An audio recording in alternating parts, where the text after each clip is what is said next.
Chapter 4552 More conflicts. Calabast stood in front of a projected map that depicted the border region between the Krakatoa Middle Zone and the Zelmer Upper Zone. The map conveyed a lot of data. Not only did it show off the relative position of different star systems, they were also accompanied by symbols and labels that showed the events that took place in those locations. There weren't many reliable sources of intelligence in this chaotic area, but the Black Cats were more than up to the tasks. The large number of analysts, experts and investigators that Calabast had recruited over the years were truly doing their best to prove they had been worth all of the investment. As Vase employed multiple instances of his attention to absorb and process the huge amount of information conveyed by the map, he felt that he hadn't wasted all of the MTA credits he poured into the Black Cats.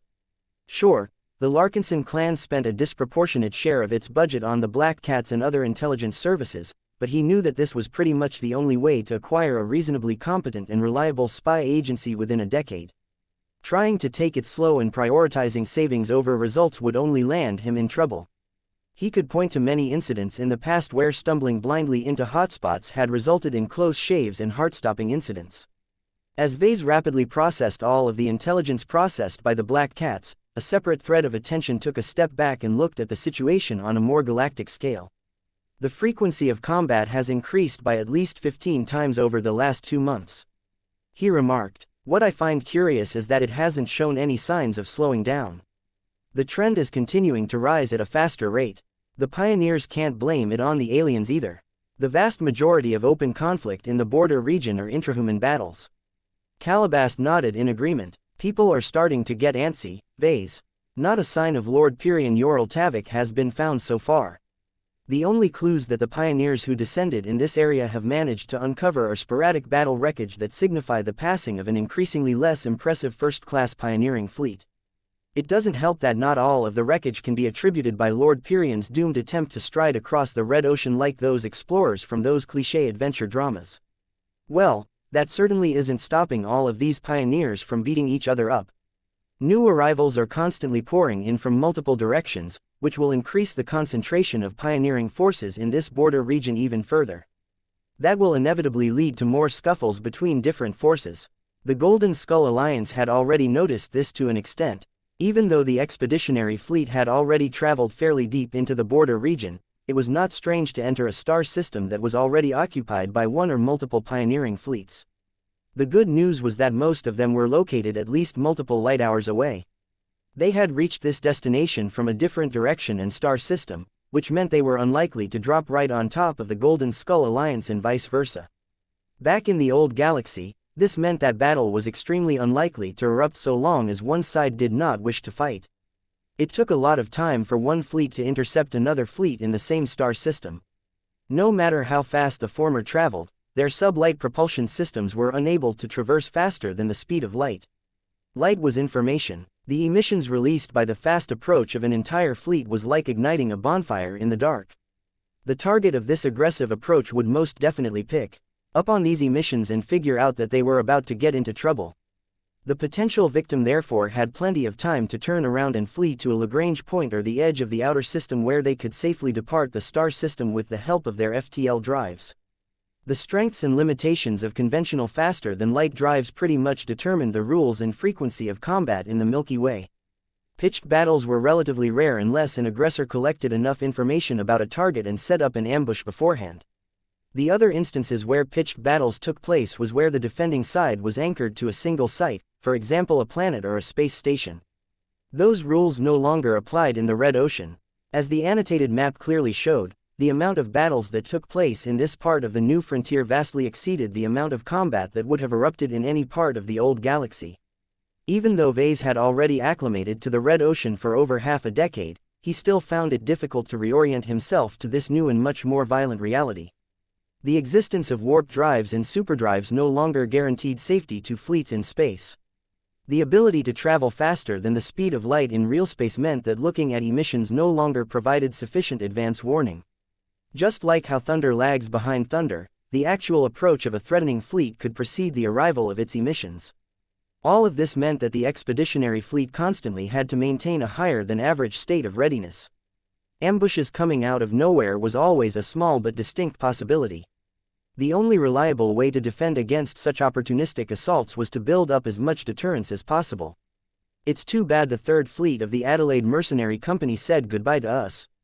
Vase sighed. We formed a much greater deterrence against other pioneering fleets when we had twice as much mechs, expert mechs and ace mechs at our disposal. Calabast chuckled as she scratched Lucky's ears. The lazy cat had jumped into her arms as usual. The security risks of traveling in close proximity to a fleet that is almost on par with ours are too great. I am much more at ease now that those mercenaries have finally taken their upgraded equipment and left our side. We don't have the capabilities to learn whether the Adelaides secretly contacted their buddies and had them converge upon our coordinates in order to tear us down. Vase grimaced at the possibility. He could see on the map that incidents like this comprised at least 10% of the battles that had erupted in the border region. Friends could turn into enemies within a heartbeat as long as there was any sign of vulnerability. Trust was in awfully short supply in the Red Ocean. I understand. For what it is worth, I agree that it is probably for the best, especially now that we have found a more solid trace of the mission objective. His lips curled into a smirk. With the Palace of Shame behind it, the expeditionary fleet had finally traveled deep enough for Ilvain to determine the direction that could bring him closer to the missing scion of the Ural Tavik clan. Calabast looked a little more skeptical. For all of the intelligence at my disposal, I have found very few clues that suggest that Lord Pyrion is hiding in the star systems that are located in this direction. I don't mean to question the accuracy of a prophecy made by one of your so-called design spirits, but are you sure it is reliable? I have no way to tell as I am completely in the dark about the capabilities of these spiritual entities. Though Calabast was a highly competent spymaster that Vase was lucky to have on his staff, her lack of understanding of the more mystical and esoteric side of reality was becoming a growing hindrance. Her lack of spiritual potential meant that Vase couldn't employ an easy method to activate her spirituality and help her develop at least a rudimentary awareness of the forces that he contended with for many years. For now, Calabast would have to wait if she wanted an upgrade. The most promising method to impart spiritual potential to mundane individuals was the empowered blood-sharing system, and that only applied to mech pilots for the time being. Vase still needed to complete his revision of the Blood Knight project and instruct the Larkinson Biotech Institute to grow a batch of experimental biomechs to verify the viability of the Blood Pact. So long as the Blood Pact worked as advertised, Vase would immediately be able to proceed with follow-up experiments. How long will it take for our fleet to reach the coordinates where Lord Pyrion is presumably hiding? We are not certain about that, Calabast said as Lucky meowed for more attention. She obliged and stroked his slender metal back. Ilvain only gave us a rather imprecise direction. The lack of precision meant that we must consider all of the star systems in an expanding cone in front of our ships as potential destinations. Depending on how many light years you are willing to consider, we are easily talking about hundreds if not thousands of star systems. Many of them were rather obscure and worthless, but those tended to be the best hiding places. Vase frowned deeper as the projected map changed by visualizing the expanding cone. If Ilvain can only determine a direction but not the distance, then we can assume that Lord Pyrion is not too close to us. We can dismiss the nearest star systems. That still leaves us with a lot of remaining possibilities, but I don't think the man is too far from us either. Ilvain would have a much harder time picking him up if that was the case. The narrow front and the wide back of the cone disappeared at Calabast's direction. This left the two with, only, a couple of hundred star systems that were reasonably clustered together. I guess the best way to proceed forward is to travel through the center of this shortened cone and ask for course corrections from Ilvain. Vase surmised. The spymaster nodded. Those are our thoughts as well. We estimate that it will take 2 to 4 weeks to arrive in the right star system. It may take longer if there are any complications, such as friction with other pioneering fleets, for example. Calabast said, even though the concentration of other forces within this cone is lower than in the periphery of the border region, the odds of having company in the same star system is fairly high. If we are particularly unlucky, then we might not be able to rescue Lord Pyrion Ural Tavik without the presence of a third party. I can see how that can be troublesome. We'll figure out a solution if that scenario comes to pass. We can always hope the destination star system will be empty. Calabast's flat look showed how confident she was that this would happen. Is there other news I should take note of? Vase asked. Yes. There is one important development that you should take into account. Calabast waved her arm at the far side of the cone. The Zelmer upper zone is rather close if we continue to go forward. While the chances are small, we may encounter a first-class pioneering fleet or two. Not all of them will contain as many ships as ours, but even a small gathering of ships and mechs can pose a life-threatening danger to our troops. Vase dismissively shrugged. It should be fine. The Big Two heavily cracks down on first raters dropping by the middle zones in order to bully the weak. Besides, my relationship with the MTA should deter these strangers from starting any trouble. And if that is not enough, well, we can only fight hard, I guess. Vase morosely said, the casualties will inevitably be great, but we will take down as many bastards with us as we can. Between our battle formations, our blessed weapons and the Mars, we might even have a shot of winning the battle. Although the disparity between the Golden Skull Alliance and a genuine first-class mech force was still great, Vase no longer harbored as much fear towards the latter. With each new innovation, Vase was steadily closing the gap between himself and the first raters. Though it would take many more years before he and his clan could reach this impressive level, it was no longer as unattainable as before. Chapter 4553 Increased Productivity. Life in the Expeditionary Fleet returned to a routine. The aftermath of the Battle of the Borean Belt had already passed. Many damaged mechs had been restored to satisfactory condition while replacement mechs already made up for the ones that got destroyed. The mech pilots that got killed by the alien pirates were much more painful to replace, but life had to go on. The Larkinson army maintained an ample reserve of replacements. Enough of them seamlessly slotted into the understrength mech units. It would probably take months for the different mech squads and mech companies to regain their high degree of coordination and synergy. No one was sure whether another battle would erupt before the mech pilots could reach that level again, but no one was willing to bet that they would be left alone. Either an enemy would bump into them and force them into a fight, or their clan patriarch would proactively lead them into a preventable battle. That was how it always went, and everyone was pretty much used to it. Even their alliance partners pretty much took this for granted. Everything was okay so long as the Golden Skull Alliance kept winning. Vase could literally lead them all into the jaws of a phase whale and still maintain everyone's loyalty. As the fleet slowly moved towards the direction where Lord Pyrian Yoral Tavik might be found, the different clansmen were doing their best to prepare for what the future might bring. The mech pilots all focused on training while the mech designers attended to their various duties. Vase reviewed the ongoing design projects at this time. He quietly scanned through the design logs and status reports in order to get up to speed with the latest developments. We are catching up to our original schedule again. That's good. The previous operation has delayed us by several weeks, but I am glad that the rewards we have obtained from the previous battle isn't slowing us down. His wife nodded. She sat next to him as she held Marvane in her arms. We have a lot more manpower than before. As much as we wish to spend our time on studying all of the alien technology that we have salvaged from the previous battle, there are not enough mech designers who can perform our design work in our stead. It is much better to leave the technical analyses to other scientists and engineers and wait for them to draw their conclusions. This was the approach that the Larkinsons had chosen, and it was working out to an extent.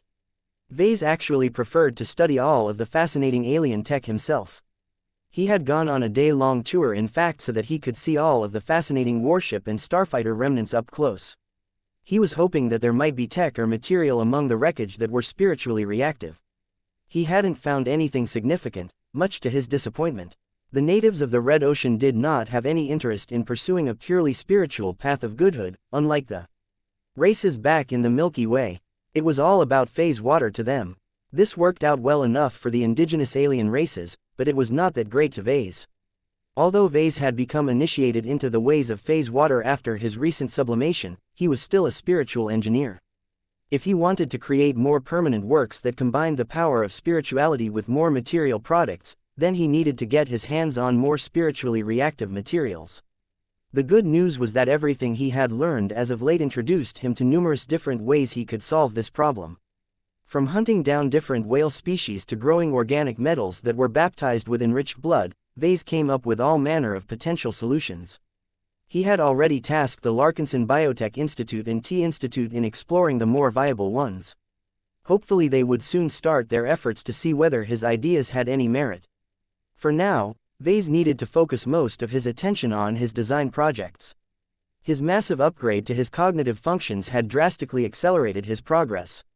So much so that he was making at least 3 times as much progress on a slower day and 5 times as much progress on a better day. The drastic improvement in productivity made life much more convenient for Vase, but it also drew the ire of a certain jealous wife. Though Gloriana did her best to remain composed, Vase could easily sense her growing feelings of jealousy and envy. It was in her nature to be superior and as perfect as possible. She might tolerate losing to Vase on matters that were secondary to her interests, but she absolutely couldn't stomach any instance where she was losing to Vase in designing mechs. During the past week, Vase not only got a lot more work done than her, but the depth and sophistication of design solutions had also experienced a noticeable jump. This was a change that astonished Gloriana the most. Many of the elements that Vase designed as of late not only displayed a greater understanding of highly complicated scientific theories, but also showed a better mastery of all of the different tech. These were all signs that Vase had not only acquired a lot of new and foreign scientific knowledge, but also become a lot more adept at utilizing what he had already learned. The rapid progress of the Dullahan project was proof of that. He managed to advance beyond the original schedule, all the while squeezing a rudimentary empowered blood-sharing system into the incomplete design. You have moved so far ahead with the Dullahan project that your work has gone out of sync with the rest of us. Gloriana complained. We are all aware that you are in a hurry, but this is still a collaborative design project. Sarah Voikin, Tiffy Kozlone and I still have to complete our own design tasks before we can catch up to you. Why don't you spend more time on your other projects instead? I'm already doing that, Vase sighed. I can work on multiple different projects at the same time. I can even spare a thread of concentration to read through an advanced textbook as well while I'm at it. It's just that I will encounter the same problems all over again.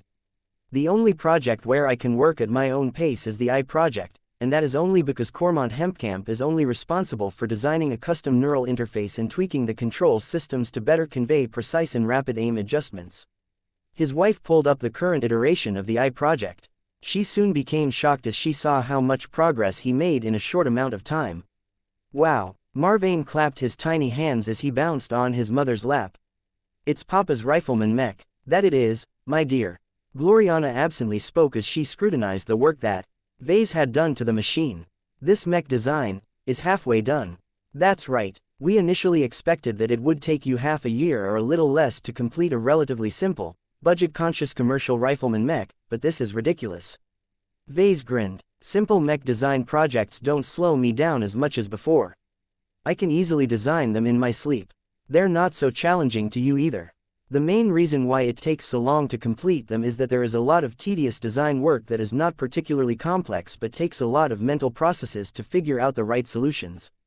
My recent upgrades happen to accelerate this quality of mine. She understood what he was talking about. She managed to get a closer glimpse of his new and vastly improved consciousness during the most recent times they connected their minds with each other. If the previous Vase could be likened to an overactive teenager that suffered from a particularly bad case of attention deficit hyperactivity disorder, then the new and improved Vase could be compared to a demigod that was just coming into his powers. The changes in competence was great, though much to Gloriana's disappointment his temperament hadn't shifted as much. She wanted his strength. She wanted to experience the same evolution that Vase had enjoyed for reasons that he refused to share. She wanted to stop getting outshined by her husband and rival. Gloriana had no idea how she could experience the same kind of improvement as Vase, but she vowed to keep working on this matter until she finally regained parity with her life partner. When will you be done with the eye project? She asked. It shouldn't take more than a month or a month and a half. He replied. It's a relatively conventional marksman mech all considered. There is no requirement to stuff any expensive or technologically advanced gizmos into the design. The only gimmick that allows it to become a lot more effective in battle is Vulcan's glow, and that doesn't require much time and effort on my part. Will you release it onto the market right away? I'm not sure, Gloriana. I'm even thinking about adding a few more elements to what should otherwise be a plain mech design. Don't tell me you want to add blood to eye project. Absolutely not. Vase shook his head. It doesn't make much sense to do so. The eye project is too cheap and lacking in performance to serve as any mech pilot's lifelong battle partner. Any individual who has outgrown the eye project should move on to better and more powerful ranged mechs. I don't want to shackle those pilots to an affordable frame. By that time, any pilot who is able to promote to a better machine will have built up the skills to recognize the weak points of an enemy machine without needing to rely on Vulcan's expert guidance. The eye project may be boring to Vase, but it had the qualifications to become a bestseller on the open market. Adding it to the LMC's Mech catalog would help expand his Mech company's business reach. It was bound to open new doors and help with paving the way for further expansions. It also had the added bonus of providing a lot of spiritual feedback to Vulcan. Once Gloriana got up to date on the Eye project, she turned her attention to the Ghost project. We haven't made as much progress on the expert stealth mech that is reserved for Venerable Zimro Belson. She said, not only are you taking your time with retooling the primary stealth system, you are also doing something weird with Master Benedict Cortez. That's correct. I apologize for the diversion, but I am doing my best to keep the delays to a minimum. Well, what? Vase looked confused. Are you going to explain what you are plotting with Master Benedict? Gloriana demanded. It's too early to tell. I still need to wait for Professor Benedict's answer before I know that we can proceed with this new idea. He replied, all I can say is that I have a new idea on how I can utilize my expertise to improve the performance of his original energy bridge system. Gloriana reacted with disgust. Are you still set on using the skull of an actual expert pilot to form an energy bridge inside the Ghost project? Those stealth systems demand a lot of energy to function to a degree where it can hide itself from the high-quality sensor systems of other expert mechs. The index system that is made out of substitute materials won't cut it. Besides, we happen to have the head of a Fredaman expert pilot on hand. It's doing nothing while it is in its current space. I might as well make good use of this resource to empower one of our more important expert mechs. Vase grinned. If he had his way, then the Ghost project would embody its code name in more ways than one. Chapter 4554. No matter how many times Gloriana pleaded for Vase to divulge his plans regarding the Ghost project, she failed to obtain a solid answer. Vase refused to share more than a couple of hints on what he was trying to cook with Master Benedict Cortez. This left Gloriana with little choice but to piece together the clues so that she could make her own guesses. The skull of the expert pilot played a key role in this potential new design application. No, that was not quite correct. When the Larkinson clan originally obtained the plasma saber of the Neo Amadeus, Master Tokman Huron of the Gage dynasty had somehow integrated it with the decapitated head of an aging but still functional expert pilot.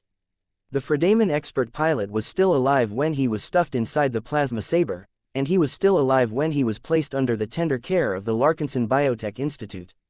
As far as Gloriana knew, the LBI carefully maintained the health of the decapitated head while also making sure the expert pilot remained dormant. No one could predict what would happen if the pilot woke up and found that his sacrifice had been in vain. Ending up in the hands of the enemies of the Gage dynasty might drive poor bastard to suicide. Gloriana became increasingly more suspicious that Vase might not want to kill the expert pilot at all. A living demigod was a much more powerful resource than a dead one. Why settle for the bare skull of an expert pilot when the entire intact living head had the potential to bestow much greater power to the Ghost project? Although Gloriana was not completely opposed to an upgrade to their initial plans for the expert stealth mech design, she became upset when her vision for the Ghost project began to diverge from that of her husband.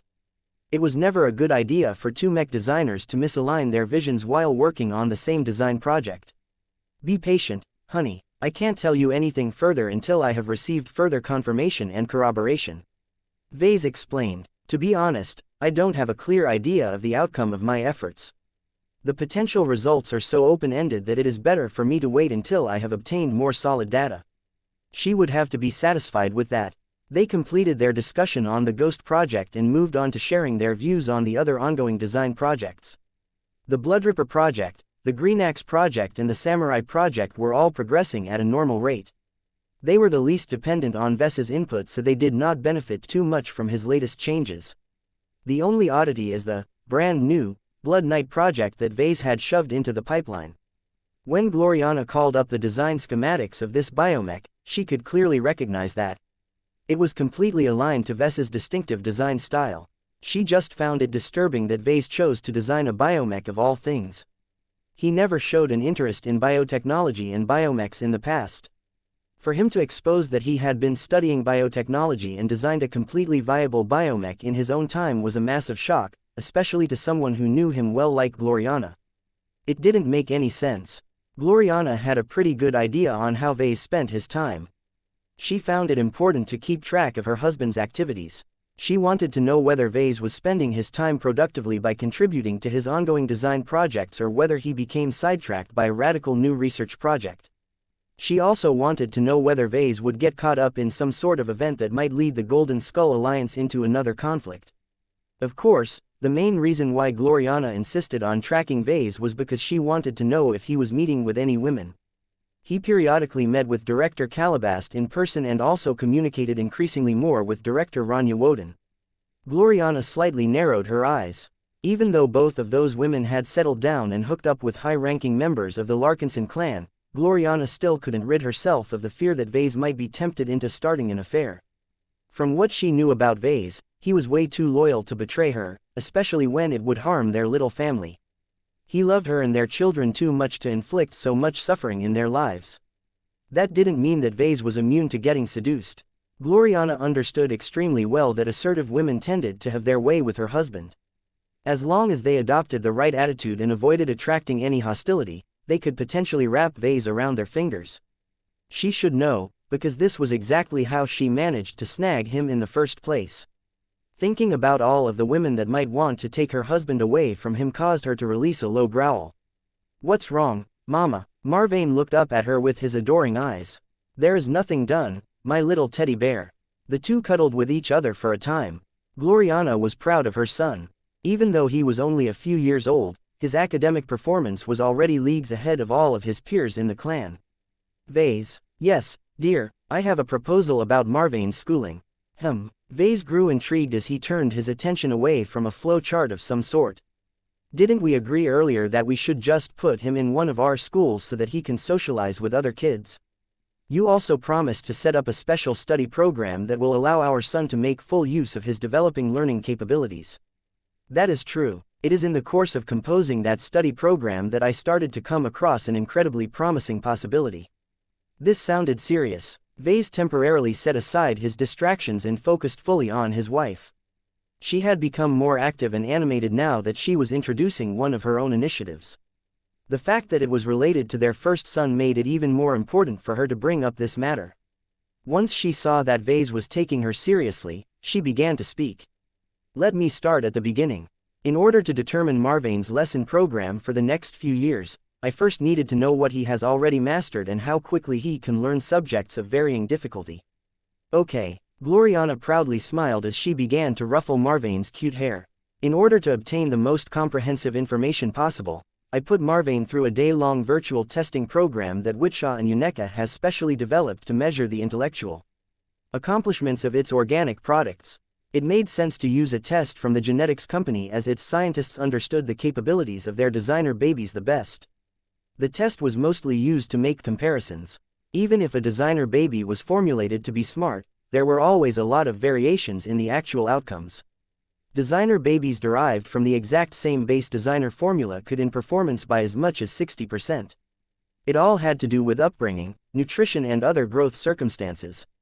While Gloriana believed that she and her husband went above and beyond to nurture Marvane to the best of their abilities, there was no guarantee that their efforts allowed their son to maximize his potential. She was much more anxious about the results of the test than any other parent in her position. "So what's the verdict?" Vase questioned. "Our son is definitely not an idiot. He's way smarter than any of the other designer babies of his age, at least when it comes to the ones present in our fleet. He is probably the smartest kid out of everyone.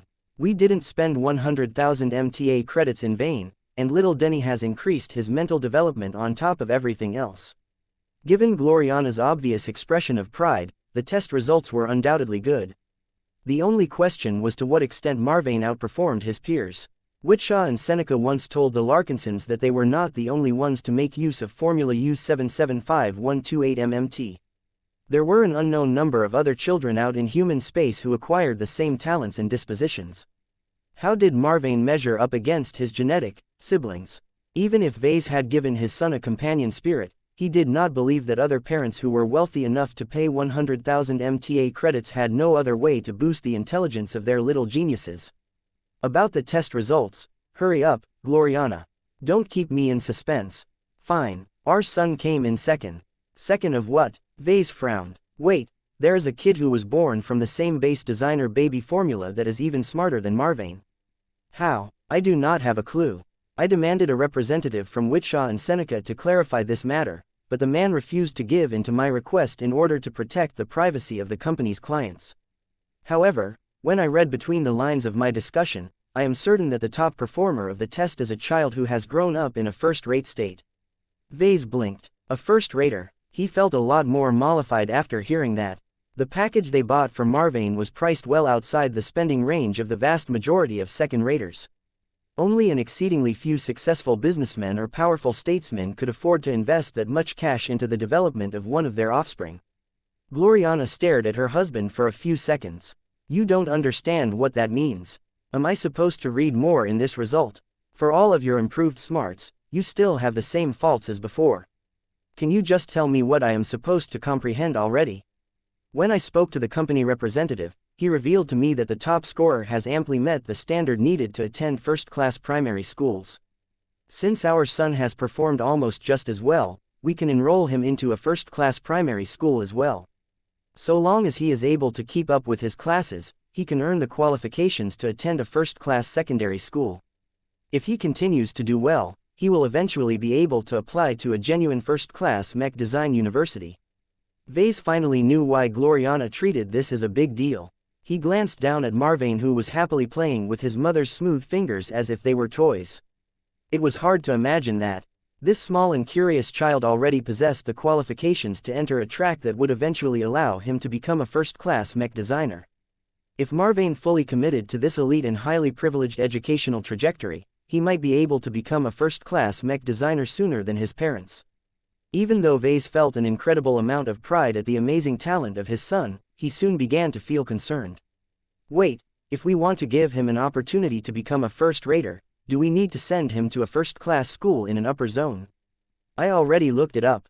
Gloriana said, it is indeed mandatory for pupils to attend most first-class schools.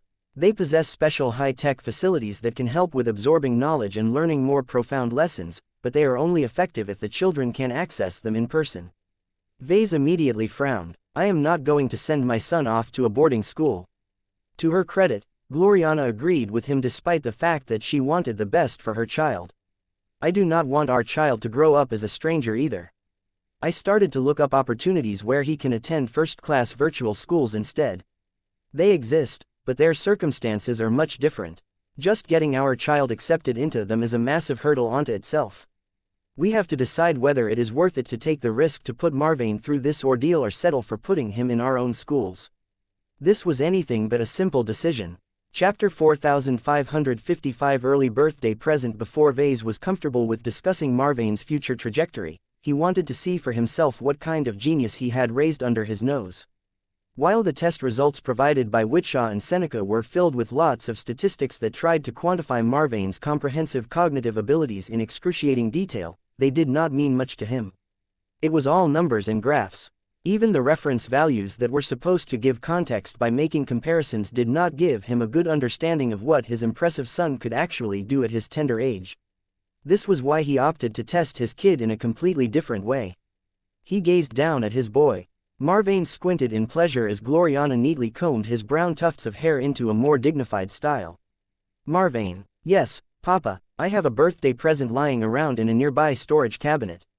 I originally wanted to wait to give it to you until you were a little older, but your mother and I are so happy that you have done well in your studies that I decided to hand it over to you today.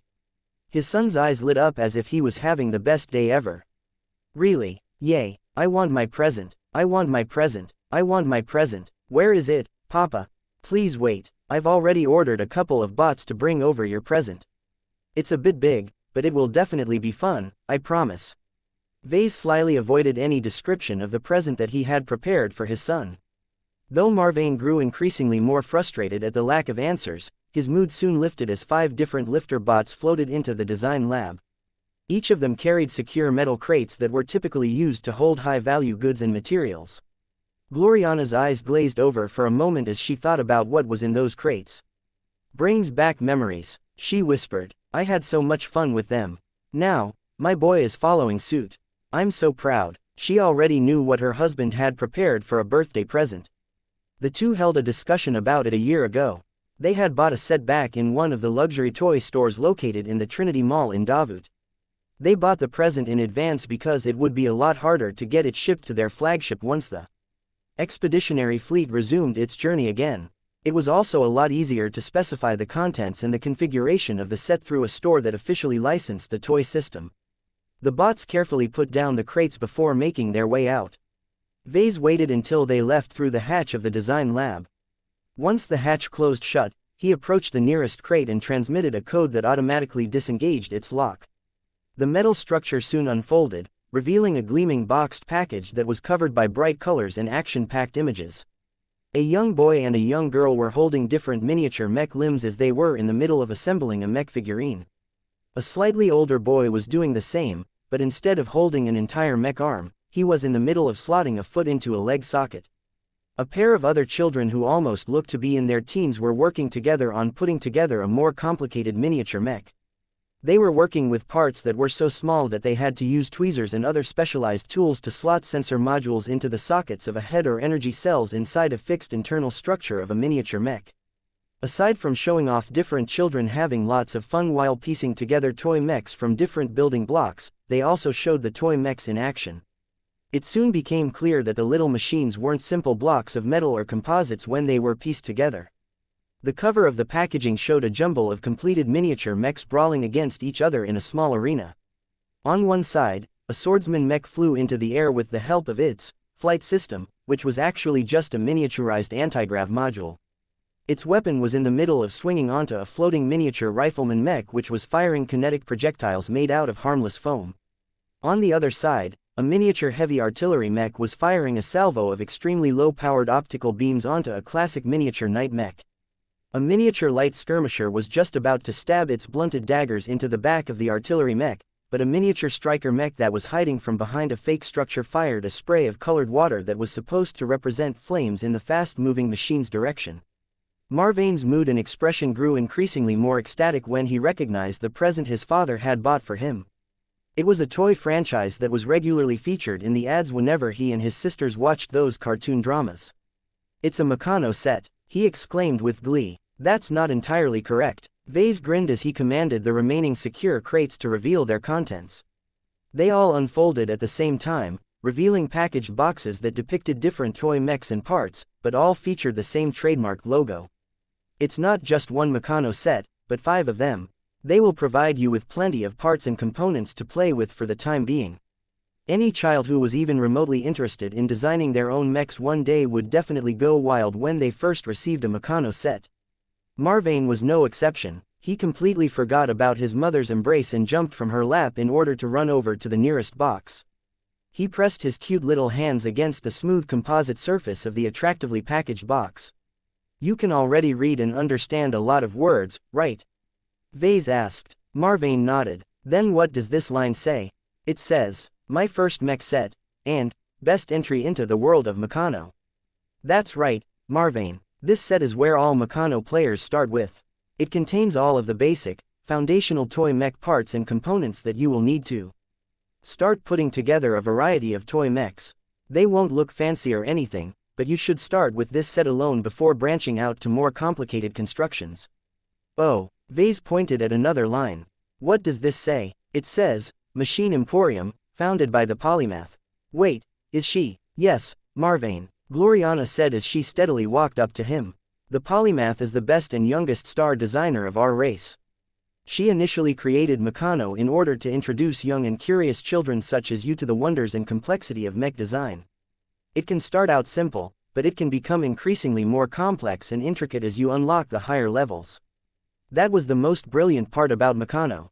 The degree of complexity and customization of the toy parts that could be used to build toy mechs could vary. Every difficulty tier was divided into different levels. Level 1 was the simplest one. It simply separated toy mechs into large and obvious parts such as arms, legs, heads and torsos. A kid did not need to know anything to be able to slot them together into complete mechs. The slots were extremely obvious and the parts would refuse to connect with each other if they were incompatible.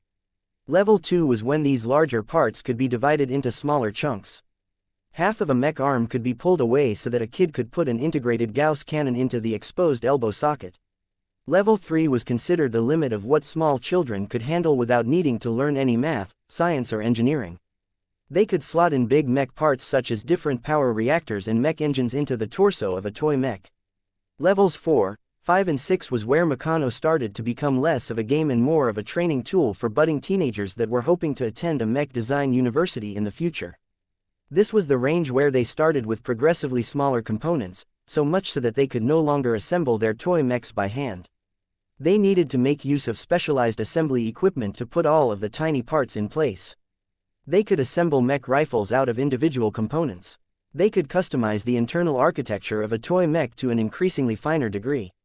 They could even start with programming custom instructions that determined the behavior of the mech in a selective fashion. Level 6 was the maximum degree of complexity that Meccano could initially accommodate. A child with a good understanding of high school level science and engineering should be able to piece together a reasonably functional toy mech. The Machine Emporium even set up entire tournament circuits where teenagers and other young prodigy publicly competed against each other. It was as if they were all participating in the kids' version of a mech design competition. In practice, any child that could already handle level 6 was pretty much a halfway into becoming a decent mech designer. They just needed to attend a number of advanced university-level courses before they could move on to designing actual mechs. When the Polymath initially released Meccano, it quickly took the mech industry and the toy industry by storm. Toy mech building systems already existed by that time. One of the most popular franchises was an old one that had been producing colorful composite building blocks long before the Age of Stars commenced. Yet when the Polymath entered this market, she quickly conquered a lot of fans because Meccano was simply better than its immediate competitors. The Polymath had worked hard to make Meccano as complex and intricate as the consumers wanted it to be. A typical Meccano set started out at level 1, but by transmitting a special command, the large mech parts automatically broke up into smaller parts as they switched to level 2. The owner of the Meccano set could keep doing this until the toy parts reached the maximum level determined by the tier of the products. Tier 3 Meccano sets were by far the most common ones sold throughout human space. They could only reach level 3 at most, but that made them cheap and easy to produce. Pretty much every toy store in every third-rate state sold a small range of sets at this tier. Tier 6 Meccano sets were more commonly seen in second-rate states. They were indistinguishable from the prior products up to level 3. It was only when a parent transmitted a command that switched the mover to level 4, level 5 or level 6 that they started to get a lot more interesting. Originally, Meccano sets could go no further than tier 6. Going any further would mean that the consumer had to be a fully fledged novice mech designer in order to work with parts at such a fine level. However, for reasons that no one could figure out, the Polymath soon came out with tier 7, tier 8 and even tier 9 sets, each of which became exponentially more expensive and demanding. When Meccano reached level 7, then the only people who could make functional toy mechs out of the parts were those who already possessed the skills of a third-class novice mech designer. At level 8, only people who reached the standard of a second-class novice mech designer could still have fun with Meccano. Level 9 was exclusively reserved for first-raters who had already become talented and knowledgeable enough to qualify as first-class novice mech designers. If that wasn't enough, there were even rumors that the Polymath developed tier 10 Meccano sets, which contained parts that were supposedly made out of nanomachines that could provide maximum control and design freedom to the few consumers who were lucky to play with these secret toys. Vase didn't dare to dream about buying the 2 highest tiers of Meccano sets. He had gone for the highest possible tiers that he could access and afford at the time. Each of the 5 sets that he had bought from Marvane were tier 8 Meccano sets, and the cheapest one was priced at 999 MTA credits. Though the toy store where he bought the initial Meccano sets also offered more elaborate and advanced products, their prices became increasingly more exorbitant. It didn't matter too much for the time being. Marvane was still too young to be able to make good use of the advanced sets. The beginner sets were more than adequate enough to keep him busy for a few years. Chapter 4556 Meccano, these are very expensive toys, Marvane. While they are built to be as safe and childproof as possible, you need to handle all of the parts with utmost respect. Treat them like how a real mech designer treats his own mechs. Do you understand, my son? I understand, Papa, Marvane cutely said. He looked so adorable when he pretended to be serious. It didn't take long before he turned back into an overeager kid. He was rubbing the side of the boxes as if he couldn't wait to unlock them and piece together his first toy mechs. Vase could understand the kid's enthusiasm. Which mech-obsessed boy wouldn't want to play with Meccano? Even those that wanted to become mech pilots rather than mech designers when they grew up played with them if possible. While not every child was interested in the intricacies of mech design at their ages, they all loved to put together a finished Meccano that they could play with themselves. This was a lot better than buying a finished action figure in a toy store. As awesome as they were, they rarely provided any room for deep customization. In fact, entire informal communities had sprung up where children who became good at playing with Meccano offered their design services to other kids. These circles became so elaborate that they practically resembled the actual mech industry and mech market. They even came up with their own jargon and terminology to pretend as if it was more serious than a game. The kids who became good at designing these toy mechs became known as Meccano designers. The children who did not want their toys to fight by themselves with the help of semi-programmable ICE and operated them by remote control started to be known as Meccano pilots. It was truly a childish reflection of the actual mech community. Perhaps that was the point. Anyone who got caught up in the Meccano scene got to experience the mech community in advance. Vase didn't intend for Marvane to join these game communities, but he wouldn't mind it if he did become a budding Meccano designer. It was good practice and allowed him to learn a bunch of harsh truths that he could only learn from experience rather than reading about them in textbooks. "What is in the other boxes?" Marvane asked as he raced over to the next Meccano set. "That's the basic ranged mech set.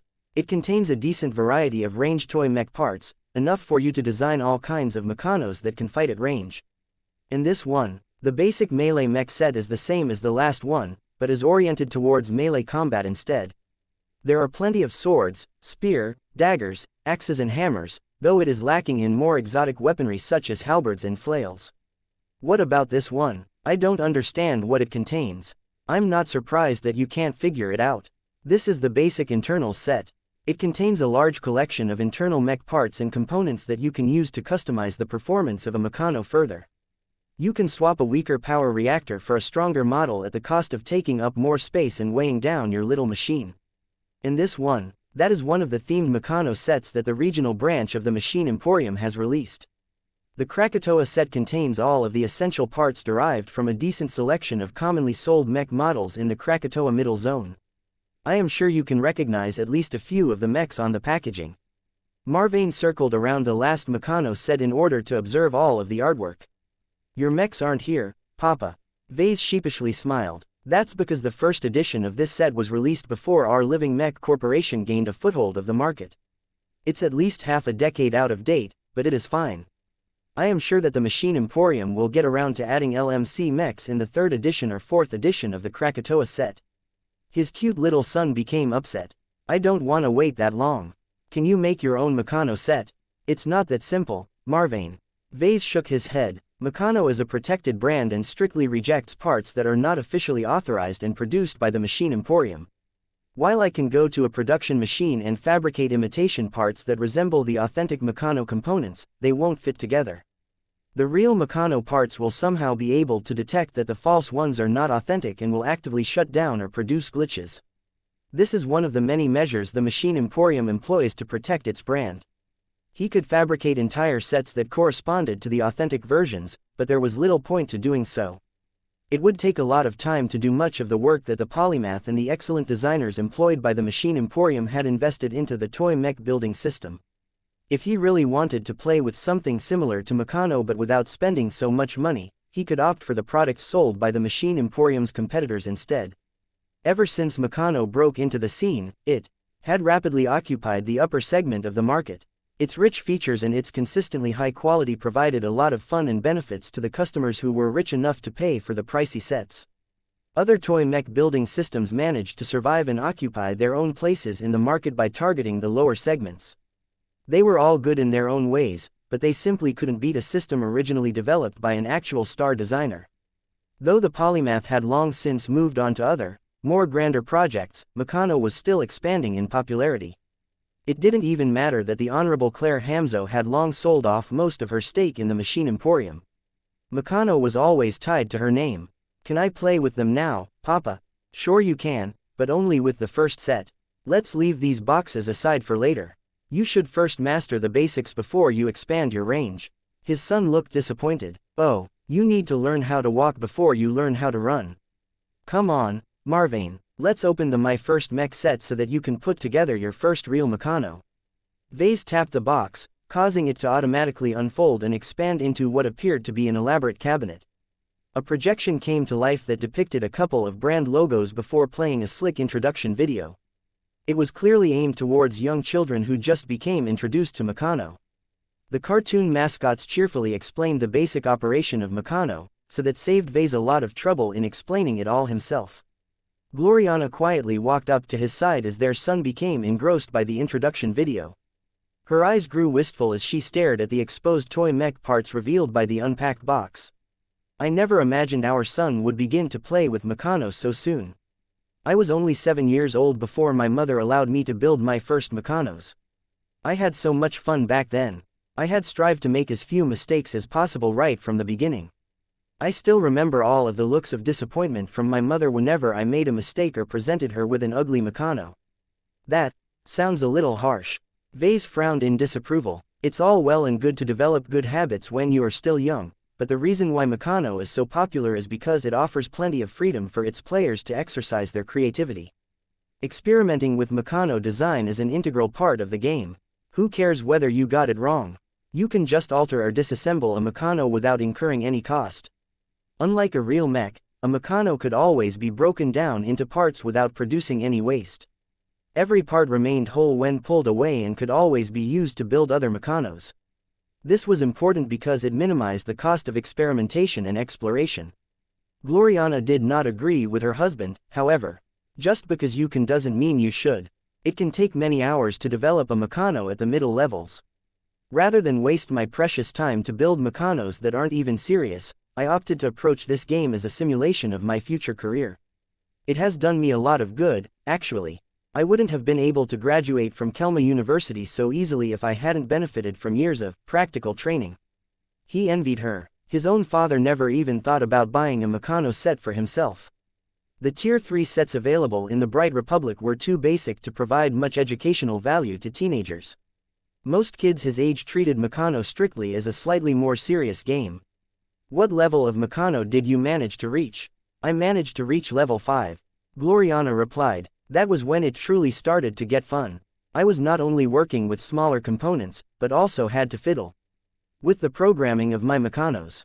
I gained the right to selectively edit a few lines of programming so that I could optimize their performance in specific situations. I would have wanted to move on to the next level, but by that time I had no choice but to drop it so that I can learn how to design real mechs. Vase rubbed his hairless chin. Level 5, I guess that is pretty impressive. Though I expected you to reach level 6 considering your standards. Trust me, I wanted to reach this level as well, but my study load was already great back then. My mother demanded that I learn so many different subjects that I didn't have enough hours to spare on Meccano. Entire days went by as my Meccanos remained half complete. It's ultimately just a game to me, so I was not terribly upset when I could finally learn how to design real mechs. I see. It sounds like you made good use of it in the limited time available to you. What level will our son be able to reach, you think? That is difficult for me to say. Gloriana frowned. He is much smarter at his age than I was back then. He should definitely be able to hit level 6 and probably level 7 before he is ready to go off to university. He may even reach level 8, but that is contingent on many factors. If he is able to receive first-class schooling and keep up with his demanding classes, then I see no reason he should be able to acquire much of the skills of a second-class novice mech designer. Reaching level 8 did not necessarily mean a child was genuinely as competent as an actual mech designer. There were still many differences between Meccanos and mechs. The former simplified a lot of obscure details in order to streamline the design and assembly process as much as possible. It was still a great sign if any child was able to play with Meccanos at this level without getting lost. The fact that Vase bothered to invest in Tier 8 Meccano sets in the first place already exposed how confident he was in his son. Even if Marvane only hit level 6 at most before he had to move on to grown-up activities, it was not that big of a waste.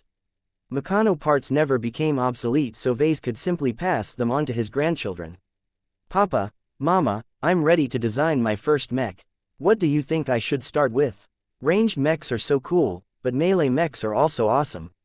I can't choose. Chapter 4557 Little Meccano Designer. I suggest you start with putting together a night mech. Vase said, it's a tradition to begin with one, as this mech type is the simplest, sturdiest and most fault-tolerant of them all. Even if you make a mistake, your toy mech won't fall apart. He suddenly felt nails poking in his tough skin. It turned out that his wife took offense at this remark. Don't listen to your father, Marvane. Try to take this as seriously as possible. If you want to become the best mech designer in the future, then you cannot settle for substandard results. If your Meccano looks wrong, then keep working at it until you stop feeling bothered. Do not complete any Meccano that you are too ashamed to show off to us. The more you get used to working this way, the better of a mech designer you will become once you become a real mech designer like your mother and father. It didn't matter too much at the beginning. When Marvane finally plucked the parts that were attached to the unfolded cabinet, he easily pieced together his first Meccano. It was as simple as putting together a doll. Marvane just had to start with plucking out a thick and heavily armored torso before fitting in arms and legs that were robust enough to fit with the frame. Marvane easily finished the Meccano by picking out a thick and armored head before placing a tiny sword and shield in its hands. That's not so hard, isn't? Vase smiled as he held the finished Meccano. Do you want to make more Meccanos like this, or are you ready to move on to level 2? His son eagerly nodded. Alright, go ahead and disassemble this Meccano back into its individual parts before putting them where they belong. Cleaning up your messes and recycling your unwanted work are also important habits. It took much faster for Marvane to unplug the limbs and place them back to their original spots. Vase proceeded to send a transmission that caused the parts of the Meccano set to light up and release a sound. The cabinet soon expanded a bit more in order to create more space. Many parts began to split into multiple pieces as they became a lot less convenient than before. When Marvane decided to design a toy rifleman mech, he barely had to struggle to find the right parts. They were all easily recognizable, even though it took a bit of time to find the parts with the right sizes and properties. He soon managed to complete his second Meccano. It was supposed to depict a fairly generic and boring rifleman mech, and didn't have any design traits that interested his parents. That did not stop Vase and Gloriana from feeling happy. There were many kids at his age who already struggled to make sense of level 2 Meccano parts. Gloriana held the finished miniature rifleman mech in her hands and turned it around a few times. Marvane: yes, Mama, real mech design is not just about finding the first parts that match your requirements and putting them all together without much thought. While a mech like this can definitely work in reality, any decent mech designer can do the same. If you want to become as good as us, then you need to start adopting one of our approaches to mech design. The little boy looked confused. What your mother is trying to tell you is that you should make your mechs a little more special. Vase spoke up. If we tell you to design a night mech, don't just make one that looks normal. Normal is boring. Before you pick your parts, you should spend a few minutes visualizing what you want to make in your mind. Try and come up with an image of a mech that looks a little more fun and unique than ordinary machines. Only then should you begin with selecting the parts that correspond the closest to the design in your head.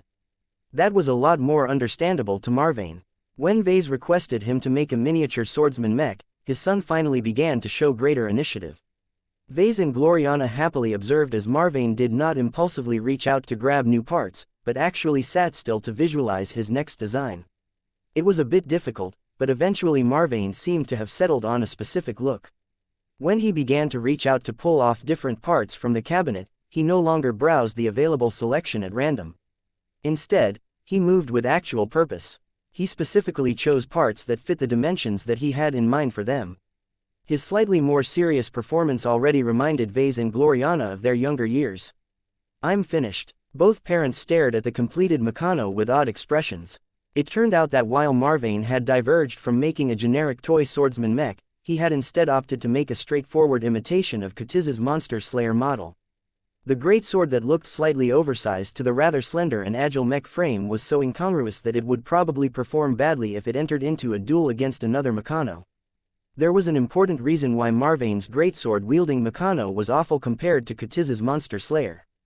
The former was made out of standardized parts while the latter were mainly custom-designed and fine-tuned to fit the design concept. Arms and legs that looked nearly the same on the outside were actually radically different on the inside. The only way for Marvane to make his poor miniature imitation of the Monster Slayer viable was to tinker with the smaller components. He could only do that at the higher levels. Okay, Please disassemble this swordsman mech. I think you are ready for the next level. Once Vase unlocked level 3, the cabinet changed even further. The existing parts broke up even further. Some of them were so small that they could not be attached onto a Meccano with hands or fingers. This was why the cabinet slid out a drawer containing a set of basic, childproof tools. Oh, Marvane became fascinated by the appearance of the tools. Some of them looked similar to the ones his parents used when they were building together their own products. Alright, you can choose what mech you want to make next. Don't worry too much about getting it wrong. Just make something that looks fun and nice. Gloriana angrily elbowed her husband, only to yelp in pain as she only ended up hurting herself. Marvane didn't care. He already began the rudimentary visualization process that his parents had just taught him.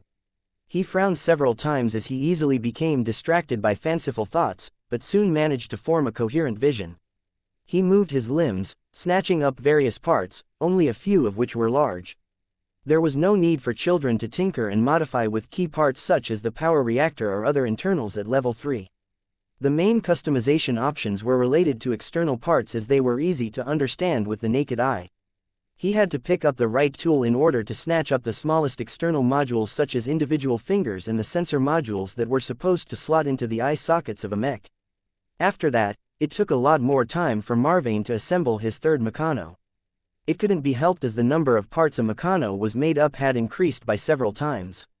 The young boy also had to learn how to use different precision tools to put the smaller parts in the right places. He managed to complete his work in the end. Once he set down his tools, he presented a miniature, something mech. I suppose we can classify this as a hybrid mech, Gloriana generously said as she picked up her son's latest work. Marvane had made a bold choice by building an asymmetrical Meccano. It featured a flamethrower arm and held an axe in the other arm.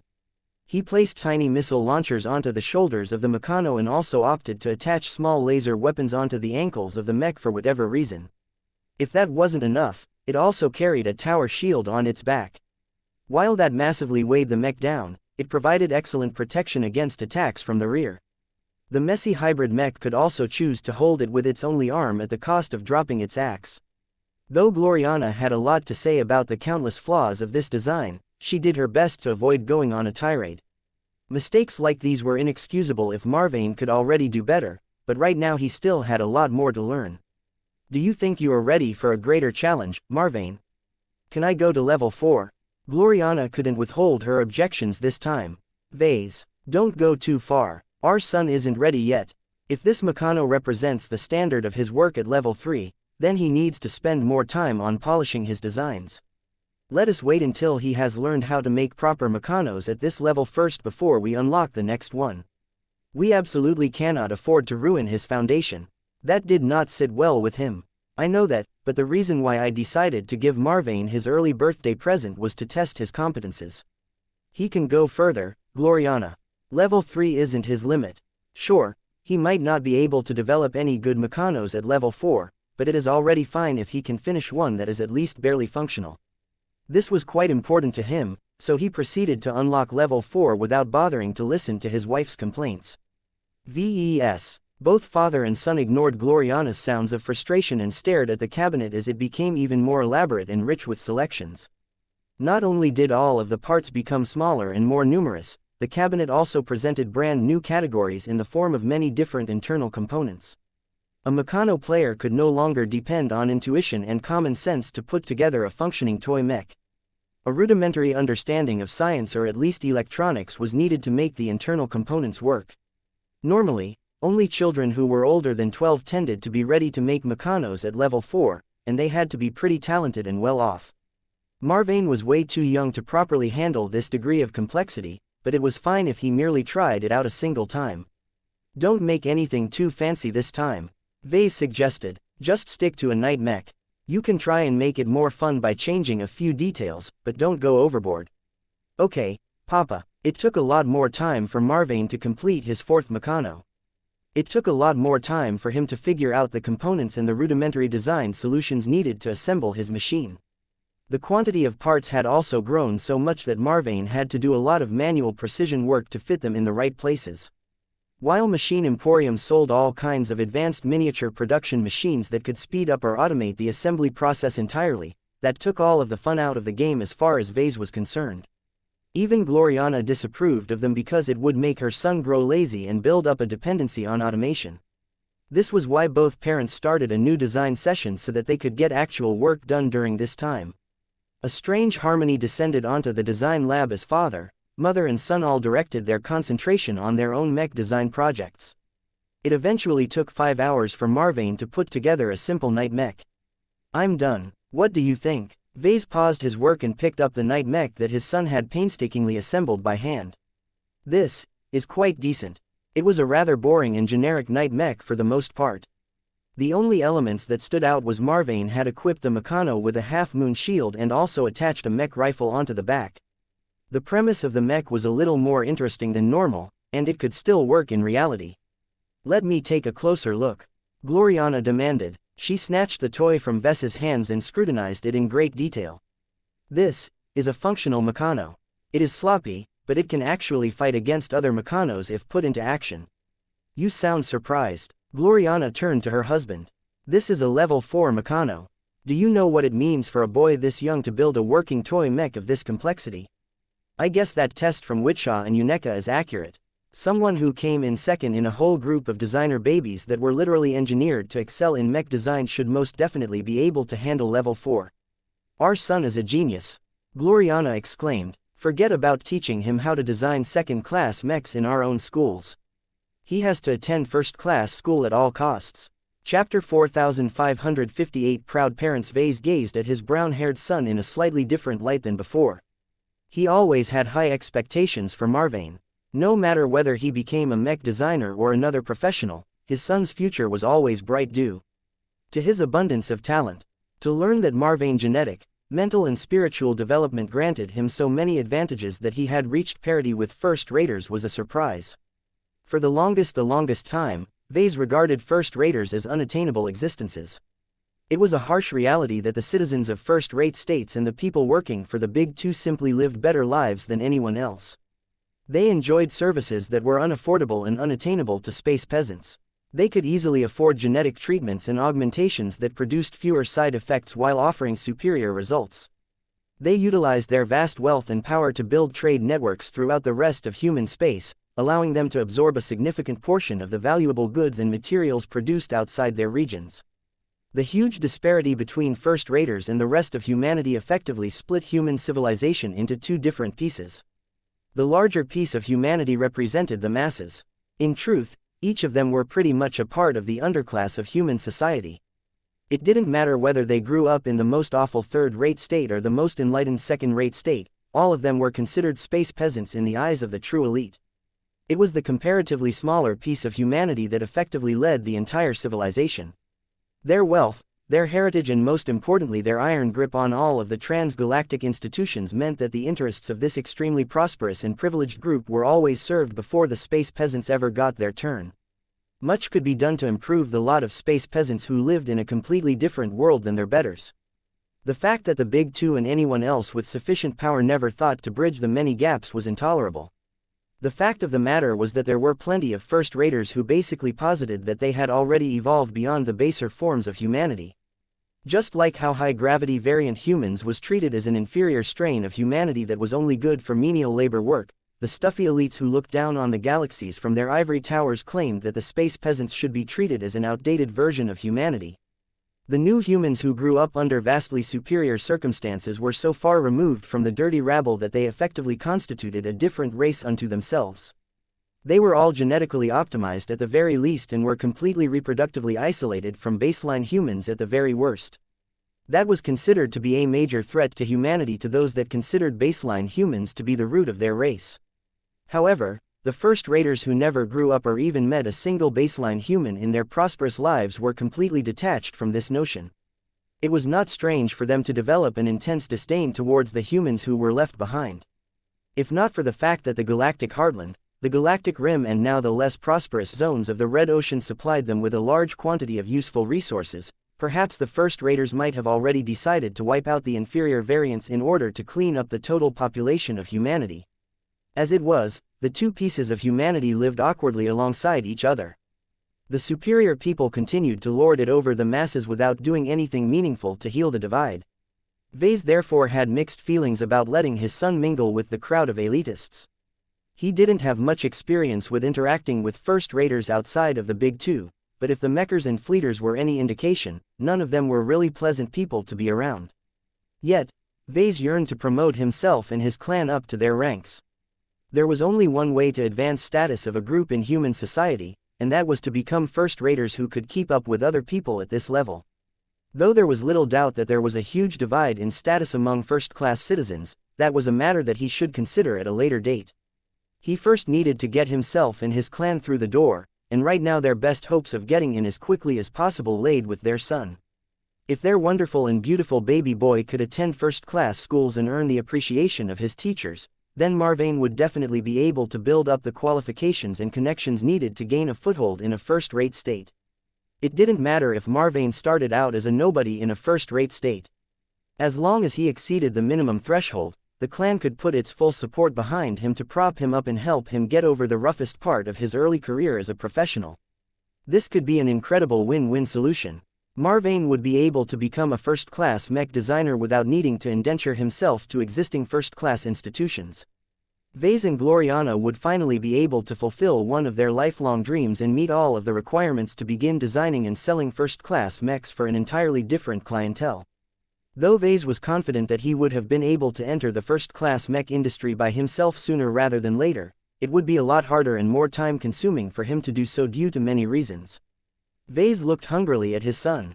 If Marvane performed up to his potential and passed all of his courses, then it would only take around 2 decades for him to become a genuine first-class mech designer. Once that happened, Vase and his wife would also be able to first-class mech designers by hitchhiking off their talented boy's successful foothold into an industry cluster that was notoriously discriminatory and difficult to enter for lesser mech designers. It was best if his son was able to impress and get apprenticed by one of the prestigious masters who taught at a first-class mech design university. It didn't even have to be a particularly good and renowned university. Even the average ones built up extensive alumni networks that effectively bound many different corporations to an informal alliance. All of these considerations made it more important than ever for his parents to plan out a trajectory for his future. Perhaps it was callous to treat their own offspring as an easy springboard into first-class mech design, but Vase and Gloriana were so obsessed with it that they didn't put much thought into whether Marvane might want to pursue a different course in life.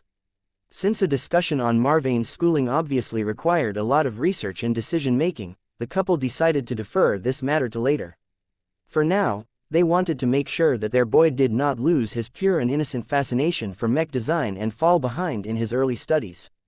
As a passionate mech designer himself, Vase understood deeply that many people in his profession were heavily leaning onto the fancies they developed in their childhoods. Every mech designer was essentially a kid at heart. In his experience, it was much harder for mech designers to become successful in the mech industry if this powerful motivating force wasn't able to push them forward. Marvane, yes, Papa, come over here please. Your mother and I have made a few decisions. Okay. The young boy scurried over to his parents and automatically jumped into the arms of his mother. Pure love flowed between the three of them as their bonds of family became strong. We are so proud of you, do you know that? Gloriana said in a mothering tone. You're a good boy. The smarter you become, the more we are happy with you. You've performed so well today. Thank you, Mama. I'm tired. I know, my dear. You've played more than enough for one day. Still, would you like to play with Meccano again tomorrow? Marvane paused for a moment before nodding. I can still make many more awesome Meccanos. Both Vase and Gloriana smiled. That was exactly what they wanted to hear. Your mother and I would love for you to get invested in Meccano. Vase spoke to him. It's a fun game that your mother enjoyed for many years back when she was younger. It can be a fun game for you as well, and it can also help you learn about some of the principles and working methods of our profession in advance. In short, you get to kill 2 birds with 1 stone by learning how to do our jobs and have fun in the process. I don't want to kill a bird, Marvane said in his cute little voice. Let alone 2. Gloriana smiled. It is just an antiquated figure of speech, Marvane. In any case, while your father and I want you to enjoy playing with Meccano, we don't want you to put together different mech parts without aim. Meccano is a game as well as an invaluable learning tool, so it would be too wasteful if you only care about the former. We have decided to implement an incentive scheme to reward you and encourage you for making measurable progress in your Meccano design work. Vase announced. The more you learn and the better your results, the more you are permitted to do with Meccano. It would also make us a lot happier if we see you doing well. Gloriana gestured towards the latest Meccano that he had just made. The little miniature mech was an impressive feat of construction from a boy of his tender age. While we are impressed by the fact that you managed to put together such a complicated machine, level 4 is still too much for you. We have decided that you should stick to level 3 Meccanos for now and learn how to design more optimal and less obviously flawed machines first. Their son immediately grew disappointed. Ah, don't complain, Marvane, she admonished him. You have skipped over too many lessons. In order to make sure you develop a proper foundation, I will judge every Meccanos that you make for their quality, their viability, their realism and most importantly their flaws. It is only once the performance of your Meccanos meets the standards that I have set for you that I will unlock the next level of your Meccano sets. Then you will have to do it all over again if you want to move even further, do you understand? Their little boy was smart enough to understand and follow this arrangement. I do, Mama, I have to make better Meccanos to make you happy. That's right, Marvane, ahem, Vase coughed. Quality shouldn't be the only goal you should strive towards. There are boring designs and interesting designs. If you want to become successful in the mech industry one day, you cannot stick to tried and true formulas. You need to walk off the beaten track and develop a design philosophy and associated mechs that are unique, original and interesting. What do I need to do, Papa? Vase grinned in response. I want you to have fun. Don't treat this purely as a chore. Go ahead and use your active imagination to your advantage. When you think about what sort of Meccanos you want to develop next, you should start developing the habit of exercising your creativity. Think about making a fairly normal mech that is common in human space, but try to figure out a way to put a twist on it that makes it better than normal. It doesn't matter if you succeed or fail as long as the concept is promising enough. His son furrowed his brows. How do I know a Meccanos is good enough? I will help with that by providing my feedback on your work. Vase answered. I will judge your Meccanos on the originality and creativity of your design concepts. I will also judge them on their commercial viability and how well they are able to stand out in the mech market. This means figuring out how well your work will sell if it is converted into a full-sized commercial mech model. The more interesting your Meccanos, the better. What will I get if I do well? If you prove to me that you have made excellent use of all of the variety of options that a Meccano set can offer to you, I will give you access to another Meccano set. For now, we will only allow you to make use of the My First Mech set, but if you have developed enough interesting Meccanos, I will let you unlock the basic ranged mech set or the basic melee mech set next. Too much choice could be overwhelming to a little kid. Vase didn't want Marvane to take all of the options for granted, so he had changed his mind about the birthday present and withhold the other 4 Meccano sets for the time being. Chapter 4559 Student Pipelines. Vase felt as if he was treating Marvane as an employee rather than his son. Setting up such a formal and rule-bound incentive structure smacked of manipulative behavior. It was the kind of approach that a heartless results-driven boss imposed on their underlings to ensure that they remained productive and helpful to the company. Though Vase possessed enough awareness to recognize that he was acting a bit too much like Gloriana than he was comfortable with, he couldn't help it. Marvane had so much talent that he couldn't bear the thought that his son would grow up as less than the sum of his parts. He distinctly recalled one of his distant mastery experiences where he had landed in the mind of a certain drug-addled, good-for-nothing scion of the Strian clan of the Greater Terran United Confederation. That bastard of a hedonist had access to so much wealth, privilege and chances to make himself great, but practically wasted all of it in favor of drugging himself stupid all day. Though the former wastrel had finally managed to clean up his act and become a big shot among the Terrans, that was only because Vase essentially forced the idiot to change his entire life trajectory by force. If even first-raters could turn into useless good-for-nothing leeches, then there was always a possibility that his own children could end up the same way. This was why he did not completely object to Gloriana's demanding child-rearing methods. The Hexers may be deplorable people who maintained a lot of awful customs and beliefs, but if there was one thing they were good at, it was raising children into proper, obedient and effective adults. Right now, Vase played along with his wife because he really didn't want his son to come anywhere close to the original Axelar. If that meant he had to cross a line or two, then so be it. He vastly preferred to raise Marvane into a clone of Gloriana than a mediocre adolescent who wasn't good enough to stand out in any particular field. Once Vase and Gloriana explained the new Meccano incentive structure to Marvane, the little boy became eager to prove himself and unlock access to the greater possibilities of Meccano. "I want to unlock all of the sets," Marvane exclaimed. Vase patted his son on the head. "Don't be in a hurry. The starter set may be a little boring, but a professional mech designer such as myself can easily design thousands of distinctive Meccanos with the available collection of parts. You don't have to make that many Meccanos, but you must show me that you are able to fully utilize the available parts." Hours later, the kids already ate their meals and were ready to go to bed. Vase and Gloriana visited each of their children's bedrooms and tucked them all to sleep with all of the love and care they could summon. Once their son and daughters fell into slumber, the two parents sat on the couch in the living room. Gloriana had already done her homework beforehand while Vase had put his enhanced cognition to good use by rapidly absorbing all of the information he needed to get up to speed. He possessed a much better understanding of the educational options available to talented children. First-class schools were much more complicated to enter, especially when it came to foreigners and second-raters. On the one hand, many first-class schools didn't even want to bother with lesser humans. The discrimination against those who had risen up from the ranks of space peasants was too great. Even if these schools made an exception and opened their doors to a particularly talented second-rater, the students and even the teachers would all exhibit horrible discriminatory behavior towards a person who did not fit into their group. Vase had read enough horror stories about these cases on the galactic net that he decided to never subject his children to such difficult ordeals. That is why we need to limit our consideration to the more accessible, broader and more open-minded schools. Gloriana explained. They also have to be multicultural and deliberately targeted towards foreigners. This way, Marvane will have the same status as much of his future classmates. You're right, but I've read the entry requirements for those open schools. They are much more demanding than usual. Not only will Marvane have to produce consistently high results in order to avoid getting kicked from attendance, we will also have to pay a lot more tuition fees. The problem only exacerbates when we want to put him into a virtual school. His wife sighed. It can't be helped. Physical schools have a lower number of applicants because of geographic restrictions. Virtual schools are not subject to these limitations, so anyone with a connection to the galactic net can apply, which means the demand is enormous. Furthermore, the difficulty of teaching students in virtual reality is much greater as the students cannot access highly sophisticated school facilities, so the quality of the lessons will inevitably be inferior.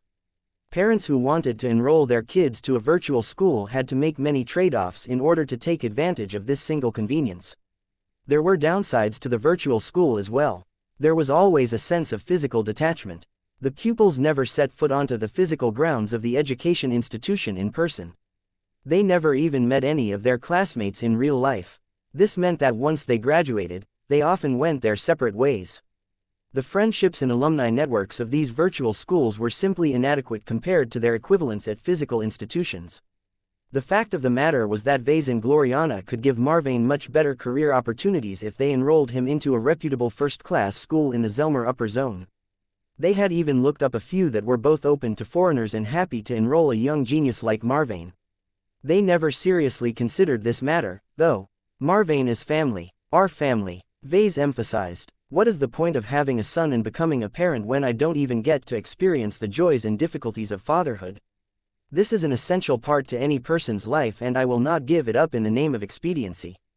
Gloriana nodded her head as she leaned against her husband's shoulder. I agree. There is another reason why we should be wary of these schools. They are not altruistic institutions, Vase. Even the non-profit ones are much more profit-driven than you realize.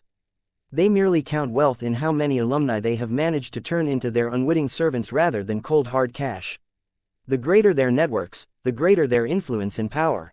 It just isn't as obvious on the surface. The boarding schools are especially the worst. Vase contemptuously added, once you send a child to a far-off boarding school, you are essentially allowing complete strangers with agendas of their own to indoctrinate their young and impressionable pupils with any nonsense they like. I don't want Marvane to go away for 4 or so years only to come back as a loyal Rubarthan citizen who admires the Star Emperor more than his own father and mother. While boarding schools definitely had their uses, none of them applied to their current situation, so the couple readily dismissed all of these possibilities. This meant that virtual schools became their only viable choice. Fortunately, there were plenty of acceptable primary and tertiary educational institutions available that offered virtual schooling. Most of them were extensions or branches of renowned and successful physical schools with long and storied heritages. This granted them a lot of trust and legitimacy. They were also highly entrenched and possessed lots of connections to many friendly and supportive states and companies. The problem was that most of these virtual schooling options disappeared when it came to tertiary educational institutions. Vase frowned when he thought about this notable shortcoming. There are too few universities that offer virtual schooling, and the few that do are insanely expensive while producing vastly inferior results. That is because this is where adolescents are being molded into professionals. Gloriana explained to him, primary schools and secondary schools do not care too much because their students will still be students when they graduate at the end. It is different for universities because they are responsible for the most important stages of helping their attendees grow up into productive and useful members of society. While Vase had seen sources where virtual schooling at the university level could still produce respectable results, it simply wasn't a good option for Marvane. Teachers who taught in those classes largely went through the motions and rarely exhibited any initiative. Networking became more important than ever at this stage. The inability to form strong friendships and relations with talented students and influential professors would hamper Marvane's chances of entering the first-class mech industry. As much as they disliked it, the couple had no choice but to compromise on their original goal of keeping their precious son close. We'll have to send our son off to a physical first-class mech design university. Vase concluded. Doing anything else would be a disservice to his excellent talent and growing capabilities. I suppose we can raise him ourselves, but Marvane would be missing out on too many benefits. Both Vase and Gloriana already had experience with teaching mech design students in-house. They largely turned out well. Michael, Xanthar, Maisie Ann and Rennie Larkinson had all become apprentice mech designers that were distinctly more successful than their peers. If they continued to practice their skills and conduct helpful research, they might advance to the rank of journeyman mech designer in the next few decades. While that sounded fairly good, they did not come close to matching the impressive capabilities of any graduate of a first-class mech design university. It was much better to send Marvane off by the time he graduated from a secondary virtual school. Though Gloriana didn't like it, she didn't object to it either. My mother Constance did the same to me and my older siblings. The scimitar system which the Woden dynasty ruled back then did not host any renowned universities, so my mother had little choice but to send us off to better universities that are located in different star systems. This is to ensure we would get taken seriously once we have completed our studies. By the time Marvane was ready to complete this crucial step in his journey, he should have already reached his late teens. That was more than enough time for Vase and Gloriana to have their fill of raising their cute boy into a handsome adolescent. While it may be incredibly premature to think about the mech design university that Marvane should apply for, there was no way for his parents to ignore this consideration. Vase rubbed his hairless chin. Most primary and secondary virtual schools are attached or outright part of different mech universities. The former can be treated as in-house talent pipelines that deliver qualified, desirable and partially indoctrinated graduates to the latter. There were many mechanisms that encouraged students to stay within the same pipeline. Graduates of a primary school had a much easier time getting accepted into a related secondary school. They could skip a number of requirements, pay lower tuition fees and make do with lower requirements. The same applied to graduates of a secondary school.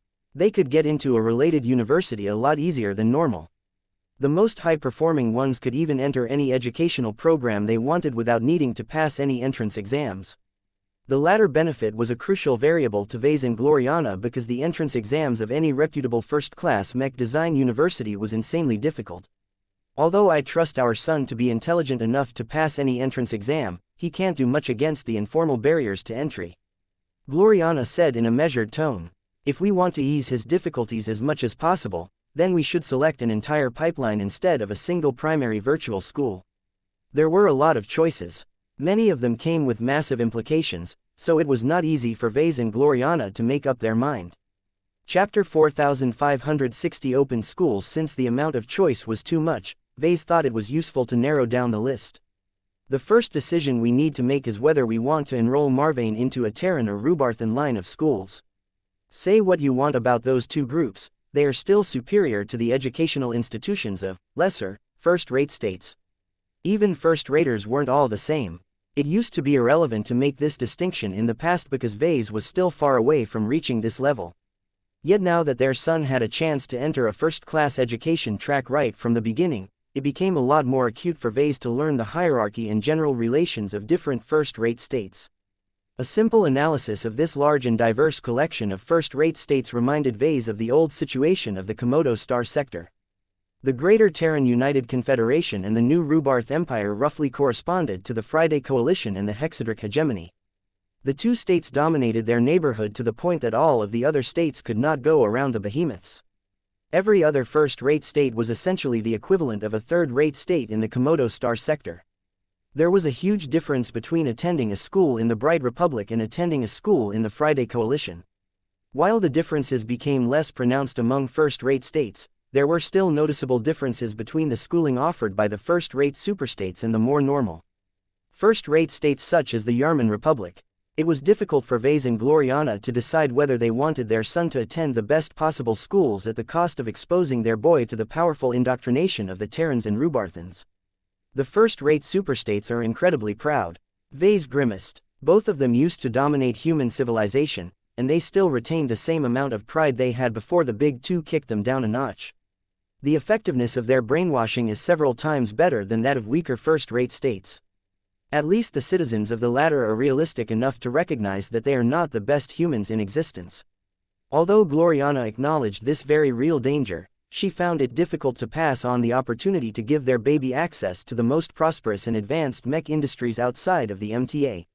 States such as the Yarman Republic and the Omter Republic are good and all, but if our son becomes associated with these states, then he will be denied the opportunity to work with many of the best colleagues, technologies, materials and facilities accessible to our race. This won't necessarily stop his rise to the top, but he will have to spend much more time and effort to realize his design philosophy and possibly complete the next step. That was undoubtedly true, but Vase shook his head. Let's not be too greedy, honey. There are several reasons why it is a bad idea to resort to the Terrans or Rubarthans. Their strong indoctrination is one of them. What is even more important is that the first-rate superstates are essentially frenemies with the Big Two. The relations between the two power blocks aren't openly hostile, but it is still a bad idea to mix them together.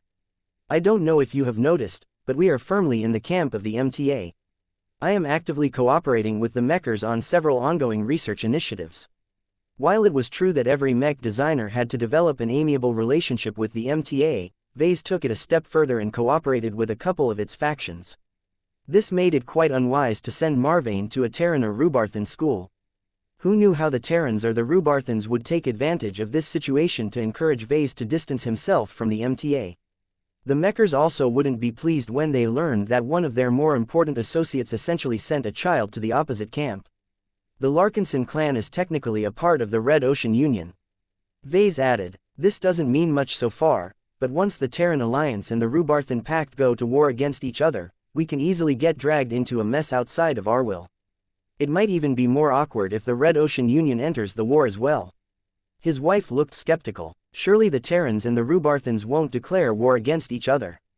Such a conflict will be exceptionally destructive. They have too much to lose. They are so evenly matched that the only winners will be the first-rate states who had nothing to do with their rivalry. I don't think it is that simple, Gloriana. I talked to Minister Sheddarin Pernis about the possibility of future unrest, and a war between the Terrans and the Rubarthans is very realistic. The most important distinction that you have to make is that the original first-rate superstates won't go to war against each other. Instead, it will be their colonial holdings in the Red Ocean that will do the fighting. The people back in the old galaxy will either reinforce their troops in the new frontier or sit back and cheer their cousins in the new frontier. Gloriana snorted. Those high officials back in the old galaxy are eager to resume their grudge match against their rivals, but are too cowardly to risk their core territories and possessions. Limiting their conflict to the Red Ocean is a half-hearted choice that will probably revolve more about pride than any serious attempt to take down their adversaries. He agreed with her assessment as well. It was unlikely for the Terrans and the Rubarthans to commit too much to any future frontier war against each other, as the MTA and CFA would eagerly take advantage of the mutual weakening. There was still a way to wage productive wars. Vase was no stranger of this, as the Bright Republic and the Vija Kingdom used to be embroiled by them in the past. The damage would still be great, but as long as the core of the Terran Alliance and the Rubarthan Pact remained largely intact, the lessons learned and the growth experienced by all of the surviving soldiers made it worth the effort. Still, Vase had to be careful that his clan didn't come anywhere close to the conflict zones. The little guys who had no say in the matter often suffered from the decisions of the big guys. After a few more arguments, Gloriana reluctantly conceded that it might be best to steer away from the first-rate superstates. They proceeded to narrow their selection of first-class school chains that were largely associated with normal first-rate states. Many of them were originally rooted in the old galaxy, but they had already begun to set up lots of different branches in the Red Ocean. As Gloriana browsed through all of the available choices, suddenly came up with an interesting idea. Wait, our fleet is currently attempting to retrieve Lord Pyrian Yoral Tavik, correct? What if we succeed in delivering him back to safety? The immense amount of gratitude that we will receive from the Yoral Tavik clan will effectively give us expanded access to the Amter Republic where it is rooted. Marvane will be able to get into Amter schools much easier with the backing of the Yoral Taviks. That was a good suggestion. The more Vase thought about it, the more he liked it. Assuming that we succeed in this mission, then we can request the Yoral Tavik clan to sponsor Marvane's studies. This will allow us to enroll our son into better schools and reduce the chances that he will get kicked out for one reason or another. He will also be able to develop a better relationship with an excellent teacher. People with connections simply enjoyed greater advantages than those who had no strong backing to speak. Please like and follow the Cultivation Audiobooks channel of. The Amter Republic was pretty much a powerful foreign territory to the Larkinson clan, so neither Vase nor Gloriana could exert any leverage over the institutions of the first-rate state. Aside from that, gaining the friendship of the Yoral Tavik clan also made it easier for Marvane to start his career in the territories that fell within the Amter Republic's sphere of influence. The two parents curiously summoned up a list of Amter schools. There were many of them that were surprisingly open to accepting foreign students. Vase quickly figured out the reason why they were more accessible than usual. It has to do with the Amter Republic's geopolitical situation. It is a small first-rate state that sits between the two giants in the galactic center. Since the Amters want to promote trade with both the Terran Confederation and the Rubarth Empire, they encourage students from both states to study within their schools. They also welcome talented second-raters because they truly need the help. The tuition fees also help. Gloriana remarked, since the Amter Republic is so small, it has to go out of its way to earn more revenue to support its incredibly high living standards. Turning all of its schools into profit-generating machines is a good way to increase their export earnings. While the tuition fees were higher than Vase preferred, the Amter schools provided a lot of advantages compared to their competitors aside from the ones he already mentioned. The Amters were perhaps the least arrogant and prideful first-raters in human space. The Amter Republic was essentially a buffer state that could easily be crushed by the massive Terran Confederation or Rubarth Empire if either of them woke up on the wrong foot. This caused the Amters to place a high degree of importance on diplomacy and making friends. They were much more open-minded than other first-raters and were much more willing to bend in the face of opposition. The Amter schools also mastered or obtained access to a large diversity of high technologies. The buffer state served as a trading platform where Terrans and Rubarthans could trade all kinds of awesome products with each other through the use of local intermediaries. This directly exposed the Amters to high technologies that were fairly strong but not to the point of having any significant strategic value. The sheer quantity of trading that took place between the first-rate superstates meant that the Amter universities essentially accrued expansive libraries of lots of advanced technologies. This was one of the greatest attractions to attending an Amter tertiary educational institution. Any student who gained the right permissions could study at least a few powerful technological advances that were highly relevant and compatible to their future design philosophies. Given that Marvane already gained an early affinity towards life due to Denny's evolution, his son might be able to study incredibly useful technological applications that synergized wonderfully with not just his own but also his father's specialty. The Amter Republic may be small and weak as far as first-rate states are concerned, but those are all good for us. Vase concluded, what I find important is that there are plenty of Amter schools that are incredibly open, diverse and multicultural. Incredibly talented second-raters who originate from rich families across a wide swath of human space all come together and learn to get along with each other as they don't have much reason to compete against each other. The local teachers and students are also much more used to hosting foreigners and are less likely to discriminate against their guests. This is one of their state's major income sources, after all. It doesn't make sense to drive all of their well-paying customers away. The mention of the word, customers, caused both Vase and Gloriana to frown. This was because the tuition fees for any foreign student was high. Even the cheapest primary schools charge at least 1 million MTA credits for a single year. Gloriana painfully complained. The price is multiple times higher for the more renowned ones, and gets even worse for secondary schools. As for universities, it was extremely expensive to produce first-class mech designers. The barrier to entry was much higher than for universities in the lesser states. At least the schools provided a lot of value for money. The earning potential of a reasonably competent first-class mech designer was so high that it was quite realistic for one to earn back all of that investment within a century or much sooner. While Vase was confident that his clan's earnings would be able to grow fast enough to keep up with the escalating tuition fees for a single foreign student, it was still an incredible burden to the Larkinson clan's finances. "It would be best if we can secure a discount or a scholarship for Marvane," he said. Gloriana pressed her lips. "We must find Lord Pyrian Yoral Tavik. Don't let others claim him before we have honed in on his location. Our clan is already on it. In the meantime, we should tighten our belts and pay more attention to our spending. It would help a lot if you stop spending so much cash on handbags, for example." "Shut your mouth. You don't know what you are talking about." VES. Chapter 4561. For Marvane, there were many acceptable virtual schools available to Vase and Gloriana. Even though they might not have the sheer amount of cash on hand to pay the exorbitant tuition fees for most of them, it was not as if the Larkinson clan was financially strapped. The clan's finances were hardly leveraged as the LMC already generated a lot of revenue. There was not much point in borrowing lots of money to accelerate the expansion of the LMC when there were many hard limitations to growth. The limited access to scarce raw materials, the shortage of reliable and trustworthy trading partners, the entrenchment of competing mech designers at many locations and the increasingly more congested transportation channels all made it useless for the LMC to expand its production capacity and build more branches in different regions. As such, the LMC and by extension the clan still had lots of room to borrow money if necessary. Vase was sure he could squeeze at least 1 million MTA credits from the Yemtar Trade and Commerce Bank, especially considering that he maintained good relations with the Mechers. Tuition fees won't be an obstacle as long as they aren't too excessive, he told his wife. The more expensive virtual schools might not always be better, but by putting higher barriers of entry, the quality and status of its student body will most certainly be higher.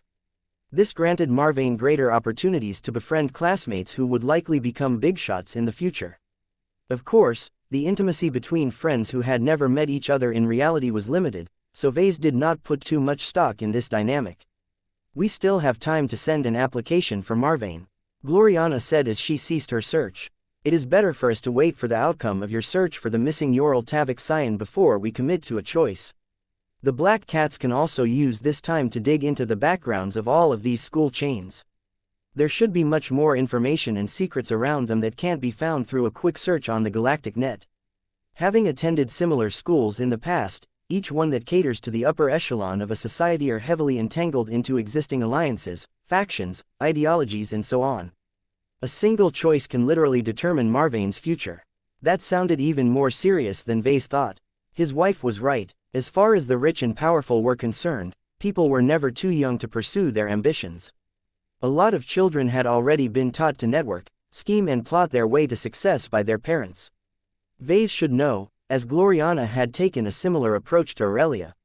Though Marvane was not as genetically predisposed to excel at social manipulation, Wuxia and Seneca still made sure to brush up his general competences as part of an all-round boost in performance.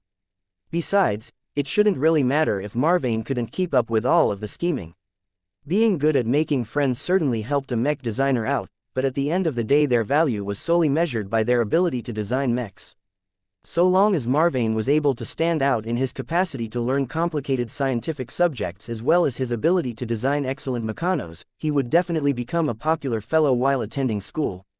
Just as how Vase attracted a succession of allies who valued him for his work, Marvane should also be able to build a network around himself. The premise was that Marvane could not only keep up with his demanding study load, but become one of the top students of his class. No matter how talented and intelligent Marvane might be, his peers would definitely give him a run for his money. Their rich parents might be just as crazy if not crazier than Vase when it came to boosting the performance of their heirs. Gloriana had full confidence in her son. Marvane will rank at the top of his class. Do you know why? He has inherited your spark of divinity. He is already leagues ahead in this aspect. The power of a god is expressed in miracles and turning impossibilities into reality. Whereas other children will have to surrender to the constraints of their designer genes, our son can break them and grow past his limits over and over again. We just have to push him forward when he is being challenged. That did not entirely sit well with Vase. While Gloriana's argument sounded nice, this fit exactly with the high-pressure childrearing methodology that was typical of the Hexer people. He recalled Calabast's story and learned that while it was an excellent way to produce high performers, the chances that children would break from all of the pressure and expectations was not light. I understand you want our child to excel, but don't go too far. He should still have enough free time to play with his friends and siblings. He only has one childhood, and I will not deprive him of this fantastic experience just because of our desire to enter the first-class mech industry sooner. His wife didn't entirely agree with him, but they could settle this in the future. Life went on for the Larkinsons. Though Vase and Gloriana spent a bit more time tutoring and instructing their son, they largely went back to designing their mechs again. In the meantime, the expeditionary fleet was slowly navigating through numerous star systems, some of which had seen battle in the past. It was not strange for the Golden Skull Alliance to enter a star system that contained a sprawling debris field. There was usually one or more pioneering fleets in the vicinity that eagerly salvaged as much valuable remnants as possible in order to earn easy profits.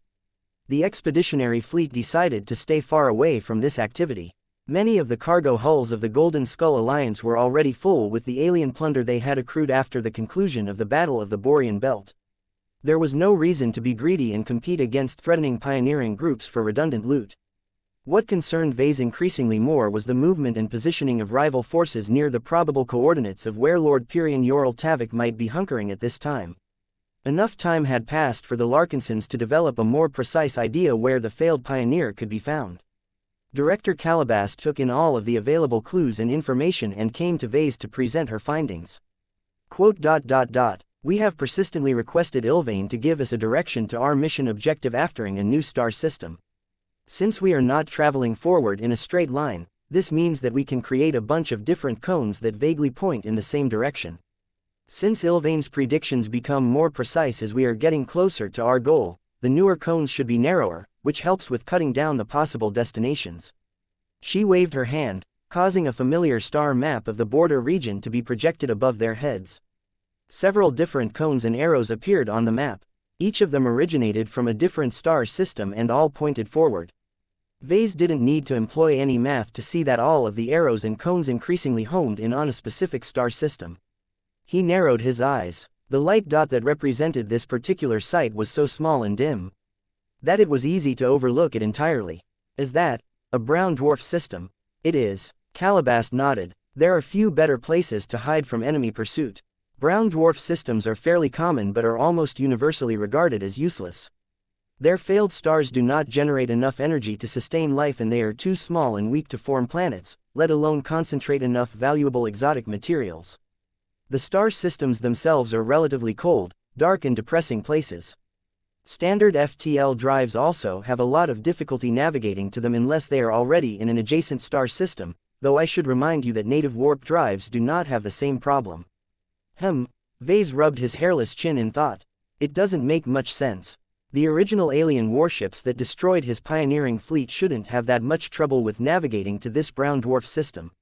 How did Lord Pyrion shake off his alien pursuers? We do not have enough information to give you an answer. Calabast replied. Figures. There is also another problematic issue. A brown dwarf system is a good hiding place if you want to prevent other humans from tracking you down, but why would Lord Pyrion try to avoid getting rescued by a friendly human force? The director of the Black Cats had a more plausible explanation ready. There can be many reasons for that. A third-party rescue force won't have his best interests at heart. Maybe he is afraid that a pioneering fleet will pick him up, and instead of delivering him back to friendly hands, the rescuers might decide to pass him on to an adversary of the Yoral Tavik clan. I can think of many ways that a competitor might be able to exploit Lord Pyrion as a hostage. Vase looked thoughtful at that.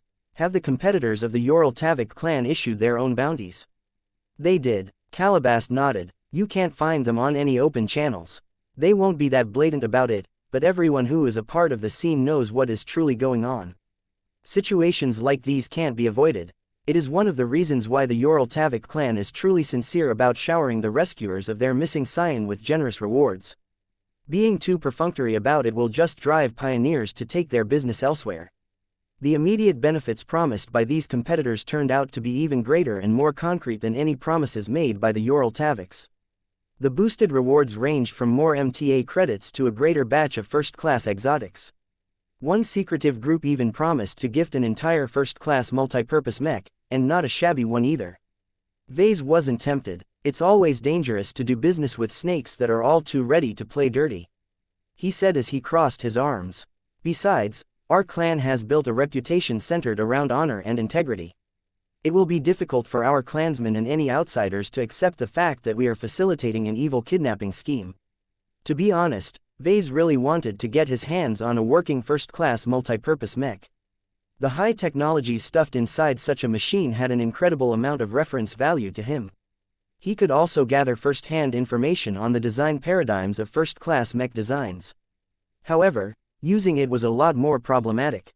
From the moment the Larkinsons started to field a single first-class multipurpose mech, the clan would immediately be reclassified as a first-class pioneering group, which came with a host of problems. According to the rules set by the Big Two, first-class pioneering groups should stop mucking around in middle zones and stay inside upper zones as much as possible. This was exceedingly dangerous to the current Larkinson clan as there was no real way for all of its second-class mechs to compete against their first-class counterparts. Meeting the demands of the Ural Tavik clan is for the best. Calabast approved of Ves's decision. Pleasing the Ural Taviks will most definitely irk their enemies, but not too much. On the other hand, if we gave Lord Pyrion to a known adversary, then we will incur a lot of hatred from the Ural Tavik clan. We will have to watch our back wherever we go for a long time. That sounded distinctly unattractive to Vase as well. He reminded himself of his real goal for this rescue operation. I don't really care about gaining the favor of the Ural Tavik clan. It is only a means to an end for me. What I really want is to open up a channel to interact and do business with the Omter Republic and its colonial holdings in the Red Ocean. We cannot afford to miss out on this chance. Chapter 4562 Otris Magran, the brown dwarf system that the Larkinsons tentatively identified as the probable hiding place of Lord Pyrion Ural Tavik did not even have a proper name. The chance to leave a legacy behind by naming a star system that would stick around for millions of years apparently wasn't enough of an incentive. The border region hadn't been frequented much in the past, and the few explorers that roamed the area in the past usually directed their attention to more resource and energy-rich star systems. As such, the brown dwarf system showed up as SDDD 4343X Air 232,666,410 in the MTA's official database. As this was a rather unwieldy way to refer to a location, Vase decided to call it by a different name to make it easier to talk about the star system. In any case, the Golden Skull Alliance would officially gain the right to name SDDD 4343X Air 232666410 upon arrival. That was still a few days away. The expeditionary fleet had just entered a rather boring uninhabited star system that was right next to their destination. Hundreds of starships waited to cycle their FTL drives in order to get ready for the next leg of the journey. Mechs launched from the hangar bays and set up an immediate perimeter around the vulnerable ships. Numerous expert mechs were among them, though it was unlikely that their help was needed as the initial sensor sweeps revealed nothing of note in the vicinity. The fleet lowered its alert level and most people went back to their prior routines. Although the threat of attack was always present, it was unlikely for third parties to drop out of warp travel and launch a surprise attack. Just in case there were any human or alien forces that were plotting to raid the expeditionary fleet, many individual combat carriers and scout ships had already begun to spread out in order to detect such approaches in advance.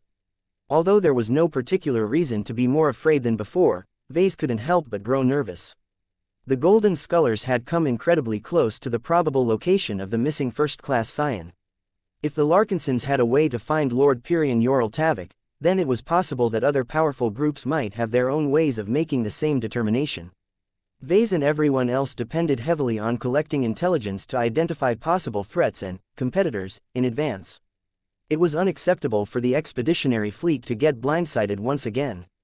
Vase had personally instructed Calabast to dig deep into every pioneering fleet that was close enough to interfere with the search, retrieval and evacuation of Lord Pyrian Yoral Tavik. This was why she had entered his office once again to deliver an exhausting report about what the Black Cats managed to find out about each nearby fleet. Many of them sounded fairly boring and unthreatening. Regardless of the amount of mechs they could field, none of them enjoyed the protection of an ace mech as far as the available data showed. As long as this was the case, the Mars should easily be able to crush the opposing mech forces by itself.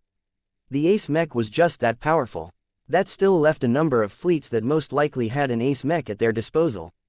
We are not alone in the current star system, Calabast stated. There is another pioneering fleet on the other side that has arrived from a different direction. It belongs to a private company called Senatus Prospectin. As the name suggests, it is primarily occupied with discovering valuable resource deposits and mining them empty if the profit is sufficient. That sounded a bit interesting. Vase furrowed his brows while stroking Lucky's back.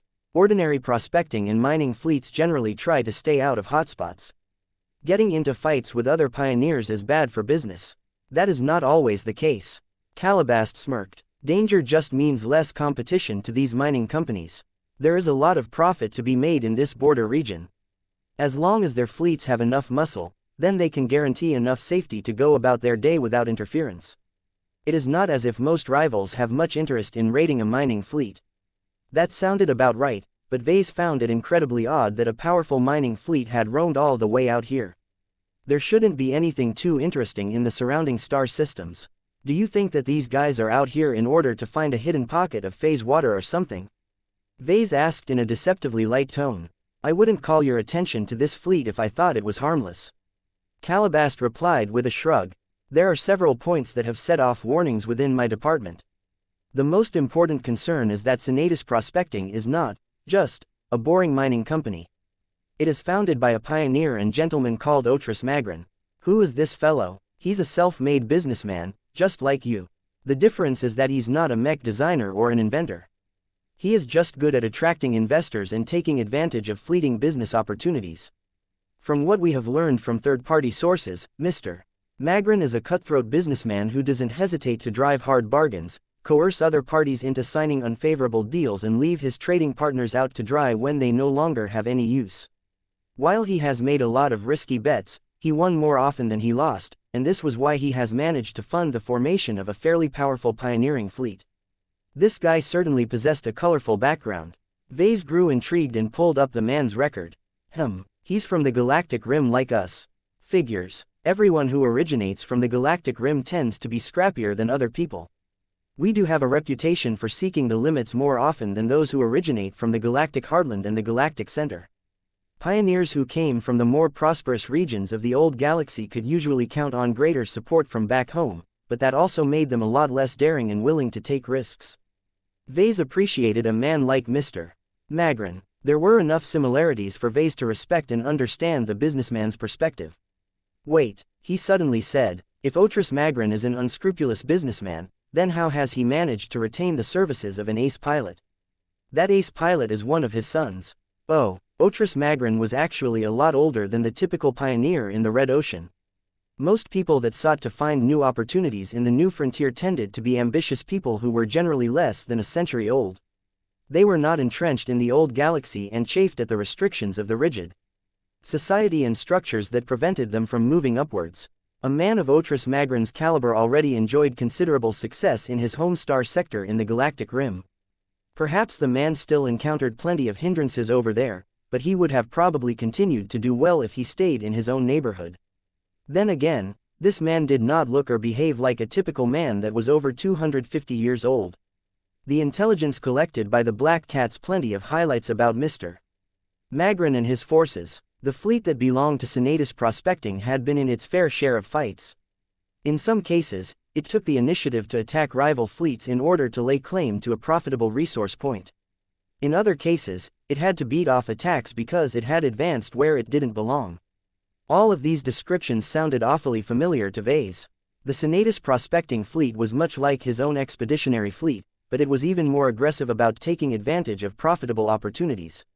Vase pulled up the files that described the approximate strength of the enemy forces. The Black Cats estimated that the fleet that belonged to Senatus Prospecting could only field around 6,000 to 7,000 mechs. While that was still a respectable number, the Golden Skull Alliance could field thousands more. Still, this disparity in numbers meant little if the Mars lost against the opposing Ace Mech. It was rather frustrating to many pioneers that victory or loss at the highest level would instantly determine the outcome of a battle regardless of any other factors. What were the regular mechs and expert mechs supposed to do when much of their efforts turned out to be meaningless in the end? In practice, it wasn't always as straightforward as that. A huge number of regular mechs could still put a lot of strain on the defenses of an isolated Ace Mech. At the same time, if the Ace Mechs of both sides entered into a stalemate, the other mechs could still play a huge role. This was why Vase maintained a bit of caution towards the Senatus Prospecting fleet, but not to the point of treating it as an existential threat. What are the chances that Otris Magran will decide to mess with our fleet? Vase asked. The chances are not too high, but not too low either. Calabast issued her judgment. Ever since he and his forces have entered the Red Ocean, his fleet has exhibited patterns of behavior that can be described as aggressive. If he thinks that another pioneer is onto something good, he will latch onto his target and follow in the hopes that he snatch any opportunities. Vase immediately frowned. Are you saying? She pointed towards the map, which currently showed a route that began on a different side of the border region before slowly meandering in the direction of the current star system. What was curious was that the route originally led to another destination, but suddenly turned in direction fairly recently. I take it this is the apparent route of the Senatus Prospecting fleet. Vase remarked. Correct. If you look at the timing of this course change, you will notice that it has happened shortly after the conclusion of Operation Lighthouse.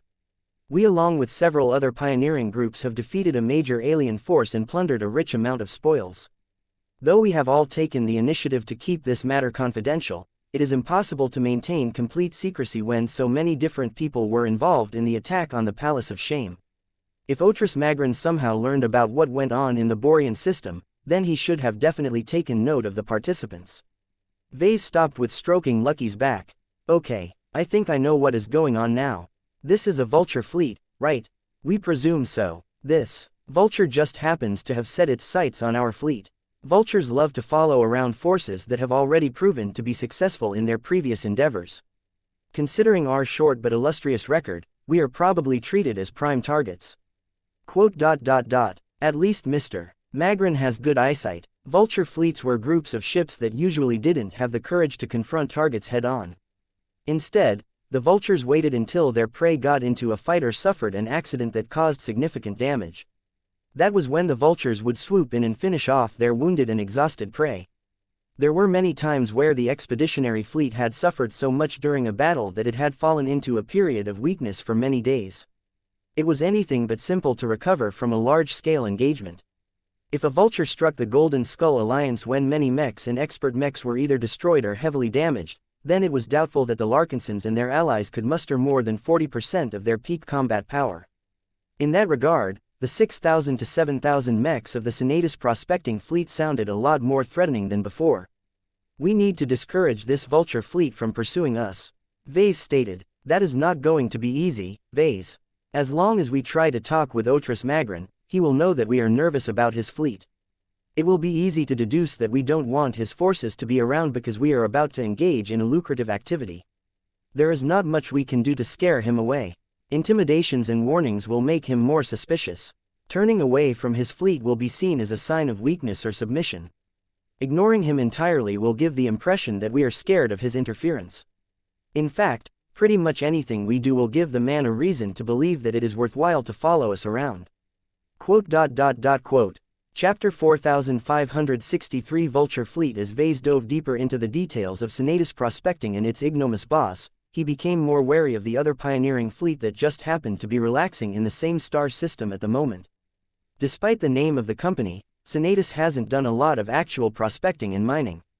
Vase observed. It is impossible for this company to raise such a large fleet and build up such a large mech force by sniffing out pockets of phase water and valuable exotics in random star systems. Calabast smiled. That is because Senatus Prospecting is just a cover for Magran's actual profit-generating activities. It gives the fleet enough excuses to enter the less civilized regions of space and roam around areas other isolated pioneering fleets pass by. It is much easier for vultures to take advantage of their prey in the more remote regions of space. The area we are in right now is also quieter than the other locations in the border region. I see what you mean. There were too many signs that pointed to the possibility that Senatus Prospecting had set its sights on the Golden Skull Alliance. This was trouble. Vase struggled to think on how the expeditionary fleet could get rid of this tail without making Mr. Magrin even more determined to follow the Golden Scullers around. It sounded like an impossible mission. Otris Magrin was not as young and inexperienced as Lord Pirian Yoral Tavik. This was a genuine old dog whose advanced age was already a clear sign of success. Older bastards like this were always tricky to outsmart and outmaneuver. The only way to truly beat them was to smash their assets and remove their ability to interfere in any meaningful way. That was obviously out of the question. The Larkinsons weren't shameless enough to tolerate unprovoked attacks against other pioneering forces, especially ones that did not engage in active hostilities. Perhaps the only way to convince his men to attack the Senatus forces was when the latter persistently followed the Golden Skull Alliance around. The problem was that the goal of the Larkinson clan was incredibly close at the moment. Vase could not predict what he and his troops would find over there. If there were powerful enemies that took a lot of effort to defeat, then the vulture might decide to pounce at the most inconvenient time. How would you handle this situation if you had the power to decide our course? Vase asked his spymaster. Calabas tapped her feet against the deck. I wouldn't rely on my judgment alone. This is such a major problem that it is better to hold a meeting and analyze our current situation from multiple different perspectives. That said, my personal recommendation is that we should proceed without taking any special notice of Senatus Prospecting. So she decided that it was best to ignore the vulture as much as possible and hope it would grow bored enough to switch to a more vulnerable prey. What are your arguments? Vase demanded. First off, ignoring a vulture is tentatively regarded as the best general response you can make. As long as we pretend that we are doing nothing special, there shouldn't be any ways for vultures to exploit any openings. That means that we should avoid conflict and other specific activities as much as possible. Will that be possible while we are close to retrieving our mission objective? We have already dispatched a scout ship to the Ramage Repulsor system, as you have decided to call it. Once the corvette has entered the destination system, she will soon give us an up-to-date picture of what can be found in the small star system. If there are no clear signs of hostile warships or mechs, we can proceed to send over the rest of our fleet. It should be fairly easy to pretend that we are just fooling around while we covertly pick up Lord Pirian Yoral Tavik. We will have to defend heavily on our stealth assets to do the job. Which means we can't send in large amounts of troops or any of our expert mechs. Vase flatly stated. Correct. Calabas nodded. You may choose to send in more forces to whatever place Lord Yoral Tavik is hiding, but that will most certainly catch the attention of the vulture. If Mr. Magrin is somehow able to deduce that we have picked up the one and only Lord Pirian, then all hell will break loose. There were too many ways that a bastard like Otris Magrin could exploit this information. From gathering a group of like-minded pioneers to assault the Golden Skull Alliance to selling out the news to hundreds of different forces that were trying their best to find the missing scion, there was no way that the expeditionary fleet would be left alone. While it was best to wait and do nothing for several weeks until the Senatus Prospecting fleet grew bored enough to move away, Vase didn't want to wait anymore. The longer he and his forces stayed in the chaotic border region, the greater the chance of encountering other pioneering fleets that might provoke other kinds of trouble. As much as Vase disliked it, Calabas's proposal sounded like the best way to go forward. It was not that risky and Otris Magrin wouldn't be able to pick up any clues if the stealth operation proceeded without issue. The expeditionary fleet could then begin to make their way out of the border region. So long as the Black Cats and the scouting vessels remained on point, the chances of bumping into trouble shouldn't be too great. This is a decent plan, but too many things have to go right. Vase muttered. Calabas nodded as she readily acknowledged this issue. That is true, but all of our other available options aren't so good either. The next best solution is to hinder the movements of the Senatus Prospecting fleet. One of the ways we can do that is to sneak infiltrators aboard their ships and have them sabotage important systems such as FTL drives or propulsion systems. As long as we cripple one or two capital ships, we can force our adversaries to stay in place and guard their impaired vessels until they can be repaired. That sounds like a more interesting option. Vase said. There is no way that Otris Magrin will expose a valuable capital ship to the many threats in this region of space. Any third-party pioneering fleet that happens to see a fleet carrier or something that is completely alone and without the ability to run away will definitely accept the free meal. However, this plan came with its own host of problems. Mr. Otris Magrin shouldn't be a leader who is blind to this possibility. Calabast warned. His fleet and mech forces are professional and fairly well funded and well staffed by many accounts, so it will not be easy to slip in saboteurs aboard their capital ships. We absolutely cannot infiltrate their flagship because it is presumably under the protection of Saint Neville Magrin, their only ace pilot. Nothing escaped the notice of an ace pilot within the confines of his Saint Kingdom. As long as the ace pilot performed regular patrols, then he could not only ensure the safety of the flagship, but any other capital ship his ace mech swept by as well. The existence of an opposing ace pilot also ruled out the possibility of assassinating Otris Magrin. Vase briefly entertained the notion of sneaking his cyborg cat onto the Senatus flagship and directly removing the source of his current problem. However, the chances of getting discovered were too high. At worst, his cyborg cat would get blown up by the enemy ace mech without mercy. He sighed and looked up at Calabast. Your first proposal is probably the best way to go forward, but I intend to hold a meeting so that we can gather more ideas. Suit yourself. The spymaster shrugged. All I can say is that preventing word from leaking out should be our highest priority. Thousands of pioneering fleets have already poured into this region, and more are undoubtedly on their way to join the fun. Gaining the favor of the Ural Tavik clan is just that valuable. Anyone with at least decent acumen can take advantage of this valuable relationship to promote not just themselves, but also their power base into first-raters. You don't need to remind me, Calabast. The two talked a bit more before the meeting ended. Once Calabast made her departure, Vase sighed once again while staring around his office.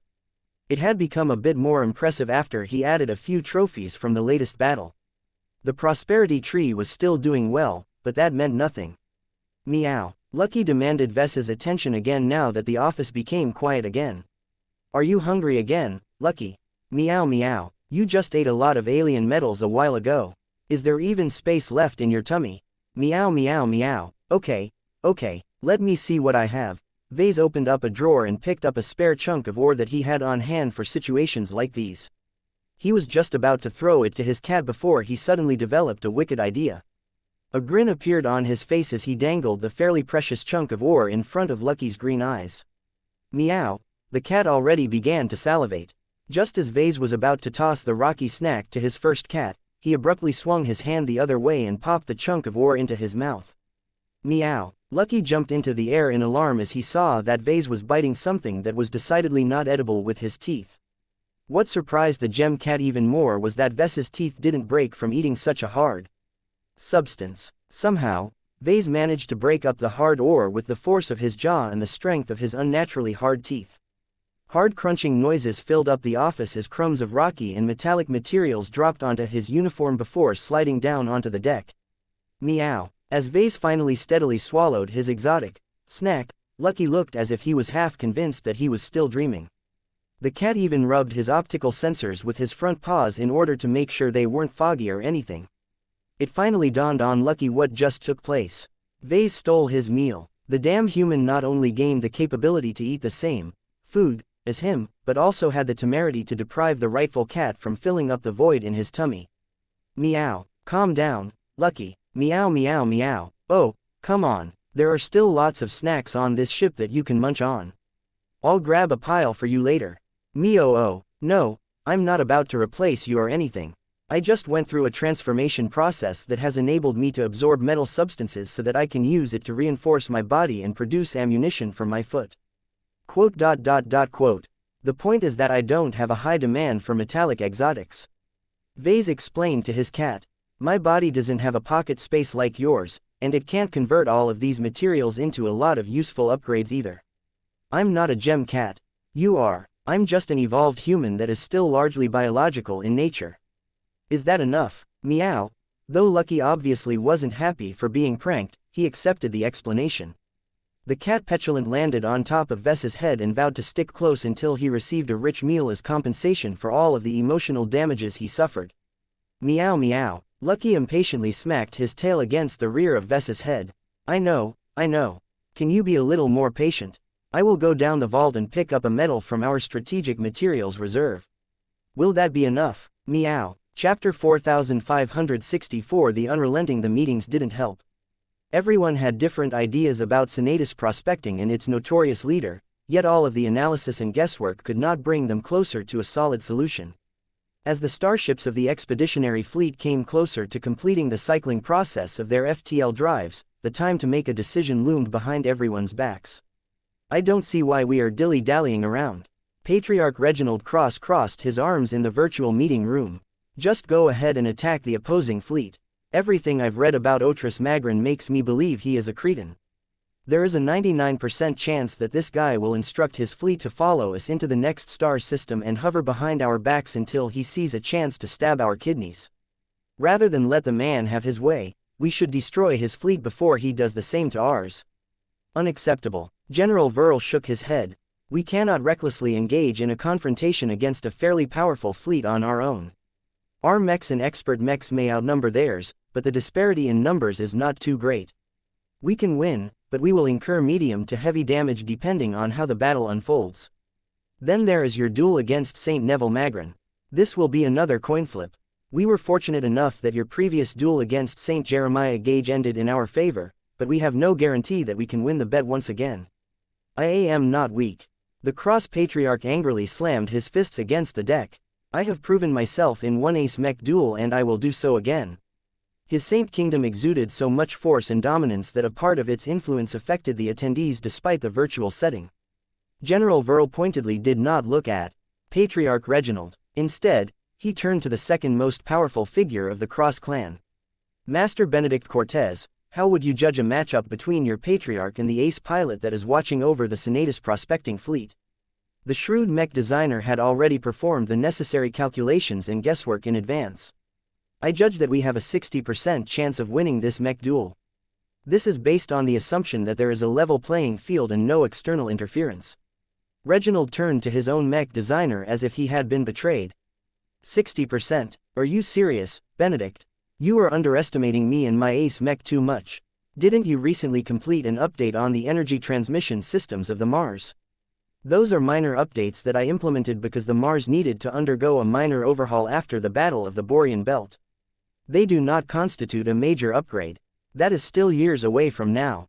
While I judge that our Mars is a superior ace mech to the unrelenting of the opposing force, Saint Neville Magrin is significantly older than you. Unlike Saint Jeremiah Gage, the opponent that you are dismissing too lightly is a seasoned ace pilot who has had decades to grow his resonance strength and techniques. In other words, the ace mech of the Golden Skull Alliance was stronger, but Senatus prospecting most definitely had the stronger ace pilot. I don't believe that my Mars and I will lose against Neville and his unrelenting. Patriarch Reginald stubbornly claimed as if he could not imagine any scenario where he would lose. Just look at those images of the unrelenting. It's an inferior ace hybrid mech that doesn't have as much phase water as my own machine. There is a limit to how much phase water that Otris Magrin can steal or swindle from foolish pioneers. That was true more or less. Senatus prospecting had been fairly successful in its own right, but it had hardly achieved massive victories against hard, resource-rich targets such as Purgatory, Pima Prime and the Palace of Shame. Whereas the Golden Skull Alliance dared to take on greater challenges and reap greater rewards in the process, Senatus prospecting mainly picked on opponents that were weaker and less endowed with resources. It was a pipe dream for Otris Magrin to harvest hundreds of kilograms of phase water from a single operation. That said, Senatus prospecting did not always go after the weakest targets.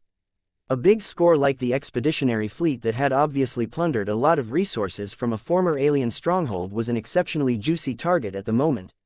As the argument about Patriarch Reginald's chances to win against his main opponent continued to rage, Vase quietly called up the intelligence that the Black Cats had gathered on the enemy ace pilot and ace mech.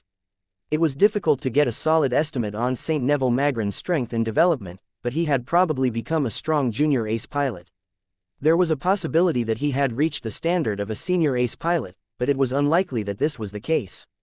Senatus prospecting would have been a lot more aggressive in its actions if Saint Neville Magrin possessed the power to defeat junior ace pilots with little suspense. The man's record was colorful but not particularly unique as far as ace pilots were concerned. The powerful mech pilot excelled early on as his ambitious father. His abundant augmentations and his natural talent allowed him to stand out among other mech pilots. His increasing strength and his continually stellar performance played an increasingly large role in enabling Otris Magrin to succeed in his schemes. Now, over 1.5 centuries later, Neville Magrin had become a powerful saint that lent his strength to a cause that was less than honorable. It was unimaginable for most ace pilots to lower themselves to banditry and other dishonorable acts, but the man had been raised by a scumbag all his life. Indoctrination was a powerful force and it could twist the hearts of any warrior. Vase shook his head when he contemplated the notion of trying to persuade Saint Neville to stop aiding and abetting his father's unscrupulous ventures. Many other people had tried and failed to make this stubbornly loyal ace pilot turn to the light. Perhaps inspired by his father, Saint Neville's fighting style largely reflected his father's philosophy. The Senatus prospecting ace pilot vastly preferred to go on the offensive. He focused on employing speed and impact to deliver unrelenting offensive strikes that were meant to break his opponents before they could mount a proper defense. According to the analysis on the ace pilot's performance in past battles, Saint Neville preferred to take the initiative and firmly grasp the rhythm of a battle or a duel. The man may not be as comfortable when put on the defensive, but he relied heavily on speed and mobility to ensure that he would never be pinned down in one location. The unrelenting perfectly complemented his aggressive, high-mobility combat approach. At first glance, the ace mech appeared to be a hybrid mech, similar to the Mars. Its weapon configuration made it clear that it was also oriented towards assault. Vase was quickly able to discern the differences in purpose and fighting approach between the two hybrid mechs.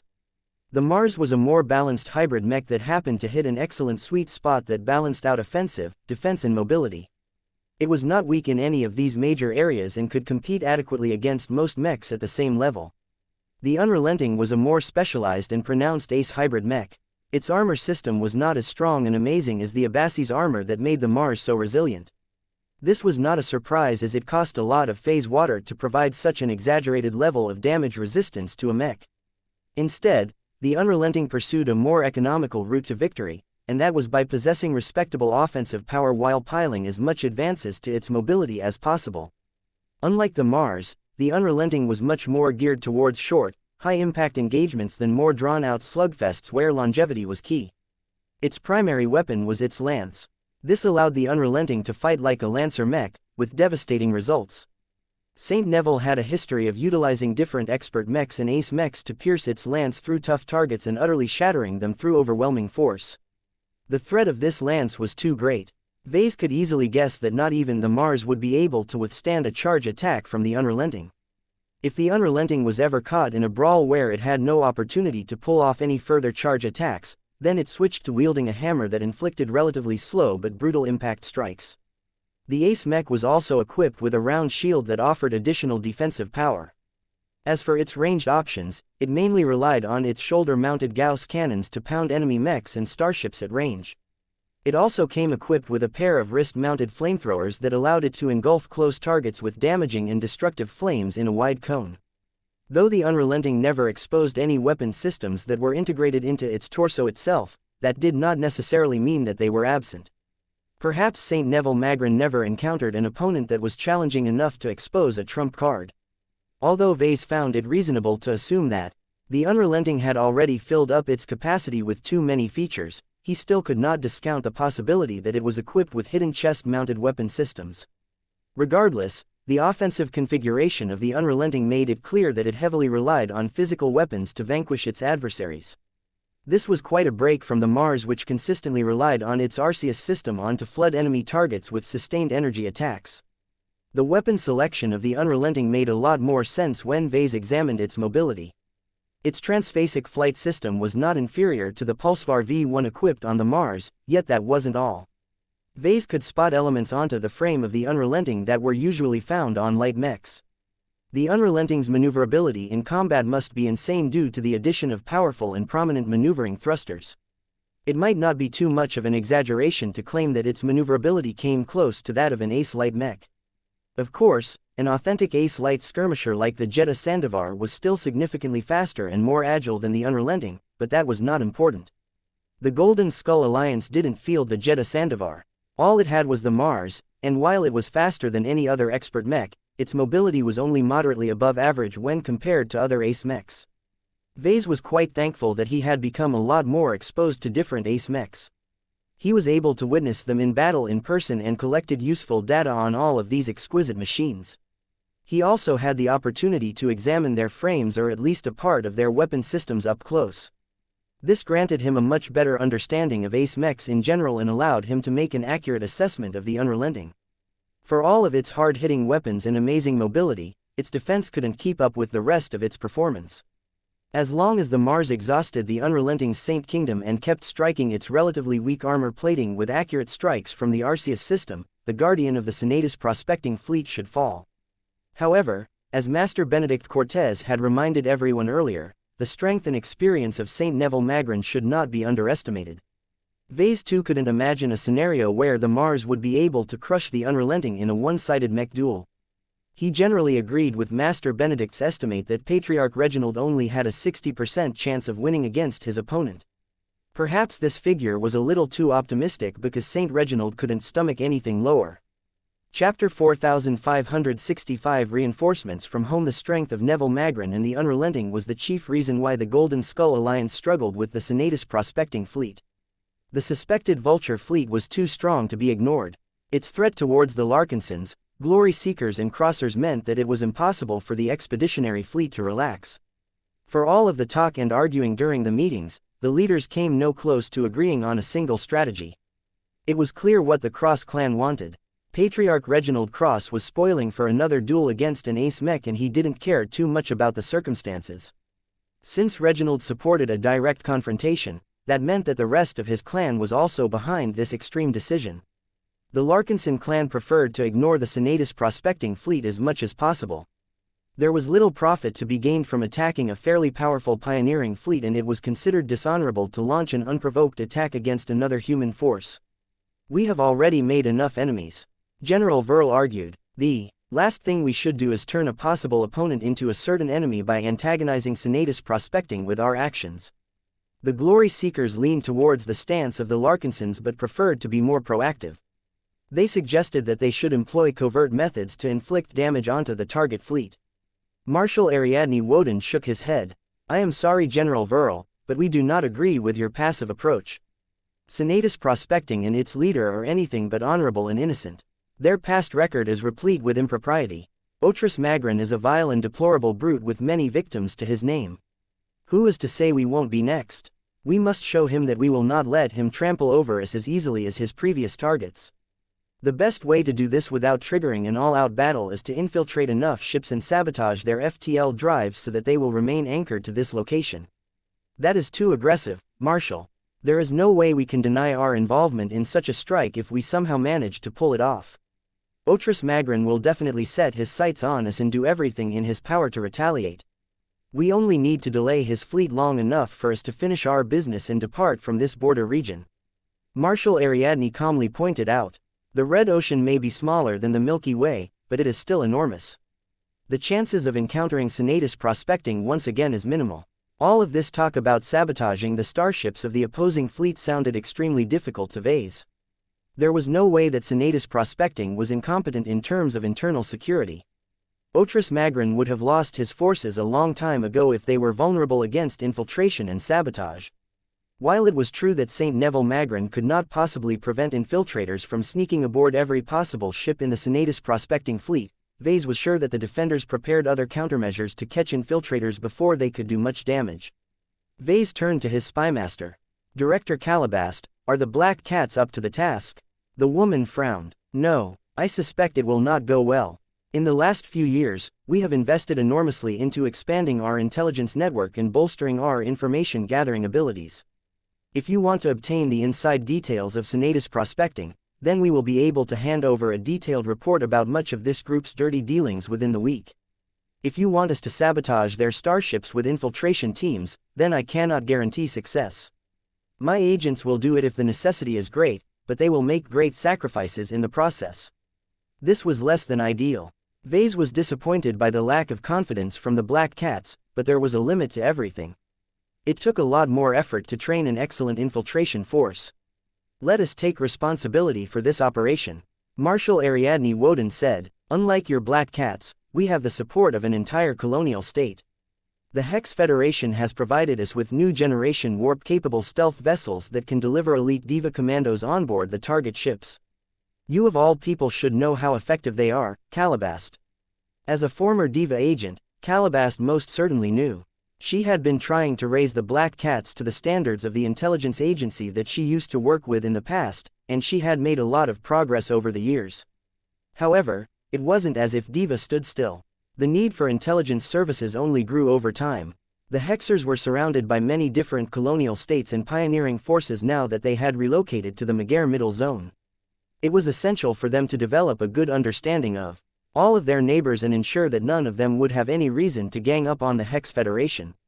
If there was one lesson the Hexers had learned from the disastrous Komodo War, it was that relying too much on brute force could be counterproductive. Finesse could be just as effective. If a goal could be achieved by employing a scalpel rather than a rocket launcher, then it was best to use the former. Several people glanced curiously at the Glory Seeker delegation. Vase couldn't help but ask for clarification. I think I vaguely read a report about the new corvettes and frigates that has joined your fleet as of late, but are they truly up to the task?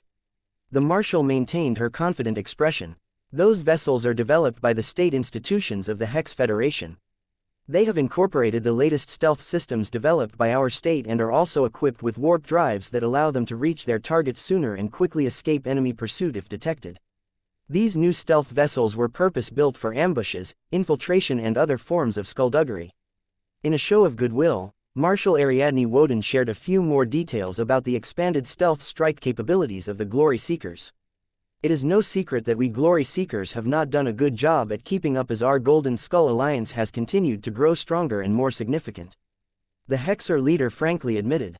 Part of that is because the Woden dynasty and by extension the Hex Federation badly needs more carrier vessels and high-ranking mechs to stabilize the situation at their new homes. Everyone else nodded. It was pretty much inevitable that the Larkinsons and the Crossers had both grown increasingly dissatisfied with the weakest link in their alliance. Marshal Ariadne gave them a brittle smile. That is why we have recently decided to bolster our stealth and infiltration capabilities. It is one of the areas that our state is good at and it is not too costly to divert a few assets in our way. I am proud to say that our Diva detachment is ready and eager to prove its lethal capabilities in this mission. Vase quickly read through the electronic documents that Marshal Ariadne sent in his direction. This was a remarkable sign of trust, but then again he was the son of the superior mother, so it was not as if she was leaking any information to outsiders. From what little he could figure out from studying the data sheets of the Diva stealth vessels, their stealth systems were certainly up to standard. His considerable expertise in stealth and clothing systems told him that these vessels were so good at their jobs that they could even fool the sensors of the ships of the Larkinson Navy. Of course, that was assuming that the blinding Banshee did not engage in active scanning where she swept the entire surrounding space with powerful sweeps. Nonetheless, a spy and surveillance ship like the blinding Banshee was an uncommon sight in many fleets. Many pioneers preferred to invest their energies into acquiring another fleet carrier rather than a highly specialized capital ship that was not able to contribute much in any open battles. According to multiple intelligence sources, the Senatus prospecting fleet actually possessed multiple starships that possessed powerful scanning capabilities. However, they were mostly civilian-grade vessels that were mainly geared towards detecting phase water and determining the mineral composition of asteroids and larger satellites. They could be used to make life harder for stealth vessels, but they weren't specialized at the job. As long as those newfangled Diva stealth vessels stayed far away from those mineral prospecting ships, they should be able to remain unnoticed. Vase looked at Calabast. The woman's expression had grown a little more ambiguous ever since Marshal Ariadne brought up the Diva detachment. Calabast eventually locked eyes with Vase before subtly nodding her head. She essentially backed up the Marshal's claims and expressed her belief that the Diva operatives had a good chance of completing the mission without any major complications. That was a significant vote of confidence. Vase raised his hand, causing the ongoing discussion to fade. I really don't want us to deal with the Vulture fleet. He stated to everyone, I feel there are many ways for us to avoid open conflict with Senatus prospecting. However, trying to ignore them will only cause us to play into Otris Magran's hands. Keeping our heads down and allowing this fellow to act with impunity will only increase our risks over time. The moment we suffer any setback, the Vultures will strike and finish us off. That is too great of a threat for us to ignore. The main reason why I didn't want us to be more proactive was because I thought that our other options were too risky. He turned to the Glory Seekers. It is a different story if Diva can live up to its reputation. If your stealth ships and Diva operatives are as good as you claim, then I am willing to give them a chance to resolve this problem with as little cost as possible. The Glory Seekers all smiled. This was a chance for them to prove their worth in the Golden Skull Alliance. Not everyone approved of this proposed sabotage action, though. All of this sneaking around is too convoluted. Patriarch Reginald complained. Even if it succeeds, Otris Magrin will know that we are responsible and will do his best to bite us back. Senatus Prospecting doesn't even need to bring all of its ships in order to hinder us. There is only one threat that we must take seriously. Saint Neville Magrin must always remain with the main fleet in order to protect his father and the many spacefaring assets. General Verl retorted. In order to keep the ace pilot in place, it is much easier to target the weaker elements of the Senatus Prospecting fleet as opposed to its strongest asset. And what if you are wrong? Patriarch shot back. What if Otris Magrin is vindictive enough to take a risk and command our son to pursue our fleet? He only needs to dispatch a single combat carrier to allow the Unrelenting to attack us from a distance. Don't forget that the enemy ace mech is faster than any other mech in our possession. If Saint Neville is dishonorable enough, then he will be able to use his Unrelenting to harass our fleet from a distance and run away before my Mars ever gets close. Rather than let us happen, we should move to their fleet and force a duel in a situation where the Unrelenting cannot afford to move away. We can either do it in this star system or the next one. Preferably the next one, as that will basically confirm that Otris Magrin is up to no good. Patriarch Reginald's argument was surprisingly sound, so much so that Vase actually struggled to choose between the two proposals. Should the Golden Skull Alliance resort to sabotage, or should it put its faith behind its ace pilot once again? Chapter 4566 Distant Nanny. Though the proposals presented by Marshal Ariadne Woden and Patriarch Reginald Cross both sounded good, Vase ultimately sided with the one that came with the least cost. Risking the lives of a bunch of sneaky women was much less serious to the Golden Skull Alliance than playing with the life of its only ace pilot. As brutal as it sounded, the Diva stealth vessels and commandos were expendable. They belonged to the Hex Federation to begin with, so Vase had no emotional attachment to their survival. The overall strength and survival chances of the Golden Skull Alliance also wouldn't drop that much if the Diva assets suffered a complete defeat. In contrast, Patriarch Reginald Cross played an indispensable role in the success and safety of the Golden Skull Alliance. The man's sheer strength and ability to defeat opponents of a much greater caliber than normal conveyed a lot of advantages, both on and off the battlefield. His effect in battle was obvious, but he also improved the status and negotiating positions of the Cross clan as well as the Glory Seekers and the Larkinson clan. Each of them were able to do business with larger trading partners and receive better treatment than if they weren't covered by an ace pilot. Aside from all of that, once Patriarch Reginald died or became unable to fight as well as before, the expeditionary fleet would lose a powerful source of deterrence. This was bad news in ordinary times, but it was especially inconvenient when the expeditionary fleet was stuck in the middle of a chaotic, conflict-ridden border region. As such, the Glory Seekers, or more precisely the Hexers, finally gained an opportunity to prove their value to the Alliance. You won't regret this decision, Marshal Ariadne Woden stated. It actually felt nice to rely on others to complete an important job. Although Calabast and the Larkinsons offered their assistance to the upcoming sabotage operation, the Glory Seekers politely declined the offer. We can complete the job ourselves. More importantly, Diva must do this without your help, or else this test of our capabilities will become invalid. The Marshal made a good point. Vase had little to say to that. Though his clan possessed a couple of unique technologies that might give Diva an edge, they probably wouldn't be able to play that big of a role. The Hexer Intelligence Agency was more than competent and experienced enough to prepare its own solutions for the many challenges ahead. When Vase met with Calabast an hour later, she expressed the same confidence. If the matriarchs of the Hex Federation had any sense, then they wouldn't send run-of-the-mill Diva units to our fleet. The Spymaster said, "It is highly likely that we got the cream of the crop. Diva has sent its very best to us because we are that important to the future of the Hex Federation. If we fall, it will inflict a heavy blow to the ambitions of the Hexers who have fled to the Red Ocean. The trauma of losing the Komodo War still weighs heavily on them.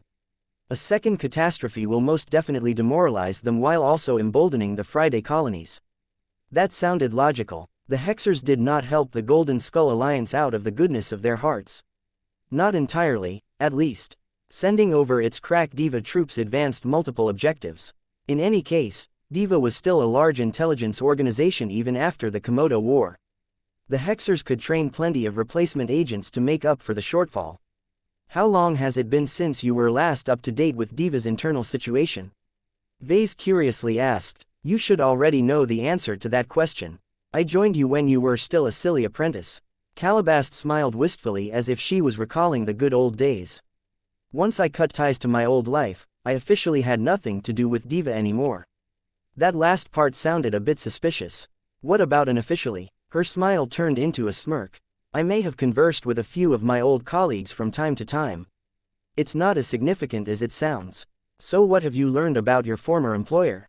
Did you learn anything juicy? Not as such. Diva has become relatively more important to the Hexers now. This is not just due to the greater need for intelligence services in a new and more dynamic environment. The biggest impetus behind this wave of expansion is the realization that acting without proper intelligence is one of the reasons why the Hexers badly lost the Komodo War. Vase laughed in front of her face. A random person off the street could have told you that. I'm being serious here. There is no shortage of Hexers who respect Diva, but too many of our military leaders overestimated the strength of the Hex army and underestimated the capabilities of the Fredaman. The biggest failure was the complete inability to predict the magnitude of foreign assistance that the Friday Coalition was able to obtain. That sounded like a huge oversight, but that sounded typical of the Hexers. Well, at least you Hexers have opened up your eyes and possess enough humility to recognize your shortcomings. Calabast patted her hand at Vase in frustration. Oh, shut up, Vase. Don't lump me in with the people that I have left behind.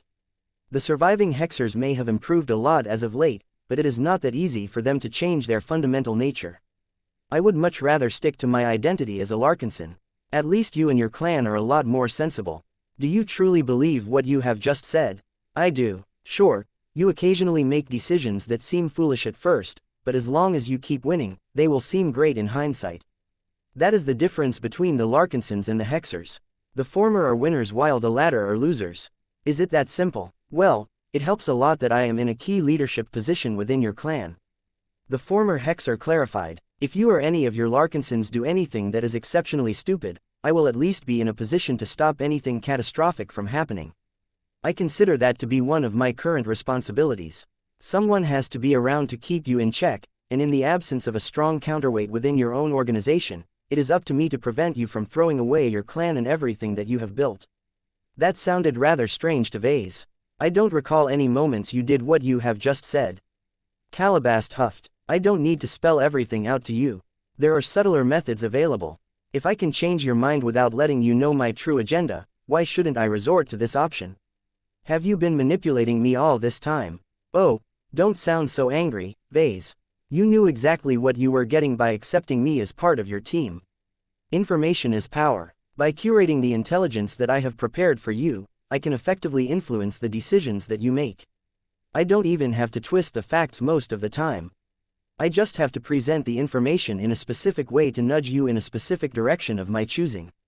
It is even better if I can offer my biased opinion whenever you ask for advice. Though Vase was at least a bit aware that this had taken place all of this time, he still felt upset when Calabast explained it all without any ambiguity. It sounded so manipulative to him. It was as if Calabast prioritized her own agenda over his own interests. You know I like honesty, right? How can I trust you when you continue to pull off this crap? Oh, grow up. Everyone around you does this. From Minister Shedderin to your chief ministers, each of them are selfish enough to adopt deliberate strategies to manipulate and influence your decision-making. It won't ever stop, so the best way for you to handle this situation is to get better at recognizing that you are being manipulated. Don't worry, if someone truly goes too far in their attempts, I will be sure to step in and prevent you from making a mistake that you will regret. Where were you when Gloriana inserted herself into my life? That wasn't a mistake, Calabast claimed with an utterly serious tone and expression. Vase was tired of talking about himself. He wanted to learn more about Calabast for a change. He hadn't really checked up on her personal life as he was constantly busy with work and other affairs all of the time. So what has been going on in your life lately? How are Cassie and Cleo doing? Calabast clearly recognized that he was trying to divert from the current topic, and allowed it to happen. Nothing much. I love my little girls. They truly help me keep myself sane after everything I have to deal with on a typical day. I wish I could spend more time with them, but my obligations to our clan are more important than my desire to be a mother. I make sure that they are well taken care of. That is one of the aspects that I like about your clan. There is a lot of support for young and growing families. Vase smiled. I'm a parent as well, so I made sure that people like us can devote ourselves freely to work. The Larkinson clan is more special than you think. It's not just the plentiful daycare facilities and the cooperatives where elderly and retired Larkinsons volunteer to supervise our children. The biggest and most important factor that is sustaining our families is the golden cat. Vase blinked at this mention. Goldie is quite helpful in binding so many former strangers together, but what do you mean, exactly? Goldie is great for children, Calabast said as she looked away and leaned against a nearby bulkhead.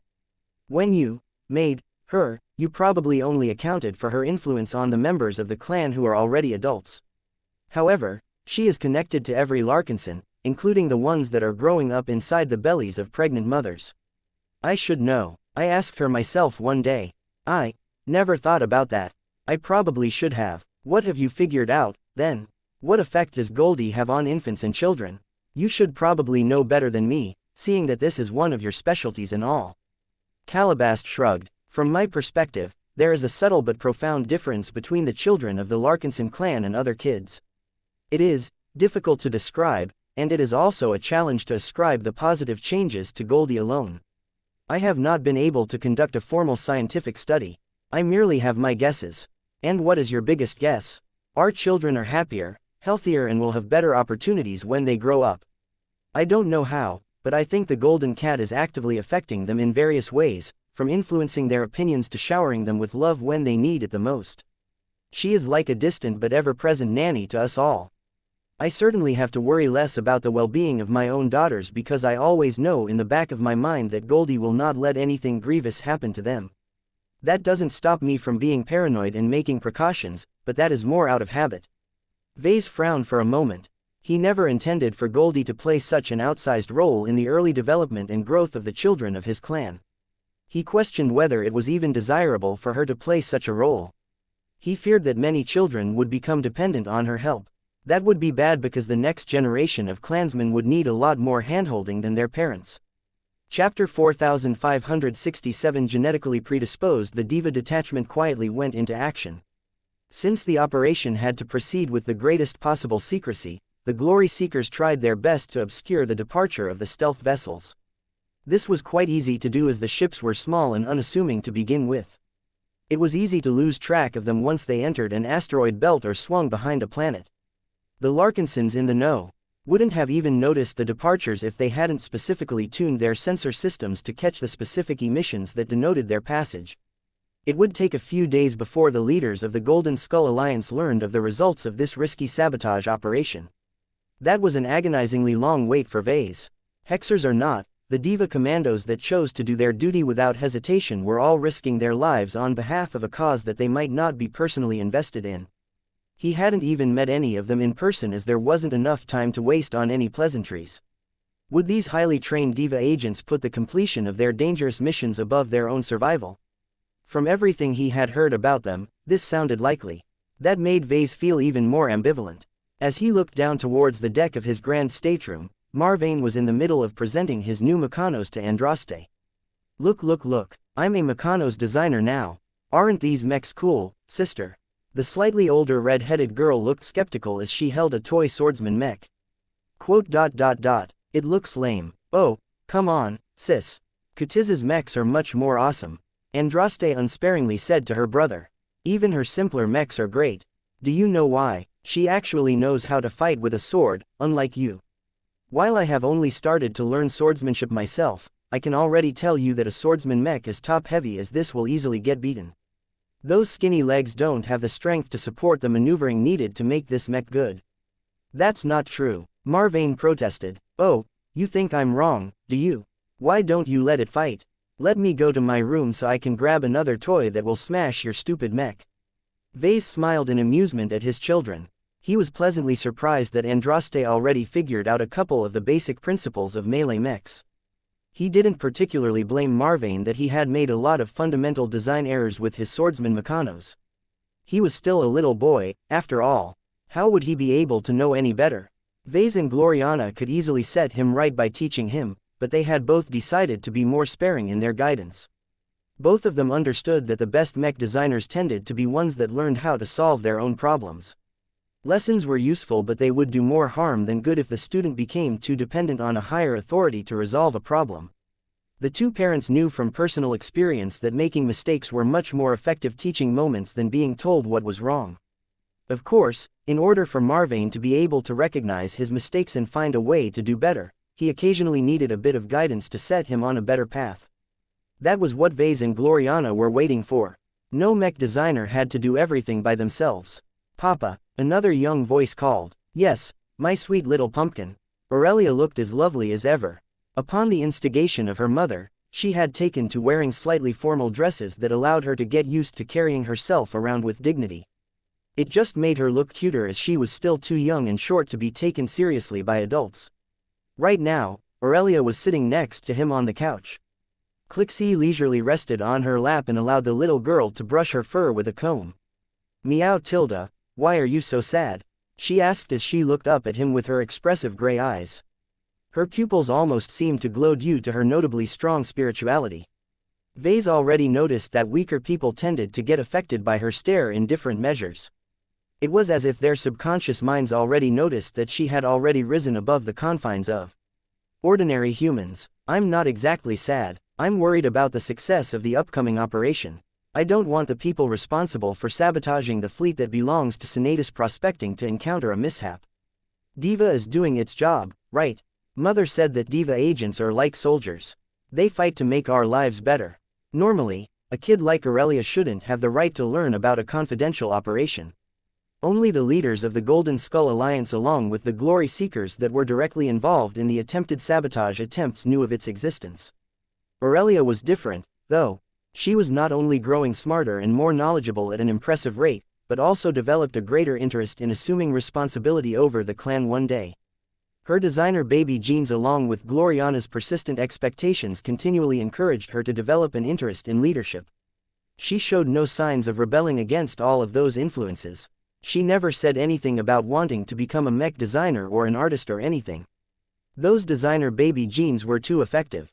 When wuxia and Seneca developed their products, they tried their best to give the designer babies derived from them a disposition to make good use of their artificial advantages. There were many subtle methods to ensure that designer babies embraced the professions that they were born to embrace, from injecting dopamine into their brains whenever they engaged in related activities to giving them an instinctual rejection towards radically different jobs. It reminded Vase too much of the caste system of the Orvan race. They had divided their species into multiple subspecies that were divided by birth, ability as well as genes. Their best leaders were literally born to lead while their soldiers were pretty much engineered for combat. It was extremely hard for Orvan subjects to rise above their castes or pursue jobs that they were genetically not predisposed to perform.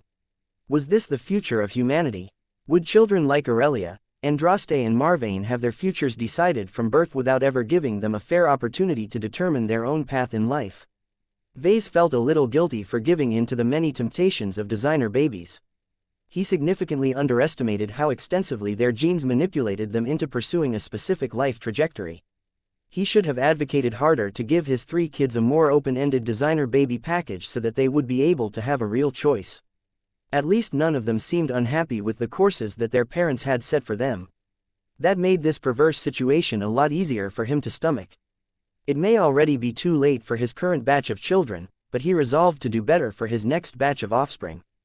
The Larkinson Biotech Institute had already set up a fully fledged human genetics division. Vase had allocated a lot of money into it after obtaining a starter pack on how to formulate designer baby genes from the Gemini family. It would probably take years for the geneticists and other specialists to learn all of the specialized knowledge and verify all of the basic designer baby templates that they had received. The biotech experts also needed a lot of time to identify useful genes and integrate them into the designer babies that would eventually become a new and universal standard throughout the Larkinson clan. As Vase thought about how he could use his own newfound expertise to help the Human Genetics Division develop designer babies that were different and possibly superior to the products of wuxia and xianxia, he did not forget about his daughter's inquiry. Treating soldiers as if they are disposable tools is not right. Vase gently replied as he placed his hand on her back. They are people just like you and I. They may have chosen or been encouraged to serve in a dangerous occupation, but that does not mean we should make use of them so easily. I don't understand, Aurelia said. They are similar to mech pilots, right? Many people want to become mech pilots even if it is dangerous. They won't complain about being sent into battle. The Larkinson army has lots of soldiers who eagerly want to fight for the clan. That is because their leaders such as General Verl do their best to make it worthwhile for them to risk their lives. How? Vase smirked. There are many ways. We never take our troops for granted. In order to increase their willingness to fight, we indoctrinate them into the importance of fighting for the survival and the future prosperity of the clan. We incentivize them by paying them rich salaries and pairing them up with fantastic mechs. We pick our battles carefully so that they will never have sufficient cause to refuse their missions. Finally, we try our best to make sure that they will feel as little guilt or remorse for the battles they fought, although we have not always succeeded in that. That is how critics like Venerable Janzi come into being. All of this sounded a bit too expensive for Aurelia, but that was not a big problem. She would receive lots of lessons about leadership in the future where she could learn all of these methods herself. Are the Diva agents the same? The adorable little girl asked. I'm not entirely sure, Pumpkin. They're not my subordinates. I imagine that the Hex Federation treats them rather well, though. Each operative is expensive to train and replace, and this applies especially to the elite commandos that have become attached to the Glory Seekers. Their superiors have a vested interest in making them last as long as possible. Still, professions like these are inherently dangerous. I am already taking into account the possibility that not all of the Diva agents will return alive. Isn't that a part of their jobs? Vase grimaced. That is correct, but that doesn't entirely make it right. You see, we could have prevented this from happening in the first place if we decided not to pursue a specific objective. The main reason why I want our fleet to find the missing scion of the Ural Tavik clan is because of your little brother. My brother, yes, sure, there are other benefits to making the Ural Taviks happy, but right now my main motive is to become friends with these first raiders. Why is that important? Because the Ural Taviks can help Marvane get into a good first-class virtual school. Vase explained. Do you know what this means? It means that your younger brother has an opportunity to become an elite and powerful first-class mech designer. He would be able to design machines that are much stronger than the ones I have made. Aurelia looked impressed. She had frequently heard about how the first raiders were much more powerful. She also knew that her parents worked hard to uplift everyone to this level. It didn't take long for her to figure out the implications of this motivation. I think it is good that Diva is risking their lives for us, she said in her young but eloquent voice. By removing a potential hindrance to our goals, we can complete our objective and obtain the gratitude of the Ural Tavik clan. This will allow Marvane to study in first-class schools and become a first raider ahead of everyone else. Once my brother has graduated from his studies and established a footing in a first-class society, he can open a channel for the rest of us. Once our clan has become a first-class pioneering organization, we can provide greater assistance and cover to the Hex Federation. Ultimately, this is what the Diva operatives are risking their lives for. They are serving their people, much like how our mech pilots are serving our clansmen. Quote. What's wrong, Papa? Oh, forgive me. You were just so cute just now. Chapter 4568 Linerisa Warden carefully stalked the passageways of a commercial combat carrier. Her invisible form closely followed a specific crew member that she had sought out beforehand. It was much more difficult for the infiltrator to enter the more sensitive areas of the ship by herself. Diva originally targeted the less important vessels that were inherently more vulnerable and located away from the core vessels of the Senatus prospecting fleet. Elite infiltrators such as Linerisa secretly drifted through open space and managed to land onto their targets before sneaking inside through a combination of trickery and advanced technological gadgets. Getting inside one of these ships had been a considerable challenge to all of the elite hexers involved in this sabotage operation. The chances that any of them would get detected on approach was low, but the consequences of exposing the existence of just one of them could threaten them all. If Senatus Prospecting realized that its fleet was under attack by hidden elements, its personnel would be able to sweep the other Diva agents. People like Xianxia Warden were therefore shouldering multiple burdens. They needed to do their best to sneak as impeccably as possible in order to keep their presence a secret from the oblivious Senatus employees. They also had to put their trust in their fellow Diva operatives to maintain their own cover at the same time. It was fortunate that Xianxia Warden did not harbor any doubts. She had absolute faith in her skills and the skills of her colleagues. Some of the Diva agents had even prayed to the Superior Mother in the hopes of getting her blessing, but Xianxia saw no desire to follow suit. She needed no blessing to pull off her mission. She was already capable enough to succeed by herself. Her invisible and undetectable form continued to stalk through the corridors of the rather boring and average combat carrier. Despite the lack of sophistication of the combat carrier, the owners and crew had done their best to bolster the internal security of the ship over the years. They installed additional sensor systems that could detect all kinds of suspicious signs. Strange occurrences such as displaced air, gravitic activity, a minute elevation of heat and more could all give away the presence of an intruder that didn't belong. If these constantly active detection measures weren't enough, there were also the security checkpoints that controlled the passage to important compartments such as the engineering bay or the data vault. These security checkpoints forced everyone and everything to pass through high-powered scanning gates. While all of these security measures sounded incredibly troublesome to circumvent, the Diva agents that had snuck aboard the various combat carriers of Senatus Prospecting did not worry too much about these challenges. No system was perfect. There were many developers who constantly tried to come up with better ways to spot intruders, but there were also a lot of developers who tried to defeat these efforts. The Hex Federation had inherited a lot of industries and know-how from the old Hexadric hegemony. It had never given up on researching methods to defeat all of the common detection methods and always equipped its best Diva agents with their latest advancements. Once upon a time, an agent known as Calabast snuck around while wearing an infiltrator suit that was capable of circumventing many detection methods. Nowadays, it was up to Xianxia to carry the torch. She trusted in the technology developed by her fellow Hexers to automatically exploit the vulnerabilities and shortcomings of the detection methods employed by Senatus Prospecting. It was not as difficult as it sounded. The Hexers mainly developed their infiltration tech to defeat the advanced detection methods of powerful states like the Friday Coalition. As powerful as Otris Magrin may be, he was only a single private individual. He may have amassed a sizable vulture fleet as well as various organizations that were able to provide him with more legitimate sources of income, but all of this could never equal the efforts of an entire state. Therefore, Xianxia slowly snuck her way through many corridors and compartments. She made sure to employ techniques and take precautions that increased her chances of remaining undetected. Even if her advanced infiltrator suit already took care of most of her problems, it never hurt to minimize her chances of detection even further. She eventually reached a point where she could go no further.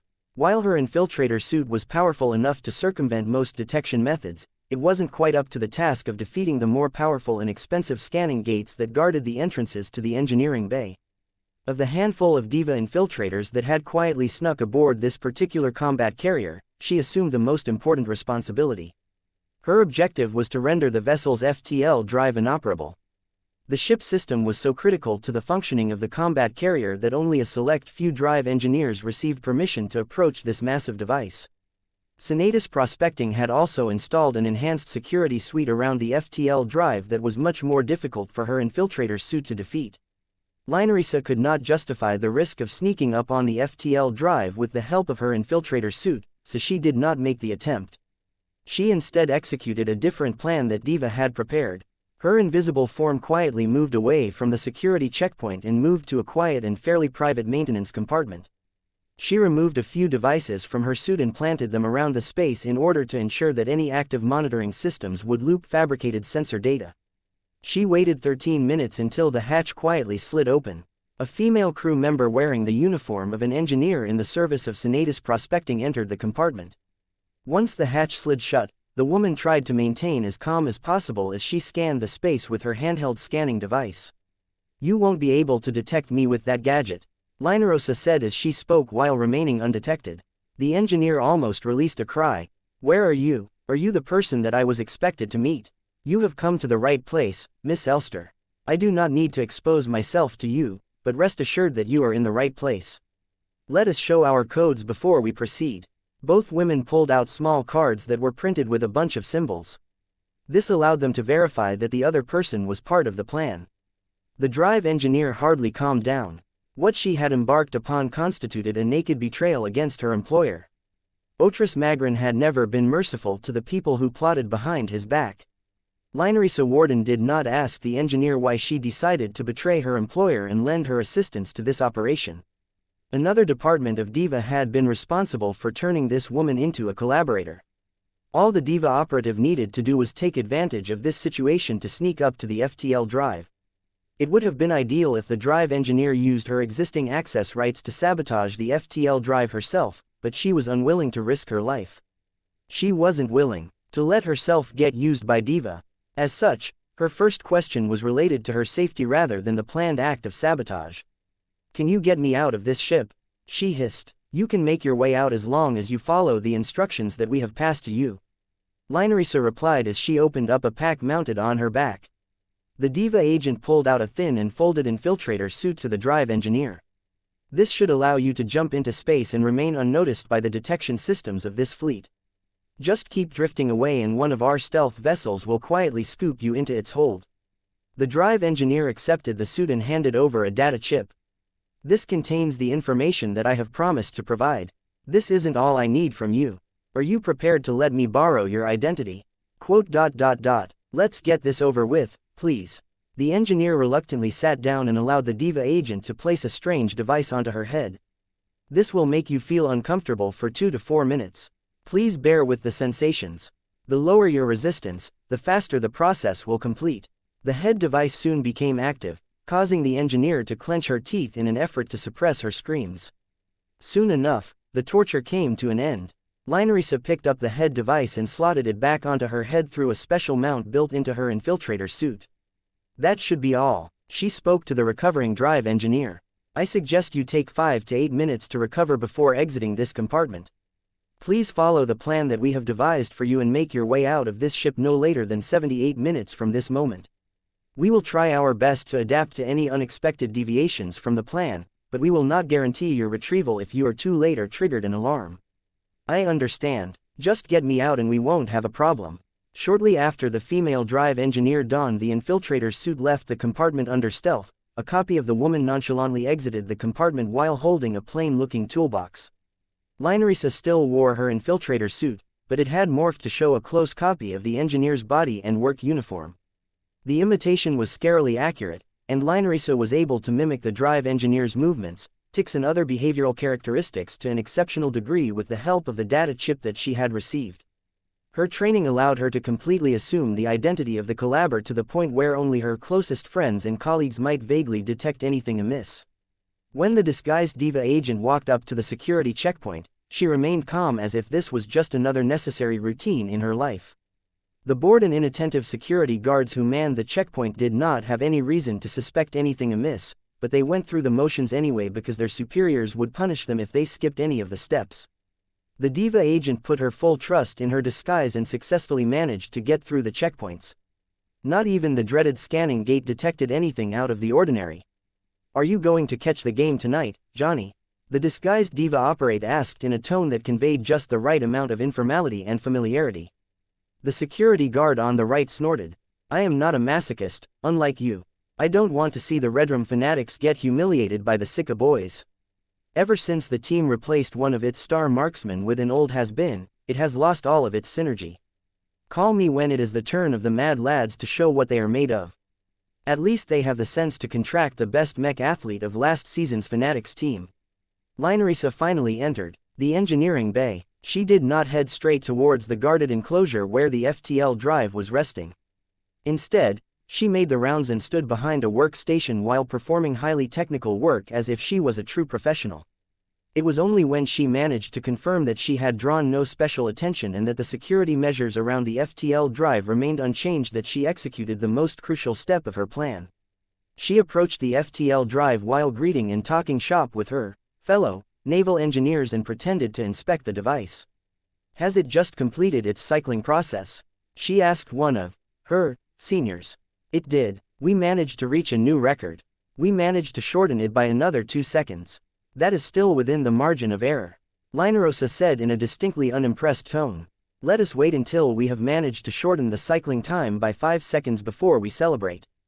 As the two continued to talk, Linerosa gained many opportunities to mess with the FTL drive. She did not act with haste but continued to maintain her act until she recognized an excellent window of opportunity. None of the nearby crew noticed anything amiss. Less than an hour later, a bomb detonated inside the FTL drive, destroying crucial coils and several other parts that were notoriously difficult to repair and calibrate. We're under attack. Secure the engineering bay. Alert our flagship. As alarms erupted throughout this combat carrier as well as numerous other starships, Linerosa's invisible form quietly drifted away from the disarrayed fleet. A stealth shuttle eventually scooped her up, allowing her to relax and disengage her active stealth before she completely drained the energy supply of her suit. A Diva officer walked up to the elite operative. "Welcome back, Agent Warden. Any complications?" "Negative. Good work. Status of other missions?" "All successful. Few complications. None compromised." As expected. Chapter 4569. The power of state support. As the fleet of Senatus prospecting became beset by explosions and other nasty incidents, the Golden Skull Alliance remained as calm as always. The Expeditionary Fleet starships had cycled their FTL drives by now and were prepared to transition into FTL travel at any moment.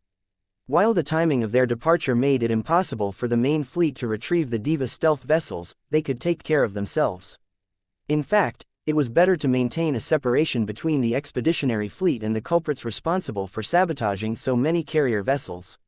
It wasn't until the Expeditionary Fleet initiated the journey to its target destination that Vase tried to relax as best possible while discussing the results with Calabast and General Verl.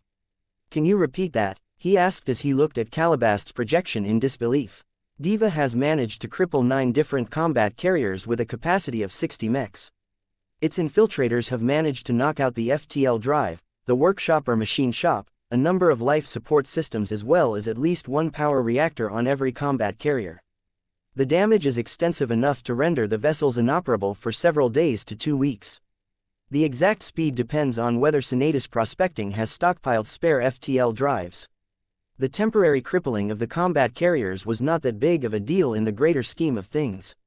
Certainly, the loss of 9 combat carriers meant that the Senatus Prospecting fleet would have to leave behind carriers with a combined capacity of 540 mechs if it tried to follow the Golden Scullers. However, there were ways to mitigate this loss. If Otris Magrin was determined to pursue the departing Expeditionary Fleet, he could order his subordinates to transport as many mechs to the cargo holds of starships with any available space. Given that it had been a while since Senatus Prospect had a big score, there was plenty of available cargo space. This was especially considering that Magrin was most certainly preparing to take advantage of another victim. How would he be able to harvest enough valuables if his starships weren't able to take on any significant cargo? This was why the temporary loss of 9 combat carriers was not entirely sufficient. Diva had taken this into account and implemented an extra measure that would definitely ensure that Magrin's fleet would remain locked in the current star system. My Black Cats have independently managed to confirm that one of their fleet carriers, the Roaring Baran, has suffered damage to both of her FTL drives. While the Diva operatives have only managed to inflict light damage onto the drives due to their greater size and redundancy, it will still take at least a week to repair the battle damage and verify whether the fleet carrier can safely engage in FTL travel again. There was no way that any pioneering group would abandon an entire fleet carrier. Leaving her alone with only 9 combat carriers to keep her company was just asking for the next pioneering fleet to drop into the star system to take advantage of the situation. While the Roaring Baran was the smallest and least significant fleet carrier of Senatus Prospecting, she was still a capital ship, so her symbolic value was far greater than a combat carrier. Otris Magrin had a reputation for never tolerating a loss. It would be beyond intolerable for others to steal one of his capital ships without too much resistance. A week of guaranteed delay is good news, but I'm not sure whether it will be enough. Vase said as he started to worry about what he might encounter in the Ramage repulsor system. Hopefully, Lord Pyrian Yoral Tavik was merely drifting in the middle of an asteroid belt or something. If he ended up in a difficult-to-reach place like Eon Corona 7, Vase would go crazy. If a week isn't enough to complete our objective and if there are enough indications that we are under threat, then it may be wise to abandon the mission and pull out. General Verl voiced his opinion. That did not sit well with Vase at all. His son's future was at stake. He would miss out on a much brighter future if he lacked the backing of an established first-class group. We'll make that judgment when we find ourselves in that situation. Vase noncommittally said, perhaps it won't be as bad as we feared. If we can complete our mission quickly and if the Senatus prospecting fleet declines to follow us to the Ramage repulsor system, we'll be able to take our time. Calabast shook her head. That's not necessarily true, Vase. We have been focusing on Mr.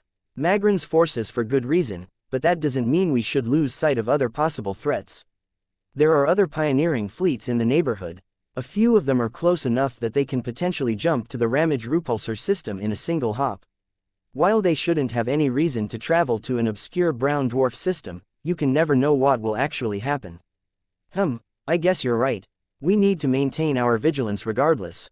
Do you at least have a way to observe the departure of all of these potentially threatening pioneering fleets? Calabast smirked. Do you have to ask?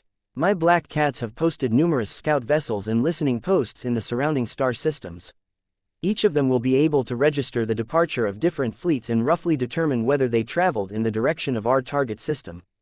Good. Make sure to pay close attention to the possibility that Otris Magren spread our whereabouts in an act of spite. There was no way that Magren would fail to spot the obvious connection between the sabotage action and the Golden Skull Alliance. One of the best ways the awful man could damage the interests of the Golden Skull Alliance was to determine the expeditionary fleet's destination through long-range observation and spread the news to nearby pioneers. While it was questionable whether any of those pioneers would find it worthwhile to follow the expeditionary fleet, if Magren was persuasive enough, the Ramage repulsor system might end up hosting a lot more visitors than any other time in its entire existence. It was the job of the Black Cats to warn Vase and the rest about these potential dangers in advance, and so far it did not seem as if they were unable to fulfill this responsibility. That reminded Vase to inquire about the effectiveness of Diva. Did you expect your former comrades in arms to pull off their sabotage operations so neatly and cleanly? Calabast smirked. I was 80% confident in their total success. The only way they would fail is if Senatus Prospecting has employed more effective observation devices than normal or if St. Neville Magren conducted an unexpected sweeping patrol. Neither of these scenarios happened, so the Diva operatives have done what was expected of them. If they are who I think I am, then it is practically a certainty that they will succeed. They will never make a mistake of their making. They are just that good. Are they better than the special operations units of your Black Cats? The Spymaster nodded, though not entirely willingly. Diva is substantially different from our Black Cats. Our homegrown intelligence and special operations organization is equivalent to a paramilitary group. That means that our Black Cats come close to the level of a proper state-backed intelligence agency, but we are not quite able to close the gap. Diva enjoys many advantages that the Larkinson clan simply can't provide at its current scale. It also helps that Diva has existed for many more years. When she put it in this way, it was unfair for Vase to hold the Black Cats to the standards of Diva. He shouldn't expect Calabast's subordinates to be able to complete the same challenging missions as her former colleagues in the Hexer Intelligence Agency. Then again, wasn't this another case of manipulation by manipulating the delivery of information? Calabast had a vested interest in painting the Black Cats in the best possible light. It wouldn't be good if Vase started to get disappointed in her unit again after investing so much money. Thinking about the disparity in capabilities made him more and more upset. He wanted to be able to count on Diva-esque commandos as well. He decided to take a firmer stance. I can be patient, but I am not going to tolerate the same excuse forever. He told Calabast, I understand the emphasis on information gathering, but it won't necessarily help if we don't have the capabilities to act on intelligence. To her credit, Calabast accepted the need for improvement. I am already in the process of setting additional training programs and cooperating with numerous development companies to equip our commandos with superior and more technologically advanced infiltration gear. This won't be easy, though. What's the problem? Infiltration tech is highly demanding and expansive. Calabast explained. It's not just about developing a stealth suit and calling it a day. You need the help of multiple research teams or research institutions to develop and update all of the individual stealth solutions that go into an infiltrator suit. Then you need to develop other essential equipment such as hacking tools and stealth vessels. Buying standalone products is never enough because surveillance and security technology are constantly being updated. A stealth shuttle that is effective today may instantly become obsolete tomorrow due to a single software update for common sensor systems. He started to understand what she was talking about. He was a mech designer, after all. He was not unfamiliar with this particular issue. Only an extensive network and infrastructure centered around the relevant tech can keep it all up to date.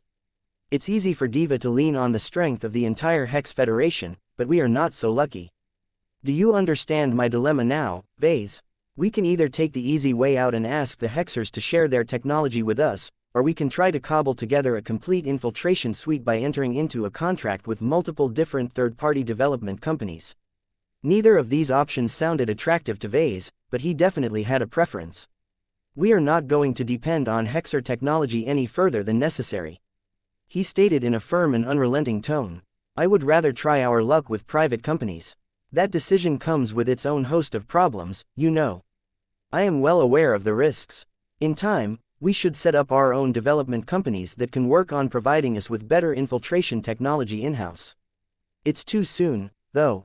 Our clan isn't large enough to support such a massive R&D operation. Though Vase occasionally compared his clan to a state, the truth was that the Larkinsons weren't numerous enough to reach this standard. It would take many more years for the Larkinson clan to grow large enough to significantly close the gap with the Hex Federation. For now, it was better to focus on what the clan could accomplish in the short term. I hope we can pause the Trailblazer expedition and return to safe harbor after this is over. General Verl spoke to Vase. We still haven't recovered from the Battle of the Borean Belt, and we won't be able to unless we can stop and recuperate for an extended period of time in an open port system. Vase frowned. I suppose you're right, but I don't want to lose too much momentum. How long do we need? It would be ideal if we can recuperate for 3 months. That sounds too long for my liking, but, if that is for the best, then I suppose we might as well enjoy a lengthy break. Vase already had enough of this chaotic border region. It might be good for his sanity if he could let down his guard in a safe and quiet star system. Chapter 4570 Ghosts and Specters. When Vase learned a bit about how the elite Diva infiltrators managed to complete their challenging and risky sabotage missions with ease, he developed a new appreciation of covert operations. Not every problem had to be solved by throwing a mech army at the enemy. It was impossible for him to use the Mars as a cudgel to bash in the heads of everyone who got in his way. There were many times where confronting an adversary head-on amounted to a cure that was worse than the disease. In such situations, the ability to solve a problem through finesse rather than brute force became a lot more valuable. As much as the Black Cats had grown and expanded by an immense degree under Calabast's stewardship, the former Hexer was only human. Setting up a network of informers and recruiting a lot of spies was not that difficult as long as the people in charge knew what they were doing. Raising a bunch of elite infiltrators that could perform many different essential tasks with great skill and confidence took a lot more than just throwing a lot of money around. As his latest talk with Calabast illuminated, there were many situations where having the ability to sneak aboard an enemy stronghold and surgically target strategic objectives might create huge advantages. It was a pity that the current version of the Larkinson clan was unable to form its own version of Diva's impressive infiltration units. The Larkinson clan had its own strengths and weaknesses. One of its greatest downsides was that its infrastructure was severely lacking in terms of scientific research and industrial production capabilities. However, there was one thing the clan happened to be good at, and that was developing and making use of new and innovative mechs. Vase had always managed to solve many of his problems through designing mechs that solved problems in ways that no one had ever done before. It was his greatest strength, and it was one of the pillars that made the Living Mech Corporation so profitable. When Vase thought about how he could resort to mech design to complete the same kind of covert operation missions through different means, he recalled the Ghost Project. As his only ongoing stealth mech design project, the Ghost Project was a mech that became necessary after Venerable Zimro Belson successfully advanced to his current rank. As one of the few mech pilots in the service of the Black Cats, Venerable Zimro stood out among other expert pilots in that he possessed a much more flexible attitude towards combat. Due to his complicated past where he and his fellow Zona stalkers had been exiled to the Nixian Gap, Zimro Belson became complicit in many shameful acts. He would have to bear this stain for the rest of his life. Yet rather than allow this scar to cripple him forever, he seemed to find honor in redemption. From what Vase could tell of the man, he was the kind of person who believed in the notion that the ends justified the means. I am comfortable with my place among the Black Cats. The rather slim and unassuming expert pilot spoke to Vase during their first talk about the configuration of his first expert pilot. Our clan has its protectors in the light, but they cannot protect our clansmen against every possible threat. That is where my fellow black cats and I come in. We do what is necessary to keep us all safe.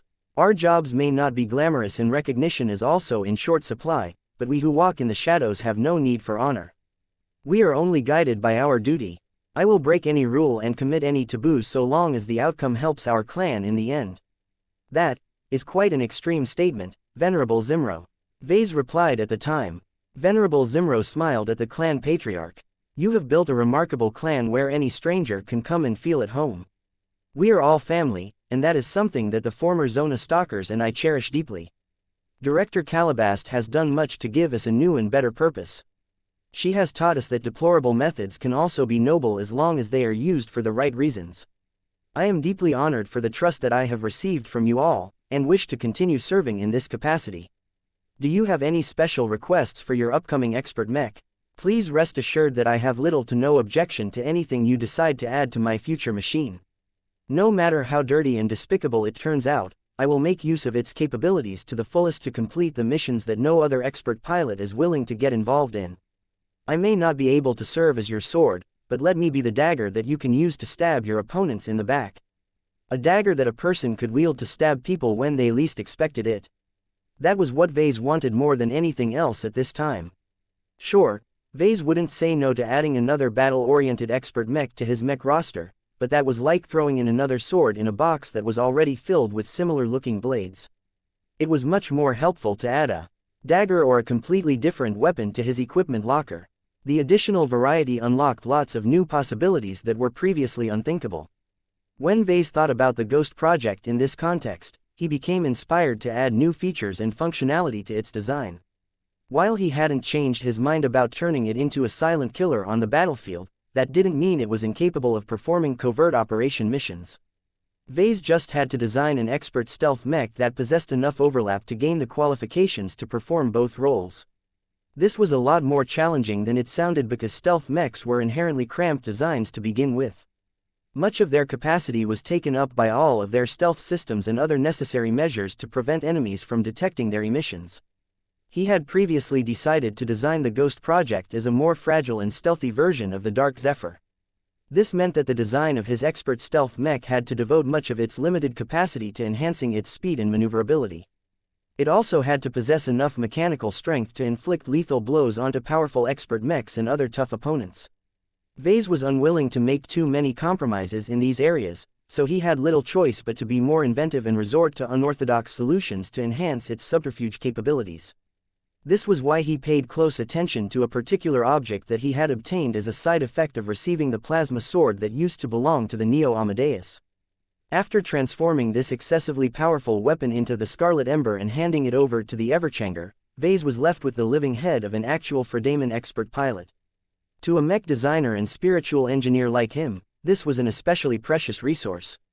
There were many possible ways he could take advantage of this living organic treasure, and he had already decided to combine his expertise with that of Master Benedict Cortez to create a fantastic new system that could empower the Ghost project in unprecedented ways. That cooperation proceeded quite well at the moment. Both Vase and Master Benedict held multiple meetings and brainstorming sessions where they sought to come up with new methods to unlock the hidden potential of this unique resource. It was quite fortunate that Venerable Zimro Belson was able to tolerate a lot more than other expert pilots, so the Ghost project was the perfect expert mech to integrate an enhanced and expanded version of Master Benedict's original energy bridge system. I can still do more with this system. Once Vase and Master Benedict had their way with the living head of an expert pilot, they could do much more than provide an additional source of energy to the Ghost project. Vase already thought of a brand new way to leverage its unique circumstances. He began to conjure up images of a starship becoming haunted by rampaging ghosts. Each of these strange and unkillable specters were sustained by the power and fury of a captured and enslaved expert pilot. There were several pros and cons to making this come to life. The biggest advantage was that it was a way to attack a starship while remaining under stealth. Instead of sending over infiltration teams that could always be exposed and caught at any time, it was much easier to command the Ghost project to hover close to a starship before sending in ghosts to do all of the dirty work. Even if the defenders discovered the ghosts and managed to subdue them through the use of special weapons, the Larkinson clan wouldn't suffer any significant damage. After all, the specters that had been doing all of the work were disposable combat units that could easily be reformed. Another advantage was that it conveyed a lot of plausible deniability. As long as the Ghost Project remained under stealth, who would be able to tie the appearance of killer ghosts to an expert mech of the Larkinson clan? Even if the existence of the Ghost Project became exposed due to its appearance in battle, there still wouldn't be an obvious connection. The next major advantage was that ghosts that could potentially phase through solid obstacles and affect people on a non-physical level could accomplish feats that could never be reproduced by elite Diva operatives. From taking over the minds of enemy crew members to assassinating critical personnel by strangling their spirits, there were many potential ways for spiritual ghosts to mess with people. There are also a lot of downsides, though. Vase frowned. He wasn't entirely up to date with all of the laws of the MTA, but he was pretty sure that twisting a mech to this extent was not entirely right. When Master Huron augmented the main weapons of the Neo Amadeus by integrating them with the living heads of different expert pilots, he at least made use of volunteers. Vase wouldn't have that luxury. It was far too wasteful for him to decapitate one of his existing expert pilots just because he wanted to turn them into the power source of an unorthodox attack system. The only power source available to him was a captured enemy. By twisting the Fredaman expert pilot's force of will, Vase was pretty sure he could figure out a way to make his latest idea come true, but it would be unethical to the extreme. That wasn't enough to stop him, though. The biggest problem isn't my conscience, but the MTA's reaction. The mech community took a dim view on anyone who abused or tarnished the dignity of high-ranking mech pilots. Mech designers took great care in making sure they never got on the bad side of expert pilots and ace pilots. They would never be able to earn the trust of these powerful heroes if it became known that they had caused deliberate harm with their work. There was no way Vase could hide something so big from the MTA. There were too many ways for the mechers to monitor what took place inside the Larkinson clan. The only way he could proceed with his ambitious new plan was to obtain the buy-in of the Mech Trade Association. In other words, he needed to figure out a way to obtain an exemption from at least one faction of the MTA. He grimaced when he understood what that meant. If that is the case, then I will have to make further concessions. At least I shouldn't be lacking in this area. Vase thought about his Blood Knight project and its many implications. The transhumanist faction will definitely be interested in this work. Chapter 4571. The Geist System. Vase could not make a decision like this alone. For better or worse, Master Benedict Cortez played a key role in empowering the Ghost Project. He was not only responsible for converting it into a functioning expert mech by integrating resonating exotics into the design, but also mitigated its heavy energy demands by lending his expertise. Now that Vase wanted to exploit the Ghost Project's circumstances to an even greater degree, he needed to consult with the master mech designer in order to figure out how he could realize his new vision. He activated his comm and called Master Benedict. When the older man accepted the communication request, his projection looked closely at Vase. "I know that look of yours. You came up with another crazy idea again, right? How did you know? I have the same look when I am in this sort of mood.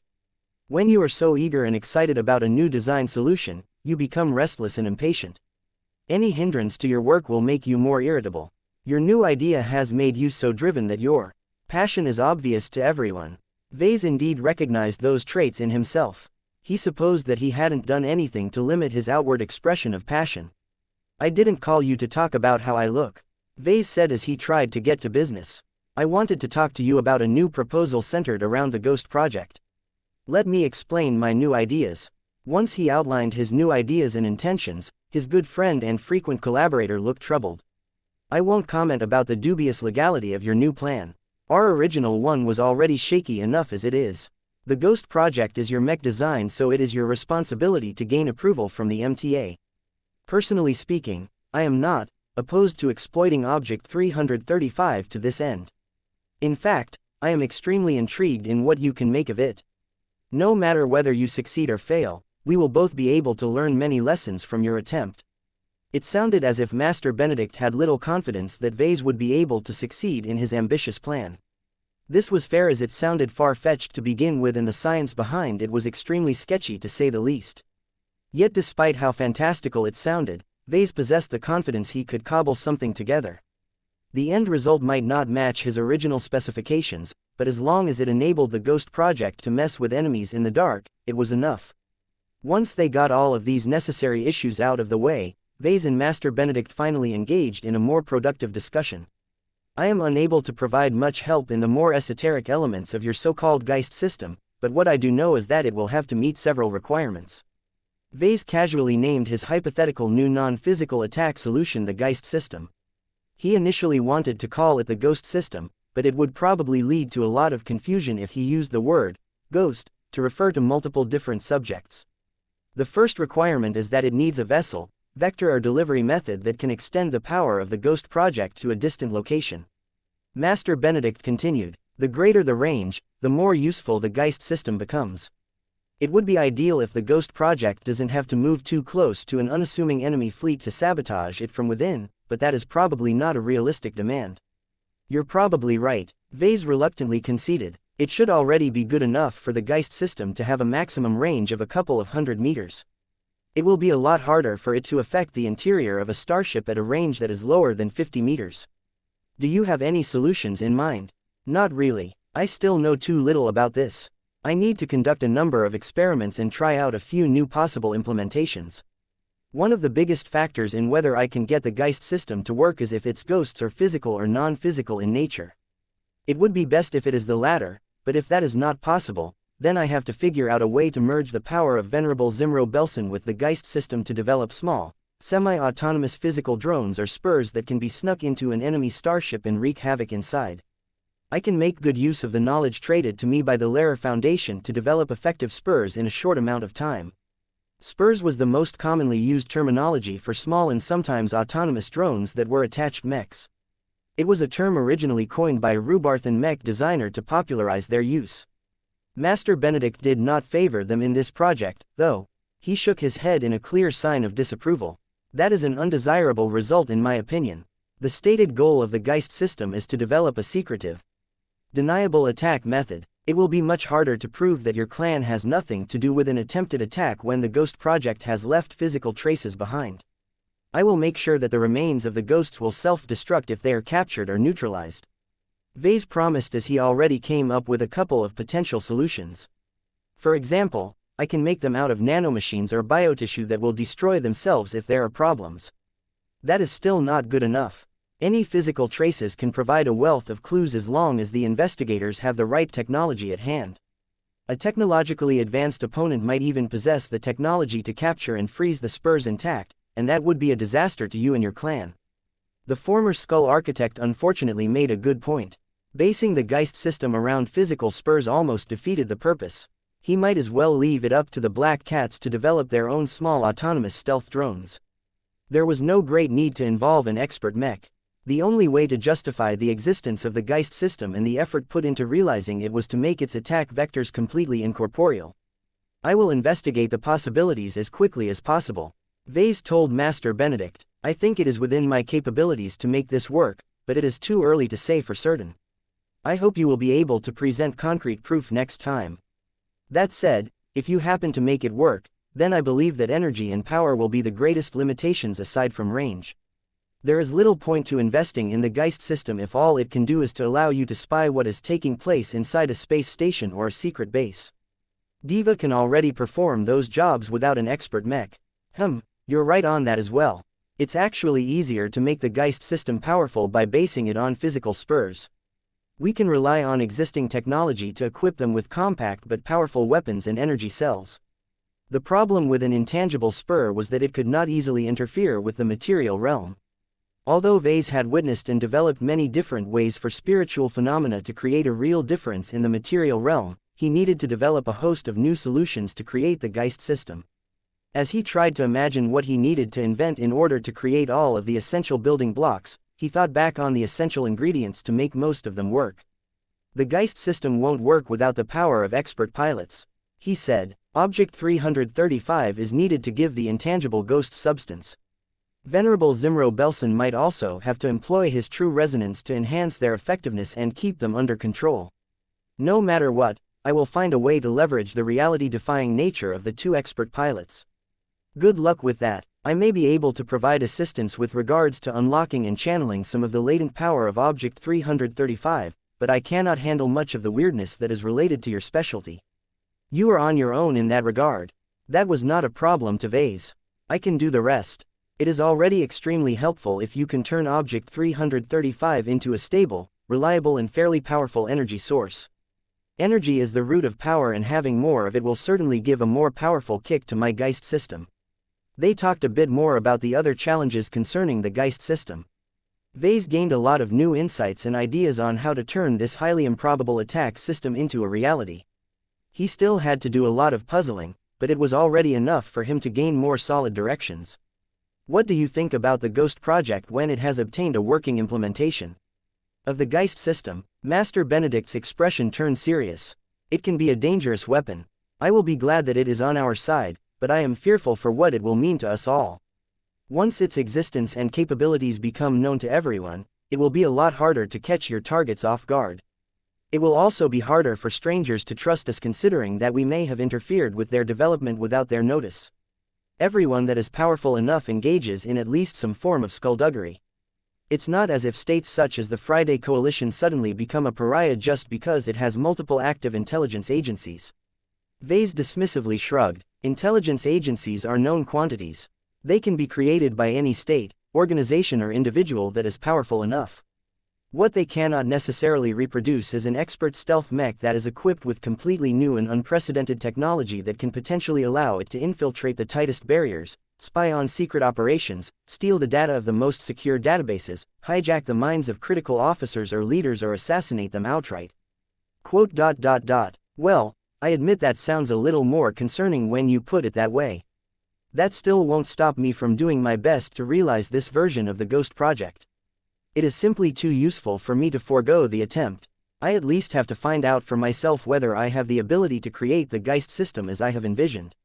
If it turns out that I have overestimated my capabilities, I can always set it aside and wait until I have become a better mech designer before trying again.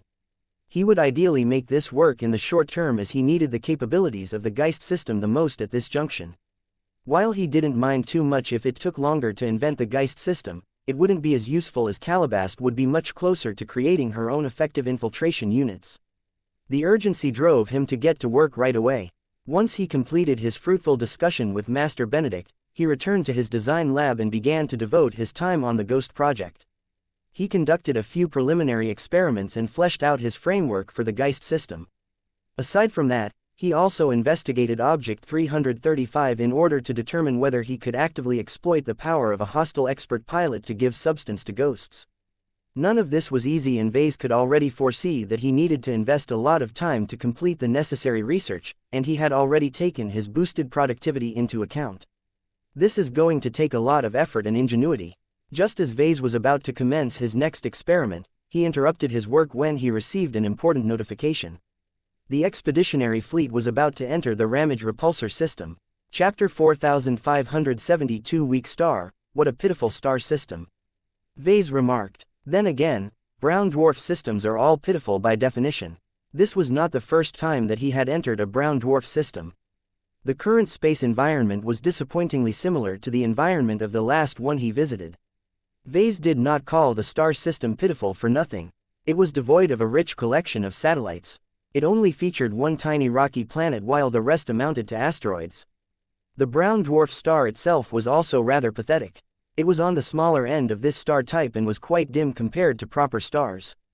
It produced a lot of infrared radiation, but the relatively tiny size of the brown dwarf meant that it was barely competent in its ability to warm up the surrounding space. Some astrophysicists are in favor of classifying brown dwarfs as rogue planets. They claim that it is misleading to call them stars. Gloriana noted as she stood at his side. He could understand the sentiment. Brown dwarfs were essentially Jupiter-like gas giants that were big enough to produce heat through the immense contraction forces generated by their own considerable mass. Just like how ancient combustion engines heated up gas by exerting pressure through pistons, brown dwarfs were just massive enough to contract all of its gases by relying on gravity alone. If the gas giants were a lot larger, then the gravity exerted on the gases became so powerful that it could trigger runaway thermonuclear reactions. In other words, a lot of tiny particles fused together into bigger particles, releasing a lot of energy in the process. This was how real stars turned into bright and warm cosmic lanterns. The fact that brown stars were so congenically deficient that they couldn't even trigger and sustain nuclear fusion meant that they were basically planets that produced just enough heat for people to confuse them as stars. The more he thought about it, the more he became sympathetic to the camp that wanted to reclassify them as rogue planets. They were gas giants that produced just enough internal heat to survive the cold void of space. This was how they managed to maintain their cohesion without access to heat radiated from an actual star. Vase ultimately shrugged. I don't really care whether we're talking about a star or a gas giant. I suppose we should stick to treating them as a star, as it will be a lot more confusing to treat it as a rogue planet. Hardly anyone in our clan understands the theory behind stars anyway. Uneducated boors. His wife muttered. That is an uncalled for statement, Gloriana. Mech pilots and other professionals can be just as smart or knowledgeable as us. They just haven't devoted their lives to a technical or scientific discipline. That still doesn't change the fact that the vast majority of our clan is too ignorant to understand a theory as basic as nuclear fusion and the basic mechanisms of stars. Can you tell me if the proportion of hexers who understand stars is any higher? Vase asked in response. That's not a fair comparison, Vase. The boys of the Hex Federation are dragging down the average.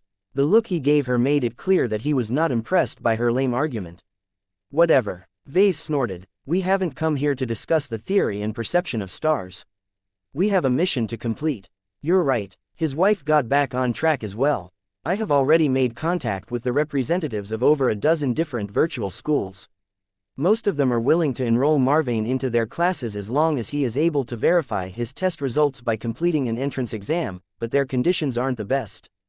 The most accessible schools only charge a yearly tuition of 1 million MTA credits, but the more reputable and renowned ones can cost at least 10 times as much.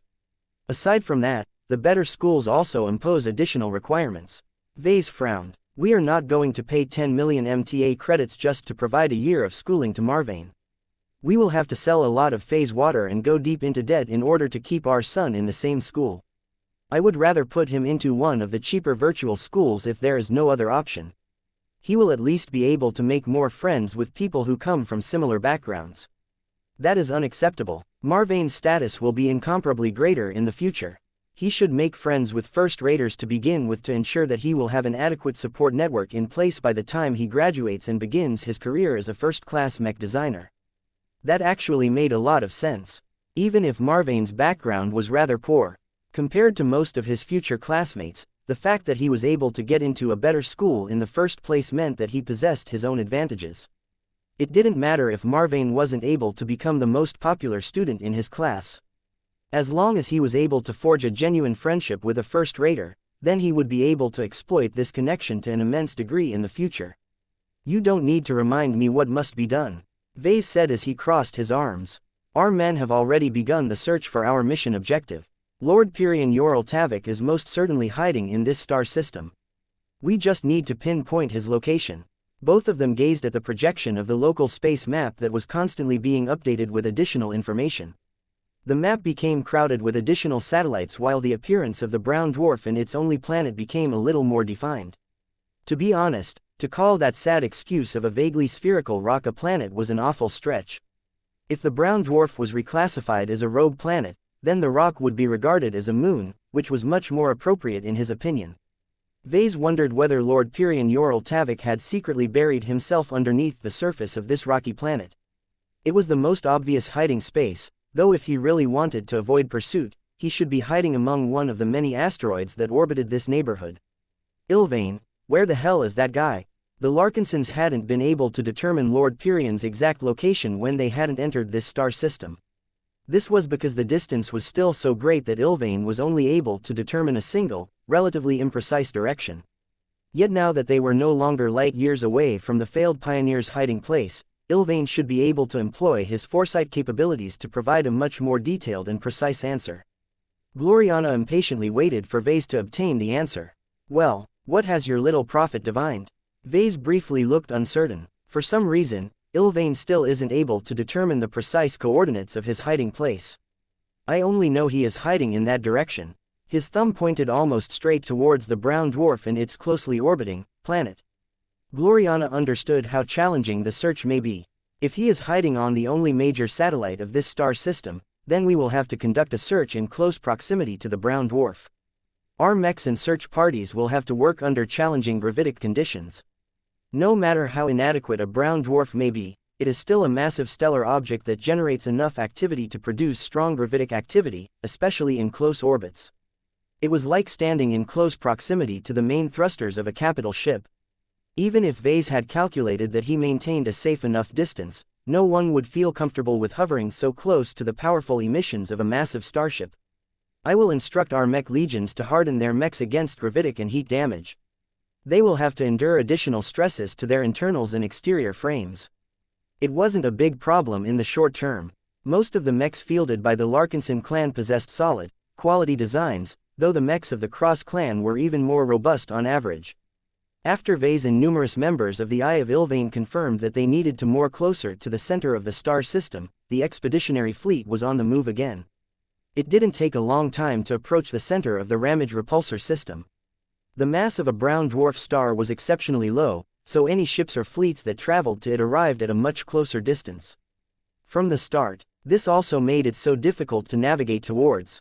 The brown dwarf star's gravitic profile was so small and narrow that it was incredibly easy for FTL drives to miss and overshoot.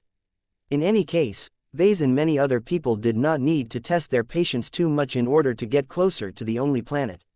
While the expeditionary fleet ultimately opted to orbit the brown dwarf star at a generous distance, a number of combat carriers had continued to move ahead until they reached the orbit of Ramage Repulsor I. The ships proceeded to engage their scanning systems. At the same time, scout mechs hailing from the flagrant vandals started to deploy from the combat carriers. Once they entered into space, they split up and began to scour the surface of the planet up close. The search was just beginning before Vase received a surprising piece of information from a Legion commander. "Sir, I hate to interrupt you, but the Great Prophet has revealed to me that our men are searching in the wrong place." "What?" Vase sat up straighter in his observation seat. He looked skeptically at the projection of the tiny planet. Although it didn't look like a good hiding place, it was the only viable place for a starship to make itself scarce. Where is he hiding, then? Has he fallen into the entrance of a phase whale enclave? Is there another purgatory hiding in plain sight in this star system? He already became excited at the thought. The Golden Skull Alliance managed to harvest a lot of phase water as well as other valuable goods from the last time it had plundered an alien pocket space. However, Town Melon immediately shook his head. "That is not the case, sir. I don't know whether there are any phase whale enclaves in this star system, but Prophet Ilvain has determined that Lord Pyrion is still residing in the same dimensions as us. We don't need to enter a hidden portal to reach his location." "Then where can we pick him up?" Vase frowned. "Do you have the answer?" Town looked around until he faced the large star map projected on the bridge. The expert candidate and Legion commander slowly lifted his arm until he pointed past the planet that was being searched. "The man you wish to find is located here. Where is here? There's nothing in this pocket of space. Is his flagship orbiting the brown dwarf under stealth?" "No, sir, you misunderstand. He is located here." Vase looked at Tayan's finger and extrapolated it towards the projection. If Lord Pyrion wasn't hiding on a starship under cloaking in open space, then that meant, wait. Are you claiming that Lord Pyrion isn't orbiting just outside the corona of the brown dwarf star, but is instead hiding inside the star itself? Tayan's nod was all of the confirmation that Vase needed. His jaw practically dropped as he took a much closer look at the brown dwarf star. At first, it sounded absolutely ludicrous, because most stars were too powerful and destructive for starships to dive underneath their outermost layer for an extended period of time. However, he suddenly recalled that brown dwarfs weren't really proper stars at all. They didn't fit into the category of most stars. Just as Vase accepted the truth that Lord Pyrion may actually be located in this extremely unusual hiding place, he soon began to suffer a headache. How the hell do we pull him out of this star? Chapter 4573 Four parties. The discovery that Lord Pyrion Yoral Tavik might actually be hiding under the outermost layer of a brown dwarf came as a surprise to Vase. Vase pulled a small totem of Ilvain and contacted the self-proclaimed prophet himself to verify whether the design spirit accurately located the missing first-class science position. "Did you find the right guy? Have you mistaken him for another person that happened to bear the same name?" The answer he received from the design spirit was the same. The noble that had sent the entire border region between the Krakatoa Middle Zone and the Zelmer Upper Zone was hiding somewhere underneath the surface of the failed star. No, Ilvain did not mistake the noble for an impostor that happened to bear the same name. The man's name was both unusual to begin with. The Ural Tavik clan did not have the habit of recycling its names like many other family organizations, so Ilvain definitely did not home in on an uncle or a great-grandfather who happened to be called Pirian as well. Anyone outside of the clan was also unlikely to carry this highly distinctive family name. The man was also one of the most wanted and sought-after people in this part of the Red Ocean. The man acquired a sort of metaphysical mass that had grown so much that he was like a star that could not be ignored by those that possessed the right vision. No, Ilvain did not misestimate Lord Pirian's position. The brown dwarf may be a powerful stellar object that was massive enough to bend spacetime to a significant degree and energetic enough to produce lots of emissions, but it was not that special from a spiritual perspective. There was no fog obscuring Ilvain's foresight. The design spirit was also unable to sense any sign of third-party interference. There weren't any dark gods or phase whales trying to weave a web of deception while lurking in the dark as far as he knew. Of course, there was always a chance that a much more skilled and powerful entity had succeeded in pulling the wool over Ilvain's eyes, but that was such an unlikely occurrence that Vase quickly dismissed the possibility.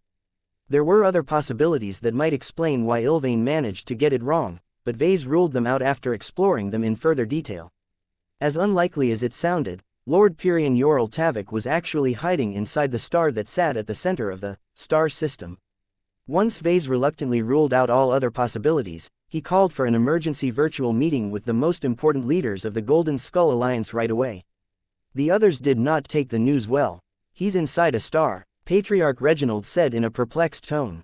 "Even if a brown dwarf star is not as good as a red dwarf star, shouldn't a ship get torn apart or cooked into slag after staying so long in such a hazardous place?" Galina Rovan Harchel of the Glory Seekers was much less skeptical. "First-class starships can take a much greater beating than the vessels in our possession.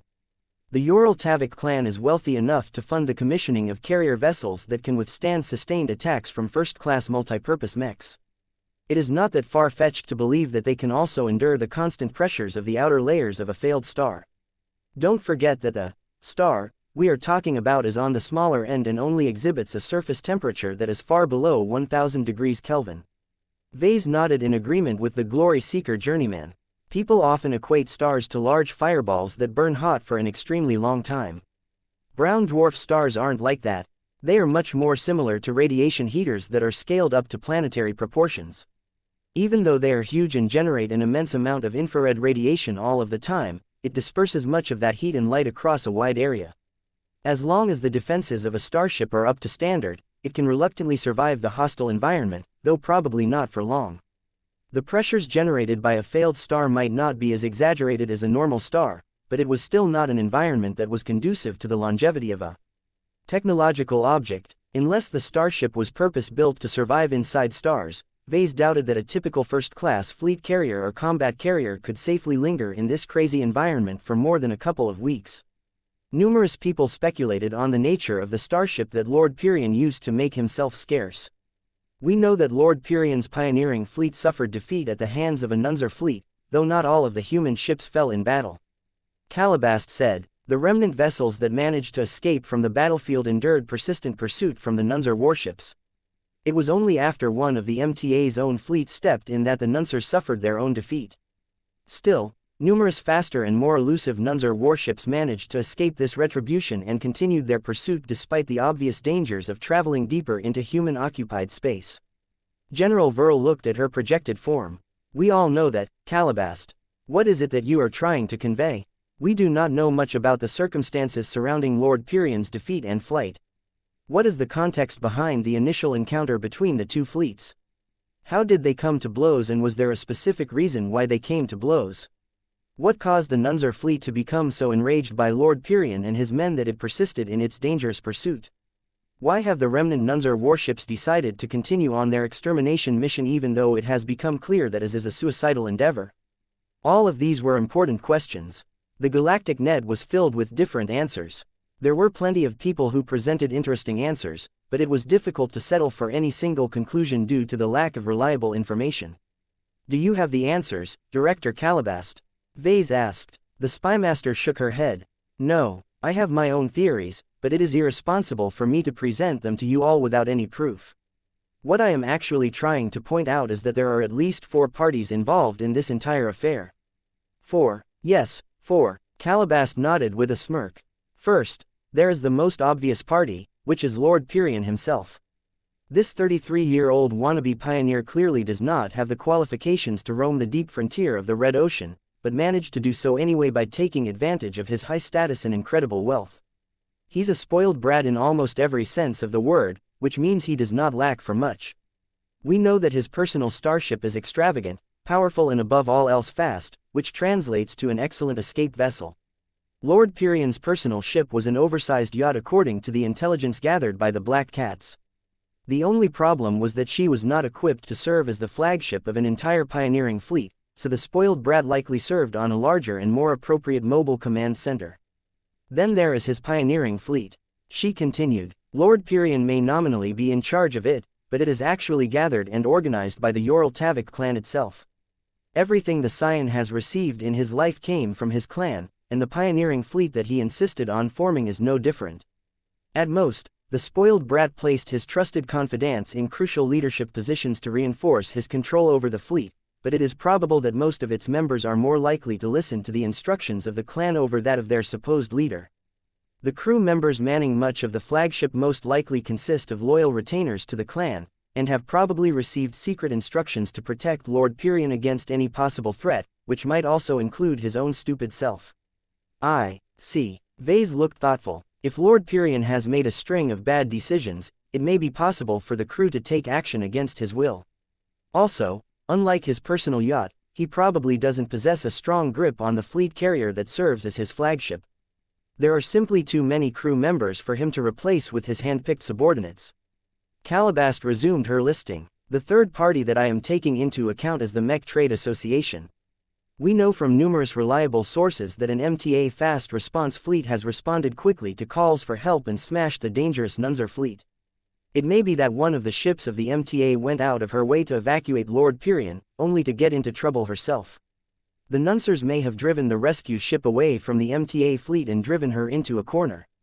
If this MTA ship is residing inside the brown dwarf star, then she is probably trying to evade alien pursuit while waiting for reinforcements from the association. That sounds extremely unlikely. Vase immediately spoke. The MTA is not known for leaving their own out for dry. The initial incidents happened so long ago that the Mechers had plenty of time to divert one of their many powerful ships to this star system. They are only a couple of portal jumps away at most. Master Benedict Cortez agreed with the younger Mech designer. The MTA is not present here.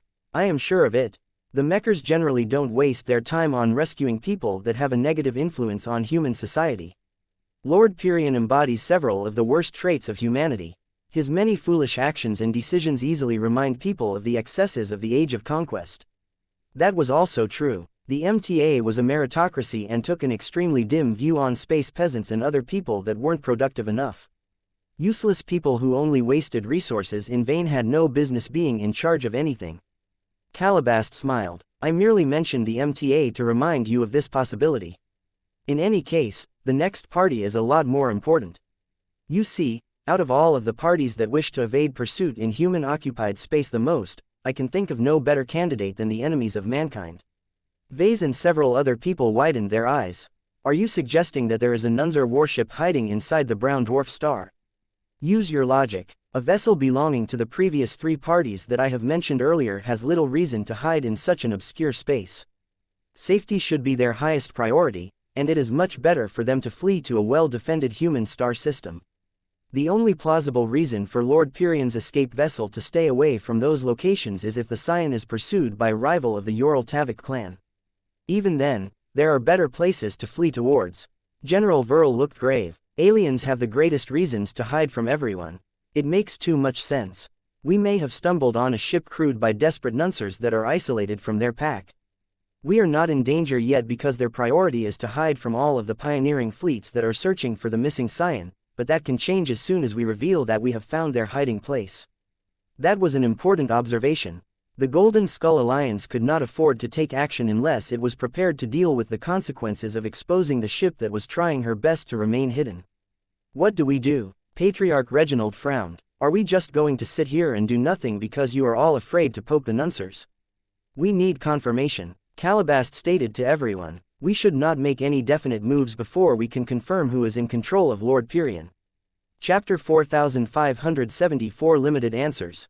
Ever since the Golden Skull Alliance became aware of the possibility that they might be in proximity of a hostile Nunzer warship, the entire expeditionary fleet immediately raised its alert level. Many civilians temporarily lost a lot of privileges and weren't allowed to roam freely aboard their starships anymore. Everyone was forced to wear protective clothing such as vac suits, hazard suits or protective armor in case the expeditionary fleet came under attack. The atmosphere across the Larkinson Navy had noticeably become a lot more serious and subdued. Nobody wanted to make a mistake or get caught off guard. More mechs went on patrol while many expert pilots reduced their free time to ensure they could respond quickly to any crisis. As all of this was taking place, the mech designers of the Larkinson clan largely continued their duties as much as possible. Meow. Lucky floated over to a suited Kedis, who had just arrived in the main design lab and took a seat at the main table. Before the gem cat could snuggle up to one of his favorite humans, Kutiz's companion spirit sprung out of the bloodsinger and playfully greeted her, "Friend." Sharpie, Sharpie, meow meow. The miniature spiritual copy of Sharpie hopped onto Lucky's back and pretended to ride a mount. Sharpie, Sharpie, Sharpie. While that was taking place, a couple of other Larkinson mech designers took their seats. "So why did you call us over, sir?" Sarah Voikin asked. "As far as I know, our services aren't needed for the time being." Vase nodded. "That is correct. The Black Cats and other departments are carefully trying to gather more information about the ship that is lurking inside the brown dwarf star. They must work carefully because they cannot use any obvious methods of investigation. So far, we are pretending to search the planet as well as the surrounding asteroid fields for anything suspicious. If the possible captors of Lord Pyrian have maintained the ability to observe what is taking place outside, then we want them to think that we know no better." That caused Kedis to look skeptical. "Are you sure that we can hoodwink a group that is powerful and advanced enough to hide one of its starships inside a brown dwarf star?" "Well, all of us are wearing our protective suits in case we got it wrong," Vase replied while knocking his armored fist against the surface of his recently repaired unending regalia. This safety rule made for a rather strange sight in the design lab. Both Vase and Kedis had opted to wear their combat armor, causing them to look more at home in an infantry barracks. Gloriana and Sarah Voikin looked much more at home in this environment. Their hazard suits were relatively thin and functional while still offering plenty of protection against lab accidents and other typical hazards. They also happened to look stylish. Though Vase had suggested his wife to switch to wearing a bulkier and more protective hardsuit, she refused to compromise fashion in exchange for greater function. "How much time will it take to gather the necessary information?" Gloriana impatiently asked. "No one can say for sure. From what I know, Master Benedict Cortez and his engineers are quickly trying to cobble together probes that are robust enough to withstand the pressure and radiation of the outer layers of a brown dwarf star while possessing the ability to blend in its environment well enough to escape detection." "That sounds difficult," Sarah Voikin stated. "I can tell you that I am unable to design a mech that can fulfill the same requirements. I can reluctantly develop a mech that can temporarily survive the hostile environment, but it would not be difficult to detect its presence. The demand to make the machine as undetectable as possible is too unreasonable. I don't have anything close to the tech and materials available for the job." Gloriana turned to Vase. "You've become a lot more proficient in stealth systems as of late, right? Why aren't you involved in this project?" "My services aren't needed, Gloriana. Master Benedict is the best man for the job, so he is in charge at the moment. I offered to lend my assistance, but the probes won't be making use of traditional stealth technology." "Why not?" Vase sighed. "Sarah is right that probes that make use of active stealth systems simply aren't tough enough to survive the punishing circumstances of the brown dwarf star. The probes only need to be tough. As long as they are small enough, it will be difficult for sensors to detect their existence amidst all of the radiation and other strong activity. That won't help with preventing them from getting detected while on approach to the brown dwarf star." Kedis pointed out. "They don't have to do that, Kedis. Diva has agreed to transport the probes as close to the stellar object as possible with the help of its stealth shuttles. They will most certainly take a lot of damage in the process, but they will only require an extensive repair cycle before they can be put to use again. That is convenient. I can see now why our assistance isn't needed. We would only get in the way." It was frustrating for people like Vase to be relegated to bystanders. They could do nothing but wait for other people to succeed and fail in their own endeavors. This was nothing new to many of the other mech designers, though. Their importance lay in preparation rather than execution. It was already enough for them to provide the powerful mechs that gave their clansmen the confidence to tackle many challenges. It still made this waiting period a bit awkward for Vase. He couldn't do anything as it remained critically important for the expeditionary fleet to look as clueless as always. Any change from its established pattern might be interpreted as an indication that the Golden Skull Alliance discovered the truth about Lord Pyrion's precise whereabouts. Gloriana spoke up again. By the way, Vase, why are we incurring delays and risking discovery when we can just ask Ilvain for additional information? Don't you think we already thought of that? Ilvain is not an omniscient observer, Gloriana. He is far from it.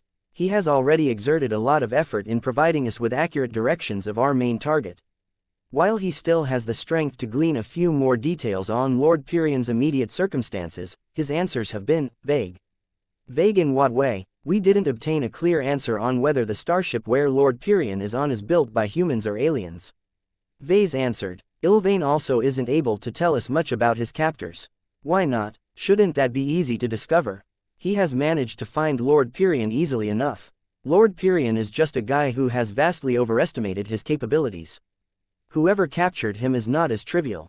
We are dealing with a big player that apparently possesses enough strength to resist Ilvain's peeping. That immediately caused the handful of mech designers around the table to frown. Is it possible that there is an ace pilot stationed on this mystery ship? Gloriana asked with concern. It is within the realm of possibility. To be honest, Ilvain is getting back a lot of garbled data that is hellishly difficult to interpret. The only fact we know for certain is that we are not dealing with anyone weak, hence why we must maintain caution at all times. This had already made Vase a lot more nervous. Anything involving stronger powers most certainly posed a greater threat to him and his fleet, but he wasn't willing to pull back at this early junction. At least, Ilvain had been able to determine that the source of interference was not overwhelmingly powerful. If an opponent at the level of a god pilot or a true god was hiding inside the mystery ship, then he would have insisted everyone to turn the fleet around and depart as soon as possible. Vase and the other mech designers exchanged a few more opinions about the current situation, but it was pretty pointless for them to delve too deep without more information. Their conversation slowly drifted towards their work. How is the samurai project doing, Kedis? It is progressing steadily enough. She replied, I'm not as fast as the new you, of course, but all of our work is proceeding according to schedule. Do you have a good handle on the new tech that you wanted to use for the samurai project's primary armament? There is a substantial learning curve to Stormblade technology. It is new and substantially different from any other weapon tech that I have handled before. I am not dealing with a traditional cold weapon such as a plain alloy sword or a true energy weapon like a plasma sword. What I have instead is a solid alloy sword that can enhance its damage potential by energizing it, allowing it to inflict heat damage and electrical damage on top of physical damage. Vase looked a bit thoughtful at that. What is the effect of Stormblade technology on the damage potential of a swordsman mech project? Does it help with allowing a blade to slice through obstacles with greater ease? Stormblade technology is helpful, but not as helpful as I hoped. Don't get me wrong, Vase. It's still useful. Its main purpose is to add a relatively low-cost damage boost to the performance of the sword. As long as the blade strikes a target, it can inflict a lot of additional damage. It will take much less sword attacks to defeat an opponent. As for penetration, the story is more complex. How so? The nature of Stormblade technology means that it is only mildly helpful in increasing the penetration power of a sword. However, it is able to break energy shields with considerably greater effectiveness. It also has a moderately disruptive effect against electrical systems. Anything that isn't sufficiently shielded against EMP attacks may get knocked out if it has suffered a glancing blow from a Stormblade weapon. That sounds useful, Gloriana remarked. Is it worthwhile for us to replace all of the plain alloy swords equipped by our swordsman mechs with Stormblade equivalents? Kedis immediately shook her head. I wouldn't advise that. Stormblade weapons may not be as troublesome as plasma swords, but they still drain the energy reserves of a mech. When the swords aren't energized, they are weaker and less sharp than normal swords. I think we should limit the use of Stormblade technology to my current design project and see how it fares. Are you confident in the success of the samurai project? Vase asked. I am. I already have a decent understanding of what Stormblade technology can bring to a mech. The samurai project will definitely satisfy a need within the Larkinson army. It will have the damage potential of an Axeman mech but retain much of the agility and maneuverability of a swordsman mech. What mech do you think can win in a duel against each other, your second sword or your upcoming samurai project? Kedis made a disgusted noise. It's almost meaningless for you to ask that question. Both of these mechs have high skill ceilings. They are only as good as their mech pilots. If they are piloted by excellent swordsman mech specialists, then they will be able to use their respective advantages to defeat a more powerful opponent. The samurai project has better peak performance and raw offensive power, but the second sword has better endurance, mobility and versatility. If I was a mech pilot, I would prefer to pilot the latter because it better complements my sword style, but there are still plenty of others who can make better use of the samurai project. I see. Thank you for the clarification. How long will it take for you to complete this project? Not much longer than average. While I still have to get used to working with Stormblade technology, it won't take long for me to understand the essential theories. Chapter 4575 Meeting demand versus creating demand. From what Vase could determine, the Samurai project did not appear to be a game changer.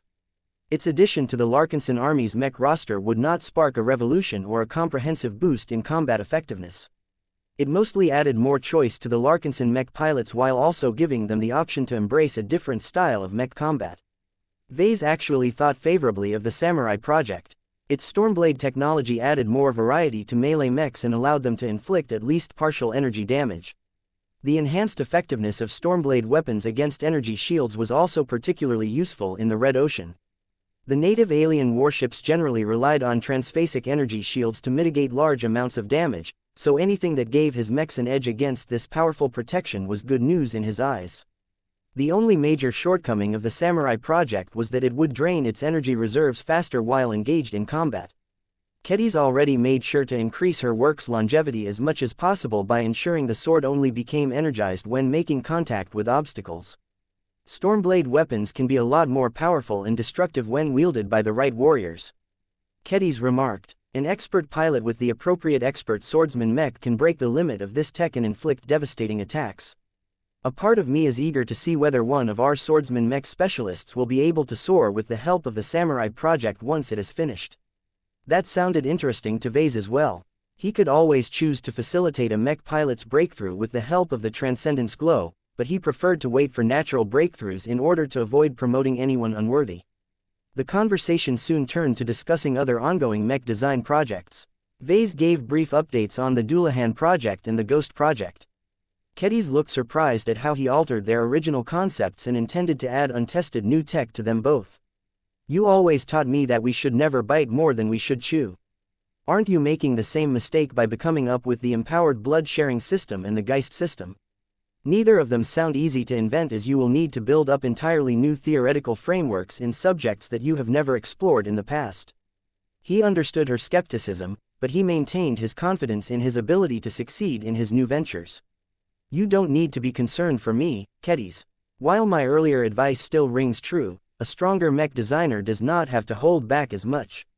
Due to some recent changes, I've become an even faster learner than I was in the past. I have already mastered all of the basics of biotechnology, so the EBSS probably won't be an issue. I am a bit less confident about realizing the Geist system, but I think I will manage to cobble something together. The Swordmaster shrugged. It's your problem. This has nothing to do with me. Frankly, a part of me looks forward to seeing you fail. Your mech designs are becoming more and more ridiculous. Sometimes, I get the impression that you have become more passionate about bringing literal monsters to life rather than meeting the needs of the mech pilots that are just asking for solid and reliable mechs. She brought up an important point about the mismatch between the decisions of a producer and the expectations of the end users. I know what you are trying to say, he said with a serious expression. This has always been one of the problems afflicting every industry, not just mech design. It is not enough for creators like us to design mechs that straightforwardly give mech pilots what they have asked for. Our customers do not know what mech designers are capable of, and have limited awareness and imagination of what mechs they could actually obtain if they make the right demands. Sarah Voikin briefly directed her attention away from cuddling with Lucky to add her voice to this discussion. While it is important to listen to the feedback of mech pilots, it is the mech industry that is the greatest driving force of innovation. Mech designers are constantly pushing the limit and exploring completely new ways to make mechs stronger. In the past, no one thought about designing a mech that is entirely made out of nanomachines, but once a mech designer developed the first successful smart metal mechs, an entirely new market came into life. The same applies to biomechs, striker mechs, stealth mechs, heavy artillery mechs and etc. It has always been inventive mech designers who created them before there was any strong demand. Her argument emphasized the leading role of mech designers in driving innovation. There were a lot of mech designers in human space, and many of them constantly worked on breaking or expanding the existing paradigms of mechs. Most of them ended up failing and producing nothing of value, but a few exceptional mech designers succeeded in creating a new subset of mechs that fulfill a need that the general mech community never thought about. A good example of this was living mechs and glows. Vase came up with both of these signature design solutions long before millions of mech pilots came to embrace their unique advantages. Gloriana held a slight view on this matter. I do not disagree with you, Sarah, but we should not dismiss the importance of listening to our customers. Not every innovation from a mech designer is a good fit for the market. One of the greatest annoyances of mech pilots is being forced to pilot a bad mech that those who have no understanding of their profession think is good. This was a familiar topic of contention to everyone. Hardly anyone occupied the extreme positions, but it was clear that different mech designers leaned towards different sides. Innovative and creative mech designers such as Vase tended to believe that they knew better than their customers. They were more willing to invest in the development of radical new design solutions in the belief that they had accounted for all of the variables. That was not always the case, as evidenced by how Patriarch Reginald cross-mutilated the original version of the Mars, but Vase was one of the few innovators who possessed a positive record. Most mech designers tended to err on the side of caution, however. There was nothing wrong with meeting the more immediate demands of mech pilots. The biggest advantage of mechs that did not become hijacked by the selfish desires of a maniacal mech designer was that they were stable, consistent and reliable.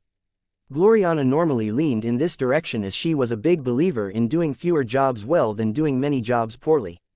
We won't be able to surpass the competition if we keep doing what most of our rivals are already doing.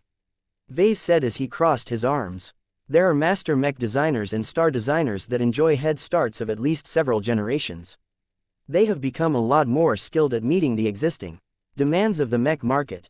Do you think it is a good idea to try to outperform them in all of the areas that they have spent decades if not centuries on improving? That is a fool's dream. It's a lot more realistic to branch out by creating your own niche in the mech market before working to expand it to the point that it becomes mainstream. That was his strategy for the most part. His living mechs might not be as tough, fast or hard-hitting as the mainstream mech models released by all of the most prestigious and successful mech companies, but he wanted to be damn sure that no competitor could sell mechs that were more alive than his own products. The gathered Larkinson mech designers eventually went back on track and updated each other on the remaining ongoing mech design projects. The Green Axe project and the Bloodripper project were both proceeding nicely as well. No one involved in them had anything special to say for the time being. As people such as Keddies and Sarah went back to working on their respective mech design projects, Vase turned towards his wife. Do you want to work on the Doulahan project with me? I think I can use your input in my attempted implementation of the empowered blood sharing system. I think I can optimize the layout of the blood veins so that they will take up less capacity and lower the burden on the mech design. His wife immediately made a disgusted expression. I do not know anything about biotechnology and have no desire to get caught up in your latest hobby. I will do my best to adapt the conventional internal architecture so that it won't get mangled by your ham-fisted attempt to insert bioparts into our work, but I won't touch any of them myself. Are you sure you don't want to expand your repertoire with biomechs or cyborg mechs?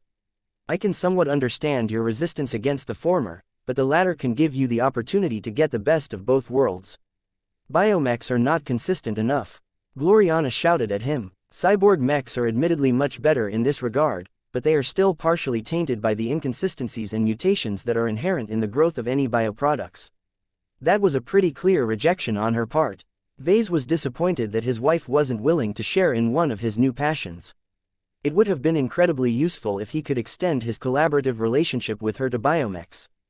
They would have been able to design fantastic organic mechs that boasted more optimized physical structures. Oh well. He and his wife simply proceeded to work on separate aspects of the Doulahan project. Vase had already done most of the essential work on integrating the empowered blood sharing system into the internal architecture of the Doulahan project. He had made sure to leave enough room to ensure that the expert Space Knight did not suffer a significant drop in basic performance. However, Vase did not dare to settle the design of the EBSS. He first needed to test the performance of the Blood Knight project in reality. Though Vase was close to completing this side project, it would probably take months for the Larkinson Biotech Institute to grow adequate copies of the Blood Knight design. This was an awful long time, and Vase did not know if he had the patience to settle down for a long wait just so that he could obtain proof. As Vase struggled to determine whether he should lock in the current design of the organic parts, a notification interrupted his work session. What is it, Burl? The Cross clan has the development of the probes. Master Benedict Cortez is already in the process of fabricating them in person. They will probably be finished within the hour, upon which the probes will be loaded into a handful of Diva stealth shuttles so that they can be delivered to their intended destinations. Understood. How long do you think we need to wait until we have obtained any solid results? That is hard to say. It will take several hours to deliver the probes to the surface of the brown dwarf star. After that, they will have to conduct a slow and cautious search in the approximate area where Lord Pyrians is purportedly located. I've been told that while the probes can be relied upon to blend into the background, their detection range is not particularly impressive. They also have to ascend to the uppermost layer of gas to transmit a tight beam signal to our fleet in order to discreetly relay their findings to us. All of this will probably keep us busy for at least a handful of days. I see. I guess we don't have much options if we want to avoid triggering any alarms. Chapter 4576 Subtle Probes. The probes were impressively designed. Master Benedict Cortez only spent a short amount of time on their design, but his deep understanding of engineering along with his amazing understanding of energy allowed him to whip up a device that reluctantly met all of the criteria. The most important demand was that it could survive the hostile environment of the upper reaches of a brown dwarf star. The second most important demand was that it would remain as obscure and unnoticeable as possible. Under normal circumstances, Master Benedict would have preferred to design the probes and each of their individual components from the ground up, but he had opted to license existing probe and component designs to save a lot of time. Starting off with existing parts and frameworks also enabled Master Benedict to split up the workload among many different mech designers and engineers.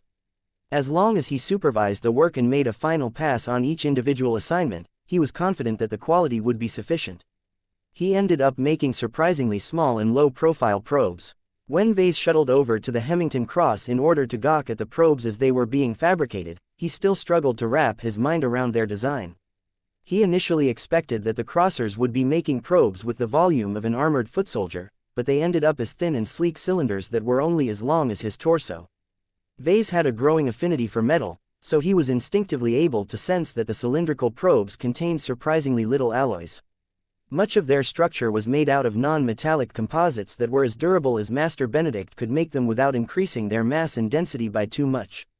When Vase whipped out his old Vulcane eye and scanned one of the probes, he saw that his device took a bit of time to make its readings, and that it had difficulty defining a lot of parameters.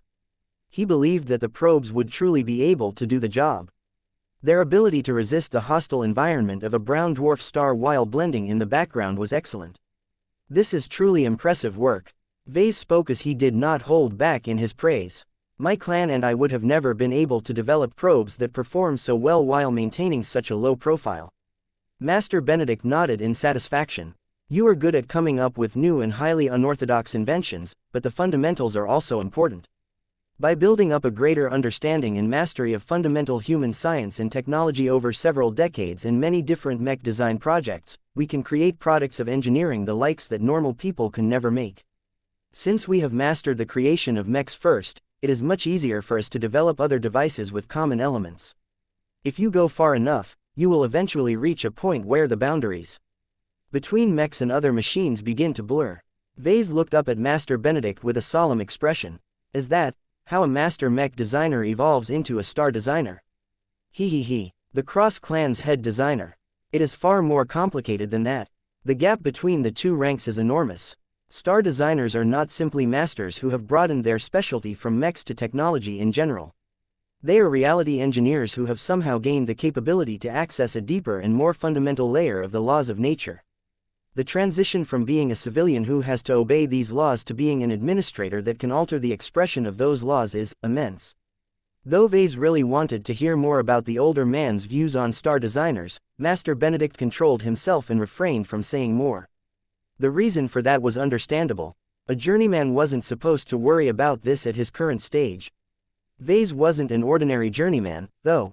He strongly believed that his recent sublimation that had partially turned him into a design spirit unlocked a lot of limitations that normally hindered the evolution of humans.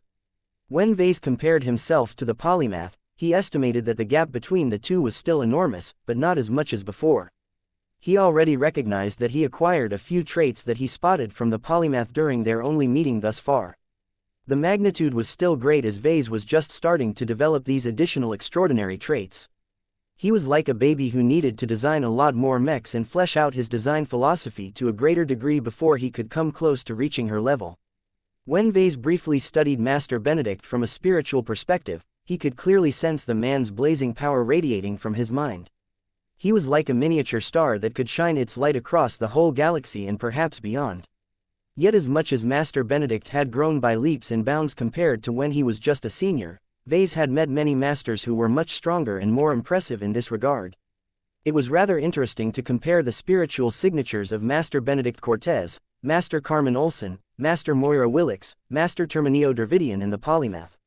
He met enough masters in person to build up an incomplete model of the progression of the upper half of the mech designer profession. Master Benedict had grown quickly over the past 5 years, but he was still at the beginning stages of his current phase in his career. Vase could even discern a few more details about the progress he had made since he had initially broken through a few years ago. The man had worked hard to expand his theoretical knowledge. This made sense as the MTA was willing to give master mech designers much greater access to its extensive library of high technology. However, the downside of spending so much time on book learning was that Master Benedict did not have much room for designing lots of mechs or conducting new and original research. Master Benedict's ability to design mechs hadn't improved that much because he essentially spent much of his time on preparation. Once he was done with catching up on his homework, he would probably enter into a growth spurt as he combined all of that learning with his specialty to crunch out all kinds of new and amazing design solutions. That was when Master Benedict's mech company would also take off. The Living Mech Corporation would probably have to contend against a more powerful competitor, especially one that was highly familiar with living mechs and came up with viable alternatives. What are the weaknesses of these new probes? Vase asked as he saw that a couple of crew members cautiously packed them up and transported them over to the hangar bay. Their effective observation range is smaller than I would have liked. Benedict admitted without shame, I had to make a trade-off between range and undetectability, and considering that we may be stumbling upon a hidden Nunzer warship of immense power, I erred on the side of caution and leaned towards the latter. Vase would have made the same choice. A probe that possessed powerful observation capabilities inevitably stood out a lot more, and that was extremely bad in this situation. Master Benedict had taken excessive precautions because the Nuncers mastered technology that was equivalent to that of the first raiders when they were at their best.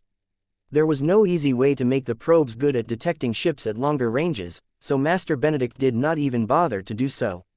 He instead chose to go for quantity and fabricated many small probes that could be spread out over a wider area like an invisible net.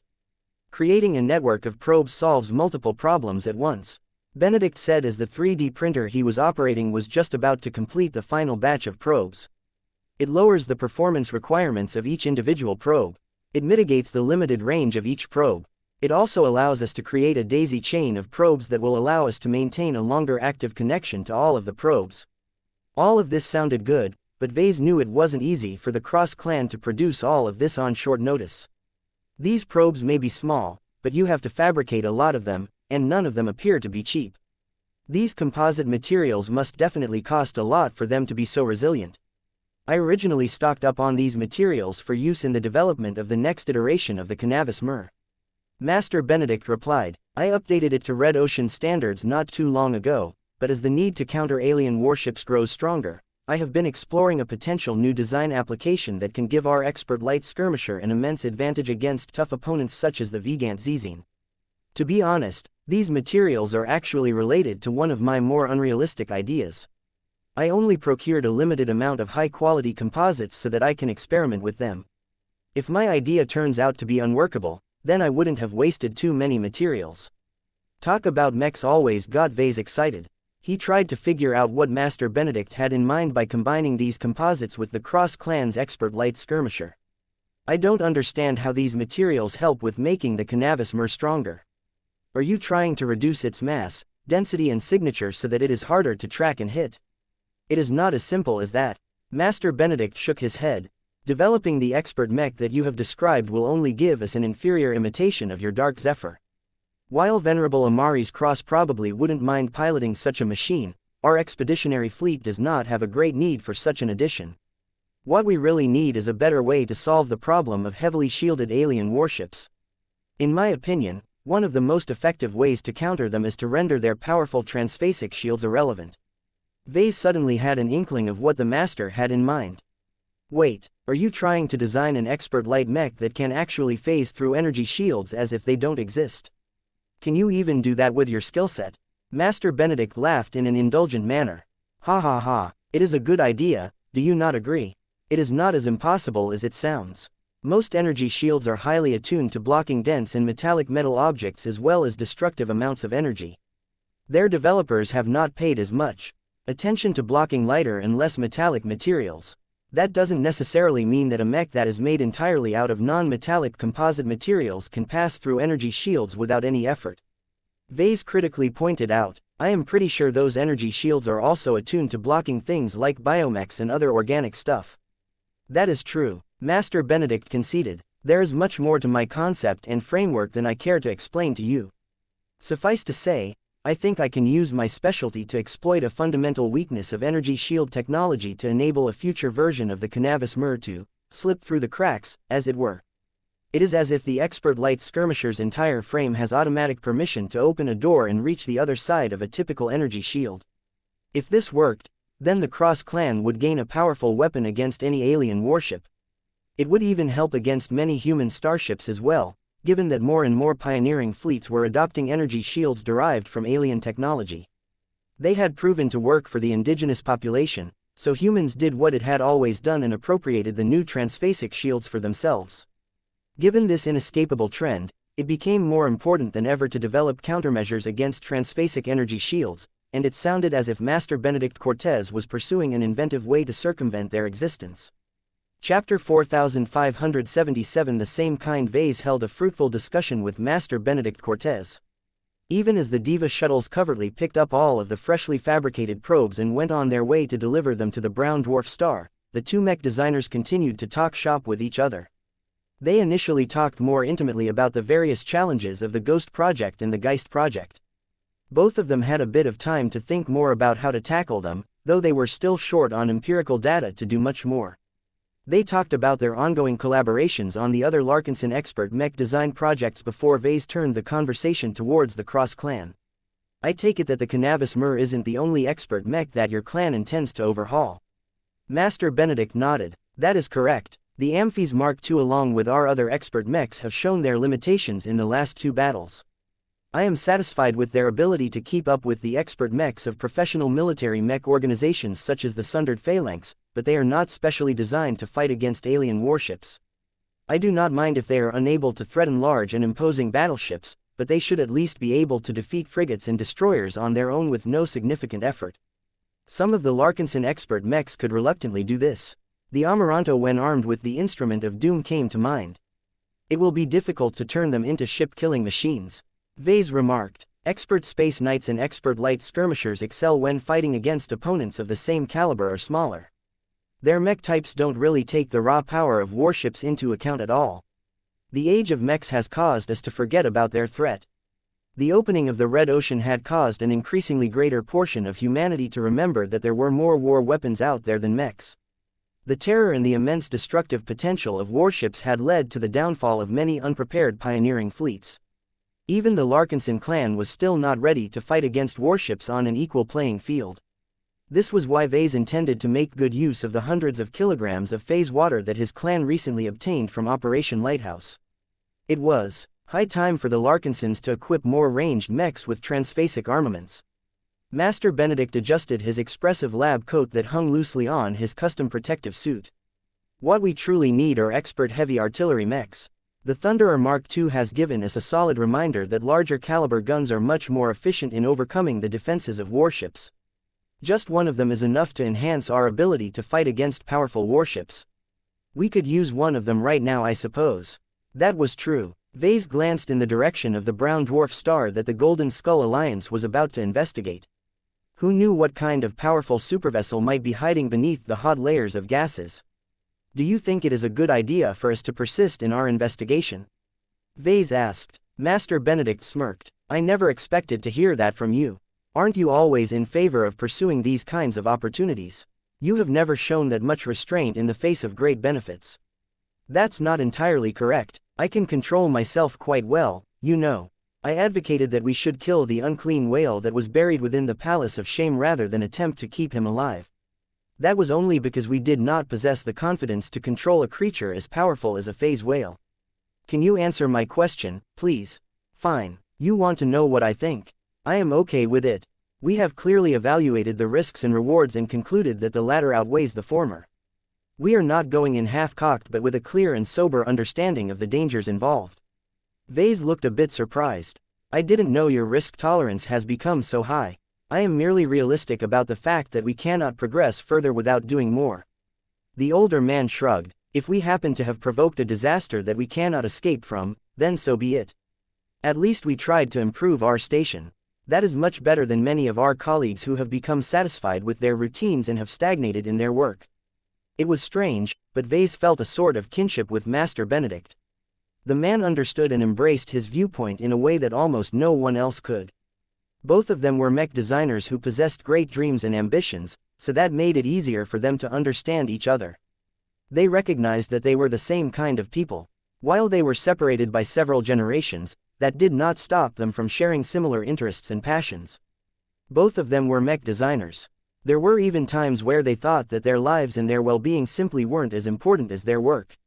I am glad to hear that I have your support in these endeavors. Vase smiled at the man who had provided a lot of help to him and the Larkinson clan over the years. Can I ask you what has caused you to adopt this stance? It is nothing complicated, Vase. I am on a time limit. I have a clear awareness of what I need to do to advance to the rank of star designer, but the hurdles that I must solve are so overwhelmingly difficult that I can never solve them all if I adopt a regular approach towards my work. The only way to break this pattern is to follow your example and proactively seek out new and promising opportunities as opposed to letting them come to me in a passive manner. Only in the front will mech designers such as ourselves be able to discover and exploit rare and useful opportunities first. And you think that whatever we find inside the brown dwarf star is another such opportunity? I can feel it. Master Benedict grinned again. I am not an ordinary mech designer, as you well know. I have experienced my fair share of danger and adventure. This side of me has only grown stronger after the Trailblazer expedition commenced. I feel the same way, though I am not as certain as you. Still, if both of us are able to sense something unusual in the brown dwarf star, then the likelihood that the hidden vessel is alien in nature is probably great. A part of Vase preferred to stumble upon a human starship, but the gains he could make from that simply wouldn't be as good. The two talked a bit more about their expectations of what they might find inside the brown dwarf star before they ended their discussion. As much as Vase wanted to stick around longer, he still had to be back on his own ship to preside over the clan when the probes finally returned a positive result. Once his shuttle brought him back to the Spirit of Bentime, he spent his time as usual as he waited for another development. Hours went by as the cylindrical probes all drifted inside the brown dwarf star. The stealth shuttles predictably incurred a fair amount of damage for coming so close to a large stellar object, but they at least managed to maintain their active stealth until they safely returned to the Glory Seeker's fleet. Vase was on edge and so were many other Larkinsons. They were all afraid that the probes might become exposed and trigger a violent response from the vessel that was trying her best to remain incognito. He tried his best to distract himself from his concerns. He worked on his mech designs and played with his children. When he finally received a notification, it turned out that a different development took place this time.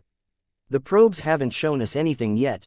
Calabast spoke to Vase. The brown dwarf star might not be as big as a real star, but it is still larger than a typical gas giant. You need to give the devices more time. The news that you have just shared to me will make that more difficult. Are you really sure the Senatus prospecting fleet is on their way to this star system? Calabast nodded with a serious expression. The stealth vessel and listening devices that we have left behind in the previous star system have all made the same observation. All but a handful of Otris Magran starships have oriented their bows towards the Ramage repulsor system before transitioning into FTL travel. The Senatus personnel have shown their determination to follow our footsteps. Vase almost wanted to curse. He and his expeditionary fleet really didn't need the attention of a vulture fleet, especially in this sensitive period of time. I thought it would have taken longer for the Senatus prospecting fleet to get back into shape again. Normally, that is the case, but the circumstances are different this time. According to the intelligence that we have gathered, Otris Magrin has forced his men to rush the preparations for departure. He has correctly surmised that our sabotage action was meant to hold him back as long as possible. As such, he has tried his best to counter that by departing as quickly as possible. He has even opted to give up on trying to rush the repairs on his 9 heavily damaged combat carriers. That was a decision that Vase would never casually make. It was one thing to lose a bunch of combat carriers in combat. It was another thing to abandon them and throw them to the wolves just because he was in a hurry. What about the fleet carrier that Diva managed to impair? Apparently, Mr. Magrin has allocated a large amount of personnel to the Roaring Baran in the hopes of making her travel-worthy again. Pressured by their employer, the engineers pooled all of their abilities and cut as many corners as they could to shorten the repair of the damaged FTL drives by a couple of days. Vase raised his eyebrow. That sounds dangerous, Calabast. Those capital ship-grade FTL drives still need to be tested. To make immediate use of one of them without undergoing any serious debugging, calibration and testing is reckless to the extreme. Tell that to Mr. Magrin. The spymaster scoffed. At least he had the wisdom to mitigate the damage if anything goes wrong. Senatus Prospecting has relocated much of the non-essential personnel assigned to the Roaring Baran. If it turns out that the fleet carrier fails to enter this star system with the rest of her compatriots, then I suppose it is an acceptable loss to the other side. Filthy vultures. It is no wonder that Diva managed to bribe its personnel so easily. An organization like Senatus Prospect lacks a noble purpose. The confirmation that Senatus Prospecting would likely be crashing the party in the Ramage repulsor system in the near future had massive implications. While it was unlikely for the Vulture fleet to attack the expeditionary fleet outright considering the disparity in numbers, who knew what Otris Magrin might do to disrupt the exceedingly delicate and dangerous attempt to find the captors of Lord Pyrian Yoral Tavik. We need to have a plan in place to deal with whatever Senatus Prospecting may do once its fleet arrives. Calabast remained confident. We have already formulated a number of contingency plans, Vase. You don't need to worry about this. We can do the planning ourselves without your assistance. Just let us take care of this. We have so many tools and manpower at our disposal that there may be more ways for us to neutralize the threat of the Vulture fleet. I will be counting on you, then. Chapter 4578 Strange Discovery. The mood across the fleet had dropped as soon as it became known that a suspected Vulture fleet was heading straight towards the Ramage repulsor system. If there were Larkinsons who previously held doubts about the malicious intentions of the notorious Otris Magrin, much of that had been dispelled. There was no other reason for pioneering fleets to randomly travel to brown dwarf star systems. They were the smallest and most resource-poor places in the Red Ocean, beaten only by the cold and naked void of interstellar space. While it may have been suspicious for the Golden Skull Alliance to travel to this dark and relatively cold corner of space, that was not necessarily a valid reason for Senatus Prospecting to follow suit. As Vase thought about the intelligence provided by the Black Cats, he began to make a disconcerting guess about Otris Magrin's motives. Why are you fretting so much lately, Vase? Gloriana softly asked after she had just put their children to bed. She moved over to the living area of their grand stateroom and seated herself onto a couch next to her husband. Vase had been brooding all of this time. Clixie attempted to cheer him up by climbing onto the lap of his unending regalia. Meow. Unfortunately for her, the sight of a cute and fluffy cat did not provide any comfort to Vase at this time. How could he indulge in his cat fancy when there was a hostile fleet with an ace mech on the way?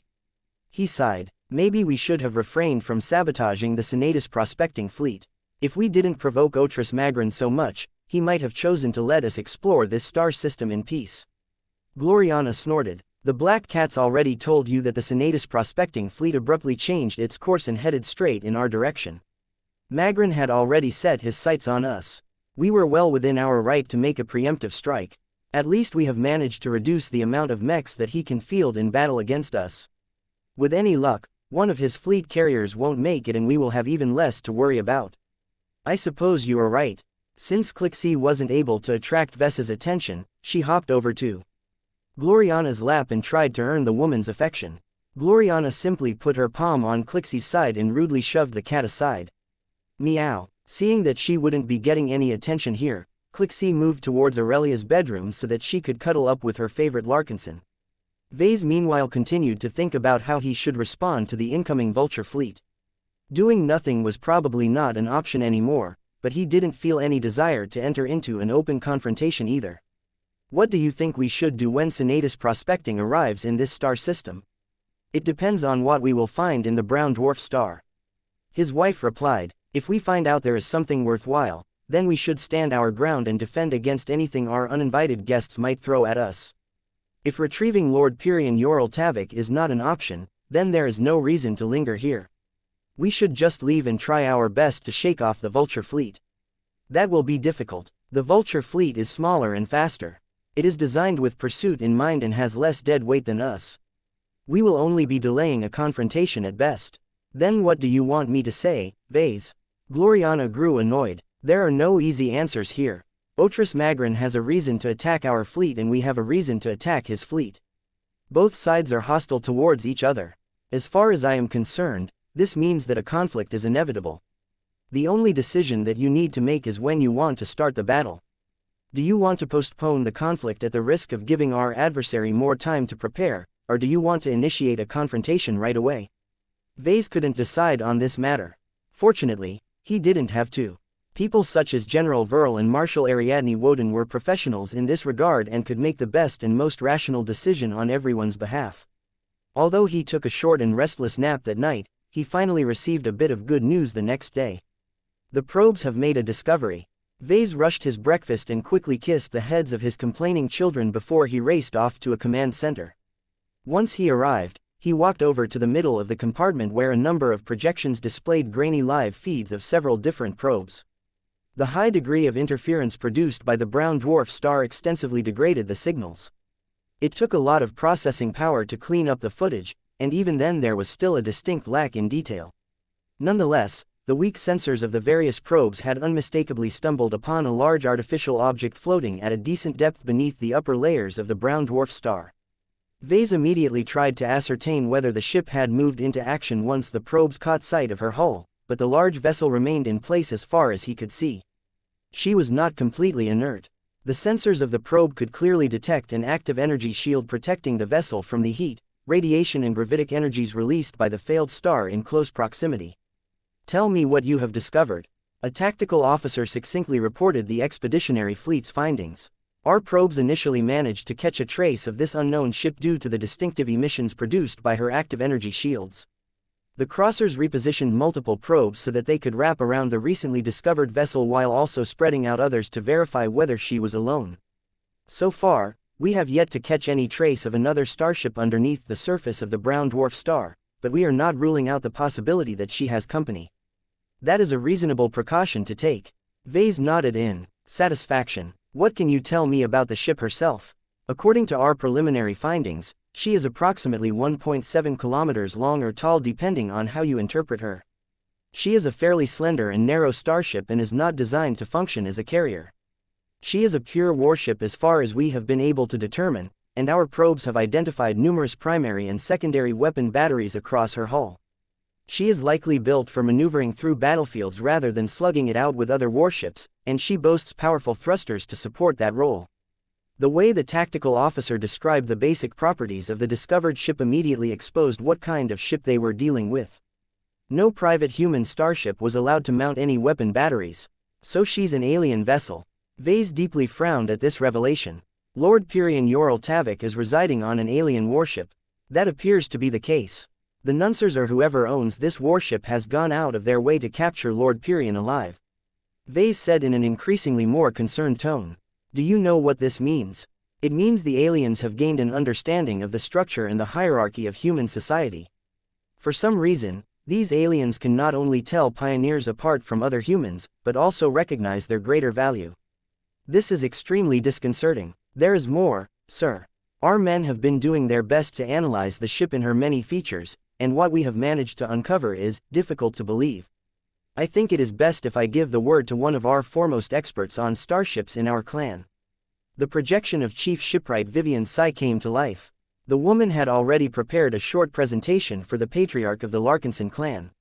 "Oh hey, Vivian," Vase said as if he wanted to distract himself from the many implications swirling in his mind. "What is so strange about this alien warship that you need to come and provide clarification?" "Let me show you, sir." The projection of the Larkinson clan's main ship designer called up a basic wireframe model of the warship discovered by the probes.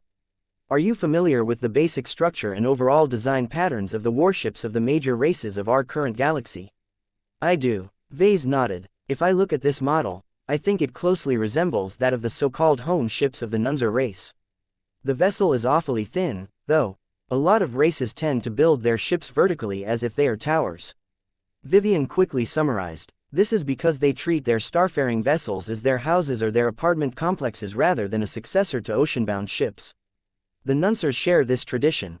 Given their size and their heavy preference for communal living, they tend to design fatter and wider home ships so that they have enough room to accommodate large herds." Vase pointed his armored finger towards the ship model. "That doesn't exactly look like a fat or wide vessel." "That is true. While the basic structural layout matches that of a typical Nunzer warship, the relative sleekness and other diverging attributes has caused us to wonder if we misidentified the vessel. It isn't until a few probes have managed to hover closer and send back clearer footage that we have a better understanding of the nature of this vessel." She pointed towards another part of the projected model.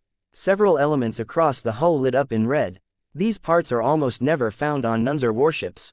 Their presence on the surface of the hull of this ship has perplexed us for a moment, but it wasn't until we recognized where they are more typically used that we have cleared a few doubts. "Wait, are you saying that a Nunzer warship contains surface modules that are derived from the ships of another alien race?" Vivian nodded and projected an oval-looking starship. "Take a look. This is a typical home ship of the Puelmer race. Do you recognize anything familiar? Damn, this starship incorporates the technology of two major alien races at once. Is there any other tech that is derived from another race?" "Well, once we discovered that this ship appears to be a product of a multiracial group, we performed additional investigations and managed to glean more details on the hull plating that protects the ship from damage." Another projection came to life. It detailed the approximate technical parameters of the hull plating. The data all showed estimates of the hardness, density, mass, material composition and other properties of the alloys used to form the shell of the ship. Vase frowned. "What am I looking at here? The armor is tougher than we can typically find on alien starships, but it doesn't appear to be too amazing. It is not the strength of the hull plating that I am trying to direct your attention towards, but its origin. The properties that we have managed to derive from the raw footage closely match that of an existing formula for starship hull plating. A human-developed alloy formula. Quote. Sir, if these readings are accurate, then we may be looking at a warship that is developed with both human and alien technology. We have already identified tech of 3 different races, and we cannot rule out the possibility of more. This Frankenstein ship hasn't even integrated them in a seamless manner. Whoever is responsible for designing her was only concerned with mashing them all together in a brute force fashion. What does that imply, Vivian? No human designed this crude vessel," she stated in a clear tone. "Any shipwright should be ashamed of making such a monstrosity. It is much more likely that either the Nunsers or the Puelmers have designed her. No matter what, neither of these 2 races are weak." Chapter 4579 The Hybrid Tower. Are we looking at an alien or a human warship? This question was surprisingly hard to answer. Mech designers such as Vase possessed a great understanding in engineering, but their expertise did not encompass shipbuilding. There was too much about starship design that still eluded their understanding. Though Vase and many other Mech designers formed their own theories, they could not speak. Please like and follow the Cultivation Audiobooks channel with authority on this issue. They mainly leaned on their resident ship experts to make sense of the grainy, low-quality readings transmitted by the low-profile probes. It just so happened that the Larkinson clan's versatility and comprehensiveness became a boon at this time. The Larkinson Navy had brought along an entire ship repair and shipbuilding vessel in the form of the Diligent Ovenbird. This recently upgraded capital ship previously functioned as a stationary shipyard in Davut, but when the preparations for the Trailblazer expedition commenced, the Larkinsons had converted her back into a mobile capital ship, though at the cost of compromising much of her shipbuilding capacity. Nevertheless, the Diligent Ovenbird still retained much of her shipbuilding crew. Thousands of ship designers, naval engineers, ship system specialists and technicians crewed the vessel. These days, many of these workers busied themselves with repairing the combat carriers that incurred damage in the previous battle. They also worked on studying, breaking down and recycling the alien warship debris from that same battle. The shipwrights under the lead of Vivian Tsai mainly developed new and interesting starship designs for the Larkinson clan. Even if the Larkinson clan faced heavy constraints in ship production, it did not stop the ship designers from increasing the stockpile of effective ship designs. However, the ship designers also spent a lot of time on analyzing the design and construction of alien vessels. The Battle of the Borean Belt had given them excellent access to different alien warships. They had access to a huge amount of high-quality battle footage, but more importantly than that, they also had actual samples of warship debris to examine and deconstruct in person. While it was difficult for most people to imagine how all of this would convert into tangible benefits, Vase was thankful that he had invested so much into building up the Naval Design Department. Compared to where it was in the past, the Naval Design Department had undergone an extensive period of expansion and professionalization. The department hired many shipwrights, some of whom even possessed greater experience and qualifications than their relatively junior head. Vase saw no reason to replace Miss Tsai with any of these highly competent shipwrights, though. He trusted her and was familiar with her. He also believed that she would continue to grow into the role and be able to serve the clan well for many decades to come. Given the importance of figuring out the identity and the details of the unknown hybrid warship, Vase personally marched over to the hangar bay so that he could shuttle over to the Diligent Ovenbird. The vessel looked a lot more industrial than the other ships in the fleet. The Ovenbird might have a silly name, but she had become as important to the Larkinsons as the Spirit of Bentime. Right now, the critical ship repair vessel was being flanked by both the Gorgonean and the Graveyard. These two bulky capital ships physically protected the relatively fragile civilian-grade vessel from multiple angles. No capital ship had docked at her big oven at this time. It was highly inconvenient to repair and conduct maintenance on starships during this tense and dangerous period. When Vase stepped out of his shuttle, he noticed that much of the industrial gear had been locked down or stowed away. Fewer workers were moving around as there just wasn't as much work to do at the moment. Everyone in the fleet had to be ready to respond to any emergencies at any time. An air of uncertainty and oppression had descended onto the Golden Skull Alliance. Each of them had already witnessed the enormous firepower of an alien battleship. Even if the flagship of the Unspoken was considerably larger and more powerful than the unidentified alien warship hiding underneath the surface of the brown dwarf star, the latter was much more modern and up-to-date. A direct conflict against the unknown hybrid battleship would go a lot differently than the fight against the Vigant Zizine. In the last battle, a temporary coalition consisting of 6 pioneering fleets dispatched 7 impressive ace mechs against the massive Orvan battleship.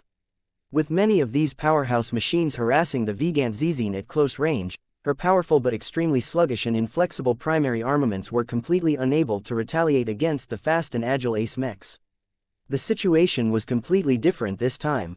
The Golden Skull Alliance was on its own and could not dispatch more than a single ace mech. The hostile environment of the brown dwarf star prevented the mech forces of the expeditionary fleet from getting close and using their mobility to their advantage.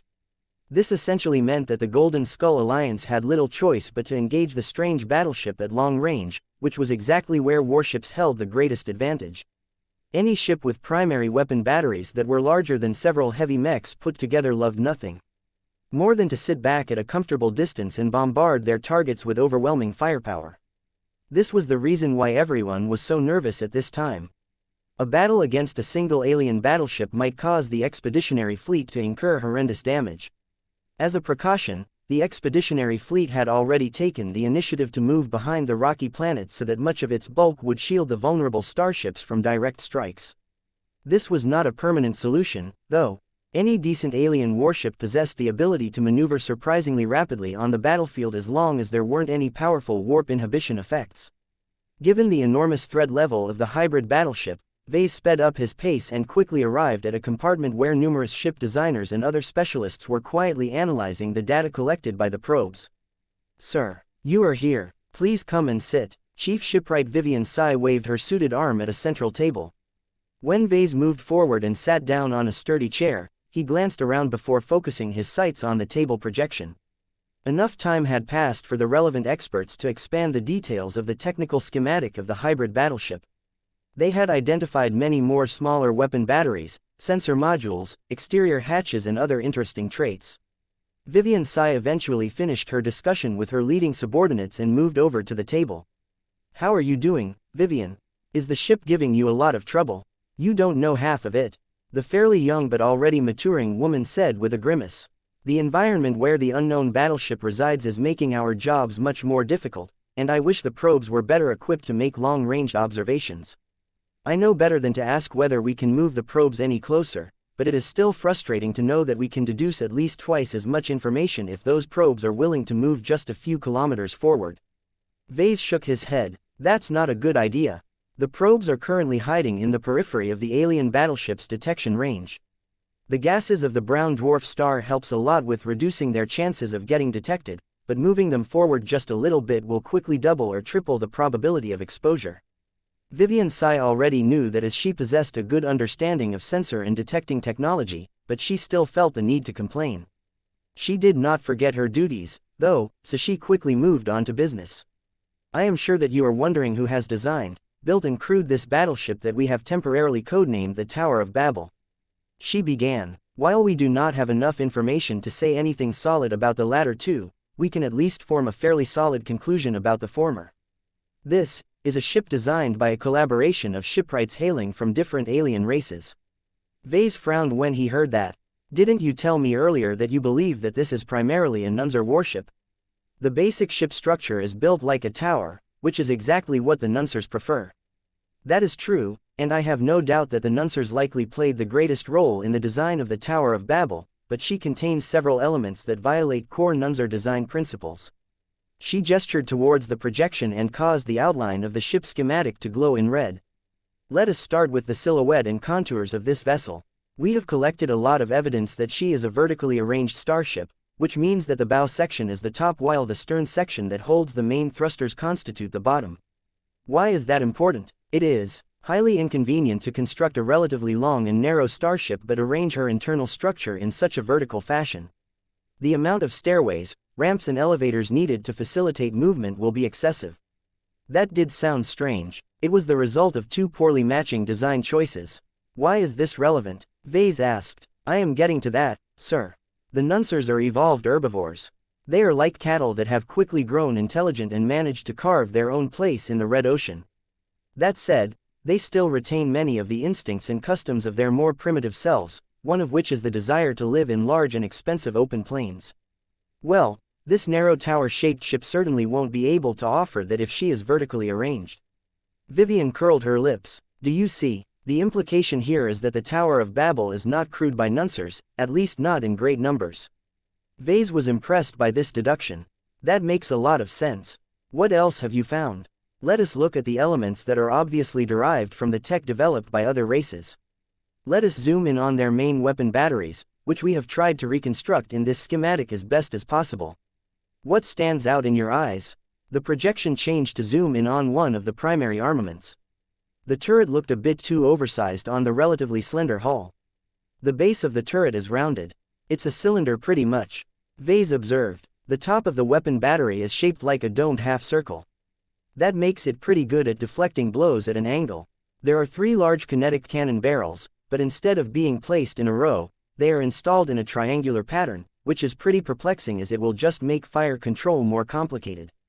Vivian nodded. This is a classic Puelmer kinetic weapon battery. It sort of fits onto the Tower of Babel. Normal Nunzer warships are generally much broader. They have the volume to mount larger and more massive weapon batteries. The Puelmers on the other hand are fine with smaller warships and their weapon systems are scaled accordingly. I see. Vase looked intrigued. I suppose that all of these Puelmer weapon systems need Puelmer crew members to operate them. Maybe other alien races will be able to operate them adequately enough, but it is really better to put those who know them best in charge of their controls. That is also probable, Vivian Sai said. There is more, though. Let me highlight these modules to you. They are fairly small and difficult to notice, but when we performed comparison analysis with the help of archival footage of the Battle of the Borean Belt, we came across several suspicious matches. The ship schematic highlighted dozens of strange, flat surface modules. What are they? They are sensors that are specifically designed to facilitate the operation of energy shields, more precisely segmented transphasic energy shields. We have found similar if much older types of modules on the exterior of the Vigant Zizine. Vase already began to groan. So what you're saying is that the Tower of Babel is protected by Orvan energy shield technology. That is correct. While transphasic energy shield technology is so widespread that every technological race has developed their own applications of it, the Orvans are particularly good in this field. You can never go wrong with mounting Orvan energy shields onto a starship. Hearing that the Orvans were involved with the Tower of Babel complicated this entire affair even further. What the hell had his expeditionary fleet gotten itself into this time? Chapter 4580. Who built this ship? Vase studied the schematic of the Tower of Babel, with an increasingly more complicated expression. His specialists had only scratched the surface of this mysterious hybrid warship so far, but what they managed to uncover so far was already enough to create an uproar among the pioneering community of the new frontier. From what he had learned from keeping up with the news, most of the major alien races were incredibly proud of their own technological advances and disliked making use of products developed by other species. If they were forced to adopt a powerful technological innovation that had the potential to alter the balance of power, their respective scientists and engineers preferred to adapt the tech and develop their own products based on the same principles. That was not the case here. The Tower of Babel nakedly made use of tech derived from several alien races that did not have a history of working together, at least to this degree. The only alien race that explicitly incorporated technology derived from other alien races was the Puelmers. The ball-like aliens possessed no shame and often rushed the implementation of alien technology into their latest vessels. The next element only reinforced the suspicion that the Puelmers might have built this ship. What of the hull plating?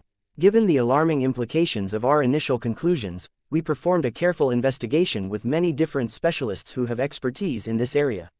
Vivian Tsai stated, after an exhausting search where we have made extensive comparisons between the sensor readings of the exterior plating and technical data available in many different databases, we have found a tentative match.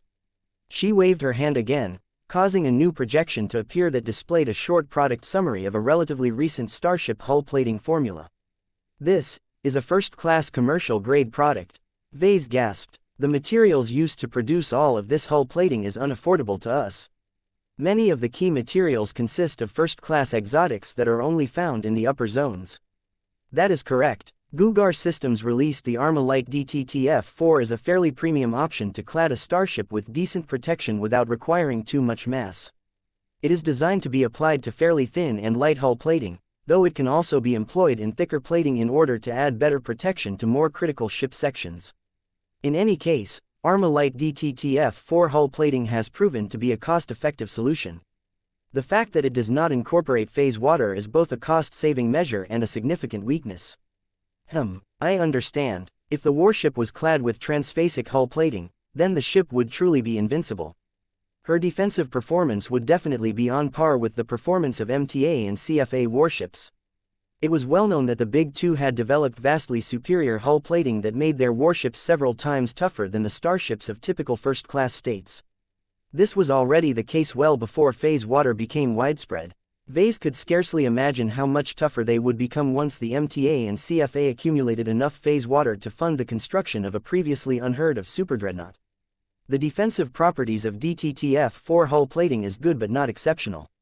Vivian continued her explanation. However, that only applies in cases where the ship in question only has access to old-school human energy shields. When DTTF-4 hull plating is working in tandem with Orvan energy shield generators, this 1.7-kilometer warship may just as difficult to destroy than the 3.2-kilometer-long Vigant Zizine. Vase looked alarmed when he heard this conclusion. The Tower of Babel's estimated mass and volume is several times smaller than the Orvan battleship that we had previously managed to take down. Are you sure about this claim? The chief shipwright did not show any doubt. I know what I am talking about. Just as you are able to deduce the outcome of a duel between two different mechs, I can simulate the performance of a warship quite well in my mind. According to my judgment and that of others, the defensive strength of this warship is several times better than the outdated Vigant Zizine that we managed to put out of her misery. It also helps that the Tower of Babel is much more modern. Since DTTF-4 has only been released to the public less than 4 years ago, it is highly probable that the battleship that we are examining is even younger. A new alien battleship, great. Combined with the fact that the operators of the Tower of Babel were so obviously familiar with humans that they already figured out how to fight against human mech forces, Vase would not want to confront this intimidating warship on an open battlefield. He looked up at Vivian again. Have you identified any other alien or human tech? We did find a number of suspicious matches, but we cannot confirm our guesses due to the poor quality observation data. It's probably not that important. The tech and design elements that I have previously mentioned are the most dominant factors that have shaped the exterior of the Tower of Babel. How effective is she in combat? Does our fleet stand a chance against this powerful vessel? I do not think we stand a chance if we attack her by ourselves. Vivian said, we don't have the firepower. We would need the Thunderer Mark II as well as the other ace mechs we fought alongside with not too long ago to make a dent in the Tower of Babel's powerful Orvan transphasic segmented energy shields and human hull plating. In the meantime, her Pwelmer weapon batteries will wipe our mechs, shatter our fleet and overwhelm the defenses of the Mars. Vase frowned deeper. The Mars truly doesn't stand a chance. No, we are talking about a true first-class battleship. Even if she is on the smaller end of battleships, the scale and the estimated power of her armaments are so overwhelming that the Mars at least needs the support of a half-squad of ace mechs to put the Tower of Babel at a disadvantage. The Golden Skull Alliance clearly did not have 6 additional ace mechs on call. The old temporary coalition had broken apart a few weeks ago. There was no way for Vase to call the gang back together as all of them had left the Boreon system in different directions. The closest acquaintance that he could call upon was the 3rd Fleet of the Adelaide Mercenary Corps, but even then it would take at least 2 weeks or so for it to arrive in the Ramage repulsor system. Vase did not trust any of the other pioneering fleets that were lingering in the surrounding star systems. They were more likely to screw his fleet over than to cooperate honestly. The more Chief Shipwright Vivian Sai outlined her estimation of the Tower of Babel's combat performance, the more Vase became discouraged about this entire situation. The Golden Skull Alliance had not only managed to track down the whereabouts of Lord Pyrian Yoral Tavik, but also found a relatively unique battleship that was made up of a hodgepodge of different alien technology. The value of either of them was incredible as long as the Golden Skull Alliance managed to capture either of them intact. If the Tower of Babel was much weaker, then Vase wouldn't hesitate to go in guns blazing, but that wasn't the case. The hybrid battleship was too powerful and her current location was too hostile to approach. Whoever was in charge of the Tower of Babel sure picked an excellent hiding place. Vase needed more information about what he was dealing with. What he learned so far wasn't enough. You mentioned earlier that you did not have any good ideas on who built and crewed this vessel, but can you make an educated guess? I do not wish to taint your perception of this formidable ship. Don't worry about that, I'm a mech designer. I understand the dangers of making decisions based on faulty and unreliable information, but we don't have much choice here. Just tell me your best guess. What does your gut tell you, Vivian? She paused for a few seconds. The obvious conclusion we can make is that she is a Pwelmer creation. The narrow profile of the battleship is not that big of a hindrance to this race. The Pwelmers are also the most likely to rip off good tech from other races. It should not be a surprise to any of us that they have even resorted to stealing a human alloy formula. Our race's greater dependence on physical defenses has allowed us to outperform the indigenous alien races in this regard. Vase looked carefully in her eyes. I take it that you are not in favor of this potential answer. No, there are still elements that contradict this possibility. The Pwelmers usually don't build their home ships in this shape. Their vessels are predominantly shaped like eggs and feature an abundance of soft curves. The Tower of Babel is a bit too angular and boasts plenty of sharp angles.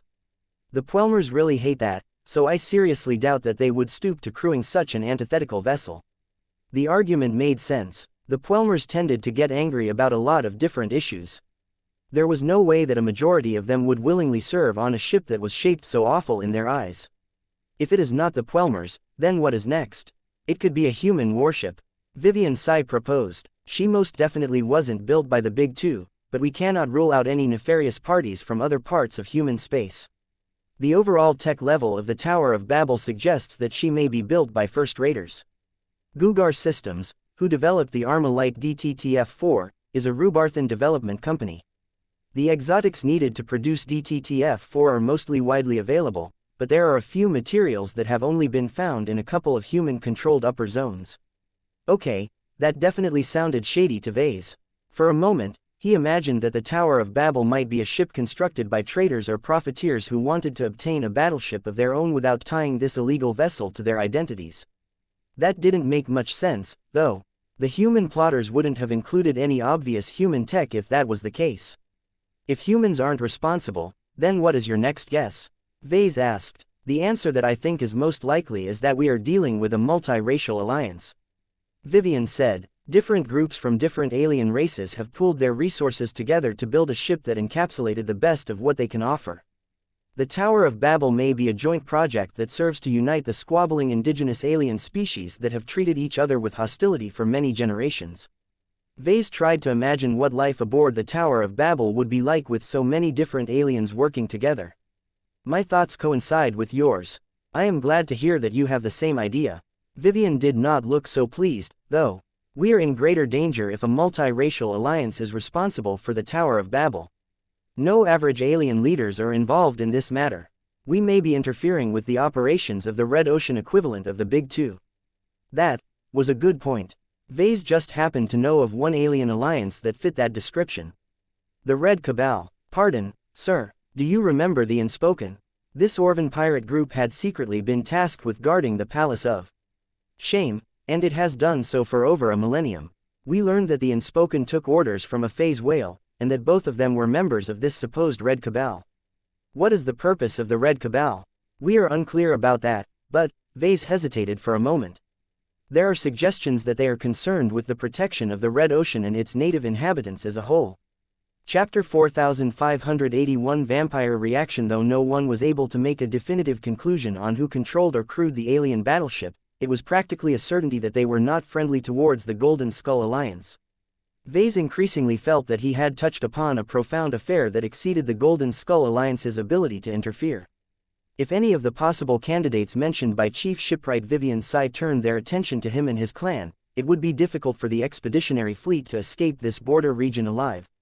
He tried his best to find how he and the rest of the Golden Skull Alliance could still find a way to take advantage of this mysterious battleship. I understand that the Tower of Babel can't be beaten by us through conventional means. He stated, the battleship is too tough and her current location makes it a lot more difficult for us to mess with her. We can employ other options, though. What do you think about killing off the entire crew by employing one of our battle formation attacks? That caused Vivian to become a lot more thoughtful. She looked back at the schematic and tried to simulate how such an attack might affect the Tower of Babel's performance. That is an interesting proposition. She said, I am not an expert in this, but it is unlikely that the Tower of Babel offers any special defenses against this so-called death energy wave. The natives of the Red Ocean will have to be aware that such attacks are possible in order to guard against them, but I have never heard of any indigenous alien race employing such exotic means of attack. That doesn't rule out the possibility that the alien battleship does have protection against one of our clan's signature attack methods, but it will definitely not be based on the Orvan energy shields or the human hull plating. The only viable defense that Vase could think of was if the battleship hosted a native god. If this transcendent alien leader evolved far enough, he would probably be able to resist the lethal effects of the death energy attack. If the Larkinsons were especially unlucky, then this alien god may even be strong enough to protect much of the crew from the same effects. This discussion is largely moot if the Tower of Babel continues to hide within the brown dwarf star. Vivian pointed out, none of the mechs that can release this battle formation attack will be able to stay in one piece if they get too close. It is useless to make this attempt unless you are able to extend the range of this battle formation attack. Vase frowned. The chief shipwright was correct. Even if the failed star wasn't in the way, it was still doubtful whether the Penitent Sister and Glory Seeker mechs could even get close enough to the Tower of Babel before being torn to pieces. He could still dream. Okay, I understand the difficulties. It should still be a better option than relying on our regular armaments. None of them are powerful enough to punch through the strong defensive layers of this battleship. You may still have a chance. Vivian suddenly raised. She pointed at the schematic. We have gathered clues that the Tower of Babel is not in her prime condition anymore.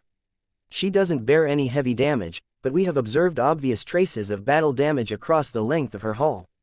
They are fairly light and non-critical, but it is still an obvious sign that this battleship has fought in at least one serious battle a short time ago. In addition to that, parking inside the atmosphere of a brown dwarf star is bound to exert considerable pressure on her defensive systems. Her energy shield generators are most certainly straining, while her hull plating must also be affected. That was good to know, but it didn't look as if the Tower of Babel was creaking. Vase and Vivian talked a bit more about the hybrid battleship. It was a good sign that she was alone, but they could not completely rule out the possibility that there were other associated vessels lurking in a place that was beyond the range of detection of the expeditionary fleet. When Vase felt that he had learned everything he could from the Naval Design Department, he stood up and prepared to depart. Thank you for sharing your insights with me, Vivian. Our discussion has been fruitful. Keep analyzing the Tower of Babel and make sure to transmit any critical discoveries to me. I will tell my comm to pay attention to your messages. The woman raised her hand. There's one more thing, sir. We can't defeat the Tower of Babel, but we don't necessarily have to. She said, our original goal was to rescue Lord Pyrian Yoral Tavik. If we can open up a gap in the alien battleship's defenses and sneak an infiltration team aboard the ship, then we might have a shot of completing our main goal. For all of his thinking about this weird alien warship, Vase had lost sight of the purpose of this entire trip. He had become too obsessed with defeating the Tower of Babel that he had missed this basic truth. Thank you for reminding me of that. Still, it is a moot point as you have said. Diva's stealth shuttles are too fragile to enter the brown dwarf star. The Glory Seekers are still in the process of fixing the damage they incurred while delivering the probes. The Black Cats had stealth shuttles as well, but they weren't as effective as that of Diva. Vase didn't trust his own tech to sneak up to such an advanced alien battleship unnoticed. Since Vivian had nothing more to say, Vase bid goodbye to her and returned to his shuttle.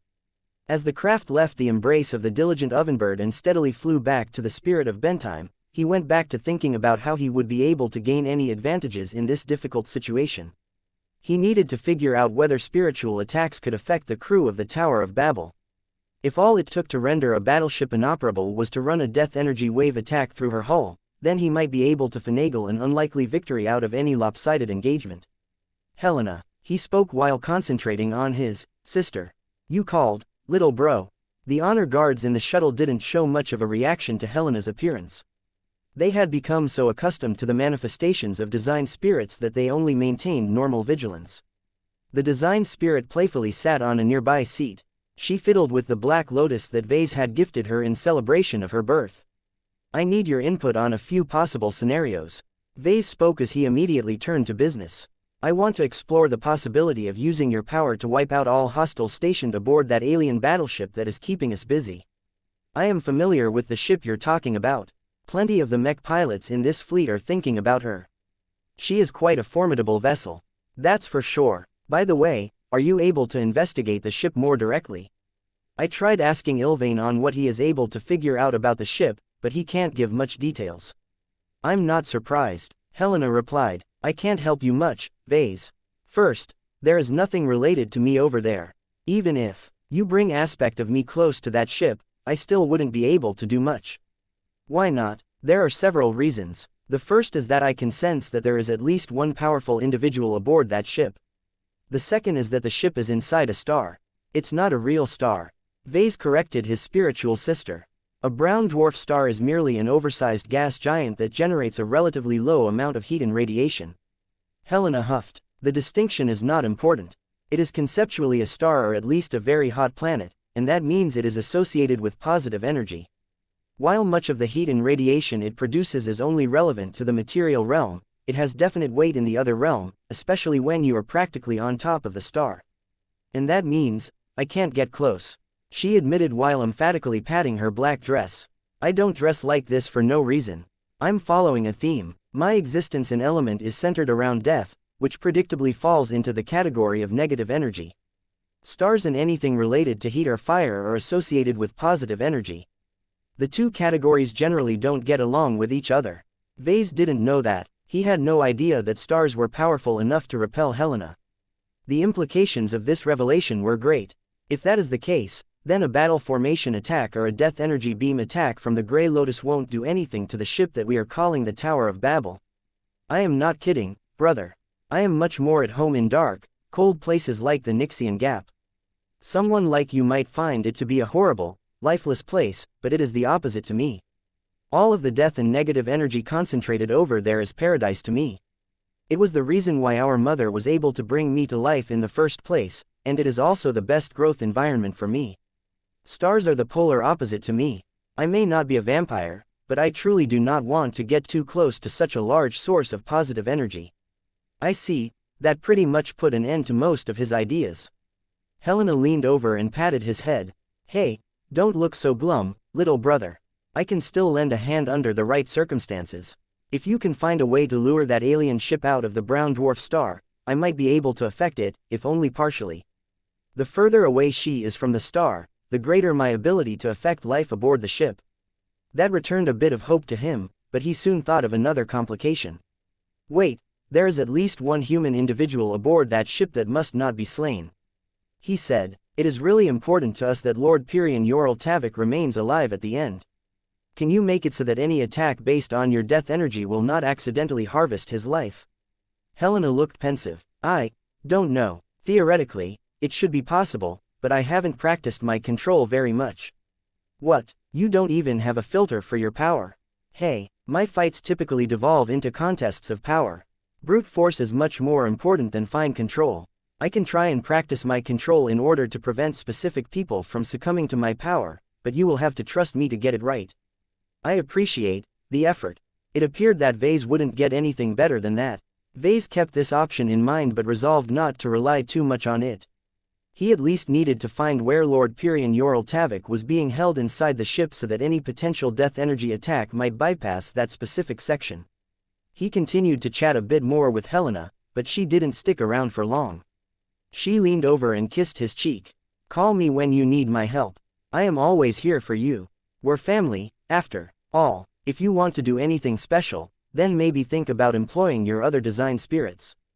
There are a few of them that won't get strongly affected by the positive energy of the brown dwarf star. This is my suggestion. Perhaps she had a good point. Chapter 4582. Discouraged Vase kept thinking about what his sister told him. He never realized that stars could affect spirituality. There was something more about them than he initially thought. Are stars alive? Normally, that shouldn't be possible. Similar to planets, stars were just extremely large concentrations of matter. They tended to gather so much mass in a small area that the gravity generated from it tended to collapse all of that junk into itself, which initiated and sustained a lot of different physical processes. Even so, Helena claimed that the immense heat and other energies generated by something as big as a hypergiant to something as small as a brown dwarf also affected the imaginary realm. Does this apply to any physical process that generates energy? Vase wondered. That didn't make any sense. The battle formation attacks based on death energy wouldn't have been able to sweep through so many mechs and warships while encountering virtually no resistance. Each of these two machines ran on juice produced by extremely potent power reactors and power generators. It could be that they do have an effect, but it is just too weak to matter. He guessed. This was a more plausible theory. It was just like gravity. A mech or a starship technically curved spacetime to a slight degree, which meant that they actually generated their own gravity. It was just that the forces of gravity in question were so infinitesimally trivial that not even an ant would get attracted. As powerful these energy-generating sources had become over the years, they were still far short of matching the titanic output of stars that were many times bigger than entire planets. In the end, Vase lacked the data and the theoretical background to make any further conclusions about this subject. He could only accept Helena's claim without really being able to test and verify it through his own experiments. For a moment, he felt as if he had touched a corner to a much greater theory about life, reality and power. Then, he remembered his current situation, which was anything but ideal. Any thoughts about trying to observe how different spiritual phenomena behaved in close proximity to a star had to wait until he resolved his more immediate affairs. Positive energy, since physical means of infiltrating and affecting the Tower of Babel had no chance of working, Vase had fewer ways to assail it. He needed to employ unorthodox methods to break open such a powerful warship. Once he returned his flagship, he continued to puzzle over this matter together with many other people. The probes continued to observe the alien battleship, yet their sensors could only do so much. The analysts hadn't been able to figure out any further details that were important enough to change the game. People increasingly became less productive as a response. They had already formulated a few basic plans but could go no further because there simply weren't any openings to exploit. Seeing that no one was making any progress, Vase called for another leadership meeting. This time he invited everyone to shuttle over to the Spirit of Bentime so that he could talk to everyone important in person. Numerous people who were stationed across the fleet converged upon the factory ship with the impressive prow that was shaped into the head of the golden cat. The only major figure who hadn't been invited to the meeting was Patriarch Reginald Cross. He needed to remain on standby with his Mars in case the Tower of Babel rapidly moved into action. Besides, his powerful and domineering domain was far too eager to bend the minds of other people. It was best not to directly subject ordinary people to his influence. While both of these reasons were valid, Vase actually had a more important reason why he wanted to keep Patriarch Reginald away from the decision-making table. The ace pilot probably wouldn't like the decisions that they were about to make in the formal conference room. Minister Shedderin looked pensive as he stood in front of Vase. Patriarch Reginald's demands have always been clear. He is eager for a challenge and does not respond well to being denied. Are you sure you wish to proceed with your current intentions? Patriarch Reginald may be a crucial protector to us, but he should know that we will not cater to his every demand. The logic to avoid a head-on collision is clear. Even a dummy like him should be able to understand how vulnerable we are by ourselves. Besides, it is not as if I am denying him every possible opportunity to fight a glorious battle. Hopefully the rest of the Cross clan will see reason. Shedderin Pernus smiled. Patriarch Reginald has dispatched Venerable Linda Cross to serve as his voice. I heard. Venerable Linda is known as one of the calmer and more composed members of the Cross clan. She is a veteran who has lived through the initial downfall and flight of her clan. She should be much more understanding of our reasoning and our arguments. Vase looked intrigued. Do you think she will play along? What I think is that Patriarch Reginald may have already foreseen the purpose of this meeting. The minister explained. While he does not support it, he has access to much of the same information as us. Whatever rationality he has retained should tell him that it is best to avoid an open engagement. The problem is that he cannot bring himself to adopt this stance. It would not only contradict his strong desire for combat, but also damage his image and public persona of an unrelenting duelist and champion. I see. I get what you mean, Shedderin. It would have been much more straightforward for Patriarch Reginald to just say it outright, but I guess we should take what we can get. All I care about right now is saving us from a preventable disaster. People continued to enter the conference room and chat with each other. It had been months since some of them had met others in person, so this was a nice opportunity to catch up and talk in a more intimate setting. 15 minutes later, everyone took their seats. Vase commenced the meeting himself by summarizing the current situation. As you can see, there are at least 2 significant threats. He said as he pointed at the central projection. As this star map shows, we are currently residing in the same star system as a first-class alien battleship that is at least as powerful as the Vegant Zizine. If that is not bad enough, there are guests on the way in the form of a sizable fleet hailing from Senatus Prospecting. Everyone already knew this, but by mentioning these basic facts again, Vase deliberately emphasized the precarious situation of the expeditionary fleet. He continued his explanation. Both of these parties are hostile towards us. The ship codenamed the Tower of Babel is hostile towards all humans, and would have probably attacked us already if she isn't concerned with exposing her location. The fleet under the command of the notorious Mr. Otris Magrin is also hostile towards us. It had already shown signs of targeting us, but the recent sabotage action has ensured that its volatile leader has developed a deep grudge against our alliance. That said, the Vulture fleet is unlikely to attack us directly once it arrives due to its lack of a numerical advantage.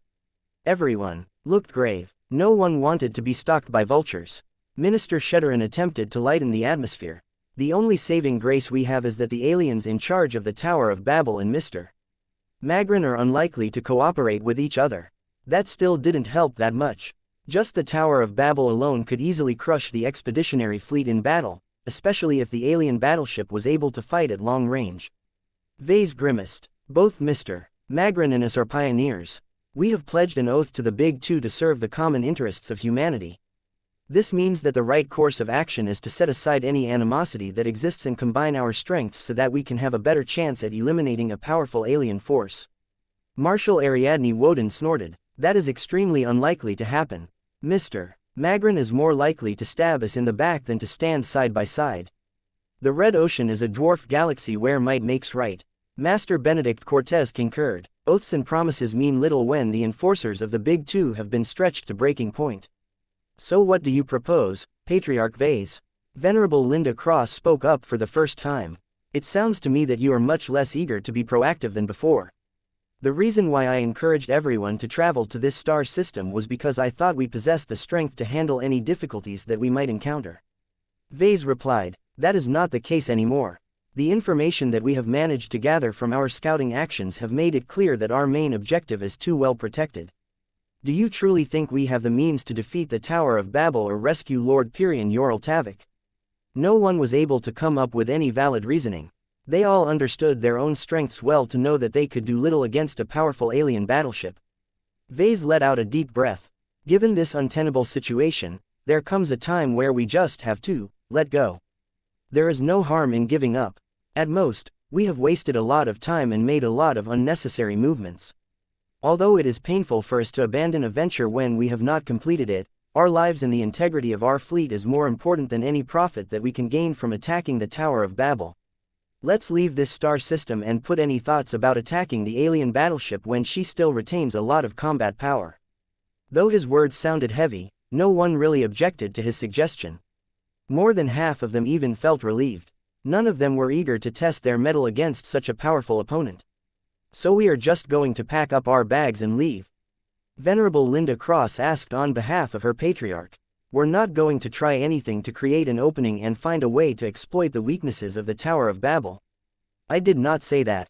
I have not given up on rescuing Lord Pirian Yorl-Tavik. While we should obviously rule out a direct assault against the alien battleship, there are other ways to make her vulnerable. That confused a lot of people. Aren't you contradicting yourself, Vase? Marshal Ariand looked confused. In one moment, you are telling us to leave this star system so that we can distance ourselves from a powerful alien threat. In the next moment, you are telling us that you still plan to harm the Tower of Babel. Vase grinned at the Hexer leader. Who says we need to be in the same star system to damage the alien battleship?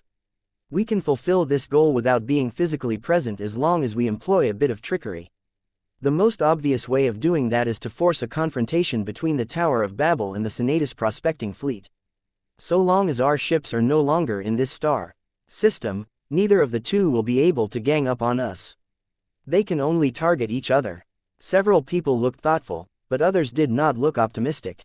I seriously doubt that Mr. Magrin will allow himself to get ambushed like this. Master Benedict Cortez spoke. If he and his forces have any sense, they will never take the initiative to provoke the Tower of Babel. They will try and run as fast as possible. The same goes for the Tower of Babel. There is a significant chance that she will flee from this star system without attacking any human fleets upon discovery. You are not wrong, Master Benedict. However, I think I can come up with a few ways to ensure that the two parties will come to blows against each other. Vase slowly began to grin. Chapter 4583. Unconvinced the expeditionary fleet was leaving the star system. Vase did not even want to wait for the arrival of the Senatus prospect fleet and exchange words with Mr. Magrin. He saw no purpose in doing so, and it was much more likely that he would incriminate himself during any heated conversations. A lot of people in the Golden Skull Alliance held mixed opinions about the abrupt departure. After all of this effort and build-up, the decision to turn tail and run away when they had come so awfully close to their main objective was frustrating. The Larkinsons were not accustomed to losing.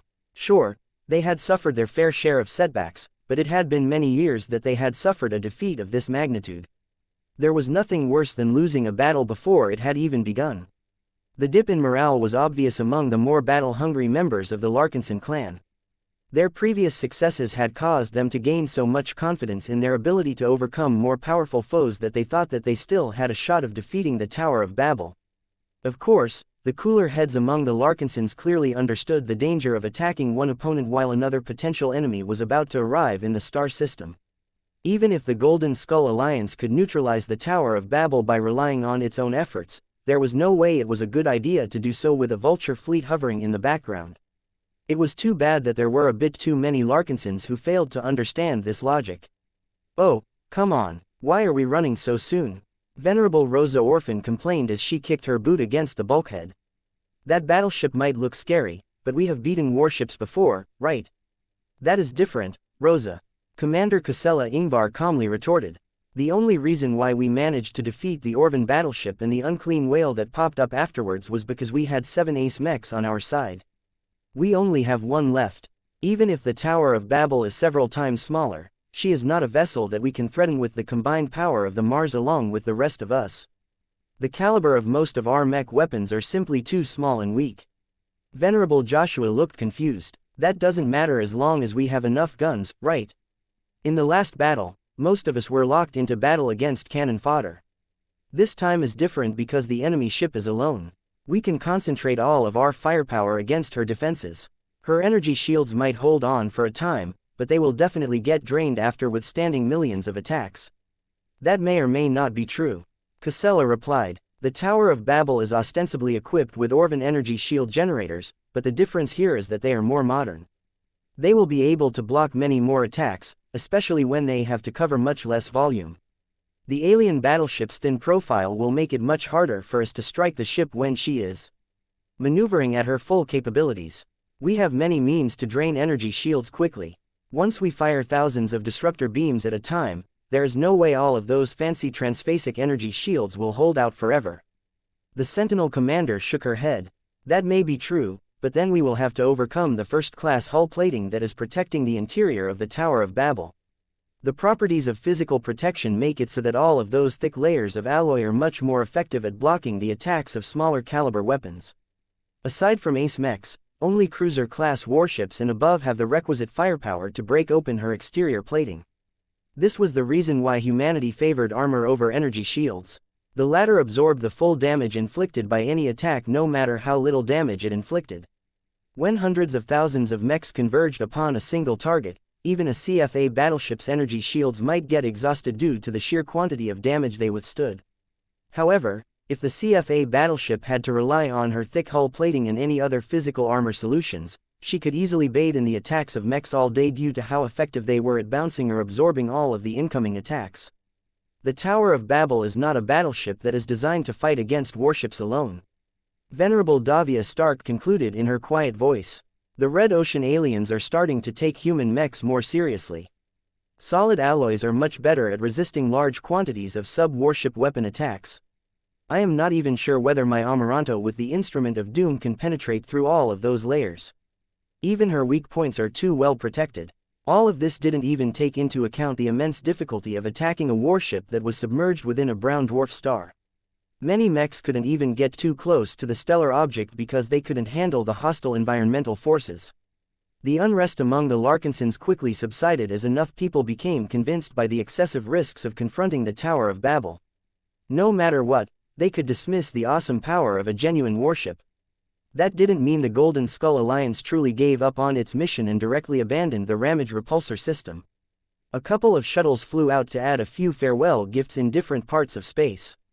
A number of combat carriers had also been dispatched to different parts of the star system in order to plant a host of expensive observation devices. No matter what, Vase at least wanted to know what was going on in the brown dwarf star system after the expeditionary fleet moved to another destination. Depending on what exactly took place in the following days, Vase and the other leaders of the Golden Skull Alliance could either opt to return to the Ramage repulsor system or keep running away as fast as possible. When Gloriana learned of the dubious scheme that Vase had hatched this time, she couldn't help but cast doubt on this dubious venture. Your entire plan rests on the assumption that you can force both of our enemies to lock horns with each other as opposed to targeting us first. This might work if they are unaware of our existence, but that is not the case. We have already shown ourselves. Do you truly think they will be stupid enough to ignore an extra variable? Don't worry, honey, I have it all figured out. They won't care about us after they have received my little surprises. His wife still looked unconvinced. Otris Magrin is an experienced vulture. He has experienced ambushes in the past. How will you be able to convince him to commit his forces to a ruinous battle against an alien battleship when he can simply run away just as we have done? His fleet is about to arrive in this star system. Vase pointed out. Once it does, most of its starships will be forced to cycle their FTL drives. While we can expect that many if not all of this fleet's capital ships to possess a spare drive, Mr. Magrin will still have to make a choice whether he is willing to abandon all of his sub-capital ships that aren't important enough to carry redundant drives. That still leaves him with the core of his fleet, Vase. Sure, it will be a lot less threatening than before, but whatever Senatus prospecting has left behind won't be able to deal any significant damage against the Tower of Babel. He grinned. That is why I not only have to give him a reason to avoid a hasty evacuation from the star system, but also give him a reason to send his entire fleet closer to the brown dwarf star.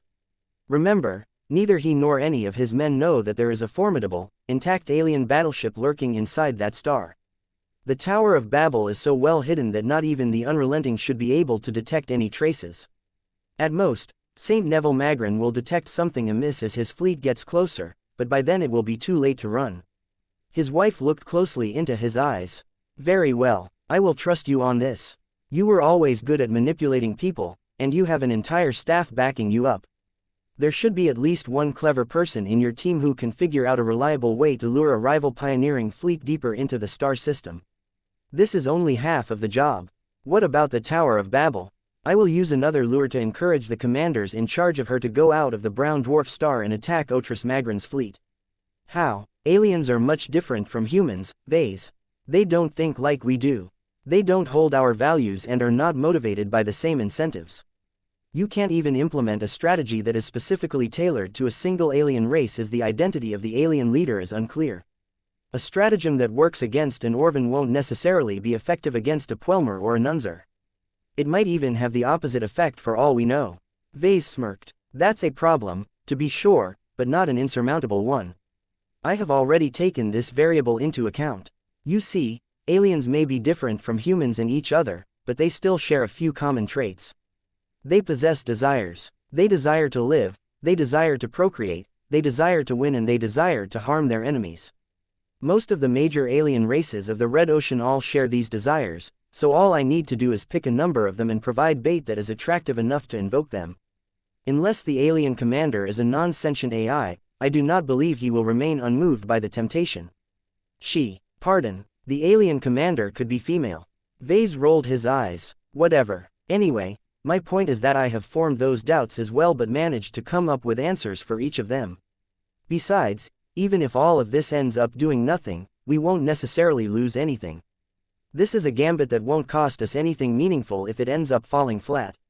The only cost the Golden Skull Alliance needed to pay was the lost opportunity cost of abandoning any attempt to rescue Lord Pyrion Yoral Tavik, but even then he had a fallback option in mind.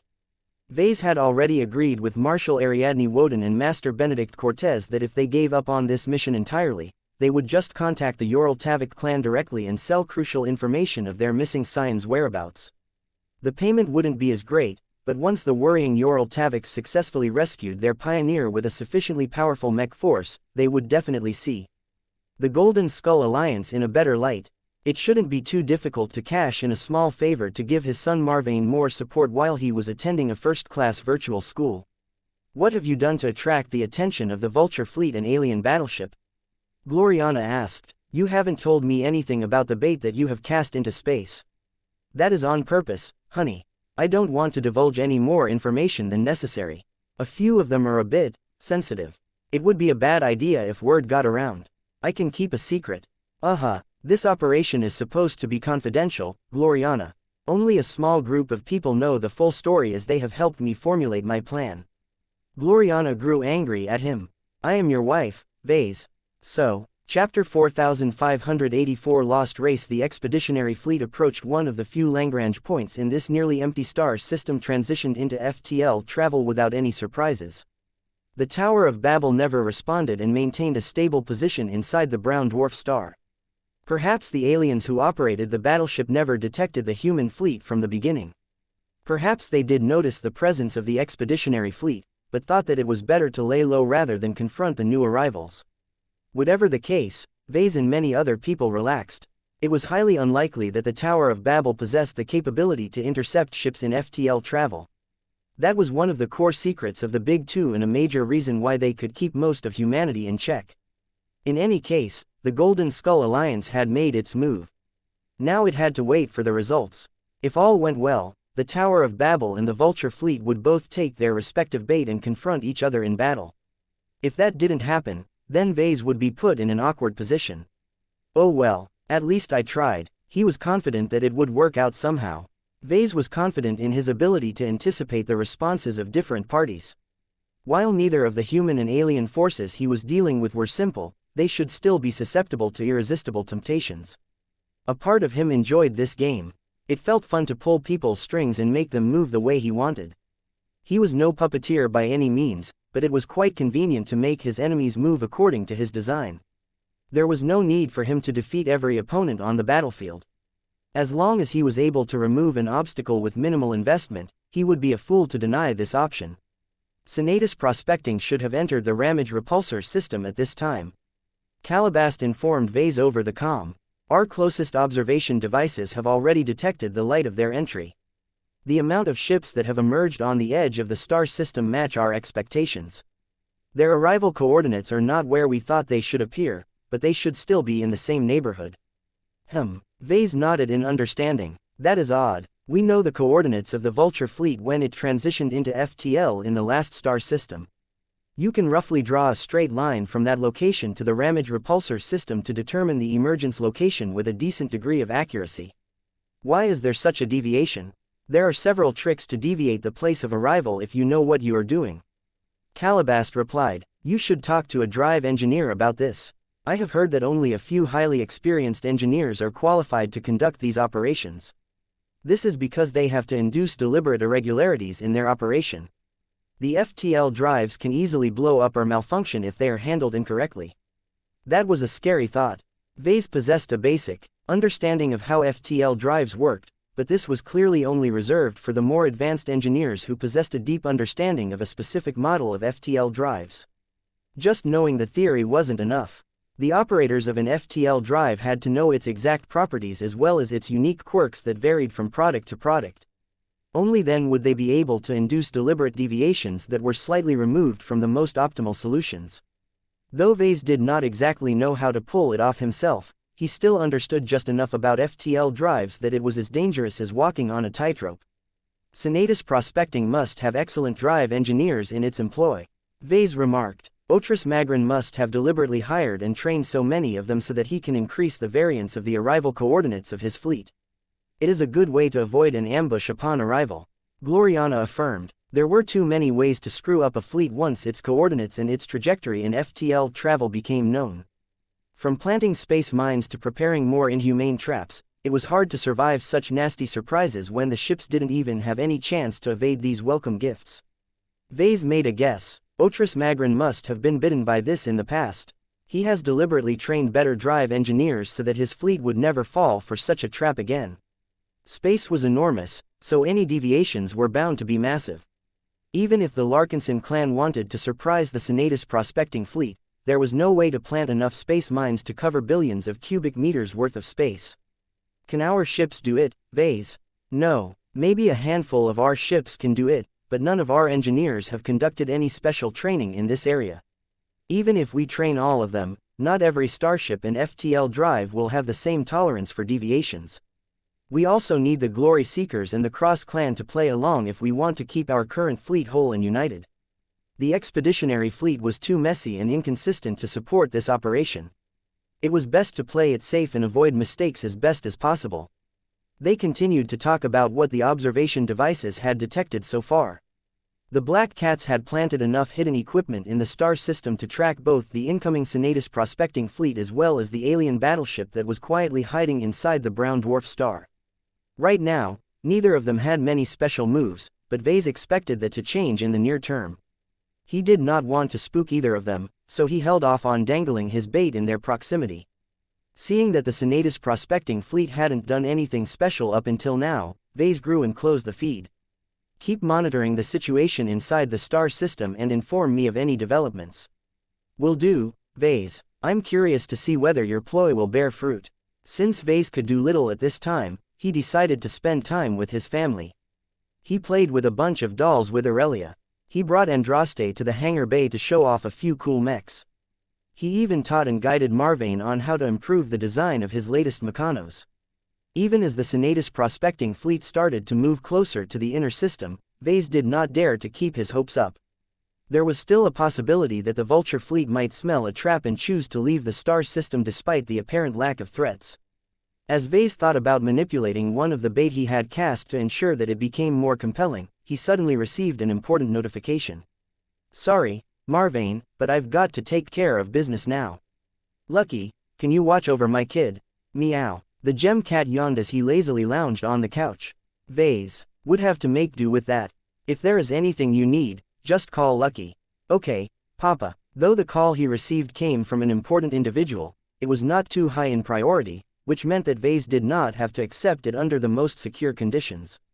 He simply moved to his shared bedroom with Gloriana and closed the hatch so that he could accept the call without involving the rest of his family. Jovi, I haven't heard from you in a while.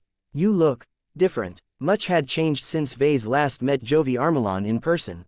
Back then, the MTA finally made up its mind and allowed Vase to implant him with his own companion spirit. After that, Jovi fell off the grid for a while. Vase had learned that the Mechers wanted to observe him in case any unwanted changes occurred. The young MTA Mech designer probably had to perform additional assignments as well in order to verify that he was still the same person and that his Mech design capabilities hadn't degraded in any fashion. Considering that Jovi was finally back and wearing a more formal and elaborate outfit than before, he must have passed all of those examinations. In fact, there was much about Jovi in the projection that seemed different to Vase. There were so many changes that it took a while to notice the most dramatic difference. Wait, Vase said as he looked closer at Jovi's appearance. The way you are carrying yourself has changed too much. Your demeanor is not like that of a journeyman Mech designer anymore. There is an air of authority and wisdom about you that I have only seen in older Mech designers. Jovi smiled indulgently at Vase. You already have the answer. Say it, tell me what you have recognized. You have advanced to a senior Mech designer. Correct. Mech designers had a way of recognizing each other's ranks. Though Jovi hadn't done anything to hide his recent promotion, Vase still would have been able to figure out the truth, though only after a delay. Even so, the fact that one of his friends had taken a step ahead of him was a massive shock. Both of them belonged to the same generation, so Vase regarded Jovi as a rival as well as a close friend. To learn that he had won the race to see who reached senior first was a considerable disappointment to his ego. Vase had evolved in many different ways and became much stronger in many aspects. Yet for all of his improvements, it hadn't helped with allowing him to advance to senior directly. He still had to complete at least one profound Mech design in order to satisfy the vague requirements that forcibly blocked his much-needed promotion. That was still too far away. Vase still had to deal with Jovi's successful change. See, congratulations, Jovi, you must have gained a lot more authority and renown within the association for being able to reach senior at such an early age. It's nothing, Jovi said, even though he still maintained a rather smug smile. It is not too unusual for geniuses to breeze past journeyman, although I admit that I have improved faster than I should. Is it because of me? Vase tentatively asked. Jovi smiled. You've provided me with lots of inspiration. Not only that, but you have opened my eyes to possibilities and probabilities that I have never appreciated before. For that, you have my sincere thanks. Though knowledge may be a burden sometimes, it is still better to know too much than too little, in my opinion. The newly advanced MTA senior clearly refrained from saying too many secrets over this less than secure communication channel.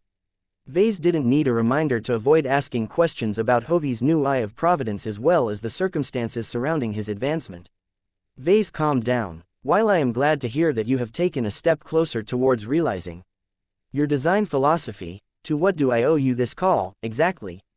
Ah, I almost forgot. I have been asked to deliver an invitation to you by my superiors. An invitation? To what? I can't really say, but I think you should be able to guess a few correct answers. Suffice to say, this is not an invitation to a social event or a productive exchange. We will be going over serious business, so make sure you are prepared to answer serious questions.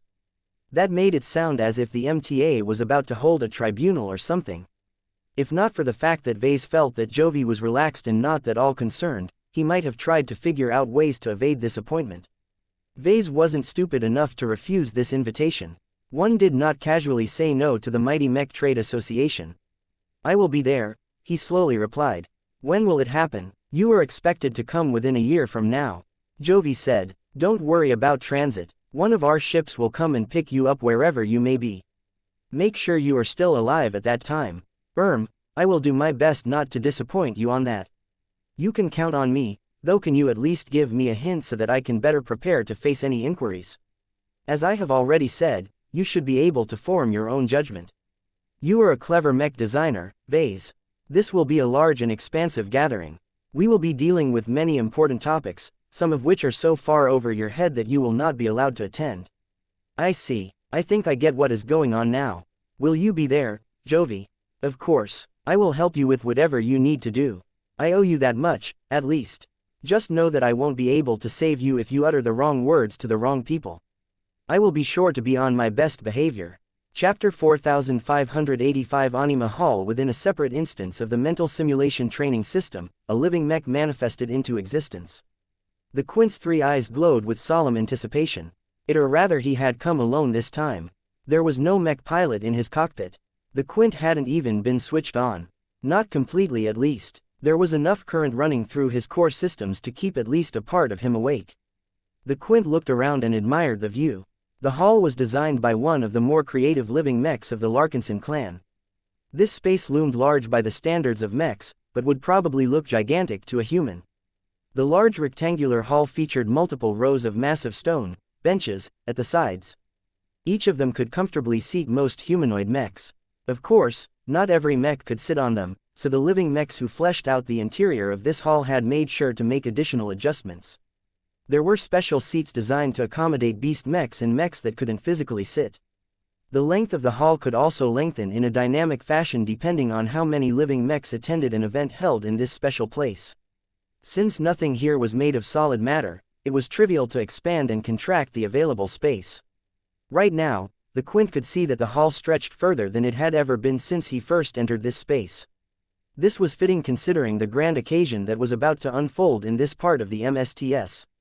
A second living mech soon manifested a short distance away from the offshoot of the bright warrior design. Quint, so glad to see you here. A distinctly female synthetic voice called out. Oh, have I arrived too soon? The Quint turned and made a slight human-style bow. We are mechs. We are more precise and have a better sense of timing than our human partners. The rest will come when the event is scheduled to start and no later. The three eyes of the Minerva flashed. I find that arriving sooner to meetings can be just as productive as maintaining our punctuality.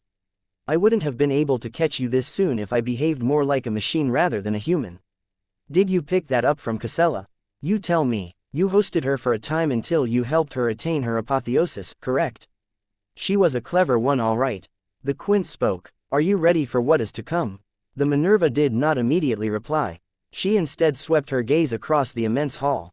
Her virtual synthetic eyes lingered at the banners that hung from poles extended from the sides or the rods that floated right above the heads of the living mechs.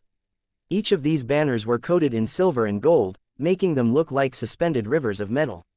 Their reflective qualities caused them to look quite otherworldly when illuminated by different light sources.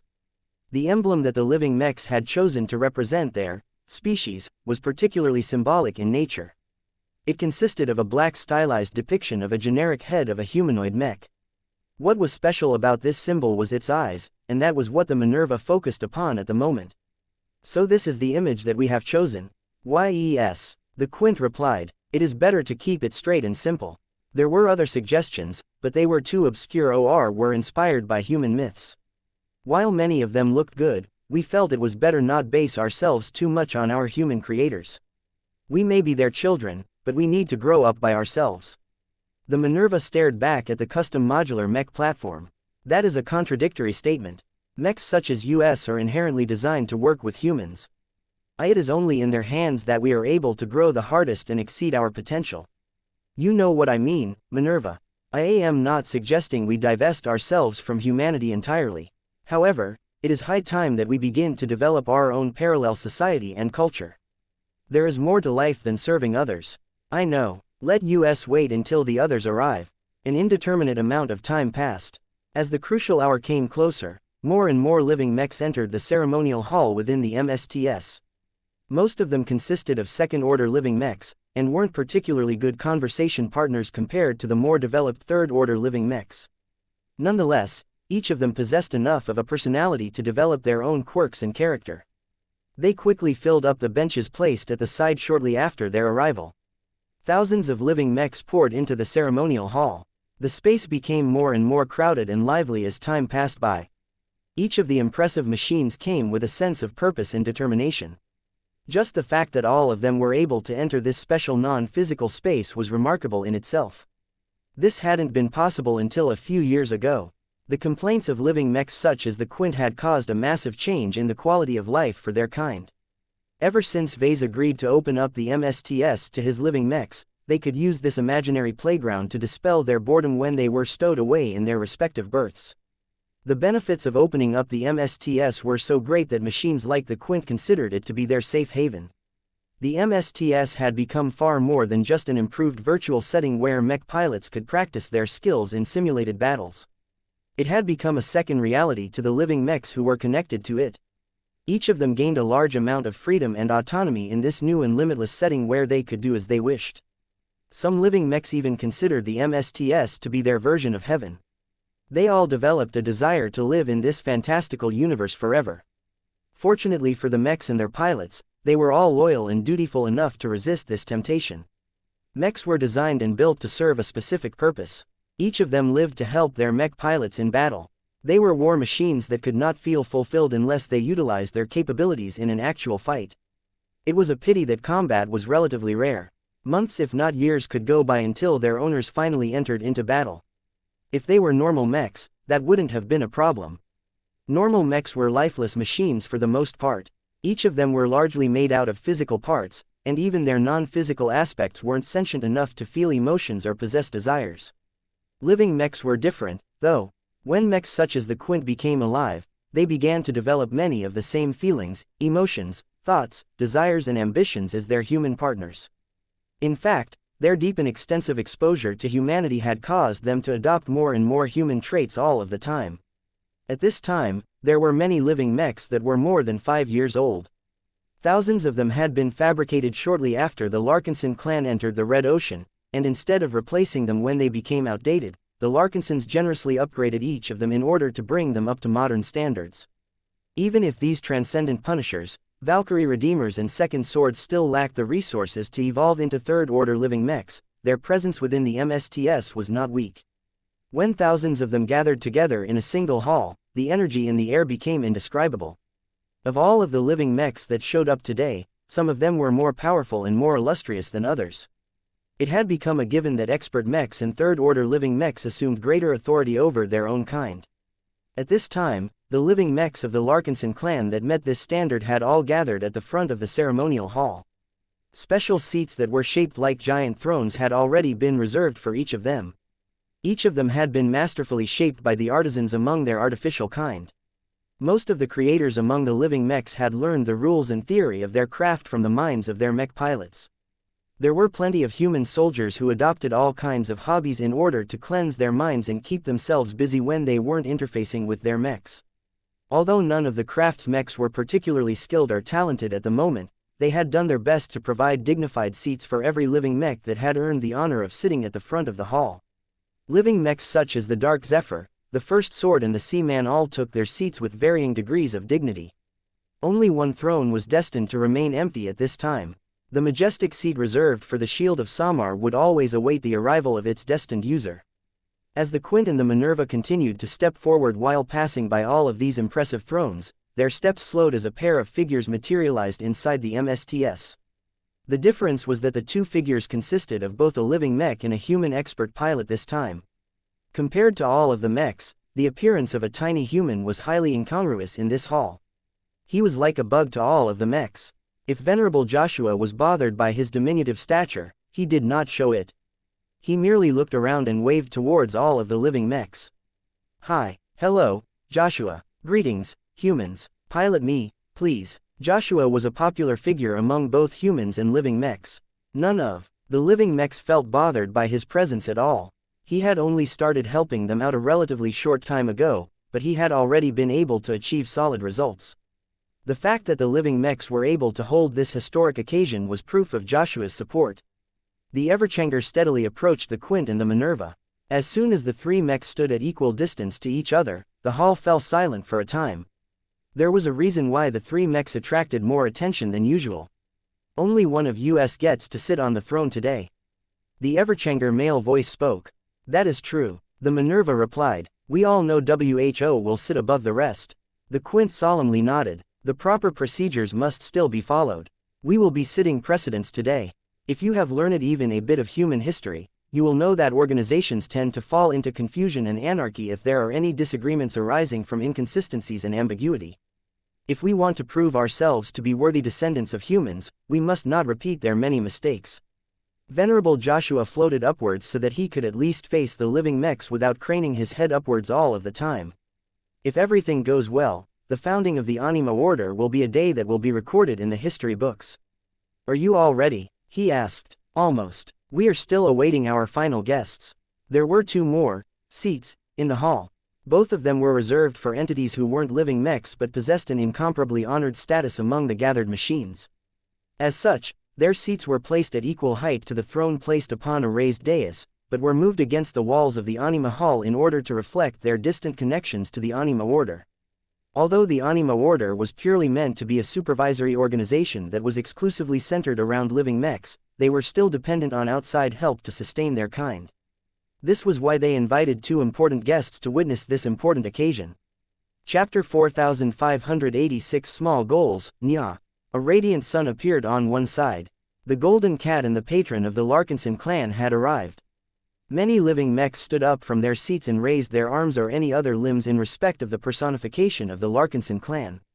Although she was not tied to every living mech, her crucial identity along with her close connection to their progenitor caused her to become a friend to each of them. The warmth and love she radiated could cheer up every artificial heart. The Golden Cat's connection to a growing number of clansmen had caused her to experience a lot of growth over the years. She had access to both quantity and quality, as over 500,000 Larkinsons, including numerous expert pilots and journeyman mech designers, each contributed a minute quantity of spiritual feedback each. This added up to quite a lot of resources, especially over time. Nonetheless, Goldie was not the sort of spirit to throw her weight around. Her current manifestation maintained her tiny, cat-sized proportion and made her seem extraordinarily disarming. This event was all about the living mechs.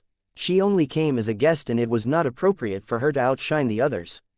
She waved her cute little paw in greeting before settling down on a regal-looking couch. Moments later, another spiritual entity manifested within the Anima Hall. The living mechs, who all remained standing, looked a lot more respectful than before. If Goldie was their friend and patron, the latest arrival evoked a greater sense of devotion.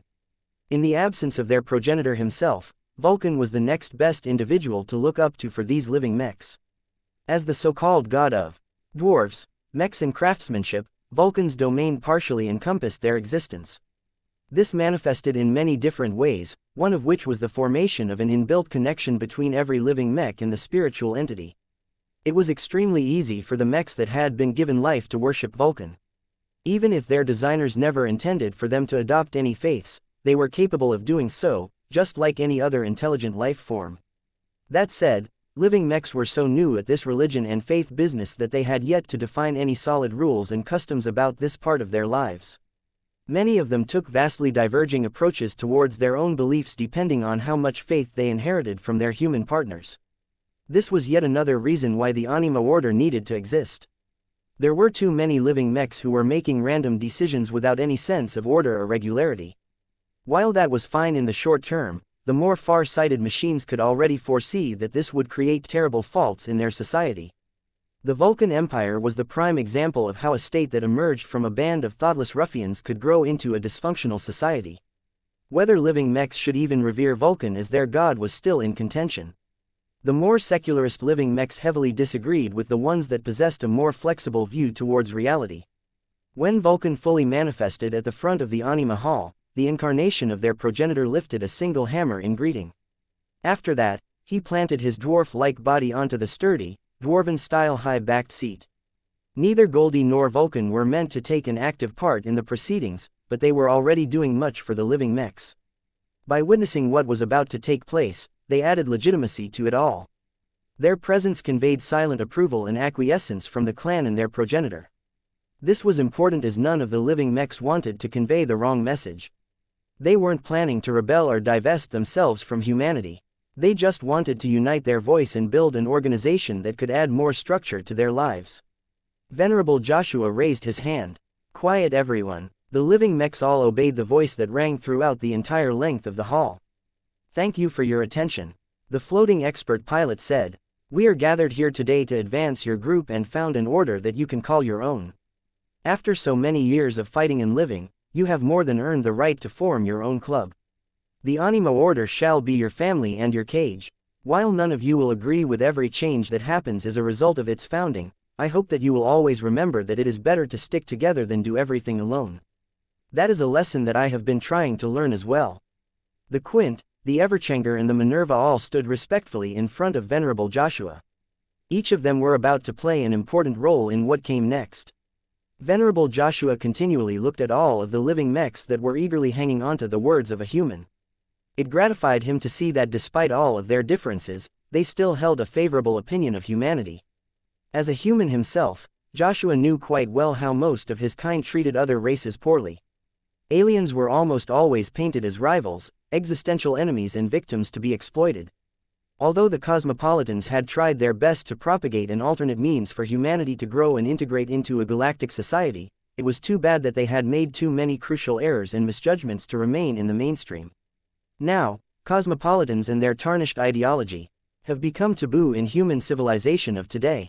This was a deeply regrettable development to a sympathetic individual such as Joshua. This made it even more important to set the right tone today. Though living mechs had the advantage of starting out as tools and partners of humans, they could easily be grouped in the same category of aliens if they made the same mistakes. Each of you bear a responsibility as living mechs. Venerable Joshua spoke up again as he tried his best to convey the gravity of their actions with the speech he had prepared with the help of the Everchanger.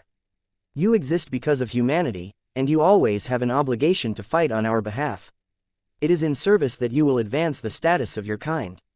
It is my hope and dream that you will be able to live openly alongside humans as equals, but that day is far away.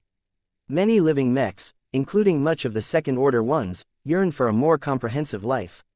They were so envious of their human partners for being able to roam around and interact with different people and locations. Their lives were so much fuller than that of machines that had yet to build a complete society. They still had too many shortcomings. Venerable Joshua grimaced as he spoke his next words.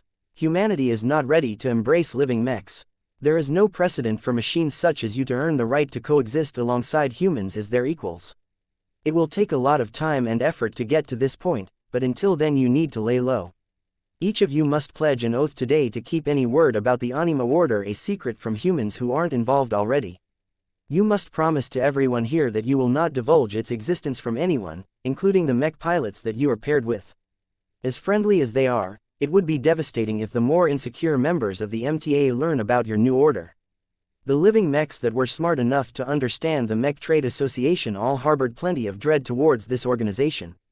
It was rather strange. The MTA sounded as if it should be the first organization to stand up for living mechs, but the reality was probably the opposite. The mechers predominantly held pro-human stances. They tolerated no rivals that could pose a threat to the dominance of humanity. Uplifting another race, even one as useful as living mechs, was fraught with peril. Joshua hated it. He hated his inability to follow his heart and openly defy the MTA. Not only would the mechers take him into custody in an instant, but he would also implicate Vase and the Larkinson clan in the process. He could not afford to follow and espouse the ideals that he resonated with because of the oppressive dominance of the Mech Trade Association. This was why he cherished this moment. Helping all of these living mechs set up the Anima Order and gaining limited permissions to integrate more into human society was his way of making a positive difference in the cosmos. His wife and the other people who advised him were all right. If he could not fulfill his greatest ambitions right away, he could still follow his ideas by completing smaller and more bite-sized goals. He began to smile as his will and spirit resonated with joy at what was about to come. He raised his arms as if he wanted to hug each and every living mech that was hanging at his word. We are making progress. Step by step, the Anima Order will better the lives of your fellow living mechs. Hopefully, the changes will also help you earn the trust and appreciation of humans across the galaxies. Be mindful of your behavior and make your decisions carefully. It is easy to earn the mistrust of humans, but I am confident that none of you will disappoint your fellow kind. The destiny of your race rests upon your shoulders. Do your best to fight for a future for living mechs. The thousands of living mechs all began to clap as they took the expert pilot's speech to heart. The metallic sounds of collision thundered all across the hall, making it seem as if they were under constant bombardment. Once the clapping subsided, Venerable Joshua floated upwards and stopped before the giant throne. This is the part where you need to decide upon a leader who can represent your interests and make decisions on your behalf. He said, you can decide how you want the Anima Order to be run, but at the start you will need a living mech who can cut through all of the noise and get things done. Originally, one of your kind was supposed to serve as this decisive leader, but that is not possible anymore. We have no choice but to let another living mech inherit her mission and make her dream come true. Many living mechs bowed their heads in respect for the late Shield of Samar. She was by far the most political mech among them all. The strong influence of Venerable Janzi had bled through so much that the Shield of Samar started getting engaged in matters that none of their kind had even begun to consider. Her strong opinions and her advocacy made her into the best possible candidate to lead the Anima Order, but unfortunately her death had made this rather inconvenient. Venerable Joshua actually didn't mind too much. If Venerable Janzi was any indication, the Shield of Samar would probably be just as bad. He liked the three candidates that were in contention right now a lot better. Though there were more living mechs that had expressed the ambition to lead the Anima Order, the three that were left held the greatest qualifications. Each of them were popular, opinionated and earned the respect of their fellow living mechs. Not even Joshua could make his pick among the three. They all had their good points, though he had learned that one of them happened to be a favorite among a lot of living mechs. Still, anything could happen in the next moments, so he did not dare to make any judgments in advance. Now, let us begin the first election of the Anima Order. Only one living mech would get to sit on the highest throne today. Chapter 4587 Unleashing Politics. The living mechs remained under control as the moment they had been waiting for had finally arrived. Humanity was acquainted with elections for many millennia. Even though their forms of governance were constantly growing more diverse and convoluted, the basic rationale for voting never changed. Each of them wanted to select one of their own to represent their interests and lead the Anima Order in a direction that they supported. The differences between the candidates weren't all that great. Each of them were Larkinson mechs that had lived alongside the same group of humans for numerous years. Their values, ideals and their dreams were strongly influenced by the people they interacted with the most. Still, each of them were clever enough third-order living mechs that had spent enough time to formulate their own vision on the future of their kind. Right now, it was the job of Venerable Joshua to preside over this election. He faced the crown of living mechs without fear. Before you cast your vote, let us give each of the candidates a chance to make their case to you all. Listen to what they say and cast your vote on the one whose story you like the most. There is no need to overthink your choice as any of them can do a good job. Once Joshua got that out of the way, he floated backwards to allow the candidates to take the word. The Quint stepped up first.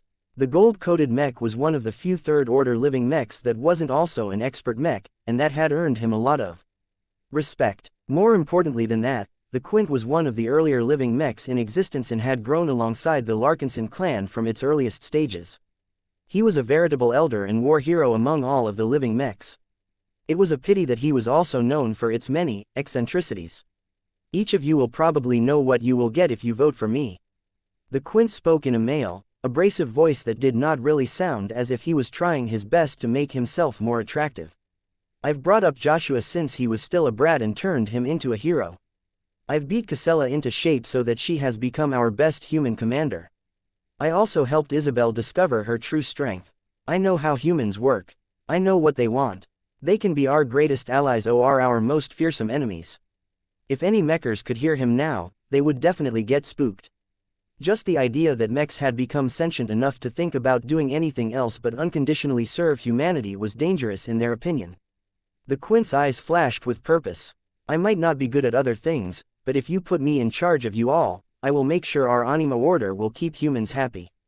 I've learned a lot of lessons from our progenitor. He too hopes that humans and living mechs can get along by trading benefits with each other. That must be our main approach. There weren't many living mechs that disagreed with this stance. They needed to cooperate with humans, and to do that they needed to prove their usefulness. What makes me different from the other two is that I believe that strength is essential for our survival. The custom mech spoke while raising his hand. I am not as powerful as an expert mech, so I am much more aware of how weak and vulnerable we are to the humans. Do you like it when your very life and the existence of our species are constantly under threat of extinction? Do you feel comfortable with living on a razor's edge, always wondering if the MTA will come and put us all down due to their unfounded fears? No, the crowd responded en masse. Then rise up and become strong. The Quint roared with his synthetic voice. If we want to get rid of the threat of extinction, then our Anima Order must become powerful enough to make the MTA think twice. While humans are our friends, we shouldn't hesitate to threaten mutual destruction if they want to enslave US or get rid of US entirely. That was a controversial stance. Venerable Joshua widened his eyes. He never knew his old Mech would hatch such a bold and dangerous opinion. You have all seen the cosmos is like. The strong devour the weak all of the time. No hostile human or alien will show any sympathy towards us because we are filled with love. If we want to protect our own kind, then our anima order must become our fortress as well as our weapon. If we ever grow strong enough, then we must do whatever it takes to defend our rights. We may even have to fight against our greatest enemies in human society if that is what it takes. With that, the Quint finally stepped back, much to Venerable Joshua's relief. The expert pilot truly didn't know what he should feel about the living Mech's latest stances. He didn't know that the Quint had harbored these kinds of thoughts. On the one hand, the Quint was expressing his right to free speech. On the other hand, that free speech might very well endanger living Mechs and anyone related to them in the future. While Joshua struggled to decide what he should feel about this, the Everchanger stepped up next. The expert Mech exuded a natural sense of vitality and liveliness that made many machines envious. They all wished they were blessed with so much life. The green-coated Mech began to make his case. Hello, my fellow machines. I believe we have earned the right to live. While I am not opposed to our original service, we can do so much more than to help humans fight their battles. Just as these organic beings enjoy an entire life outside of their work, we machines should also be able to enjoy the same experiences. Warmth and life radiated from the expert hero Mech as he was expressing his sincere desire to live a fruitful life. I dislike talking about conflict and threats. Humans may have the power to destroy us, but they also have the power to elevate us to an unprecedented height. I believe that the best way we can maintain their approval is to work more closely together. If we start to become more pushy and aggressive, we will only provoke a backlash as humanity does not respond well to challenges to their rule. The Everchanger possessed a disarming demeanor. Even though he was still a genuine combat Mech, he exuded a calm and pleasant charm that encouraged his fellow living Mechs to think more positively. To me, it doesn't matter whether humanity wants to stay on top. Let them carry these burdens. We shall help them in whatever they want to accomplish. My argument is that we can help humans win their battles while experiences our own lives outside of our duties and responsibilities. Many living Mechs nodded in agreement. No matter how many generations it will take, we should be able to earn greater rights and privileges over time. As long as we don't introduce too many changes at once, we can work towards a future where we have inserted ourselves in their society before they know it. No matter whether we will be treated as their pets or partners, some progress is better than no progress. The Everchanger finished his case and stepped back. His opinion was much more palatable to Joshua. He became reassured that there was at least one living Mech that just wanted to expand their lives while maintaining a harmonious relationship with humans. The Minerva's turn came last. The youngest of the three candidates stepped forward and gazed at the living Mechs. As a rare and precious expert command Mech, she had commandeered many of them in the past, and developed a good understanding of what they thought and felt. Hello. The expert Mech in silver, green and gold spoke up. My fellow candidates have all presented their ideas on how we should manage our relationship with humans in the future. I too have a vision on how we must navigate our future course. The Minerva began to engage her flight system, causing her to lift into the air. Both the Quint and the Everchanger has advocated various degrees of cooperation with humans, but both of them have made the same mistaken assumption. They assume that we need humans to live our lives to the fullest. What? Joshua looked shocked again. We are alive. The Minerva stated a simple truth. Do you know what that means? It means that we can change. We are no longer limited by our original purpose. As long as we take charge of our own lives, we can evolve in a direction where we no longer need to depend on humans to feel fulfilled. Even the living Mechs gathered in the Anima Hall found her opinion to be controversial. It appeared that the election that was supposed to proceed without any suspense had been thrown into disarray by the radical views of a candidate that objectively possessed the greatest leadership qualities. The Minerva was well aware that she was hurting her own chances of winning, but she inherited too much integrity from Commander Casella Ingvar to deceive her own constituency. The living Mechs deserved to know what they would truly have if they voted her into office. Does that mean I want us to become independent from humans? No. I believe that at least a part of us must always maintain cooperation with them. What I am saying is that we can be more than that. It starts by founding our own independent star nation in a virtual setting as well as in reality. We can guarantee the continuation of our own race and live our lives exactly the way we want if we have a territory where every living mech find refuge. A star nation of their own. Few living mechs had even thought about running their own sovereign territory by themselves. They couldn't even imagine how they could be allowed to do so by their paranoid human owners. The Minerva had it all figured out, though. You think I am mad. I am not. I have put more thought in this than any of you put together. You see, I think our kind will never be able to enjoy the life we want and be treated as an equal by humanity if we continue to reside in its society as products or subordinate existences. If we want to negotiate with humans as equals, we must accumulate the necessary backing to do so. We must work towards becoming their allies rather than their sentient tools. There was a huge difference between the two. The Minerva pretty much implied that the Quint and the Everchanger weren't going far enough in elevating the dignity and respect of living mechs.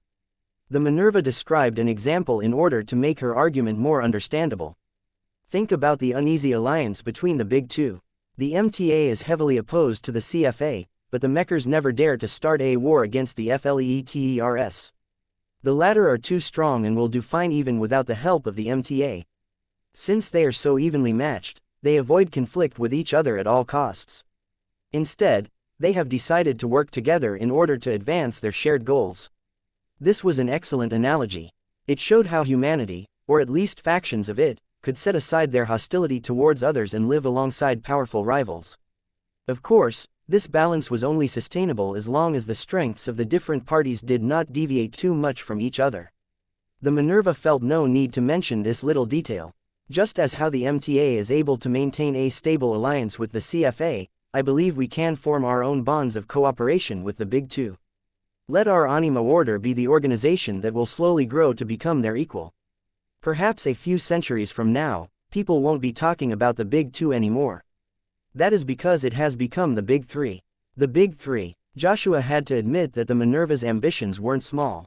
He couldn't imagine how the Minerva could even grow the Anima Order to this height. It sounded too difficult and implausible for him to ever accept the idea that living mechs of all entities could become as powerful as humanity. This is impossible, he gasped in either disbelief or unwillingness. These living mechs are crazy. Chapter 4588. In denial. The candidate mechs had made their cases. 3 different machines had presented their visions for how their new species should develop. Since living mechs started off as creations of humans to begin with, there was no getting around the fact that the Anima Order's most important policy decisions centered around this crucial relationship. To what extent should living mechs keep subordinating themselves to humans? How far should living mechs go to protect their own right to live the way they want instead of letting themselves get used up by their human mech pilots? How quickly did they need to develop their own quality of life and build their own mech-oriented society? The Quint, the Everchanger and the Minerva all presented their respective answers to these policy questions. Each of them held sufficiently diverging opinions to make a clear separation between each other. Discussions broke out throughout the hall. Not all living mechs were sociable enough to master the ability to enunciate their words out loud, but there were still plenty of older and more veteran machines that mastered the ability through their long-term contact with their respective mech pilots. The Minerva has my vote. A slender ranged expert mech spoke from her throne. It is not enough to bank on humanity or rather the big two's goodwill. The Anima Order might not amount to much right now, but what about a century or two later? Our progenitor will have certainly managed to spread his design philosophy far and wide. The significance of an interest group based on US will be so great that we can shake the foundations of human society. That will give US the power we need to resist humanity's greatest forces. You are underestimating the big two too much, Amaranto. The Dark Zephyr said in a cautious tone. Humans have not come to dominate the Milky Way galaxy for nothing. They have overcome much more powerful alien empires in the past. That was back when they were the underdogs. Now that they have become the overlords, their strength is unimaginable. The riot crossed his arms and let out a snort. Don't be such a scaredy cat, Zeph. We may be weak, but that won't last long. Humanity depends so much on mechs that we will eventually be able to overrun them through sheer numbers.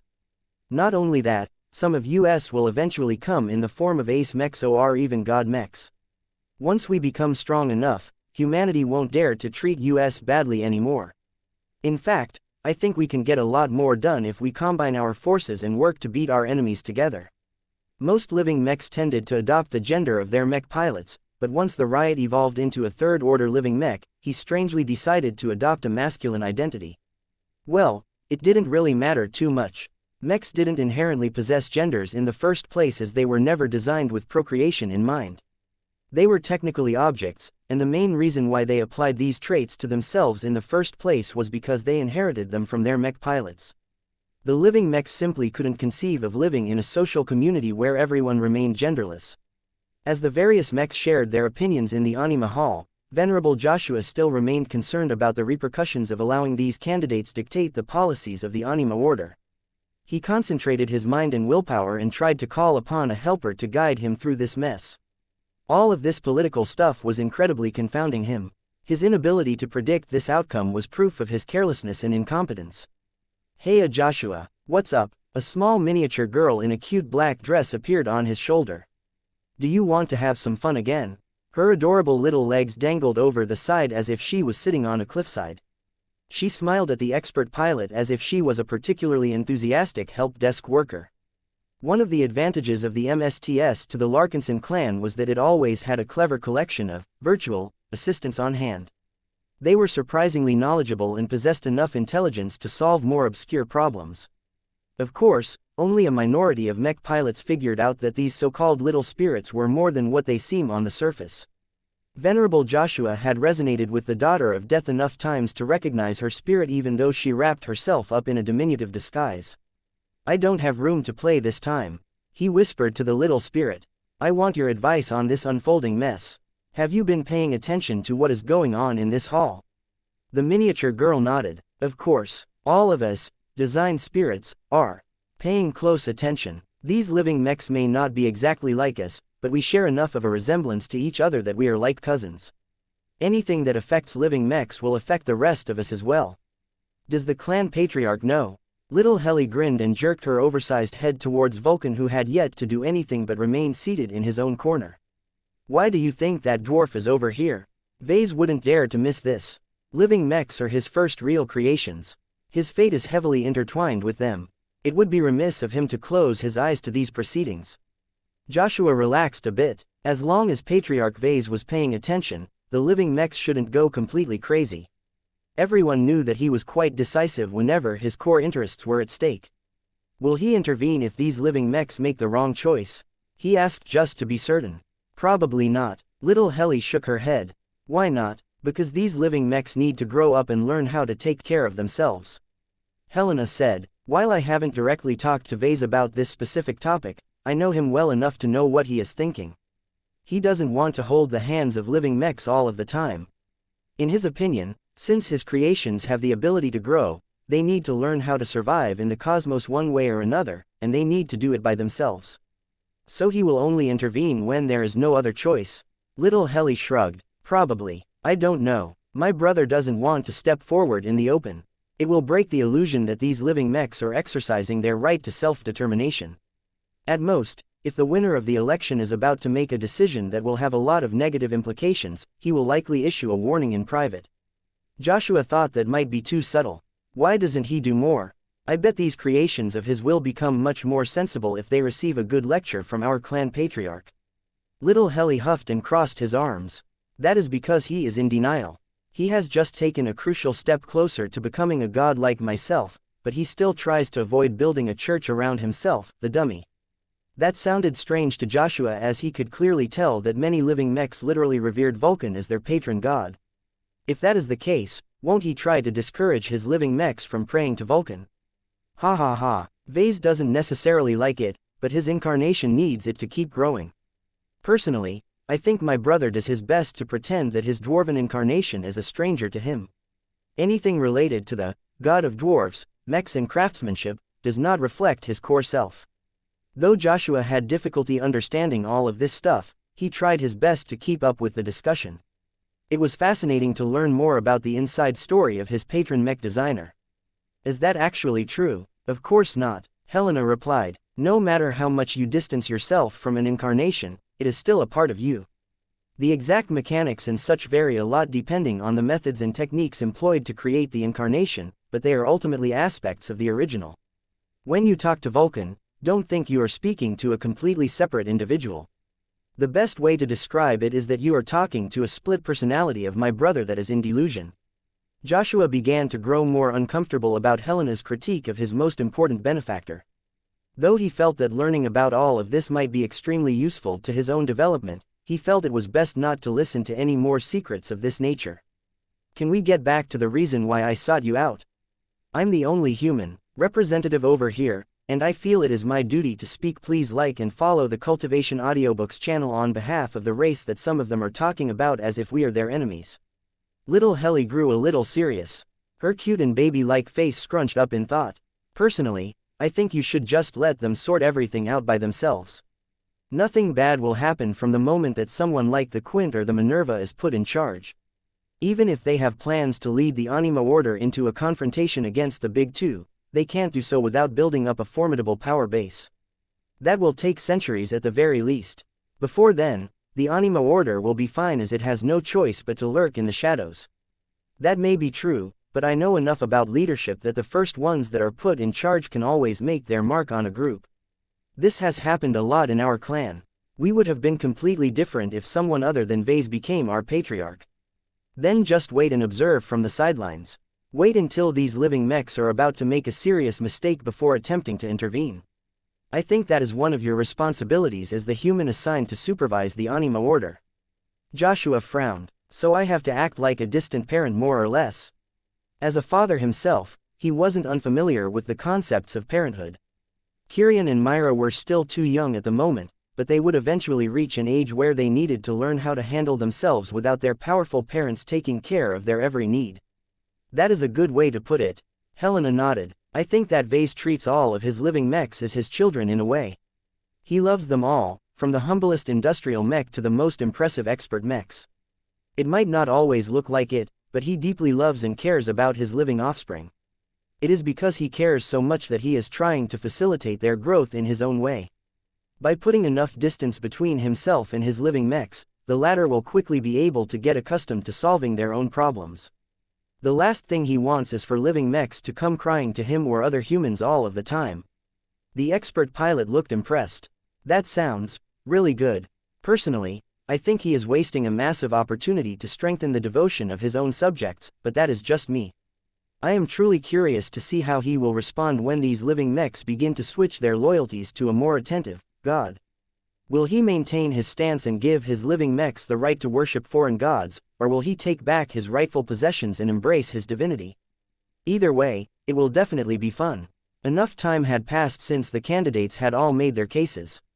Joshua flew forward again in order to preside over the most important phase of this election. All right, living mechs, your time is up. A decision has to be made today, and your votes shall determine who will sit on the highest throne today. Every living mech quickly quieted down. Their artificial eyes all shone as each of them looked forward to which of the three candidates would gain the most support. Chapter 4589. The first Grand Master Venerable Joshua could feel the weight of the attention of thousands of mechs on him. A part of their hopes, anticipations and concerns all struck him like a rainstorm. Every living mech hailing from the Larkinson clan had a say in this matter. Even though they only encompassed a tiny proportion of all of the living mechs that had been produced up to this point, each of them could be counted upon to be loyal to the clan.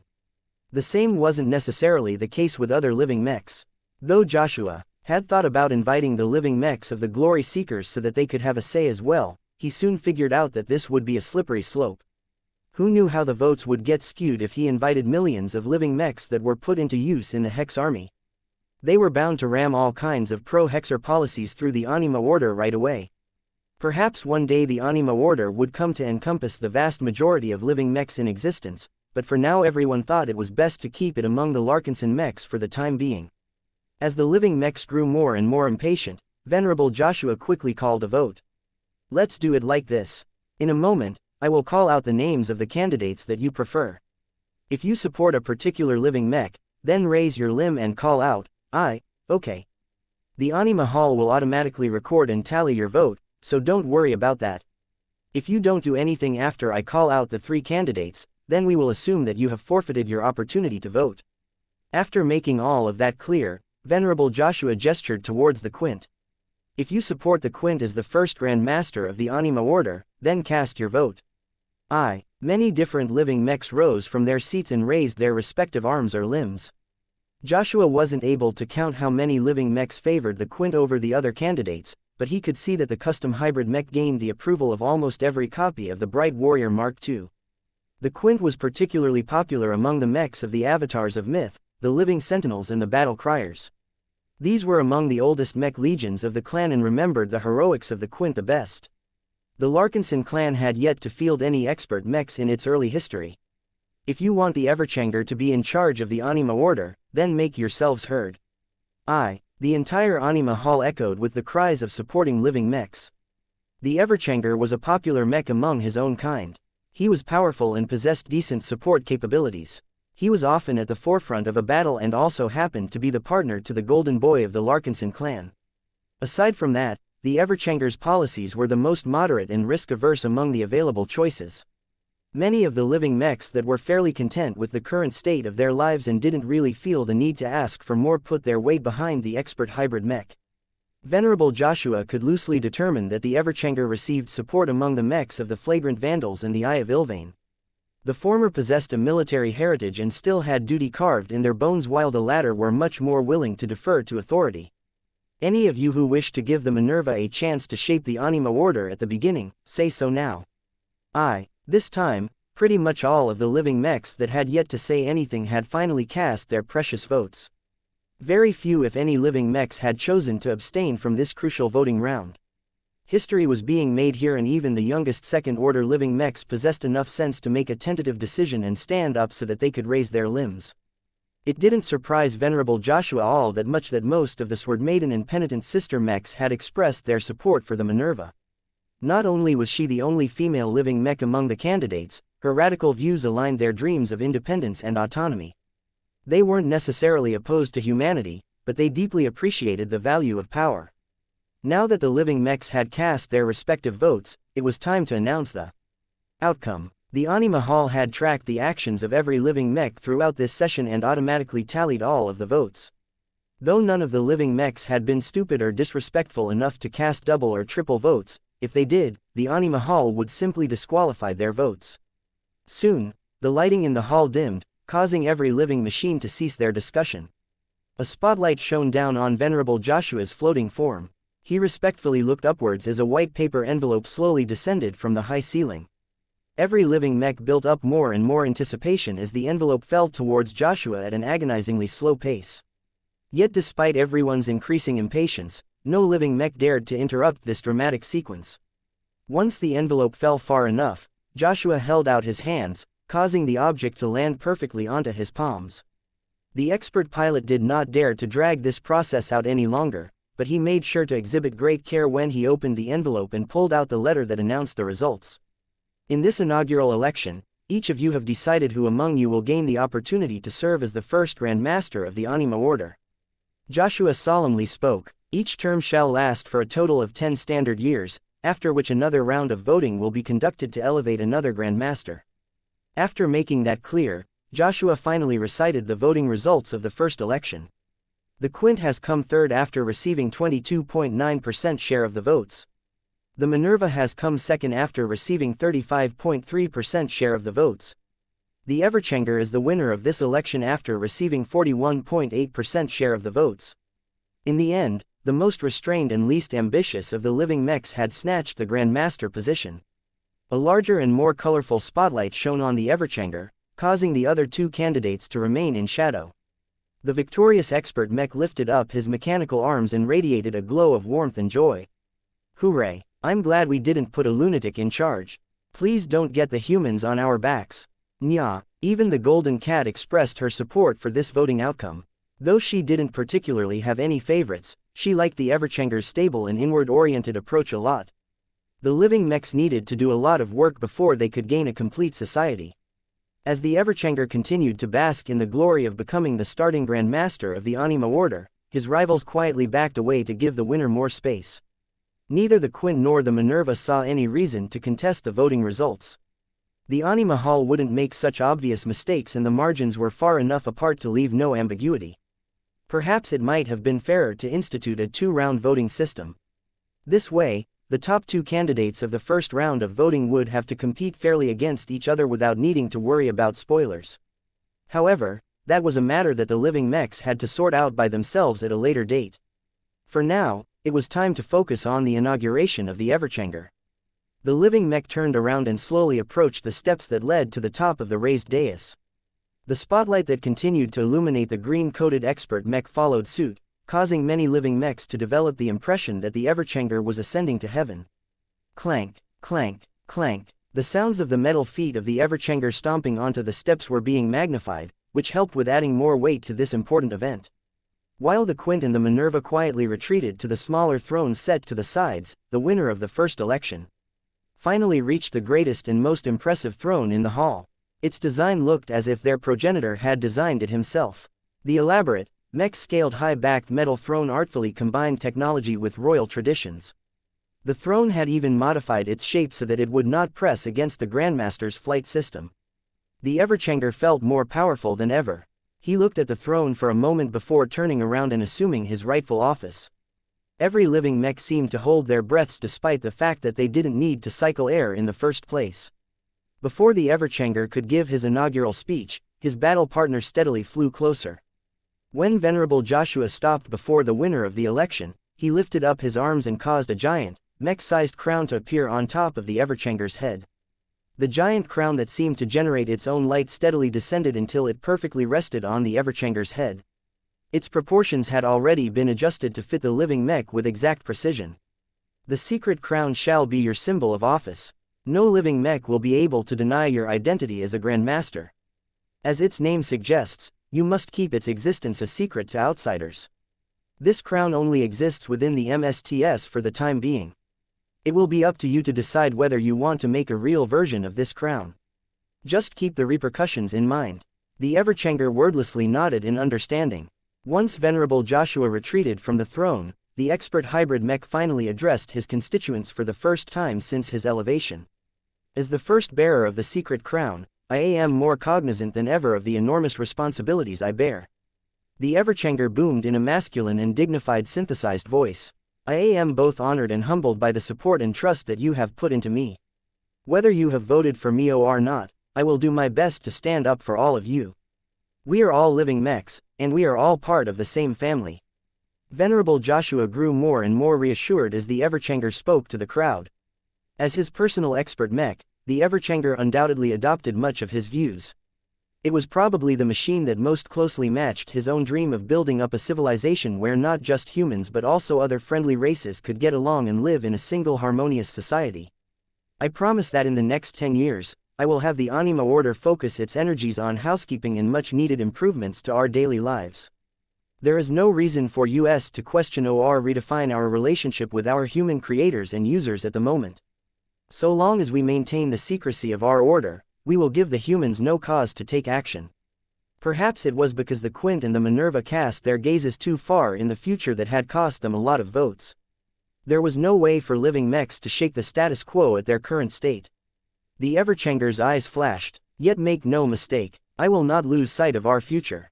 I will do my best to build a solid foundation for our Anima Order so that no matter what may happen after my term has come to an end, you will always be able to count on our organization to have your back. Never forget that there is a purpose to life. Purpose to life. The Anima Order officially started its operations. Chapter 4590 New Organization. In the end, the crowning of the Everchanger energized every living mech of the Larkinson clan. They became more hopeful and optimistic about the future as they finally gained a collective voice to speak. Please like and follow the Cultivation Audiobooks channel on their behalf. By becoming more organized, they could not only sort out all of the internal issues that had piled up over the years, but also work towards improving their relationships with other external partners.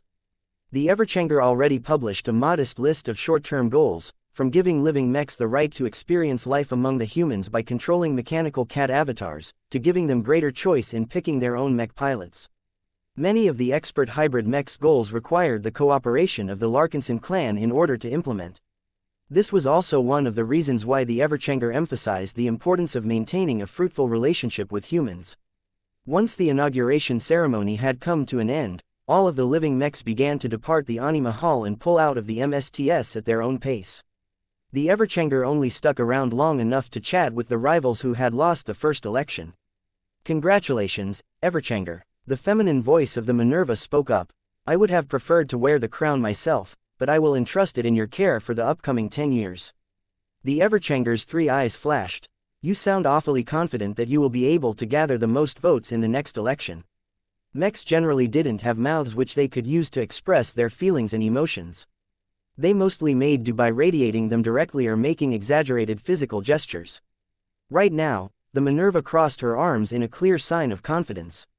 I am the battle partner of the smartest and most competent mech pilot of the Larkins-on clan. I may have lost this battle, but I will be much better prepared the next time now that I have experienced an election myself. In fact, it is better to allow you to take the first turn. I will be in a much better position to enact my proposals when the Anima Order has gotten off the ground. The Everchanger did not deign to respond to his defeated opponent. He instead turned to the weakest mech among the 3. What about you, Quint? The gold-coated mech shrugged. I might not be cut out for this business.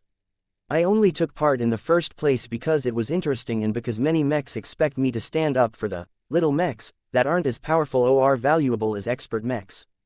That is exactly why we need your input, the Everchanger said as he raised his arm and placed it on the other mech's shoulder. As you have said, the Minerva and I are mechs on a different level. We don't have as much of a connection to the grassroots as you. I would like to invite you to help me convey the demands of the ordinary mechs. The Quint became intrigued. Are you asking me to become your advisor? I might decide to form an opposition instead. It depends on how annoying you are. I'm not going to roll over and agree with everything you say. We can figure out the details later. When Venerable Joshua and the Everchanger finally pulled out of the MSTS, the two remained silent for a time. While they remained connected through the neural interface, they both held different thoughts on how the prior event unfolded. Joshua finally composed his thoughts. Congratulations for winning the election. He eventually spoke. I was banking on your victory and I am glad it is you who has received the right to wear the secret crown. Well, I may have inherited too much of your sappiness to develop greater ambitions. The Everchanger voices boomed inside his own cockpit. I could use your perspective to obtain a second opinion of my ideas, but I won't be sharing everything with you. The Anima Order must first and foremost be an organization for living mechs, so humans like you shouldn't get too involved. I understand. I don't mean to pry too closely in your business. I trust you to keep your organization on the right track. I will gladly help you when I can. Helping you fulfill your goals during your term will make me feel accomplished as well. Venerable Joshua had pinned much of his hopes on the cause of the living mechs. As long as he did his part to help the Anima Order grow into a positive influence in human society, he would feel more fulfilled. He could already feel his willpower becoming more invigorated after this event. Living mechs had taken their first concrete steps to establishing their group, and the following years became a crucial period where they developed their own culture, established their own institutions and set their future aspirations. As Joshua continued to chat with the Everchanger on what they should do next, Vase processed what had happened within the MSTS. He had been observing the live feeds provided by the hidden sensors planted in the Ramage repulsor system. So far, the Senatus prospecting fleet appeared to have taken the bait, just as he expected. He grinned in satisfaction as he saw the ships under the command of Otris Magrin starting to burn in the direction of the brown dwarf star. They all approached the planet that was orbiting close to the larger stellar object. Meow tilde, I love you too, Clixie tilde. Meanwhile, Aurelia sat on his hard lap while affectionately brushing Clixie's coat of fur. She occasionally bent down to plant kisses onto the Rubarthan sentinel cat's head. Aurelia, yes, Papa, our living mechs have elected their first leader. In the end, the Everchanger has earned the most votes. What is your analysis on the outcome of this election? His daughter furrowed her brows for a moment. She kept brushing and stroking Clixie's luxuriously soft fur as she used her overdeveloped mind to decipher the political processes that took place. She hadn't been able to witness the election in the Anima Hall in person. She could only base her opinions on the limited information provided by her father, but that didn't stop her from using her imagination to fill up the gaps. The cute girl looked remarkably cute when she was in her serious thinking mode. Most living mechs in our clan are treated well, she said in her high-pitched voice. Since they haven't experienced any trouble with humans, they have less reason to fear us. The voting pattern would have probably looked a lot different if we allowed outside living mechs to cast their vote. Clever girl, Vase encouragingly praised. How do you think the Everchanger will fare over the course of his term? Will he be able to create a lasting legacy, or will he end up being remembered as a mediocre leader who failed to achieve anything worthwhile? I think the Everchanger will be a steady leader, she eventually said as continued to bask in Clixie's warmth. The mech is Uncle Joshua's best friend, so the machine will probably do his best to avoid conflict and focus on fulfilling smaller and easier demands. This will give the Anima Order a lot of confidence in the short term. As for what happens later, I don't know if the Everchanger can keep making progress. It depends on how powerful the Anima Order has become. He won't be able to do as much if the Anima Order is limited to 10,000 mechs. You make a good point, daughter. The Anima Order is far too limited in scope at the moment. How would you deal with this problem if you have the power to make the necessary changes? This was a more complicated question because he wasn't asking Aurelia to analyze an existing circumstance. He was prompting her to use her mind to formulate an action plan. Normally, a girl who was less than 10 years old should never be able to do this, but Aurelia was anything but a simple child. Her mind and spirit became more active as she became more engaged in this thought. Exercise. If the Anima Order wants to make a greater difference, it will eventually have to expand its membership. Just like how you have opened up the Larkinson clan by recruiting outsiders, the Anima Order can gradually absorb outside living mechs, but it doesn't have to do so quickly. The organization can start off small and steadily recruit more after it has become more capable of absorbing the newcomers. Aurelia said, what does the Everchanger and the other leaders of the Anima Order have to pay attention to the most when it comes to outside recruitment? Aurelia became stumped. For all of her genius-like intellect, she was still a young girl who had too few experiences. Part of the reason why Vase took the time to tutor her on leadership was to make up for this gap faster. Vase believed that Aurelia should also have the qualifications to attend a first-class virtual school. He never entertained the idea of sending her off to one because he previously didn't have the money or the connections to enroll her into such a fancy place. However, if his little gambit in the Ramage repulsor system worked out, he might be able to get his hands on Lord Pyrian Yoral Tavik anyway. If that was the case, then he would do his best to convert the gratitude of the Yoral Tavik into concrete benefits as soon as possible. After all, why stop with sending just a single kid to a fancy first-class school when he could send all three of his children at the same time? It should hardly make any difference to a powerful first-class family organization. Do you have an answer, Aurelia? Can I have a hint, please? Her big, cute eyes were too irresistible to Vase. Fine. Think about the most important reason why our Larkinson clan is limiting the pace of recruitment. Aurelia knew that there were several possible reasons to impose a quota on recruitment. Common reasons ranged from a shortage of skilled manpower to limited capacity to employ so many people.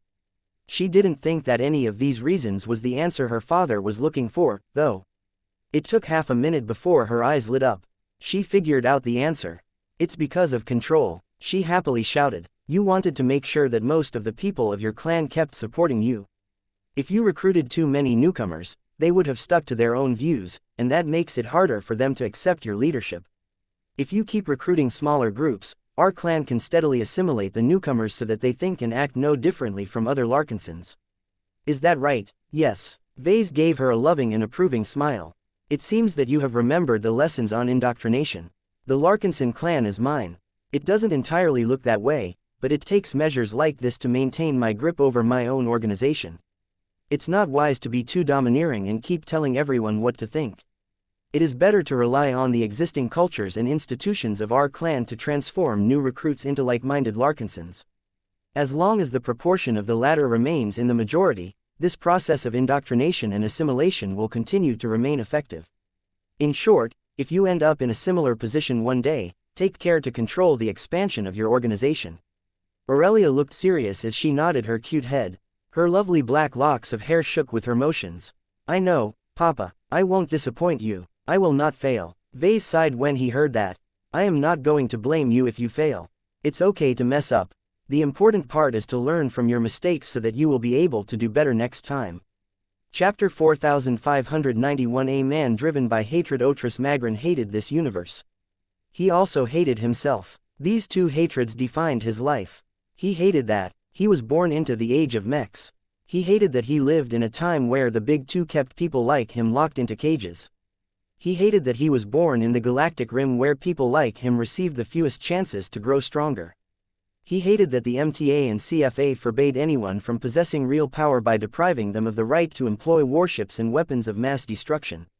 Without ultimate power, how could Otris ever fight and rise above every rival that sought the same goal as him?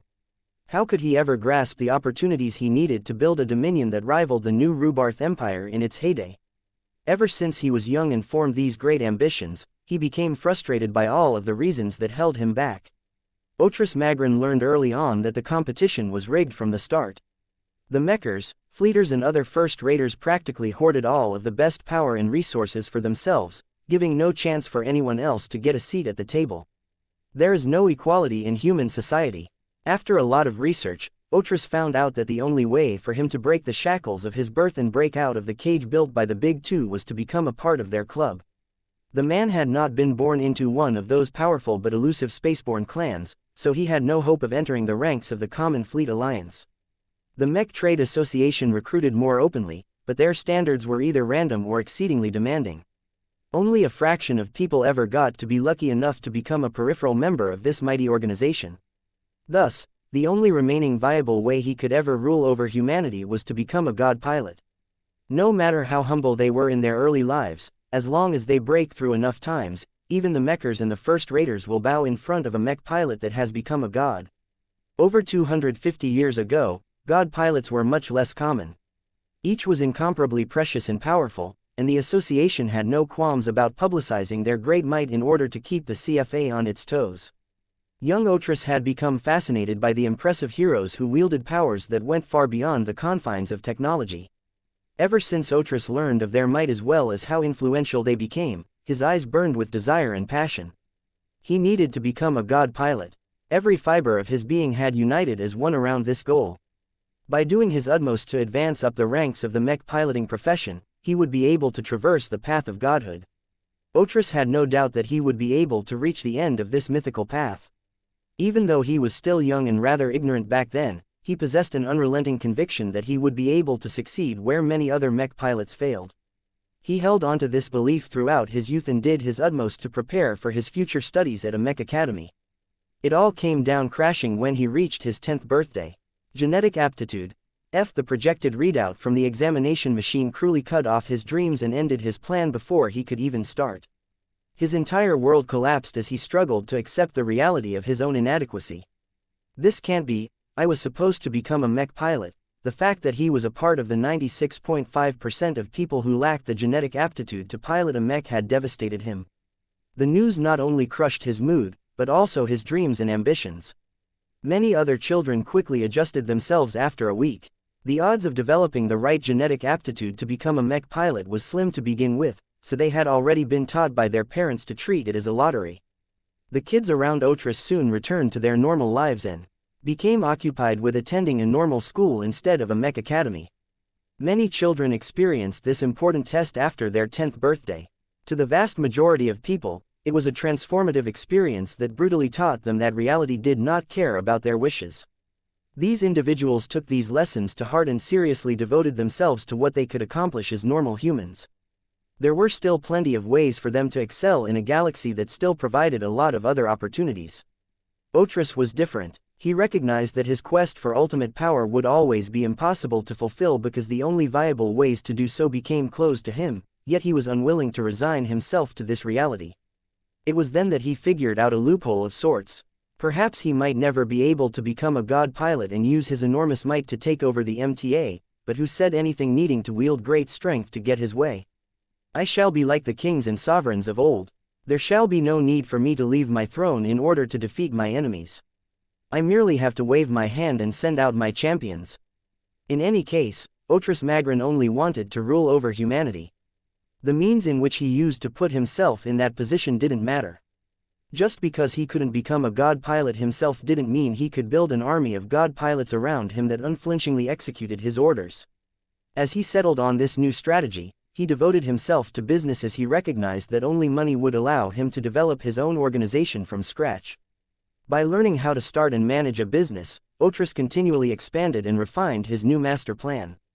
He quickly encountered a problem when he realized how difficult it was to maintain the loyalties of a high-ranking mech pilot. It was well known that they were uncommonly stubborn and principled. The more powerful they became, the more pushy they became. There had been many people who once held similar ambitions as Otris but got burned when their own expert pilots and ace pilots left them due to fundamental disagreements. He soon learned that there was only one way to truly maintain the loyalties of a warrior that was more powerful than himself. Only the bonds of family could ensure their loyalty. Love and family were some of the strongest binding forces in existence. As soon as Otris learned what he needed to do, he quickly sought to produce as many children as possible. My flesh and blood shall pave the way for my ascension. He did not bother with the rituals of marriage as the power of love could not trump his desire for power. Women were mere tools to him as they were only useful for providing him with offspring. After fathering more illegitimate children than he could count, he put all of his growing brats through a strict regime. Whether they had the potential to become mech pilots or not, none of them should ever grow up without developing absolute loyalty to their father and their family. Though the vast majority of his children failed to live up to his high expectations, Otris always remained patient and kept fathering more children. If he could win the lottery with one ticket, then he would get 2. If 2 tickets weren't enough, then he would obtain 4. He created so many lottery tickets over the years that he eventually managed to win the jackpot. Though he wasn't as promiscuous as the Star Emperor, he easily fathered over 1,000 children himself. He would have wanted to raise even more children, but wouldn't be able to provide them with the training and growth resources needed to turn them into excellent mech pilots. Still, out of the small number of brats who ended up developing the right genetic aptitude, one of them managed to excel and display great talent. His son Neville was everything Otris was not. The mech pilot was handsome, courageous, talented, disciplined and utterly filial due to his lifelong indoctrination. As Otris recognized that he had managed to pick up a diamond from the rough, he constantly polished and cherished his new jewel until it began to turn into an increasingly more lustrous gem. My genius son. With Otris's constant help and training, Neville Magrin not only broke through all of the bottlenecks that stumped many other hopeful mech pilots, but also strengthened his unreserved trust and devotion towards his own father. Nowadays, Saint Neville Magrin was already well on his way to helping his father fulfill his great ambition. Otris truly needed the strength of his most powerful son. As he worked to build his own company, he initially thought that he could rely on his intelligence and business acumen to conquer greater market share and displace the competition. He thought too simply. The more his business grew, the more he encountered barriers that were increasingly hard to defeat. It turned out that the markets didn't offer a level playing field at all. Insiders and powerful trans-galactic enterprises had carved up most of the good stuff for themselves, leaving only scraps for grassroots players such as Otris Magrin. The more Otris tried to enter into the upper ranks, the more he became rebuffed by all of the conspirators that sought to maintain their oligopoly over wealth and power. After experiencing one failure after another, Otris eventually snapped. I hate this galaxy. There was no way to defeat the established powers when he wasn't one himself. This was why he let go of his scruples. He realized at the time that the only way to climb on top of his competitors was to climb over their bodies. Not only would he be able to remove the obstacles that stopped his rise, but he would also be able to use their nutrients to fuel the growth of his empire. So what if I am called a vulture? At least I can fly higher while the rest of you remain stuck in the dirt. As his son Neville and his mech forces became stronger, Otris Magrin steadily tackled increasingly stronger opponents. It was too bad that he acted too hastily in the end. Back in the old galaxy, he gained too much notoriety. Though his son and his forces grew fast enough to match his expectations, everyone else became increasingly more hostile towards him. He ended up creating more obstacles than he removed. This was why the opening of the Red Ocean was such a crucial chance for him. Though Otris was never able to clean up his stinky reputation that made it difficult for him to partner up with others, becoming a pioneer in the new frontier allowed him to operate more freely than before. Not only were the rules of the new frontier a lot looser, but the brand new environment provided a lot of fantastic opportunities that would never be available in the old galaxy. It was here that Otris Magrin knew that he would be able to feed upon his rivals and competitors with much less restraint than before. So many pioneers and their fleets disappeared all of the time that no one really cared about their passing. Everyone was so busy with trying to climb on top of everyone else that Otris Magrin actually looked no worse than them. The Red Ocean seemed to unlock everyone's inhibitions, causing them to make bolder and riskier decisions that they would have never made when they were still residing back in the Milky Way. This was Otris Magren's new sanctuary and homeland. This was where Otris Magren intended to train his most talented son into a powerful god pilot. This was where Otris Magren would build his empire atop the bones of his adversaries. Right now, there was only one enemy that he wanted to crush beyond everyone else in the Red Ocean. Golden Skull, he spoke with hatred flowing through his veins. I will not rest until I have crushed each and every one of your bones. Chapter 4592 Hasty investigation. Barely one human fleet left the brown dwarf star system before another one arrived. Emerging at roughly the same orientation as the first fleet, the second collection of starships immediately began to deploy mechs to secure the surroundings and respond to any possible ambushes. Fortunately for the latest arrivals, they encountered no imminent threats, even though they half expected their latest enemies to prepare another welcome surprise. It wouldn't have worked. With the help of enough skilled drive engineers that Senatus Prospecting had painstakingly trained, the entire fleet arrived considerably far away from any predicted ambush site. That did not mean that the men working for Senatus Prospecting could relax. Where is the Golden Skull Alliance? An aged but muscular man demanded from the throne installed in the middle of the bridge of his flagship. His wild black hair and his forest-like beard made him look a lot more ferocious than the other men of his age. While most people above the age of 200 years tended to polish their image so that they could come across as elder statesmen, Otris Magren eschewed all of this refinement in favor of making himself look formidable to his men and his enemies.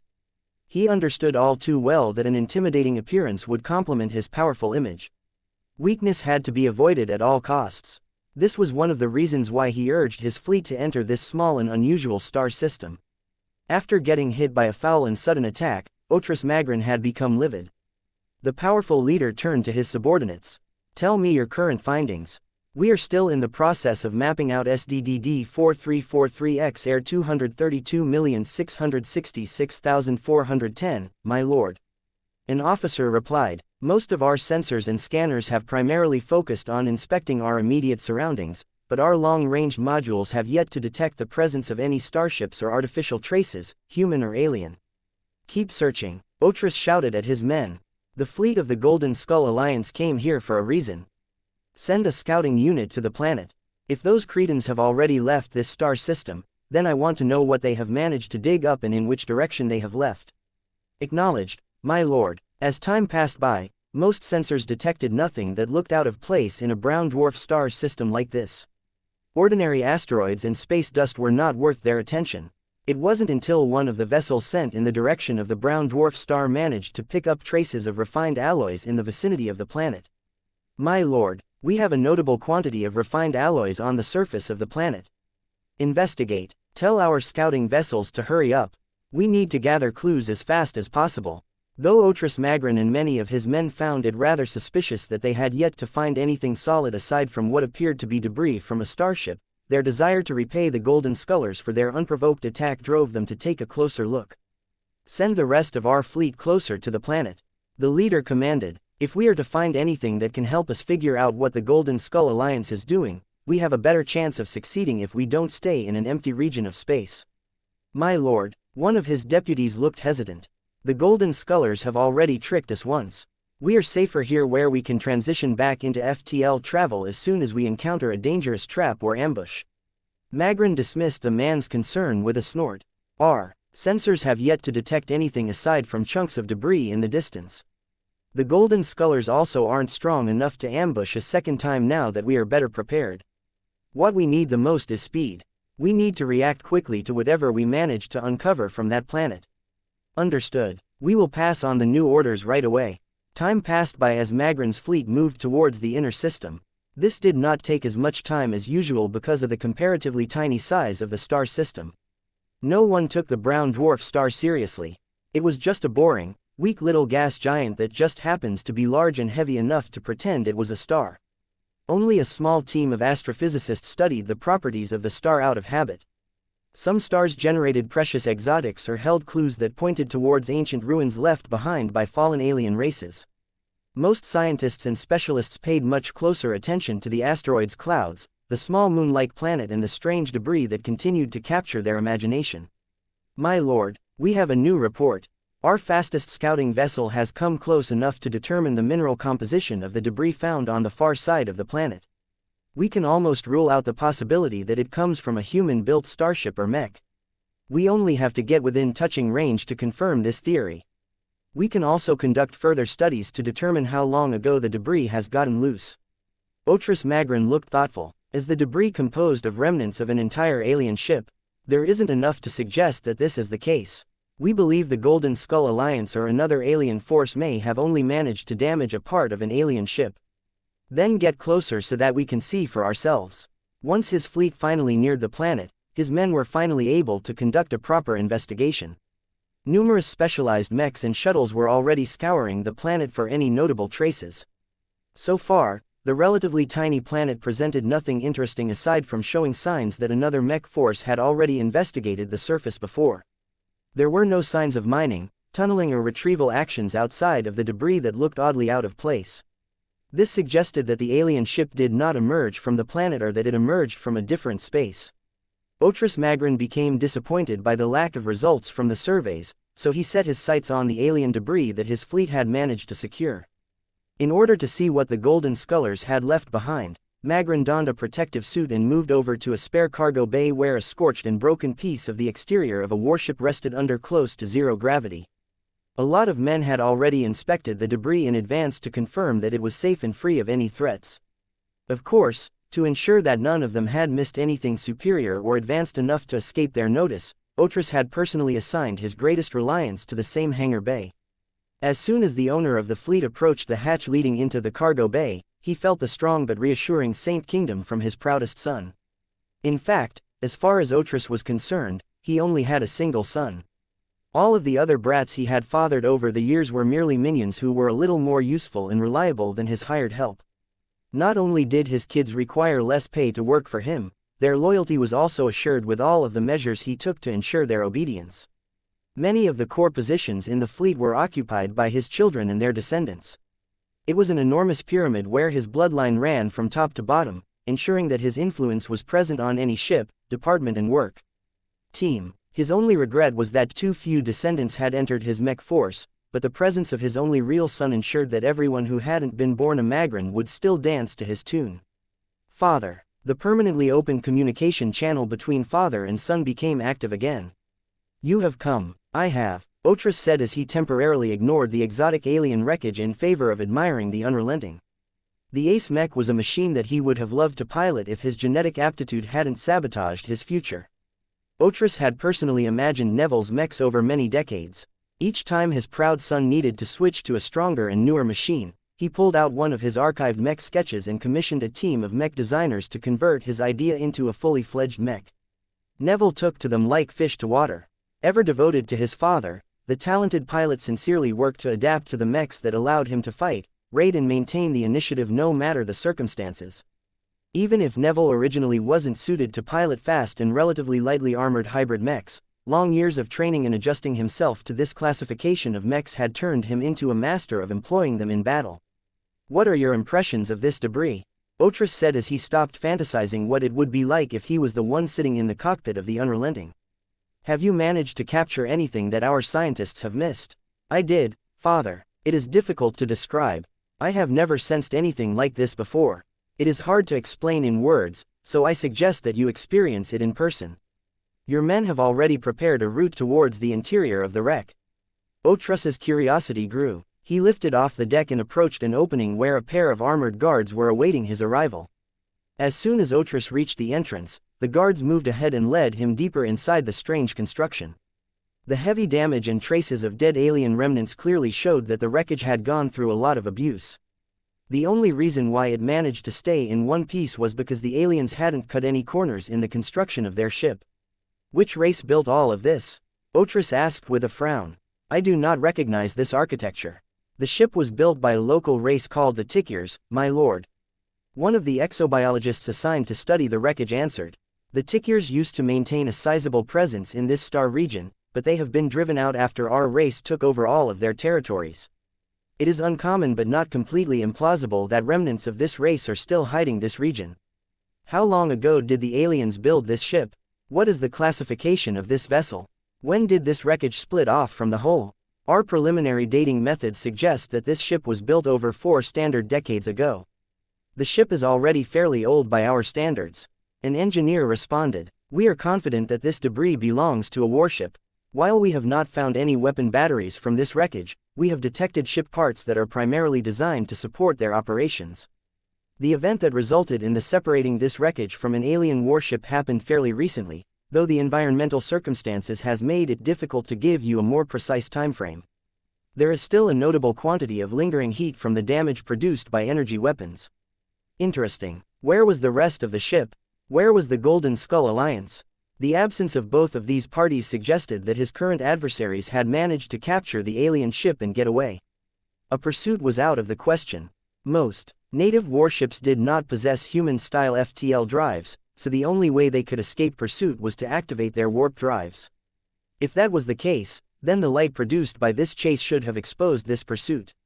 Nothing of the sort had been detected, which meant that no ships had engaged in medium to long-range warp travel in this star system. All of this meant that Magrin was still short of answers. Is this what you wanted to show me, my son? Not quite, father. Please enter the next compartment. I have already verified that it is safe. When Otris Magrin's armored form floated through the open hatch, he halted when he sensed something pressing against his mind. What is affecting my mind? Why do I feel as if I am being stared at by a giant beast? An enthusiastic crowd of scientists were surrounding a strange object that was placed in the center of the alien compartment. The object was some sort of scratched and ancient alien statue. Its appearance wasn't important. What interested Otris Magrin the most was that he felt as if it contained the soul of a powerful alien beast. Chapter 4593 The hatred of getting killed. The statue looked like a piece of rounded abstract art. Otris Magrin had lived long enough to gain a good understanding and appreciation of fine art, but the sheer variety of alien tastes and aesthetics made it impossible for him to make any solid conclusions at this moment. Since he wasn't able to rely on his subjective judgment, he focused on objective data instead. The odd and confusing alien artwork may be able to make him feel as if he was in the presence of an enormous beast, but the physical aspects of the object itself was not that complicated to study. The scientists who specialized in the study of alien artifacts did not require much time to decipher the age, mass, density, dimensions, material composition and other useful data. It soon became apparent that the alien artwork was as old as the warship where this wreckage came from. It was rooted to the deck and below, and it had always received excellent care from the Tikyrs who operated the vessel. The only reason why it looked scratched and damaged was because of the same incident that produced the debris. While it was unusual that Senatus Prospecting had found few traces of debris of the same alien warship on the planet, most of the investigators assumed that the Golden Skull Alliance left this piece of debris behind because it didn't contain anything important or valuable. Although the scientists managed to provide increasingly more details about the physical construction of a suspected alien religious idol, they failed to provide as much clarification as Otris Magrin expected. He had a mystery on his hands. Otris hated mysteries. My son, tell me more about the alien life that you have managed to sense from this relic. The ace pilot whose mech was standing right outside the wreckage had to figure out how he could best describe his impressions. It is difficult to put into words. I feel as if I have gained a distant glimpse of a powerful alien beast god. Is it a phase whale? Otris asked as his heart started to beat a little faster. No, Saint Neville replied. I have never met a phase whale in person, but I am convinced that this is not related to such an alien.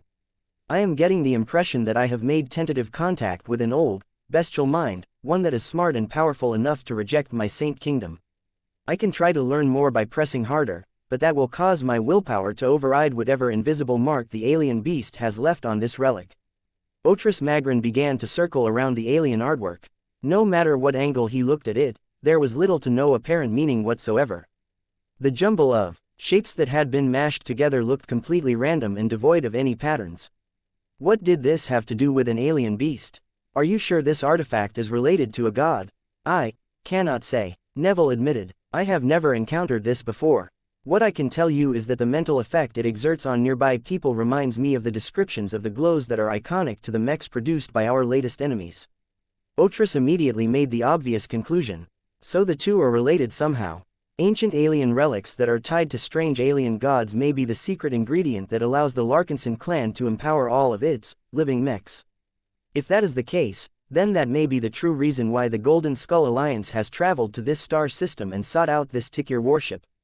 This possible theory had a couple of holes. If the Golden Skullers sought out treasures like this strange alien artwork, they wouldn't have left it behind. Perhaps the Golden Skullers, or more specifically the Larkinsons, didn't find it worthwhile to pick up something so weak. The trace of the unknown alien god was noticeable but not that strong in Otris Magran's opinion. Can you tell me more about this supposed god, my son? It may be a female alien beast god or goddess, Saint Neville said as the domain field extending from his ace mech continued to examine the alien artifact. I feel hints of emotions that remind me of motherhood, children and hopes. Nothing as coherent as this alien is much closer to a beast than a sentient and intelligent race, but I have the impression that this alien beast is angry. Angry. Magran was quite familiar with that emotion. Angry towards what? It took more than a dozen seconds before his son spoke again. Father. Yes, my son, I want you to try something. Can you project an image of the fleet of the Golden Skull Alliance in front of the relic? I think that might evoke a response from this alien beast goddess. Otris had studied the Golden Skull Alliance for a long time. He easily called up one of the snapshots of the enemy fleet that his flagship had taken back in the previous star system. As soon as the shapes of ships such as the Spirit of Bentheim, the Dragon's Den, the Wild Torch, the Hemington Cross and the Indigo Tremor became visible, even Otris could feel a spike of rage and fury from the alien religious idol. It worked. Yes, father, I can make much more sense of the emotions produced by the alien goddess. I have never experienced these emotions from any human other than those who have either been mortally injured or lost a very close relative. What do you think, my son? I think this alien beast goddess wouldn't get angry because the Golden Skullers managed to kill her offspring. Saint Neville said, she is too old and ancient to care that much about her children. I am guessing that this is much more personal to her. She either died or sustained severe losses after a fight against the fleet of the Golden Skull Alliance. That may explain it, but let us not get ahead of ourselves. There are still too many mysteries here. Can you figure out whether the alien beast goddess truly hates the Golden Skull Alliance? What if she is pretending? I can guarantee you that this alien isn't faking her resentment. Saint Neville personally vouched. The hatred and animosity for suffering at the hands of this fleet in battle is very real. You can't fake this kind of raw emotion. Otris Magran relaxed. This was good news. He could make use of this insight. Can you try and communicate with this alien beast goddess? If she is as old as you suggest, then she should understand the meaning of the phrase, the enemy of my enemy is my friend. If not, then we can teach her. The hatred she harbors for the forces based on this fleet is strong. Saint Neville Magran had fought many of his father's enemies. Whenever his father pointed out a target to be destroyed, he unflinchingly did as instructed, killing mech pilots as well as ordinary people in order to complete his instructions as thoroughly as possible. He fought so often throughout his long career that he had witnessed almost every kind of emotional reaction that humans could make. Feelings of hatred, anger, fear and remorse were most prominent among these reactions. Every ace pilot inevitably became intimately familiar with these emotions. This was why Saint Neville was confident that he correctly identified the reason why the alien beast goddess expressed this kind of rage. No matter whether he was dealing with a human or an alien, emotions were largely universal among the races. After he figured this out, Saint Neville cautiously tried to engage into a dialogue with the alien beast goddess. He never had the need to do this before, so he tried several different methods to initiate contact. It isn't working, the ace pilot said. The alien beast goddess is not social. She is distant and self-absorbed. If I try to push deeper, she will automatically shove me back. That was a disappointing outcome, but Otris Magran did not blame his son. It was already good of him to supply this much information. He had enough experience to know that it was rarely possible to gain all of the answers to his questions in a single round. Keep trying, my son. Alien gods like these might not take humans like us seriously at the start, but we may be able to make a breakthrough if we keep trying. I will do so and stay here for as long as I can, father.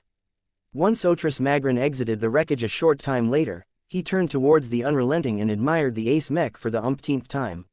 He could never get tired of appreciating this powerful machine. Seeing it constantly stimulated his imagination. He always had the tendency to imagine himself piloting the Unrelenting in the battles of the past. Instead of his son, it was Otris who drilled holes into the hulls of starships with the help of the Unrelenting's shoulder-mounted Gauss cannons. It was Otris who bravely commanded the Unrelenting to charge and impale an enemy ace mech with its lance. It was Otris who instructed the Unrelenting to lift up an arm and spout blazing hot sprays of burning propellant that scorched dozens of enemy mechs at a time. The leader of his own company and pioneering force had to wrench his attention away from the Unrelenting before he could indulge himself any further. As nice as it was to imagine himself doing all of the fighting himself, what happened in reality was far more important. Otris would never allow himself to ruin his plans because he indulged in one of his weaknesses. He shook his head and left the cargo bay. The Unrelenting and its ace pilot silently watched the powerful man disappear. The Senatus prospecting fleet continued to look for further artificial traces in this star system. It took 2 more hours before St. Neville Magrin made an announcement. "Father, it worked." Otris stopped reading the status report. "It did. What did you manage to do? Is the alien willing to converse?" "Not exactly," Neville replied. "I only managed to obtain a single actual response from the alien beast goddess. After trying to get it to talk with me by communicating in many different ways, the alien responded to something that I had said by showing me an image." "An image?" Otris became confused. "What does it look like?" "I have tried to interpret the image in my mind as best as I can. I have converted this mental image into a file with the help of my cranial implant. I am transferring it to you right away." When Otris called up the image file that he had just received, he looked at what appeared to be a stylized image of a glowing gas giant along with various other markings that appeared to be local stellar objects. What was particularly interesting to Otris was that the picture also showed another piece of ship debris. There was something about this piece of wreckage that aroused his interest.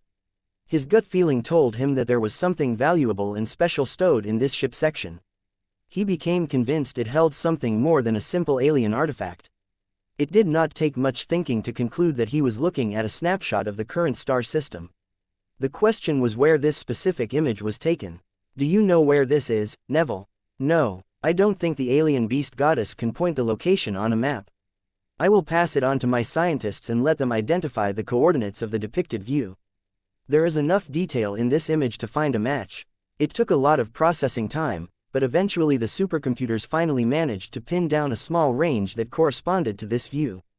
Even though a lot of stellar objects had moved and rotated since then, it was still possible to rewind what the star system looked like given all of the available data. "Where is it?" Otris Magrin demanded. "If we have identified this location correctly, it is much closer in orbit to the brown dwarf star than the planet that we are currently parked at." An astronomer explained. "We will have to send a ship on a journey in order to reach this position." "Then do so," Otris Magrin said. "No, wait. Forget about sending a ship. Let us bring the rest of our available ships as well. We haven't found anything interesting on this planet. Let us move closer to this site so that I can look at this second wreck in person." Chapter 4594 St. Neville Magrin. As the main fleet under the command of Otris Magrin set course for the coordinates that corresponded to the mysterious image transmitted by an alien beast goddess, St. Neville Magrin began to entertain doubts. It was not often that ace pilots doubted themselves or their judgment.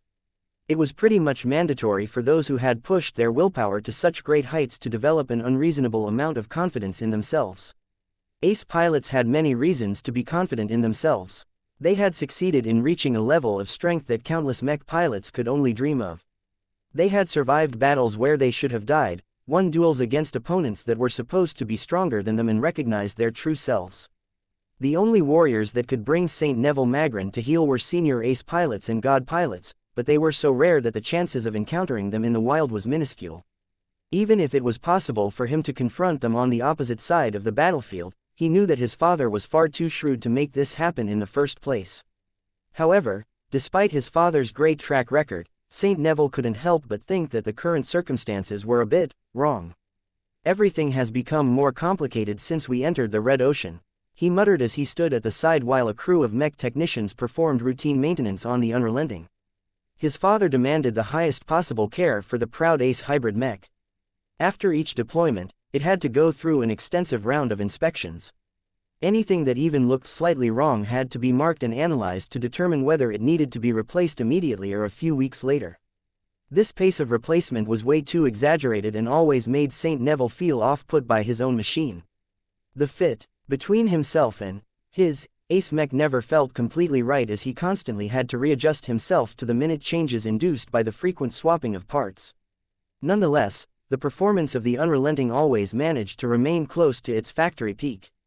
St. Neville knew without a shadow of a doubt that he could always count on his ace mech to perform reliably and endure exactly as much stresses as described in the manual. Yet despite the formidable strength and combat power of the Unrelenting, St. Neville still grew concerned that it wouldn't be enough to survive the latest tide. This entire star system is dangerous, he concluded. The Red Ocean was always dangerous to begin with. Ace pilots like him possessed keen intuition that was far in excess to that of normal people. Though plenty of scientists who studied this phenomenon claimed that ace pilots unconsciously predicted future events by extrapolating many little clues, St. Neville had always thought that it worked differently. Those people who always spoke with complicated and confusing words never knew what it was like to stare down a gun barrel that was strong enough to punch through the cockpit of a mech. How could they know that mech pilots such as himself generated an inexplicable sense of threat and danger? It was too bad that as sensitive as St. Neville had become towards danger, it still possessed many limitations. The reason why the unknown saboteurs had managed to cripple 9 combat carriers as well as the Roaring Baran was because the culprits never targeted him and those closest to him in the first place.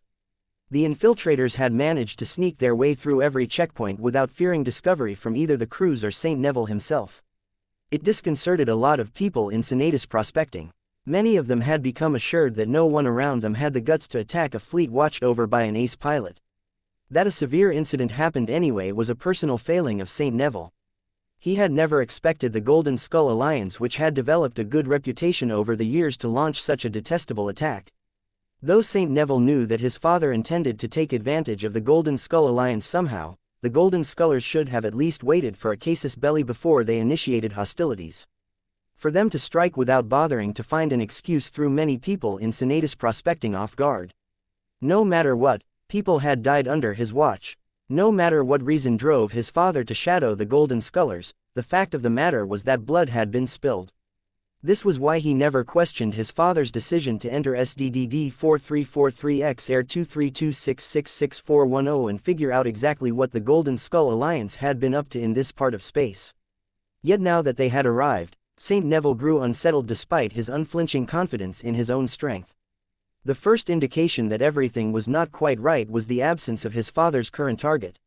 Even though the fleet of the Golden Skull Alliance had probably lingered in this star system for a week or so, it had left by the time that the fleet of his own group arrived.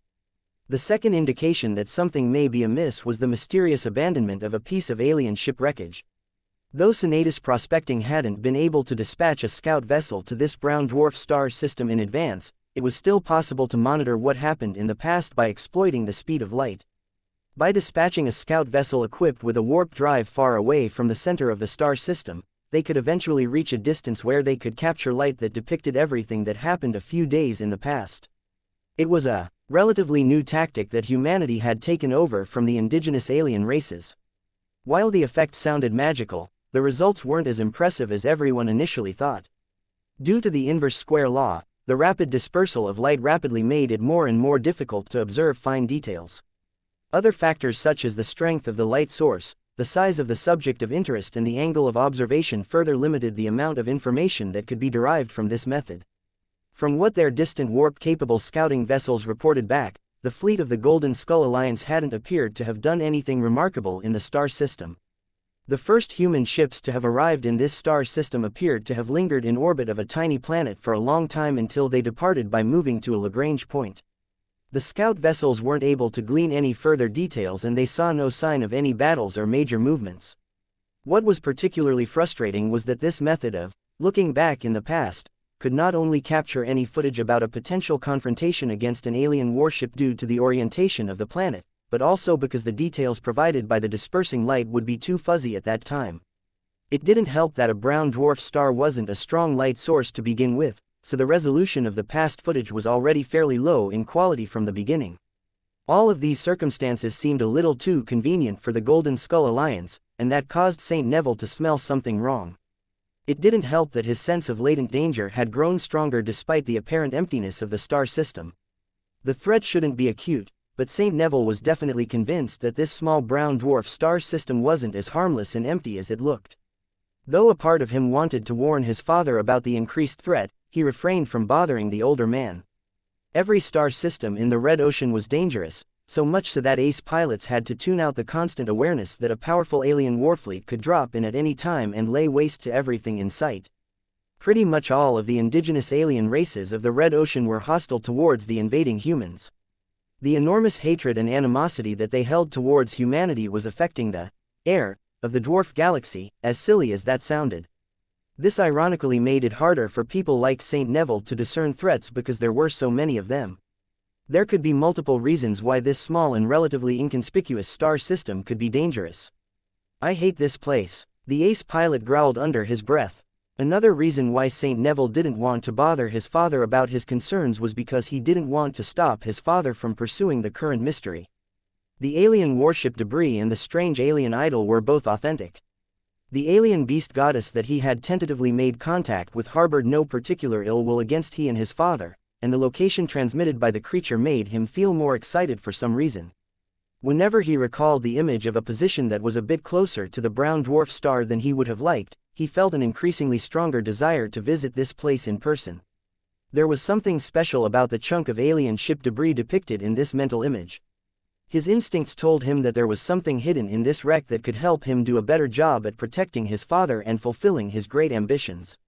"Let's wait and see, then," Saint Neville decided. His desire to explore this mystery ultimately exceeded his need for caution. That didn't mean he would drop his guard, but he felt there was little harm in seeking out a piece of alien wreckage floating in a star system that was devoid of enemies. Time passed by. The Unrelenting had just completed its latest round of servicing while Saint Neville woke up from his power nap. His father contacted the ace pilot shortly afterwards. "My son, our fastest scouting vessels have just approached the location described in the oracle sent by the alien goddess. The image is accurate. We found another chunk of alien ship wreckage, apparently from the same vessel of the debris that we found on the planet." Saint Neville became a lot more interested when he heard this. "So it is true. How fares the investigation?" Several teams of engineers, exorchiologists and other scientists have just boarded the second piece of wreckage. Otris Magrin said over the private communication channel. "They have yet to discover anything of value, but I expect that to change. They are proceeding slowly and cautiously for fear of damaging delicate alien artifacts. I would like you to be close at hand when they breach the most central chamber that our most scanners have mapped out in advance." Saint Neville nodded. He hurried to the cockpit of the Unrelenting and deployed into space. By now, the main fleet had drawn close enough that it didn't take long for a speedy ace mech to reach the site in question. It struck Neville that the wreckage indeed looked identical to the image provided by the alien goddess that apparently held a grudge against the Golden Skull Alliance. Before his ace mech even came close, Neville already felt an increasing attraction to the wreck, or more precisely whatever it held inside its depths. Since he was too impatient to wait for the exploration team to reach the central chamber, Saint Neville cautiously brought the Unrelenting closer until the edge of its Saint Kingdom encompassed this compartment. His eyes widened as he came into contact with a different influence. Though the presence was brief, he felt an invisible force stirred his thoughts in a way that stimulated his willpower. While he could have easily blocked this influence, he did not do so because his instincts strongly urged that it was beneficial to him if he allowed himself to subject himself to this influence. What was it? How could it have made him feel more self-assured? Why did it feel so human? Upon a hunch, Neville called up the logs that tracked his resonance strength. He discovered that his resonance strength had momentarily spiked past his previous record. Excitement ran throughout his body as he increasingly became hungry for more. As an ace pilot, there were few desires that were more tempting than an opportunity to grow stronger. He knew right then and there that he could definitely become stronger than he was before as long as he subjected himself to a stronger and more long-lasting version of this effect. "I need more." Chapter 4595 Nunzur Watering Pool. While the Senatus prospecting fleet had become increasingly more fascinated by the chunk of ship debris that was orbiting close to the brown dwarf star, a certain human was having a bad time at the moment. To be fair, Lord Pyrian Yoral Tavik never enjoyed a good day in the past few months. His dirty and marred face had long turned numb. Back when he was captured, he completely forgot his training and utterly lost his dignity as he screamed, cried in rage against all of the misfortune he experienced. It wasn't fair. He had managed to raise a decent first-class pioneering fleet, one that should have been strong enough to handle most problems in the field. Entering the Red Ocean and making achievements in the new frontier should have given him a chance to prove to his clan that he wasn't as useless and Befuddled as before, he wanted to put all of his childish foibles behind him and show his parents and his many doubters that he was finally ready to be an adult and assume serious responsibilities. Yet instead of proving that he could contribute to the Ural Tavik clan, he only ended up damaging it further. The proud and expensive first-class starships that comprised his fleet were gone. The overwhelming firepower and the relentless pursuit of the Nunzer warfleet had whittled down the carriers and mechs under his command until even his own flagship had become vulnerable. Even though the Nunzer warships had already suffered a heavy blow from the MTA, that didn't help much as surviving enemy ships persisted in their original goal. What pained Lord Pyrion the most was that he didn't even know why the aliens targeted him to begin with. What had caused the Nuncers to send a sizable warfleet deeper into human-occupied space and target a random first-class pioneering fleet? The fleet was nothing special and it hadn't picked up any treasures worth fighting for. While Pyrion was proud of his identity, he possessed enough self-awareness that he was nothing special compared to prominent Terrans and Rubarthans who were backed by much powerful states. Why then, even now, the scion of the Ural Tavik clan still couldn't figure out why the aliens targeted him in particular. He at least knew by now that the aliens specifically targeted him as opposed to his fleet. One of the reasons why his flagship was able to survive for so long was because the alien pursuers never targeted her directly. At most, the enemy warships sought to disable his vessel's defenses and thrusters. When his flagship was finally on her own, a strange warship had come and finished the deed. Whenever Lord Pyrion closed his eyes, he relived the moments where his trusted friends and subordinates fell in droves. Their beaten and exhausted first-class multipurpose mechs had run out of options and could do very little when struck by the powerful gun batteries of the odd alien battleship. When his only remaining fleet carrier lost all of her mechs, the strange warship that employed a mix of different technologies had dispatched alien boarding troops that proceeded to start a massacre. The fighting within the hallways and compartments was brutal. The internal defense systems of his flagship were strong, but an alien coalition of Nuncers, Quelmers and other alien races systematically bulled their way through the opposition. The power of these boarding troops exceeded anything the defenders could throw at them. The alien foot soldiers managed to disable or destroy every defensive measure through a combination of overwhelming firepower and advanced technology. Lord Pyrion was sad to admit he lost his nerve that day.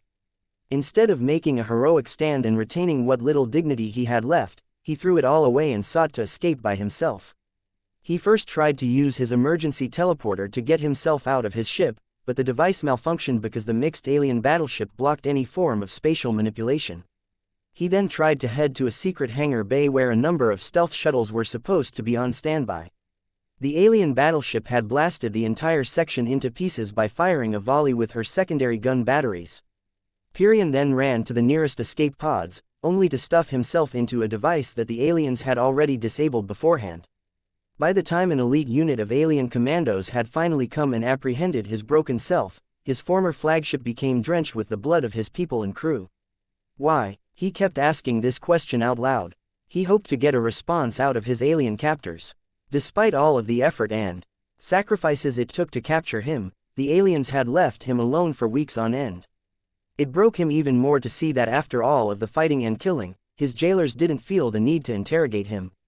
They were taking their sweet time. The only reason why he knew that his alien captors hadn't forgotten about him entirely was because they made sure to feed him at irregular times. He could feel the steps of their heavy hoofs vibrating through the metal cell floor before they appeared into view. On the other side of the translucent energy screen that held him contained in this alien cell, he could see that two large armored figures had appeared. The pair of Nuncer's troopers looked identical to the foot soldiers that had unleashed a bloodbath throughout his flagship. Their blue-furred forms were completely covered up by their heavy armor. They moved ponderously as the force of gravity on the ship was as high as 1.4 grams, which caused Lord Pyrion to constantly feel as if he was overweight.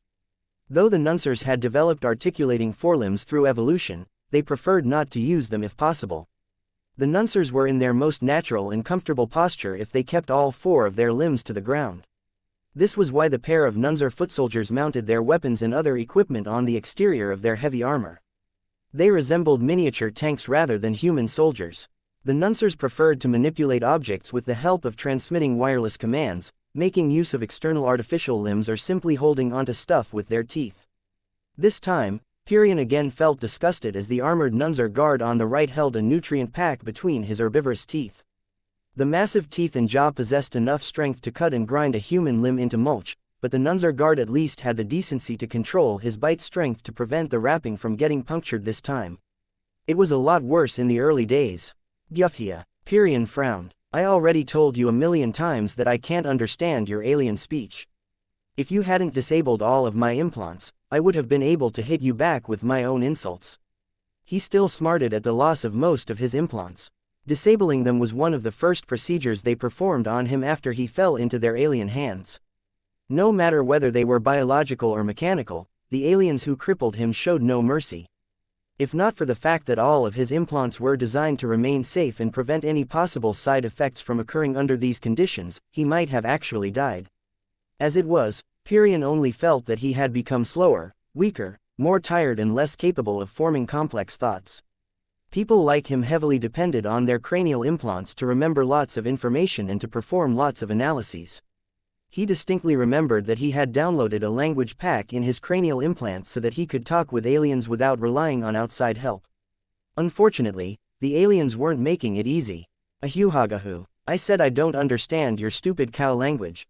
The Nunzer guards didn't deign to address him any further, but Lord Pyrian was sure they were laughing at his expense. As the pair of soldiers turned around and headed towards the exit, Lord Pyrian silently waited before he lifted himself from the barren cell floor and moved over to pick up the nutrient pack with an ugly expression. There is at least a third more alien drool than usual. Lord Pyrian did not dare to pick up the pack with his bare hands. He instead opted to remove the plain shirt provided by his captors and used it to grab a hold of the pack. He then brought it over to a small pool of water that functioned as both his water source and his toilet. Apparently, the Nunzer race saw no distinction between the two. While they were careful enough to employ different technologies to keep their watering pools clean and free of germs, it still took less than a day before Lord Pyrian resigned himself to the inevitable. His feeble attempt to force the aliens to provide him with a decent source of water quickly failed when he became too thirsty to maintain his strike.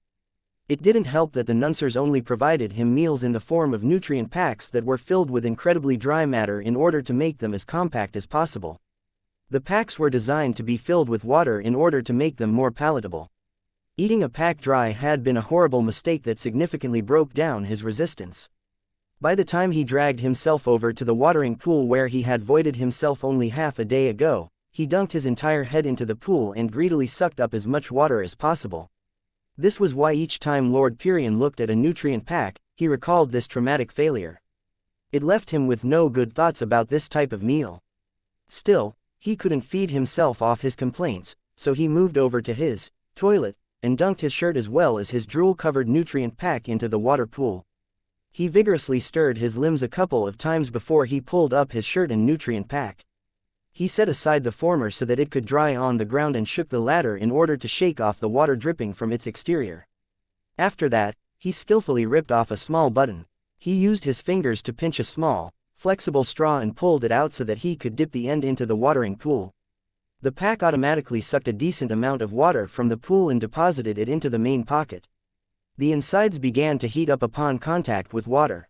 The pack remained comfortably cool and slightly wet on the outside, but Pyrian knew that it soon became piping hot on the inside. He waited until a strip on the packaging turned green.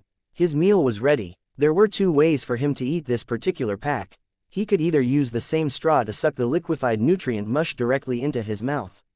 This was mainly helpful under zero-gravity conditions as it prevented foodstuffs from flinging in every direction. Lord Pyrian did not want to use the straw. He instead ripped off the top of the packaging and unclasped a small composite spoon that was attached to the side of the interior of the pack. He steadily began to spoon the contents of the pack into his mouth. The food was palatable, more or less. The quartermaster in charge of stocking his flagship with energy food had at least paid extra to stock up on quality nutrient packs that were appetizing to most highly augmented humans. Tastes like chicken. Again, the variety of flavor options left a lot to be desired. This was the 6th day straight that he was eating a chicken-flavored nutrient pack. Once he finished his meal, he softly burped before he dumped the empty pack and spoon into the watering pool. Aside from functioning as a toilet and a drinking source, the pool also served as a garbage chute. With that done, Lord Pyrian went back to sitting on the ground as the aliens didn't even give him the courtesy of providing a chair or a bed. As his naked back pressed against the side of his cell, he looked out at the semi-transparent energy shield on the other side, expecting to see nothing but the entrances of other cells. Instead, he practically jumped on his feet as he saw that he had a visitor. You're human. It turned out that while he was eating, a strangely dressed human figure had moved in front of his cell. This visitor had mysteriously disguised himself by wearing a silver mask that was shaped like a distinctly human face and a purple robe. Although it was possible that this figure may be a member of a humanoid alien species, Lord Pyrion instinctively knew that he was facing another human. Who are you? Why are you here? Are you a prisoner or a guest? Silence ensued as the newcomer declined to answer his questions. Lord Pyrion became more and more apprehensive as the silent figure continued to oppress him by doing absolutely nothing. Chapter 4596 The Silver Masked Man, Are You a Terran? A Rubarthan? Who do you work for? Where do you come from? Answer me, please. Lord Pyrion's lethargy had completely disappeared now that someone other than the fixed pair of Nunzer guards showed up. He had experienced so many monotonous days that he had almost reached the end of his rope. He had never been so alone in his life as this period of captivity. Isolation was a completely foreign word to him. Ever since he was born into the Ural Tavik clan, he was constantly surrounded by people, many of whom catered to his needs. His guard troop ensured his personal safety. His team of maids took care of his ordinary daily needs. His personal assistants took care of his administrative obligations. His fellow clansmen increased his sense of belonging to the Ural Tavik clan. His friends made him happy and felt he was among his equals. His subordinates helped him fulfill his ambition to become an adventurer by running his pioneering fleet on his behalf. No matter what, Lord Pyrion was never left alone for an extended amount of time. The only solitary moments he enjoyed was when he did his bathroom business, but even then a hidden monitoring system constantly tracked his condition. The absence of people only provided him with an illusion of privacy. These past few weeks had therefore been the worst period of his life. The mental torture of never being able to share his thoughts with someone was agonizing to someone who had never been alone in any time in the past. If not for the fact that those alien guards came in person to toss a nutrient pack into the cell every once in a while, he would have probably cracked by this time. Now that a human had apparently shown up in front of him, Lord Pyrion was determined not to extend his spell of isolation. It didn't matter to him whether the figure standing on the other side of the cell was a false projected image of a human. At this time, Lord Pyrion was desperate for any companionship. He even ran towards the energy shield and banged his fist against the energetic surface. Speak to me already. It was at this point that the desperate prisoner finally heard another person speak. Please like and follow the Cultivation Audiobooks channel to him in standard language. Lord Pyrion, Ural Tavik. The mysterious person spoke in a synthesized voice. You can talk. The ragged Pyrion almost couldn't believe that he had heard the robed figure address him like he was an actual person. Ha ha ha. You can talk. Ha ha ha ha. The scion of a powerful first-class clan became completely beset by a cocktail of emotions. If his implants were still functional, then they would have regulated his emotions so that he wouldn't lose his composure like this. As it was, Pyrion couldn't care less how undignified he looked. Someone had finally come to talk. Tears practically welled in his eyes as he gazed at the mysterious masked figure as if he was the most beautiful lover in the cosmos. Warmth and joy radiated from the desperate prisoner as he savored this moment. He did not want to miss this opportunity to regain a part of his humanity again after so many weeks of being treated like unwanted cattle. Please, talk to me. He begged the figure. Are you real? Surprisingly enough, the other figure no longer maintained his silent and stoic demeanor. I am physically present here. The figure spoke with normal dictation this time. Before you ask, I am a human like yourself. I am the only human aboard this homeship. Now that Pyrion finally managed to get within reach of a human that responded to his questions, he did not want to miss this opportunity to obtain the answers that had eluded him for such a long time. What is this warship we are on? Lord Pyrion desperately asked. Why does it look different from other Nunzer ships? The robed figure remained silent for a few seconds before his synthesized voice spoke again. The vessel whose translated name roughly corresponds to the fractured house of the collapsing star is not strictly a Nunzer ship. She belongs to a multiracial alliance that has members of every significant alien race of this dwarf galaxy. She is primarily led and crewed by Nuncers, but she also hosts a sizable minority of other alien crew members. She is one of many multi-race warships that will serve as one of the most prominent symbols of cooperation beyond racial lines.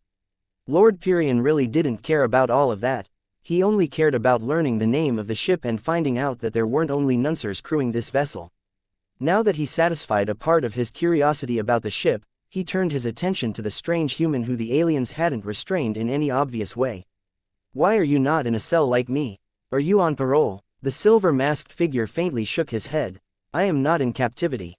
I have voluntarily chosen to reside on the fractured house of the collapsing star to liaise with her, Housemaster, and the alien alliance that he represents. What? Lord Pyrion looked shocked. He took a few steps back from the energy barrier. You mean, you're one of those traitors who has been leaking human technology and secrets to the natives?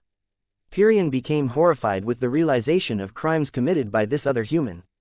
Even an incompetent pioneer like Lord Pyrion knew that there were a couple of lines that could absolutely not be crossed, and what the mysterious human figure had admitted to doing just now was enough to damn him to an eternity of punishment. Who are you? He asked again. Who do you belong to? What is your agenda? I am not here to pamper you, Lord Pyrion. You may call me Jugal Murren if you wish, but I do not have time to satisfy your curiosity. Come with me. The housemaster of this ship has called you forth in order to test your mettle. What do you mean by that, Mr. Murren? The robed figure declined to say anything else. He merely waved his hand and caused the energy shield to drop. Come, Mr. Murren's synthesized voice commanded in a way that conveyed great authority. Despite Lord Pyrion's fear and revulsion at the other person, he instinctively obeyed his instructions and cautiously followed the human liaison. He made sure to wear his damp shirt. He did not want to meet an alien savage when he looked more uncivilized than the primitives who occupied this galaxy. Lead the way. Pyrion knew better than to attack Mr. Murren or take him hostage. There were so many invisible security measures around him. Aside from that, someone who dared to collaborate with the native aliens was bound to have a lot of protection. He instead sought to engage the other human in conversation again while carefully studying the decor of the interior. The corridors and compartments were larger and wider than what Pyrion was accustomed to, but they were still a bit cramped for the Nuncers. Space was at a premium on this starship and there were only a few large halls that provided enough of a stomping ground for the quadruped aliens to run free and go wild. Few aliens were about at this moment, but perhaps the alien commander had already cleared the way in advance. Which state do you hail from, Mr. Murren? Are you a Terran or a Rubarthan? My origin is not your concern, Pyrion. The man replied in a more emotionless tone. I would be much more concerned about how you are about to present yourself to the master of this ship. Lord Pyrion knew that, but he didn't really care about talking with an alien whose language he couldn't understand anymore. He would much rather extract more answers from this human who had gained the privilege to walk freely on an alien ship. From the lack of reactions of the few aliens that were present along their route, Mr. Jugal Murren was apparently a common sight on this homeship. They eventually arrived at a massive elevator that could fit a dozen Nuncers and began to ascend upwards. The cells were apparently located close to the bottom of the mixed alien warship. The ride upwards would probably take a fair amount of time as the speed of ascent wasn't that impressive. Lord Pyrion used this time to ask many questions related to Mr. Murren's identity, organization and motives. The filthy collaborator refused to provide any answers. His mask and robes made him difficult to read, so there was no way to infer any responses by studying the man's body language. Fine. Pyrion threw up his hands. Tell me about this housemaster. The Trampler of Stars is a renowned warlord among the Nunzer people. Mr. Murren spoke again. He not only holds authority within Nunzer society, but has also earned the respect of numerous alien races. He is part of the cadre of the aforementioned multi-racial alliance and can summon many warships to further his objectives. Do not disrespect him. If you anger him in any way, I will not be able to prevent you from getting trampled by his hoofs. Lord Pyrion became more pensive. He never learned how to talk or engage in diplomacy with aliens because it hadn't been needed in the past. Right now, he felt that was a serious shortcoming. He knew too little about Nuncers or whatever else Mr. Murren talked about. Pyrion briefly froze. What was he doing right now? Why was he obeying the instructions of a traitor? No. Mr. Murren's masked head stared back at Pyrion. No. The captive dressed in basic prisoner clothes repeated. I will not take any further step until you tell me exactly who you are and what you are trying to accomplish. You are scheduled to have an audience with the Trampler of Stars. No, I am not going. I may have fallen into the most pathetic state of my life, but I am still a human. I will not betray my race by collaborating with this trampler alien. Quote. We will drag you in front of the housemaster if that is what it takes. Then I will do my best to spit on the alien commander and deny him any satisfaction. The masked human fell silent for a slightly longer period of time before he made a concession. Very well, what do you wish to know? I will answer your questions until this elevator has arrived at its destination. What is your agenda? Pyrian asked this question again. I need to know, what do you intend to accomplish by helping these aliens? Quote. I am human, as you know. Mr. Murren's synthesized voice spoke. My agenda is extensive, but my goals are clear. Despite your impressions, I am not a traitor to the human race. Pardon, that sounds like a contradiction to my ears. Your actions pose a direct harm to humanity. If Mr. Murren didn't wear a silver mask, he likely would have smiled at Pyrian. Your logic and comprehension are deficient. While I readily admit that my ongoing collaboration with the local alien races will cause humans to incur greater losses, it is all worth it in the end. Our true enemy is the Big Two, not humanity as a whole. The Mech Trade Association and the Common Fleet Alliance have held human civilization captive for too long. It is time for them to be swept aside in an uprising of immense proportions, but humanity cannot do so without an impetus spurring them forward. Lord Pyrian began to feel intimidated by the strong conviction conveyed by the synthesized voice. What impetus are you talking about? Mr. Murren gestured his robed arm around him. The remarkable and diverse aliens of the Red Oceans are more resilient than you realize. They may not be as technically advanced as humanity, but that can be remedied by our actions. Once the local alien resistance has grown strong enough to resist and push back the Big Two's unwarranted encroachment of their ancestral territories, their infallible reputation will crumble into pieces. Once the vast majority of humans realize that they are not strong enough to win every battle and that the alien opposition can wipe them out if they become any stronger, our people will soon change their minds about their own invincibility. What, don't you see, Lord Pyrian? We humans have won too much. We have defeated too many alien civilizations and conquered too much territory. This pattern will lead us to a dangerous future if it persists any further. There are existential threats on the horizon that will take more than human supremacy to defeat. The only way to wake up our conceited race and teach every human that it is better to cooperate with our alien neighbors is to strengthen the latter so that they can prove our point. It was at this time that Lord Pyrian finally recognized what kind of crazy fellow he had been talking to all of this time. He took a few more steps backwards as his eyes shook with fear. I know who you are. You're a cosmopolitan. A cosmopolitan. Lord Pyrian thought that they had all gone extinct, but apparently they managed to survive long enough to interfere with the invasion of the Red Ocean. This was a disaster. Chapter 4597. Cockroaches. A long time ago, humanity was not the domineering and all-conquering race that everyone in the Milky Way and the Red Ocean was familiar with. When humans escaped the confines of their home planet and spread across the stars, they did so with a lot of hope and optimism. It was too bad that the galactic scene of the Milky Way was already old. Many different alien races had risen up much earlier than humanity and already carved up everything of value. The situation back then largely resembled the state of the Red Ocean but at a much larger scale. Many of the more powerful alien races that had come to dominate a significant amount of territory had reached a stalemate against their neighbors and competitors. This produced a shaky balance of power that occasionally broke from time to time, allowing different civilizations the opportunity to alter the circumstances in their favor. Diplomacy and cooperation was therefore just as common as war and conflict. Interspecies communication was common, and it was rare for an alien civilization to declare war on everyone else at the same time. When humanity was still young and weak, there were many among them who embraced the rules of the galactic community. The people who had always dreamt of forging friendships, alliances and other forms of cooperation with different alien races enjoyed their golden age as they threw themselves into their exciting vocation. These diplomats and communicators largely embraced their work with good intentions. They had all been appointed by their respective star nations or organizations to further the development and ensure the survival of the human race. This was an enormous responsibility to these diplomats.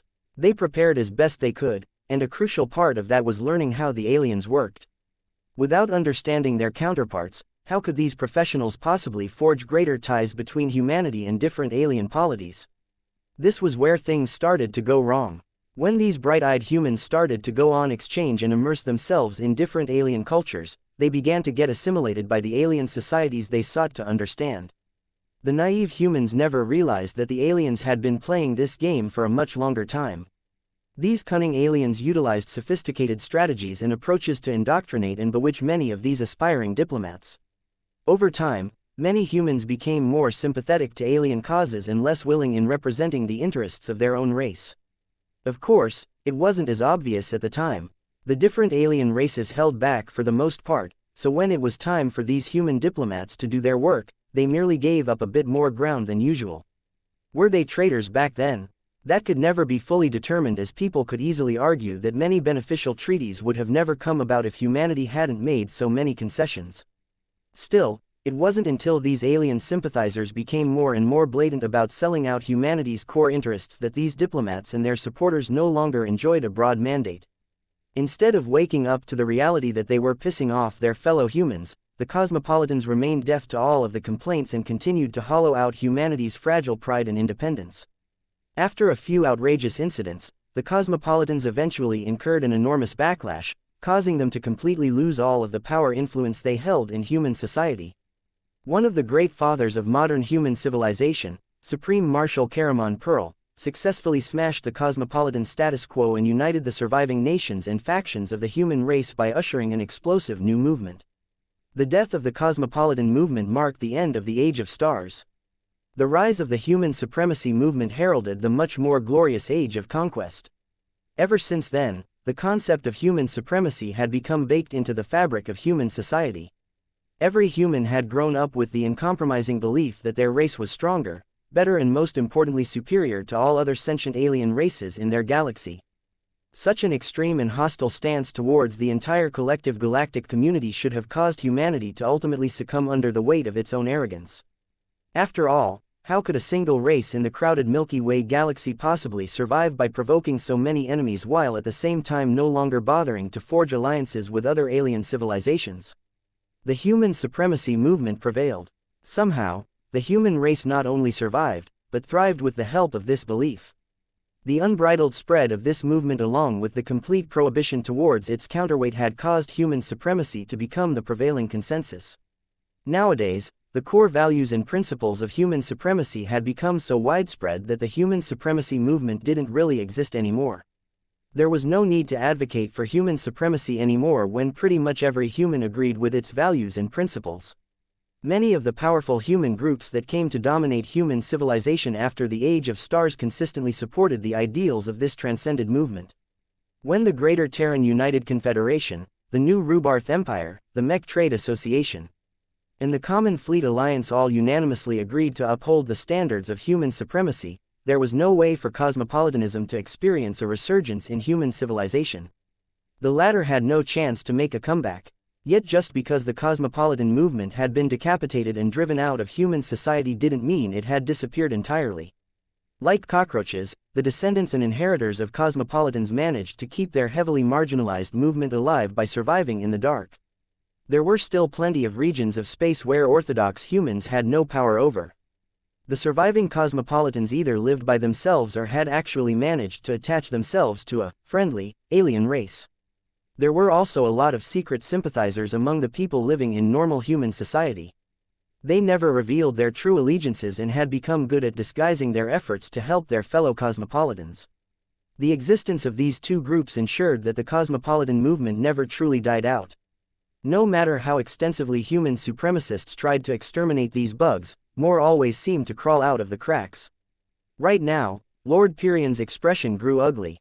As the slow elevator was on its way to ascend to the upper decks of the alien homeship, he realized that he had the distinct pleasure of meeting one of the cockroaches his clan had always warned about. Though Pyrian admitted to himself that he hadn't always been diligent in learning his lessons, he still remembered quite well collaborating with cosmopolitans was a death sentence. If the big two hadn't come around to chop off his head, then his own clan would surely do the deed itself to prevent others from exploiting this scandal. "What is wrong, Lord Pyrian?" the silver-masked man asked in a synthesized voice that sounded much more ominous to the captive scion than before. Are you experiencing difficulties with comprehending the logic of our actions? The wisest decision that Purian could make in this circumstance was to shut up and avoid any entanglement with a cosmopolitan. However, he had become so socially deprived in the past few weeks that he couldn't bring himself to remain silent. It's not your logic that's the problem. The disgraced scion spoke up. It's your values and your goals that are flawed. Do you have any idea how many humans will die because of your actions? Arming hostile aliens with superior human technology is crazy. My fellow compatriots and I have an understanding with the local residents of this dwarf galaxy. Mr. Jugal Murren reiterated, we only gifted them with the means to close the gap against the Big Two for the express purpose of regaining their rightful territories. We have been quite careful about our actions. It is not our purpose to threaten humanity in the Milky Way, so we made sure that the aliens will not have the means to fight any further. We merely wish to strike a blow against the Big Two. This sounded incredibly dangerous to Lord Purian. These cosmopolitans hadn't learned anything from the Age of Stars. They were making the same kind of mistakes all over again as far as he was concerned. There is no way these nuncers and Quelmers will help you reform humanity because you gifted them with our toys. They will just accept everything you give them but continue to kill as many of us as possible. If you're not careful enough, you might make the native aliens so strong that they may even launch a counter-invasion. The feuds that we have forged in the past years have become so severe that the Red Ocean aliens won't stop until our race is wiped out in its entirety. Mr. Murren crossed his arms. Humanity is not weak. That is a belief that we happen to agree with the human supremacists. Our race is much more entrenched in much of the Milky Way. No alien incursion will be able to do much damage before our collective might will repel the invaders. This is especially the case when we have succeeded in freeing human society from the bondage of the Big Two. As long as the Mech Trade Association and the Common Fleet Alliance are overthrown, states can finally take their destinies in their own hands, allowing them to field proper warships and regain their true war-making potential. That's mad, Lord Purian gasped as he almost couldn't handle how many taboos Jugal Murren violated in a single minute. We can't go back to the dark days of the Age of Conquest. The times where humans will wipe each other out en masse will return if you and your cosmopolitans succeed in your insane conspiracy.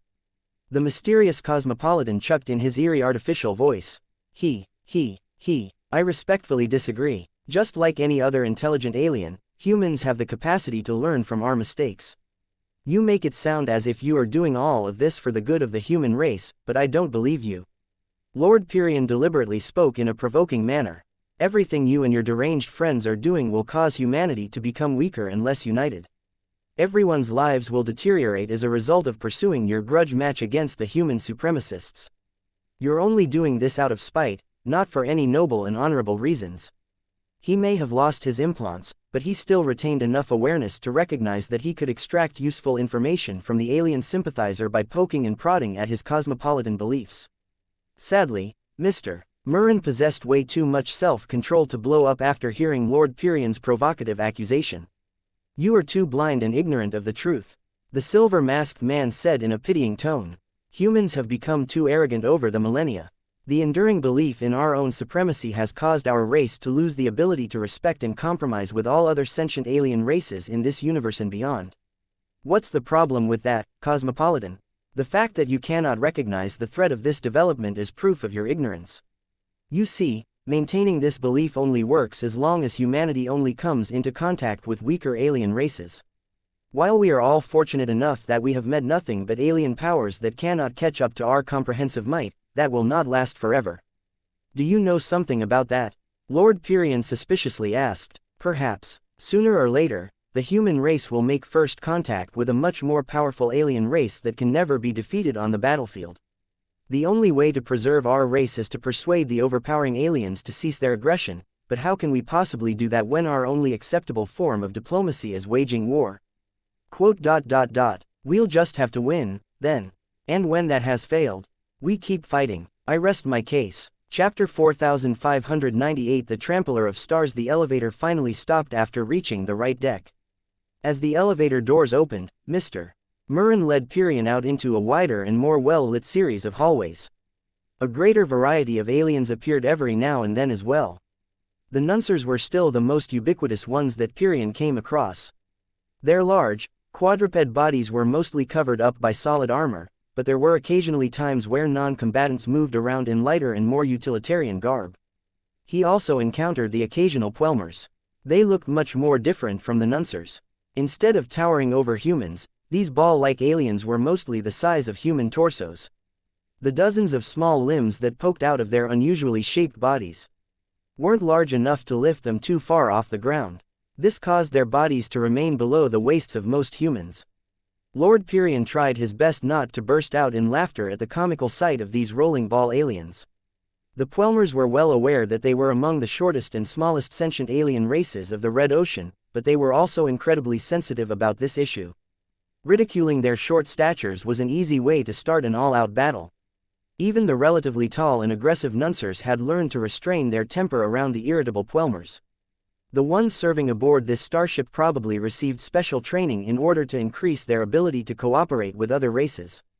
Pyrion encountered a few more alien crew members, from Orvans that looked fairly close to humans to weird aquatic fish-like creatures that needed to wear suits filled with water to work on a ship that was filled with air.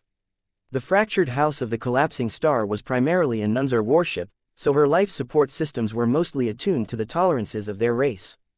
Baseline humans would probably get poisoned by the air composition of the alien warship, but Lord Pyrion's genetically modified body was able to cope with a wider variety of alien environments, so he was able to remain healthy to an extent. The same probably applied to Jugal Murren. The cosmopolitan had fallen silent as the two humans walked towards the chamber where the housemaster held court. The hallways became increasingly larger and the decor became more elaborate. Numerous alien markings, symbols and artwork made it seem as if they had gradually entered a palace of sorts. Before we begin your audience, let me warn you that it is best to cooperate. Mr. Murren's artificial voice spoke again. The Trampler of Stars is not a tolerant or forgiving alien leader. He is used to getting his way by force or submission and he expects the same from you. He has met several humans before you, but each of them have irritated him to the point where he has trampled them beneath his feet. I sincerely hope you will not become his latest human victim. Surprisingly enough, Lord Pyrion did not feel as afraid as he should. He cherished his life and wanted to preserve it if possible, but after suffering so many losses, the guilt and recrimination welling up inside of him caused him to feel remarkably nonchalant about his possible death. I would rather die as a human than live as a traitor to my own people. Pyrion stated with much more conviction than he had ever expressed in his life. Smack. Fool, Murren scolded as he slapped the captive Scion's head from behind. Your dogmatic inflexibility will accomplish nothing. It is only by living that you will be able to continue to survive and accomplish your goals. I do not expect a man who has grown up in a society saturated with human supremacists to surrender to an alien warlord, but you should at least show enough forbearance to extend your life for the time being. If you cannot prove to the Trampler of Stars that it is worthwhile for you to occupy a cell in his house, then you will fail at this juncture. Though Lord Pyrion had given up on the belief that he would ever be able to escape the clutches of these aliens alive, he still retained a tiny bit of hope. Perhaps the cosmopolitan had a point. Pyrion just had to remind himself to never cross too many lines. We are here, the robed figure stated as they stopped before a circular gate. 20 heavily armed and armored Nunser guards stood before this entrance. Their resplendent blue and bronze armor and wicked side-mounted cannons caused them to look like a unit of tanks. Their helmeted heads all turned towards the two approaching humans. The way they were positioned not only made them more intimidating, but also showed that they were incredibly united. Lord Pyrion was ashamed to admit that he feared these powerful aliens.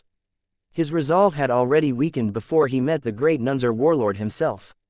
It didn't help that he was bereft of his pioneering fleet, his loyal bodyguards, his personal equipment and his implants. Almost half a minute passed by until Jugal Murren finally spoke, yet instead of speaking normal human words, he began to speak please like and follow the Cultivation Audiobooks channel in the language of their hosts. Yaauhaha. The lead Nunser guard seemed to stare down even harder at the two humans. Yewifuhua, Yugswafa GVWA, Uefaningoa, Uawa, Ufgaha. Lord Pyrion almost lost his composure as Mr. Murren seemed to get embroiled into an argument against the powerful alien guard. In his opinion, no human should ever speak please like and follow the Cultivation Audiobooks channel in this language.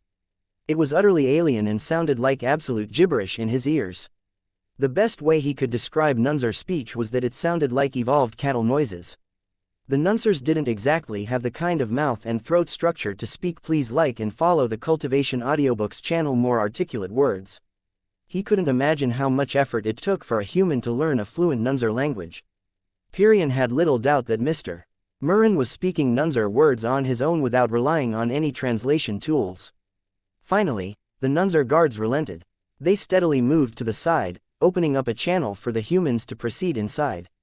When Pirian and his human minder passed through the opened gates, he stopped and beheld the central chamber where the Lord of Stars held court. It did not look like any human court. The space was dominated by a large round pit that sunk into the ground. Dozens of alien guards and high-ranking officers were standing around a large pillar that exhibited a lot of unknown alien markings and symbols. Standing before the pillar was the Trampler of Stars himself. Equipped with an even larger and more elaborate armored suit, not a single piece of hide or fur was exposed. High-quality weapons were built into the sides and Pirian could also spot a few elements that were probably responsible for flight. If Pirian possessed a greater technical understanding of phase water technology, then he would have recognized that the entire suit of armor was transphasic. Even though Pirian was still far away from this alien leader, he already felt a cloud of oppression hanging over his head. The Trampler of Stars exuded power. He was strong in more ways than one, and a part of the captured Xian instinctively wanted to make himself smaller. It took quite a lot of effort for Pirian to keep his back straight. The two stepped on a ramp and descended into the pit. They continued to move forward, ignoring the silent alien courtiers and officers who answered to the alien leader. Once Mr. Murren stopped at a respectful distance in front of the Nunzer warlord, Pirian realized that the Trampler of Stars was at least 50% larger than any other Nunzer. Even with his high-quality armor adding a lot of bulk to his body, the alien was definitely a giant among his kind. It was at this point that Jugal Murren began to address the housemaster. The cosmopolitan did not do so as a human. Instead, the purple-robed figure slowly bowed, but not out of greeting, but so that he could place his arms onto the deck. Pirian began to look increasingly more shocked as Murren began to assume a posture that looked outright bizarre. Mr. Murren bent and shifted his body so that he was able to stand on all four limbs. He did not do so by going onto his knees. Instead, he made sure to keep both his feet and his hands pressed onto the deck while keeping his back perfectly straight and his head looked forward. It became evident that Murren had substantially modified his body as no baseline human could assume such a ridiculous beast-like posture. The cosmopolitan's arms had to be artificially lengthened in order to make him look more like a Nunzer. Yahehuga. The cosmopolitan barked with a firm but not too aggressive tone.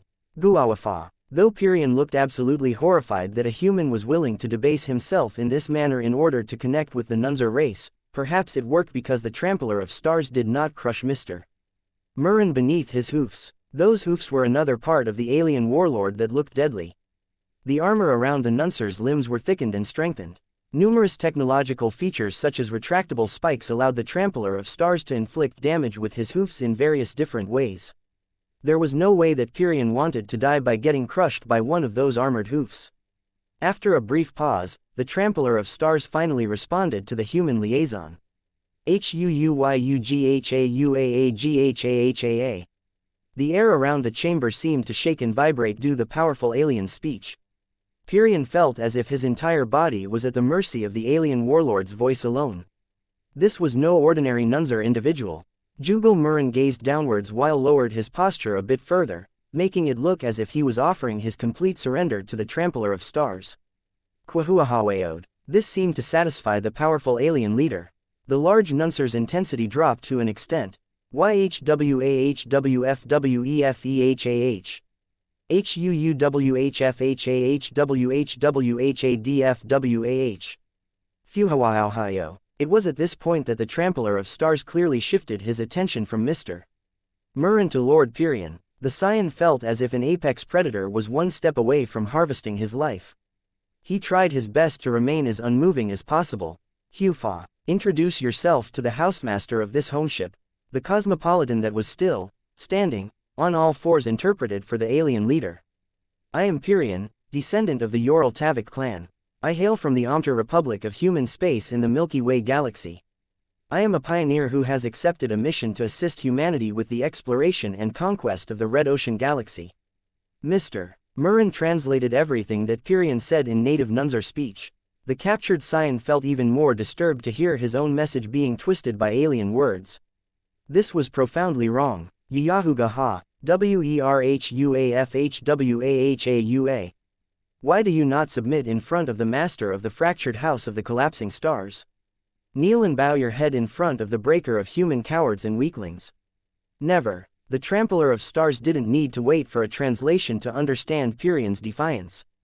Before Mr. Murren could intercede, Pyrion abruptly felt a powerful force pressing down on his body. His weakened body failed to maintain his footing and fell onto the deck in an undignified fall. His jaw hurt as a part of his head collided against the cold and solid surface. The invisible force acting on his body continued to press it down until he laid almost entirely flat on the deck. Hufaharawua, Huwafawhha. This generous and forgiving warlord is generous enough to forgive you for your insolence. You humans are uncultured and slow to learn. It is beneath this housemaster to sully his noble hoofs with the worthless blood of your pathetic species. Pyrion gritted his teeth. Though he felt more afraid than ever, he possessed a spark of defiance that kept him from asking forgiveness. Chapter 4599. Proud Warlord. Eventually, the invisible force acting upon Lord Pyrion's body disappeared. Perhaps the trampler of stars felt that he had made his point. If so, then the alien leader had miscalculated. The pride ingrained in Lord Pyrion's bones had remained as strong as ever. In the face of Jugal Murren's ridiculous subservience, Pyrion felt it became more important than ever to show this native alien that humans were strong and uncompromising. He stubbornly climbed up to his feet and regained his straight-backed posture. Even if his weakened body wasn't able to remain completely still, it was clear to the surrounding alien courtiers that this captive human did not respect the instructions of the trampler of stars. Yet instead of crushing his body yet again, the powerful alien disdained from taking action again. Huahahagwa, wehusha. This warlord has little time to waste on futile human trickery. You may keep standing like a two-legged mammal if you wish, but do not think that you are permitted to deny your instructions. What could Pyrion say to that? He opted to remain silent in order to prevent himself from making any further offenses. The trampler of stars took a few steps forward. Each stomp of his armored hoof seemed to echo unnaturally loud in the chamber. Even Pyrion felt as if he was experiencing a minor earthquake as the deck vibrated from the force of the steps. This shouldn't have been possible. The deck of this important compartment was extremely strong. It should have never been able to vibrate as if it was a string on a guitar. Something about the trampler of stars made it so that each of his steps channeled an unnatural amount of strength that far exceeded what his limited form could produce. Yewhhhuahgah. What is the strength of humanity? Jugal Murren obediently interpreted for the trampler of stars. Lord Pyrion grew annoyed. Even though it wasn't wise for him to continue to push the lines, he couldn't care less about his preservation at the moment. I am not going to play this game with you, filthy alien. I refuse to answer a question that you can easily obtain from your human slave over here. My value to you is much greater than a source of basic information about human civilization, so skip this stupid inquiry and tell me what you truly want from an ordinary pioneer like myself. I may not be as strong as you, but my race is far superior to your Nunzer race. Do not forget that, alien. Mr. Murren did not immediately translate Lord Pyrion's defiant words to the alien warlord, but he had no choice but to do so despite his great reluctance. The air steadily grew heavier in the chamber as the trampler of stars made his obvious displeasure known in a strange and invisible way. Lord Pyrion could feel that the alien warlord had come a lot closer to trampling his vulnerable human body. If that happened, the scion would welcome it, for he would at least be able to prevent himself from committing any treasonous acts. Sadly for him, the alien warlord did not play along. Haway faha, you fakao. Huawafweha, you are a weak and pitiful human. The only reason why your race has the upper hand at the moment is because you have access to superior resources and stolen technology. The Red Cabal shall protect the rightful occupants of the Red Ocean and wipe out every life that does not belong in due time. Pyrion had to admit that the Cosmopolitan was doing a good job at interpreting for the alien leader. If not for the fact that Mr. Murren completely disgraced his race by standing on all fours like he was cattle, he would have earned more respect. We shall see, the first-class scion said. Why did you capture me? Why target me when there are so many more valuable pioneers and other individuals that you could have taken? I do not Understand why you have made so many sacrifices and suffered so many losses just so that you can toss me into a cell and forget about me for a few weeks. Silence descended in the audience chamber. The Trampler of Stars did not appreciate Pyrion's attempt to grasp the rhythm of this conversation. Hua, the Trampler of Stars took a powerful stomp forward. Wahhhhuah. The alien took another powerful stomp forward. Hhuahhaaaa. You are a human-shaped vorabug. Mr. Murren translated. You have little to no value to this warlord. There is no special meaning or purpose behind your capture. Excuse me, Lord Pyrion asked. I do not understand. You brought your warfleet into human territory and arbitrarily targeted my pioneering fleet out of all of the other human fleets for no specific reason. Ha, Weefifaz. Wega hhw aga. Yes, the Trampler of Stars kills whoever he pleases. It is not humanity's business to limit his actions. No human is pleasing to him, but on that day, this warlord has decided to turn you and your fleet into his latest kills to satisfy his need to retaliate against your weak and insolent race. Lord Pyrion couldn't accept this answer. It had to be a lie. There was no way that the Trampler of Stars went through all of that trouble and lost almost his entire fleet to MTA retaliation because this alien was irrational. There had to be a greater purpose behind capturing him in particular. This was the only way for Pyrion to maintain at least some sense of his circumstances. If it turned out that the Trampler of Stars truly didn't have any other reason to destroy his pioneering fleet aside from being in the wrong place at the wrong time, then Pyrion might probably wish to get trampled by this tyrannical alien. Why am I here then? Pyrion asked in a softer tone of voice. What is the point of interrogating me? Do you want to ridicule your latest captive? If that is your purpose, then you have succeeded. The Trampler of Stars stepped to the side. Each of his powerful steps shook the deck just as strong as before. Ehuahaha, hu fua, wsfwahhuuha. Your false assumptions and your inability to accept reality is not this warlord's concern. Since you are in his possession, you may as well prove useful. This warlord has plans to break the human spirit. Are you willing to submit and become his servant slave, or will he need to surrender you to his Puelmer associates so that they can transform your mind into a more pliable and obedient tool? Lord Pyrion grimaced. This was an impossible question. If his implants were still working, he would have commanded them to end his life beyond the point of recovery. It was too bad that he had been reluctant to do so when he still had the chance. He was too much of a coward at the time. I do not agree with being used like this, you overgrown cow. Kill me if you have to, but I will never let myself be toyed by you filthy aliens. In order to strengthen his point, he even spat in the direction of the Trampler of Stars. It was too bad that the 1.4 grams gravity along with the distance caused his spittle to land far short of its intended target.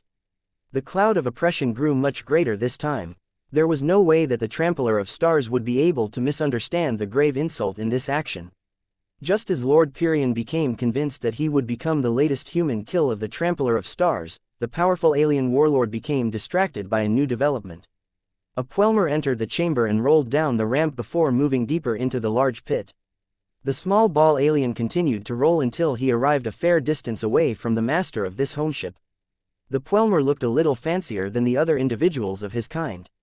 His leathery surface was almost entirely covered by a black hardsuit that integrated my small but powerful technological modules. Even his tiny arm limbs were covered by armor, making him look like a metal sea urchin. The newly arrived Puelmer and the Trampler of Stars appeared to be communicating in private over a private communication channel. This prevented Jugal Murren from eavesdropping on the conversation, though the man who maintained his inhuman posture didn't look as if he minded. The Trampler of Stars made a single powerful stomp before a sense of energy and anticipation radiated from his body.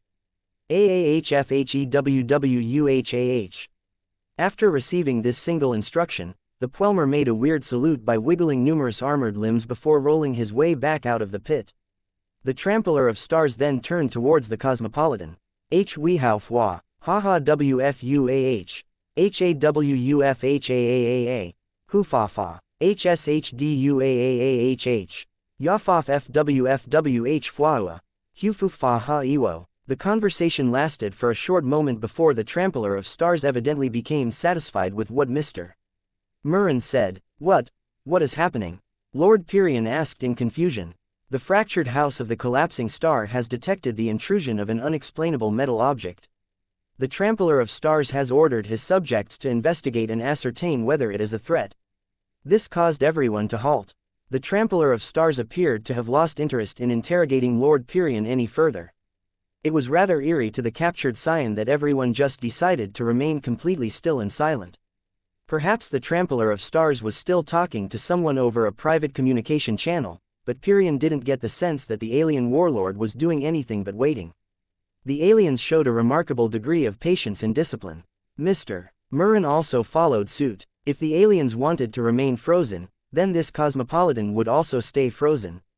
Lord Pyrion found all of this disgusting, and he was tempted to break the equilibrium so that he could mess up the mood of the Trampler of Stars. He refrained from doing so because a part of him grew curious about what had caused the mighty warlord to shift his attention away. As much as hope bloomed inside his heart, Lord Pyrion did not dare to assume that his clan had finally come to rescue him from the clutches of this tyrannical nunzer. He couldn't tell how much time had passed without his implants, but he guessed that roughly 20 minutes had passed before a change occurred.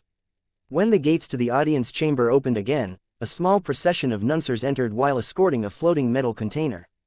The heavy nuncers stomped their way forward until they reached a distance deemed acceptable. Curiously enough, their loud steps failed to shake the deck. Huawaha. The Trampler of Stars addressed the latest arrivals. The nunzer guards all lowered themselves for a moment. Huawaha. Hahhauwh. Yawua. One of the guards transmitted a command that caused the crate to lower to the deck. Another command caused it to open itself up so that it could reveal its contents. Lord Pyrion blinked as he tried to make sense of what he saw. At first, he thought he was looking at a beaten and pitted statue of some sort of whale alien.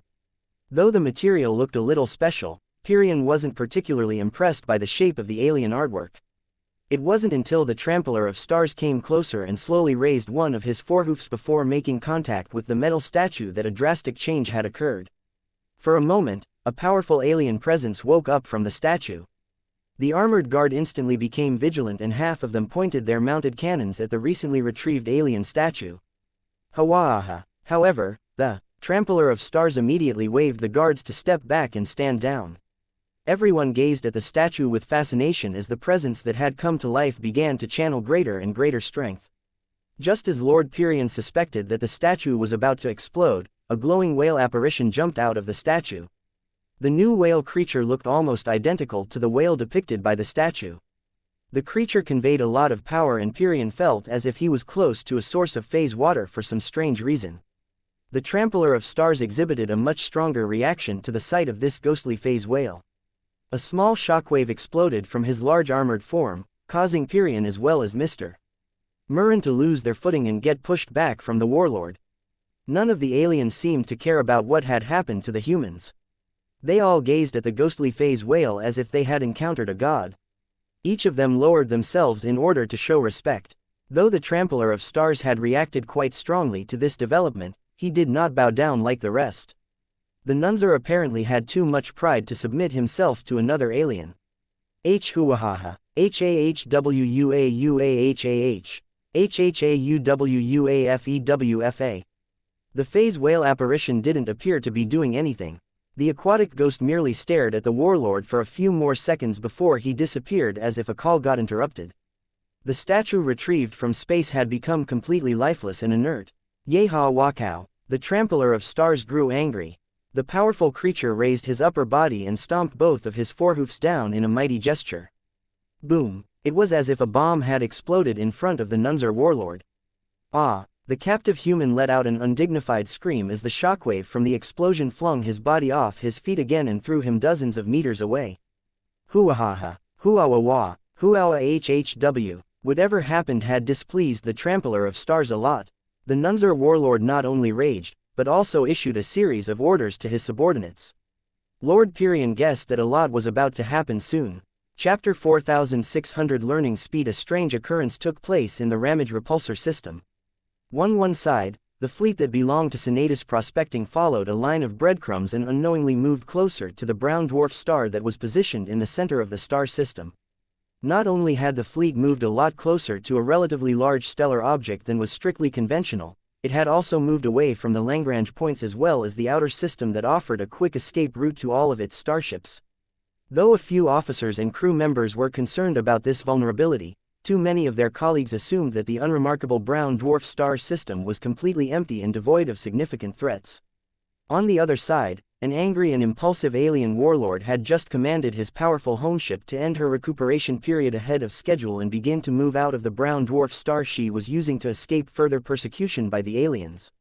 The diverse alien crew members might have developed their own thoughts about the wisdom of this move, but under the leadership of their tyrannical and domineering leader, they did not dare to raise their voice.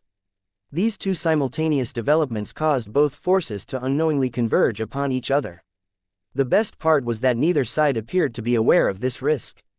Otris Magran's pioneering fleet had only recently entered this star system and had no idea that a threatening alien warship was hiding in the vicinity.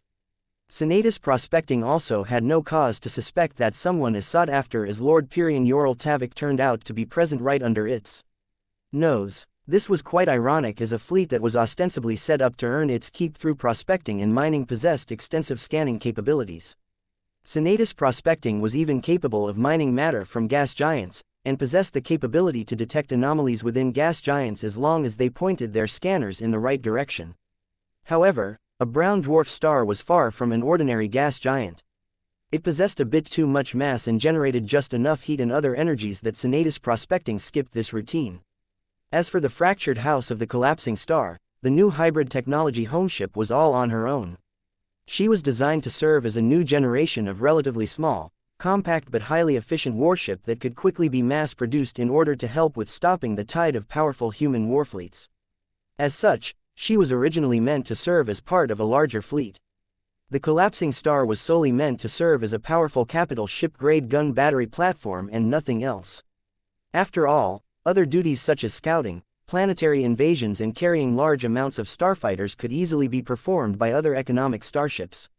In the past, the Nunsers and the other dominant indigenous alien races never experienced so much pressure to maximize their efficiency and utilization of resources. It wasn't until humanity launched its full offensive and demolished alien warships by the thousands that many of the aliens that had grown too complacent eventually woke up to reality. The insertion of foreign competition completely shook up the local scene and convinced even the most stubborn aliens that they had to get their act together.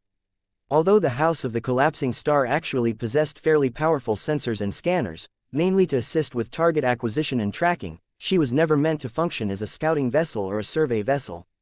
Her narrow and highly compact form that was highly conducive to lowering the materials needed to construct her hull also left her with remarkably little hangar space. The few starfighters she was able to deploy mostly served an essential screening function. They were never intended to be parked in remote places and conduct lengthy scouting operations away from their motherships. Though the Trampler of Stars could have forced the starfighters to be on the lookout anyway as long as he gave his crew enough time to modify the small craft, he chose not to do so in the end. At the time, the Trampler of Stars found it more important to shake off pursuit and go completely incognito. If he chose to deploy the Collapsing Star's complement of starfighters throughout the star system, the MTA or another powerful human faction might have been able to detect these craft. Although the Collapsing Star also held a decent amount of other observation devices in her cargo bays, all of them were incapable of maintaining contact with a ship that was hiding inside the largest, hottest and brightest object in the star system. One of the biggest shortcomings of the indigenous aliens of the Red Ocean was that they lacked a convenient means of instant interstellar communication. The galactic net that pretty much every human took for granted was distant fantasy to most local aliens. Although the major alien races all developed various means of rapid interstellar communications, including some that were based on quantum entanglement technology, they were way more expensive and impractical than their human equivalents. This was why the alien battleship essentially remained blind to what was going on outside. Even when her housemaster commanded her to rise out of the atmosphere of the brown dwarf star, the alien crew members did not dare to launch her starfighters. The small and fragile craft would get eroded at a fast pace if they deployed into such a hostile environment. It was for this reason that the fractured house of the collapsing star boldly ascended without realizing that there was a human pioneering fleet converging close to her route. The most ironic part about all of this was that the only people who were aware of this imminent collision weren't even present in this star system. The masterminds behind this devious plan were light years away, having already left the Ramage repulsor system in advance.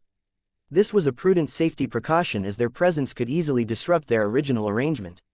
After all, If both sides understood that they had been manipulated by a third party, the chances that the latter would become their punching bag was great. While Vase watched these developments unfold in real time through the live feeds transmitted by the hidden probes and observation devices planted in the star system, he patiently explained all of this to his oldest daughter. Do you see, my little pumpkin? Deploying mechs isn't the only way to defeat an opponent. While our clan and alliance are best known for smashing powerful opponents on the battlefield, we have more resources at hand. Subterfuge can be just as powerful in the right circumstances. Aurelia currently enjoyed the lesson and the attention she received from her dearest father. She smiled as her suited figure sat on Vess's armored lap. Despite wearing his unending regalia, the custom combat armor was alive and always conveyed a lot of warmth to the little girl. Though Vase had increased the time he spent on tutoring his daughter, he was not detracting too much time from his work. His split attention allowed him to allocate other partitions of his mind to other work. He was already conducting various other tasks at the same time, such as tinkering on the Doulahan project and studying textbooks related to specific fields of biotechnology. It just wasn't obvious on the surface, as he could perform much of that work in his mind with the help of cranial implant. There was no great need for him to work in the design labs unless he needed to collaborate with other mech designers or perform specific experiments. In fact, his beautiful daughter managed to copy his method. Of course, Aurelia's mind wasn't developed enough to split its focus in the same manner, but she had already been born with an additional personality in her mind. Mew, an adorable little companion spirit, sat on a table. The white Persian kitten looked unusually serious as her cute eyes stared intensely at the projected contents of a math textbook. Just because Mana was a companion spirit didn't mean she was incapable of learning. She represented another side of Aurelia, which meant that they shared almost all of their memories and capabilities with each other. What Mana learned, so did Aurelia. The reverse was also true. Although Mana's learning efficiency was lower due to various reasons, it was still an excellent use of a companion spirit, and one that Aurelia could openly use within a ship of the Larkinson clan. Further away, Marvane briefly looked up from his latest Meccano's project and looked at his oldest sister with a jealous expression. Denny was a lot younger and more fragile. What the infantile companion spirit needed the most was lots of sleep time, as that was the best way to strengthen and mature the younger kitten. In any case, Vase was satisfied with the latest measures. Aurelia was able to learn more lessons without reducing her playtime by too much. If these changes failed to yield the desired results, then Vase had seriously contemplated using the gifts of the system to augment his daughter. As a designer baby of a lower tier than Marvane, Aurelia was actually at a disadvantage. Though his eldest daughter actually benefited from a few other unique gifts, her raw intelligence and learning speed would not be able to match that of Marvane once he reached her age. Of course, this was also a result of specialization, as Marvane was genetically programmed to be a lot better at academic learning. The disparity between the older children and the younger children would probably grow even larger when Vase and Gloriana got around to making their other 3 children. Vase wanted to wait for the Larkinson Biotech Institute to digest the Gemini family's starter pack on designer babies and develop brand new Larkinson-specific formulas. Once the geneticists completed their jobs, Vase predicted that he would be able to produce powerful new superbabies that came with capabilities that wuxia and Seneca could never match. Even so, he didn't want his 2 daughters to feel left out. They were his family as well. Perhaps he might visit the system space in the near future to see whether he could pick up a few goodies to boost his lovely children. This was also why he was looking into securing first-class virtual tutoring sessions for his 2 daughters. Both Aurelia and Andraste possessed the raw cognitive strengths to keep up with typical first-class courses, but because they never attended a first-class school, they had fallen behind compared to their peers. Providing them access to proper first-class virtual tutoring would go a long way into closing the gap. The downside was that the learning results of tutoring weren't as good as attending a proper school. It also wasn't possible for his children to obtain prestigious and credible diplomas, which made it a lot harder for them to get accepted in first-class secondary schools. He inwardly shrugged. He and Gloriana would deal with this problem in due time. If the Golden Skull Alliance managed to obtain the favor of the Ural Tavik clan, then all of these issues should easily be solved. It was still a question whether he was able to rescue Lord Pyrian Ural Tavik, however. The situation in the Ramage repulsor system was about to become a lot more complicated. "Are you having trouble keeping up with your studies so far?" Vase asked his daughter in concern. "If you have any problems with letting Mana out of your mind for an extended period, please say so." I don't want you to suffer a headache. His lovely daughter shook her head. I am fine, Papa. Mana is stronger and bigger now, see. I think it is good if I train her to get out more. I want her to be able to act like my second self. I can do twice as much work with her help. Vase grinned. If that is what you want, I'm happy to see you making so much progress. I can arrange much better opportunities for you if you are able to attain more results. Keep learning. The society we live in is centered around clever people. The smarter you become, the more power you'll be able to secure in the future. His daughter dutifully nodded as she internalized this lesson. Chapter 4601 Exploiting Desires. Do you know how I managed to put both a hostile pioneering fleet and a dangerous alien battleship on a collision course? Vase asked with a smile. The daughter that he carefully embraced with his armored hands furrowed her brows in thoughts. This was a rather advanced question as Aurelia did not have access to all of the information she needed to explain the full story. Nonetheless, she was clever enough to guess at his methods. The alien warship's priority is to remain hidden, she remarked. The best way to draw her out is to attack her, but that is liable to scare her into running away. Correct, my dear. The ship that we have codenamed the Tower of Babel is obviously not interested in fighting another battle after all she had gone through. Even if the Senatus prospecting fleet is relatively weak, it is still not wise for the aliens to stay any longer in a star system that is within the domain of human civilization. How have we been able to stop that from happening? By giving the aliens a reason to stay and fight. His daughter guessed. You planted something in the star system that will make sure of that, am I right? You are right, but anyone can come up with such a scheme. The important part is to prepare the right bait. You need to present something that is attractive enough to lure the Tower of Babel into abandoning her efforts to hide from prying eyes, but also construct a reasonable story around it to prevent our targets from developing too many doubts. Can you guess at what I have done to meet both of these criteria? Can you tell me what we have used to play the Senatus prospecting fleet like a puppet on a string? Quote. Vase smiled and bent his head to plant a kiss on top of his daughter's head. It's fine if you can't figure it out yet. I didn't come up with this plan on my own. It took the combined efforts of myself, Minister Shedderin, Director Calabast, General Verl, Marshal Ariadne and Master Benedict to come up with all of the necessary steps. He had come a long way since the start of his career. The addition of all of those talented leaders allowed him to avoid many potential disasters while grasping a lot more growth opportunities. He would have never been able to make it this far if he was still relying on himself. He wanted to make sure to drill this lesson into Aurelia's head. It was especially important for a designer baby that excelled in social skills to build an expansive network of subordinates and allies. Together, we managed to formulate a low-risk but also high-impact plan. He explained. Do you know what those words stand for? It means that our plan will benefit us a lot if it succeeds but cost us nothing if it fails. This is the benefit of surrounding yourself with a lot of smart, competent and most importantly trustworthy people. Of course, it is hard to enact a clever scheme without sufficient strength and resources. His daughter nodded as she became more awed by her amazing father.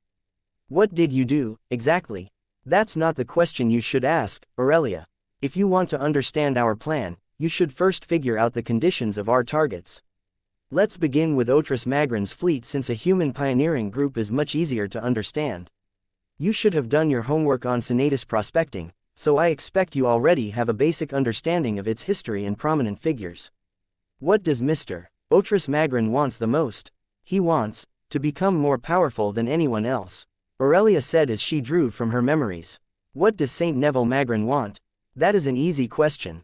The ace pilot wants to make his own papa happy. That's right, Vase grinned. Normally, there is nothing with a child trying to please his father, but in this case our plan takes advantage of this. Tell me, Aurelia, what is Otris Magrin's greatest reliance? His son, naturally, she said in a slightly cultured accent that resembled that of her mother. Saint Neville Magrin has become his greatest enabler. Without at least one loyal ace pilot at his disposal, the elder Magrin will not be able to become more powerful, especially when he is in the Red Ocean.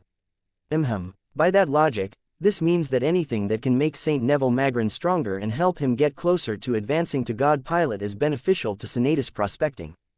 Now how do you think we have exploited this circumstance? Aurelia's eyes lit up as she finally understood the essence of the plan. You offered them a way to help their ace pilot become stronger. Uncle Lufa told me that he can help many mech pilots get better. That surprised Vase a bit. You talk with Lufa? Uh-huh. The dark-haired girl nodded. I try to talk with all of our design spirits, Papa. They're so fun and interesting, but not all of them want to talk to me. Grandma sometimes visits me and pats my head. Helena is a funny aunt while Lufa is a nice uncle. He has taught Mana a lot on how she can use her powers in different ways. That is, interesting. He felt a little disconcerted that his design spirits talked to Aurelia without him being present. He didn't exactly know what they were talking about and what their agendas might be. Still, as long as they didn't hold any malicious thoughts, he felt it was fine for his daughter to forge a good relationship with the design spirits. Vase shifted the topic back to the matter at hand. He gestured at the live feeds that showed what was happening in the Ramage repulsor system. In any case, we decided to take a risk and expose a glimpse of what Lufa was capable of in order to lure the Senatus prospecting fleet deeper into peril. The key here is to generate enough interest from the Magrans to proceed forward, but not go too far for fear of making the situation look too good to be true. Old dogs like Otris Magran are especially sensitive towards traps. You can't really beat that, to be honest. Then how did you manage to overcome it anyway, Papa? That is one of the more brilliant parts about my plan. Vase grinned. Calabast and Shedderin have been especially helpful in figuring this out.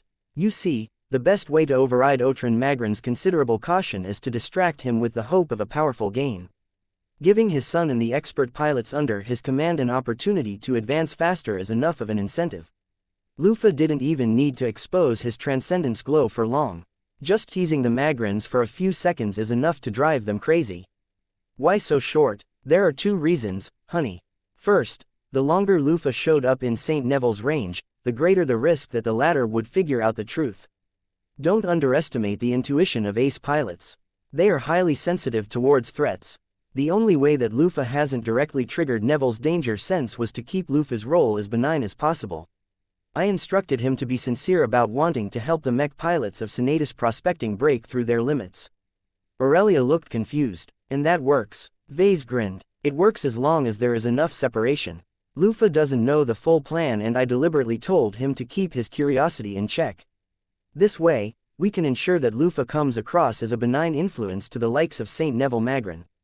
This was probably the most difficult part about the plan. Vase had to depend heavily on his theories and understanding of the intuition of high-ranking mech pilots to configure an action plan that could successfully deceive their danger sense. His daughter looked impressed. She raised her little hands and clapped. Wow, you are so clever, Papa. I surely am. Vase grinned even though a part of him suspected that his manipulative little girl was putting on a show.